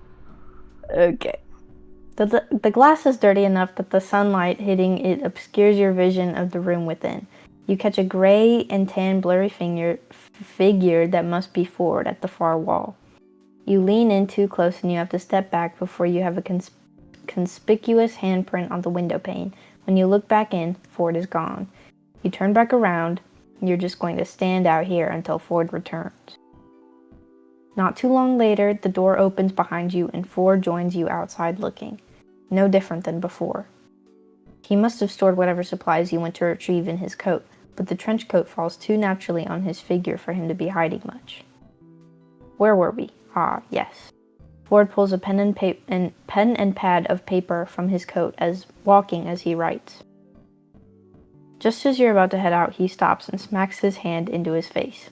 Oh shoot. 1 second.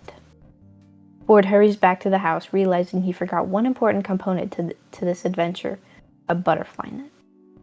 Before you get the chance to ask, he strides out ahead of you, obviously in no mind to tell you what it's for quite yet. The pair of you walk past the shack and down a well-worn path into the trees surrounding the house, sunlight peeking between the pines. He double-checks whatever he scribbled onto the paper and tucks it back into one of his coat's seemingly infinite pockets. He stops and turns to face you with a definitive nod. My recipe for repellent called for a sprig of lavender, 2 thin slices of ginseng, a drop of bat blood, a chunk of amber, and 3.5 milliliters of ink. He pauses, staring down at the path in thought. Obviously, I already have all those components on hand, all except for one last ingredient. A single moth swing from Mothman itself. You can't help it. You gasp. Ford glances at you, and you think you see a hint of a smile before he turns back to the path and continues along, wind ruffling through his hair. You see, Mothman is the very creature on the page that Waddle seems to fear. Mothman. Using a piece of itself should ward it away, or at least lead it to believe that Waddles isn't for eating. I would have already completed the repellent years ago if I had managed to collect that wing. Was it too difficult? Oh, I just never got around to it. Besides...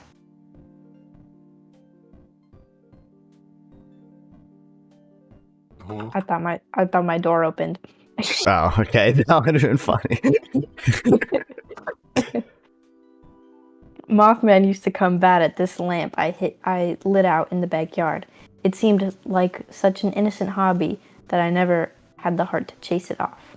But if it brings Mabel and her pig peace of mind, then the time has come to finish this. Sunlight filters through the trees, causing dappled shadows across Ford's coat as he leads in front of you.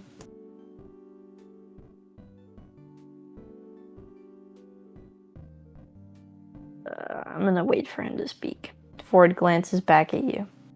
You know, for Gravity Falls locals, encounters with strange creatures like Mothman are a commonplace. I have to admit, I'm looking forward to see what a tourist like you will think of the true oddities of this town. So, this is one of those things where I have to pick all the options.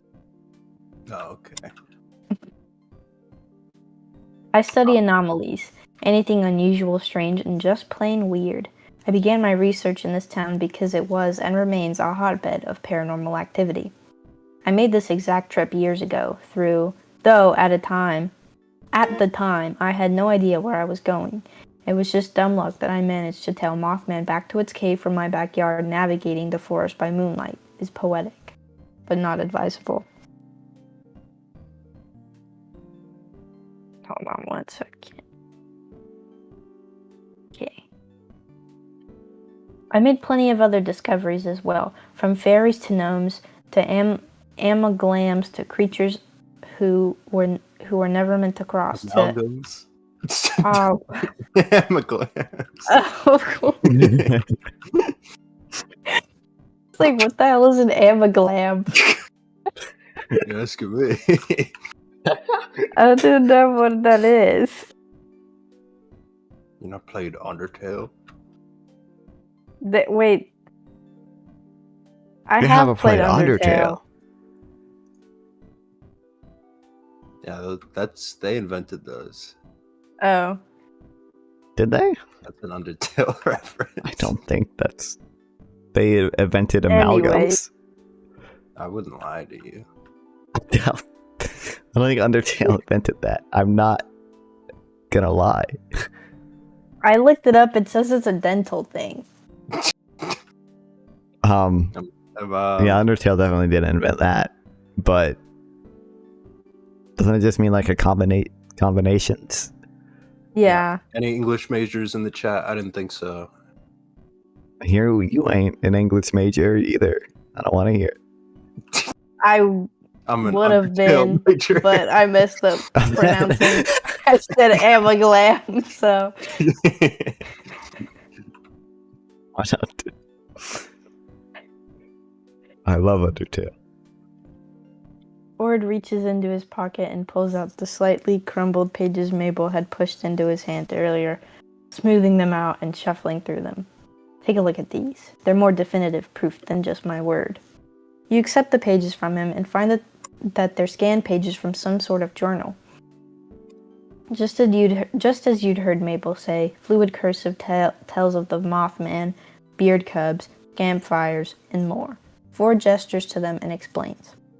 I detailed my discoveries in a series of research journals, the remaining pages at least. I wonder where Stanley was keeping those.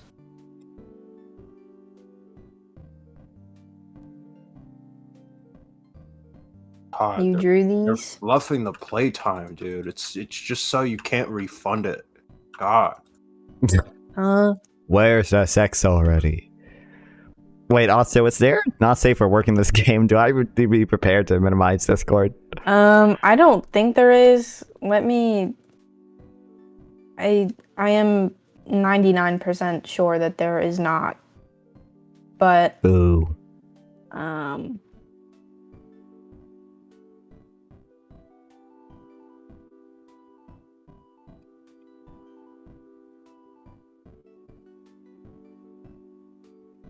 I don't think you could catch me playing this at work. Just in general. I'm playing it at work right now.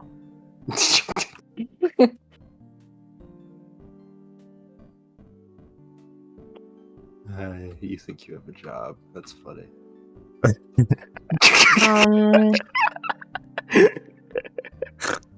I literally make 30 cents a day, bro. So It's fucked. about the. Okay, a Redditor by the name of Evil Alicia said, I have played this, there's no NSFW in it, just a lot of sappy stuff. Yeah. Fire.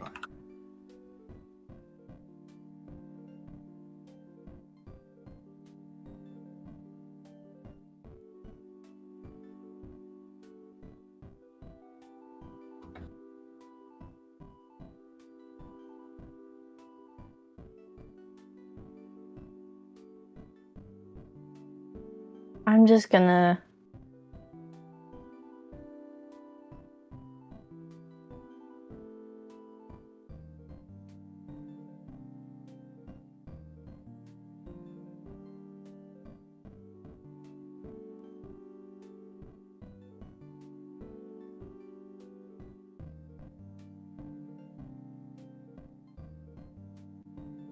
Oh my god, that's a lot.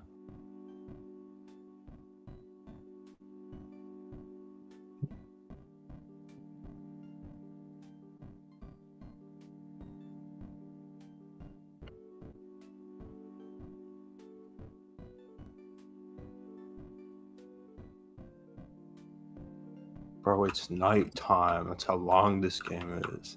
That's what I'm saying. For real. I don't even know you like that, bro. What are you talking about? Oh, my fucking phone died. God damn it. Wait, your phone that's also your camera? Yeah.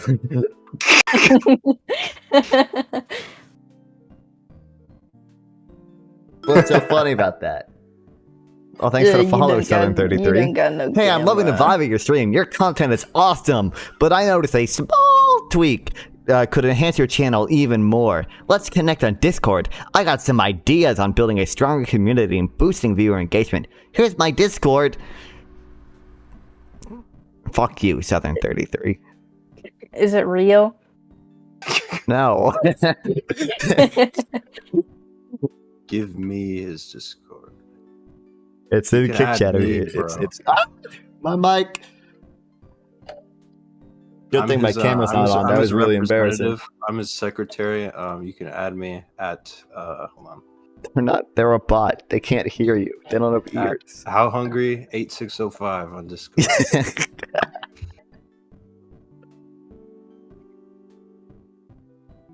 Can't wait till my new Shure SM7B comes.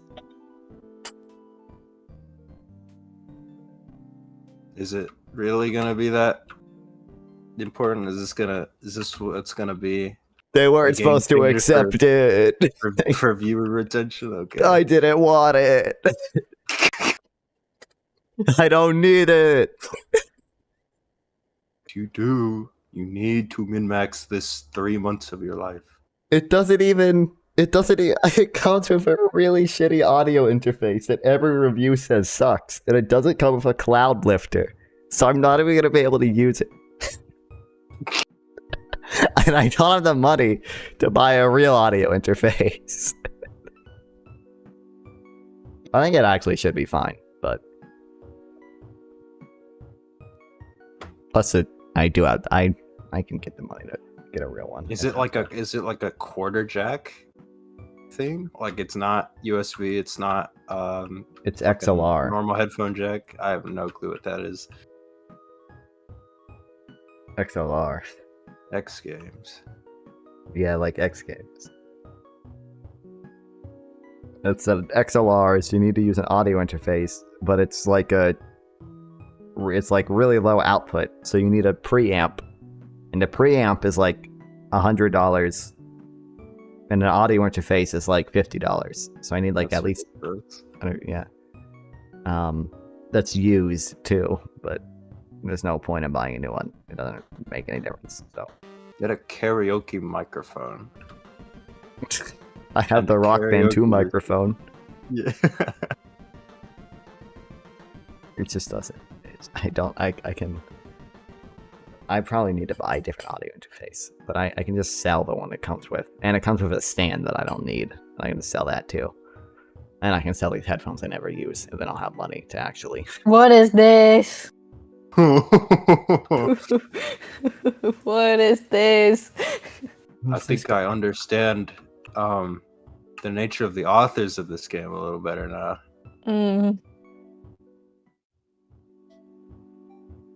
Yeah, wow, that was really... Hope whoever had to make that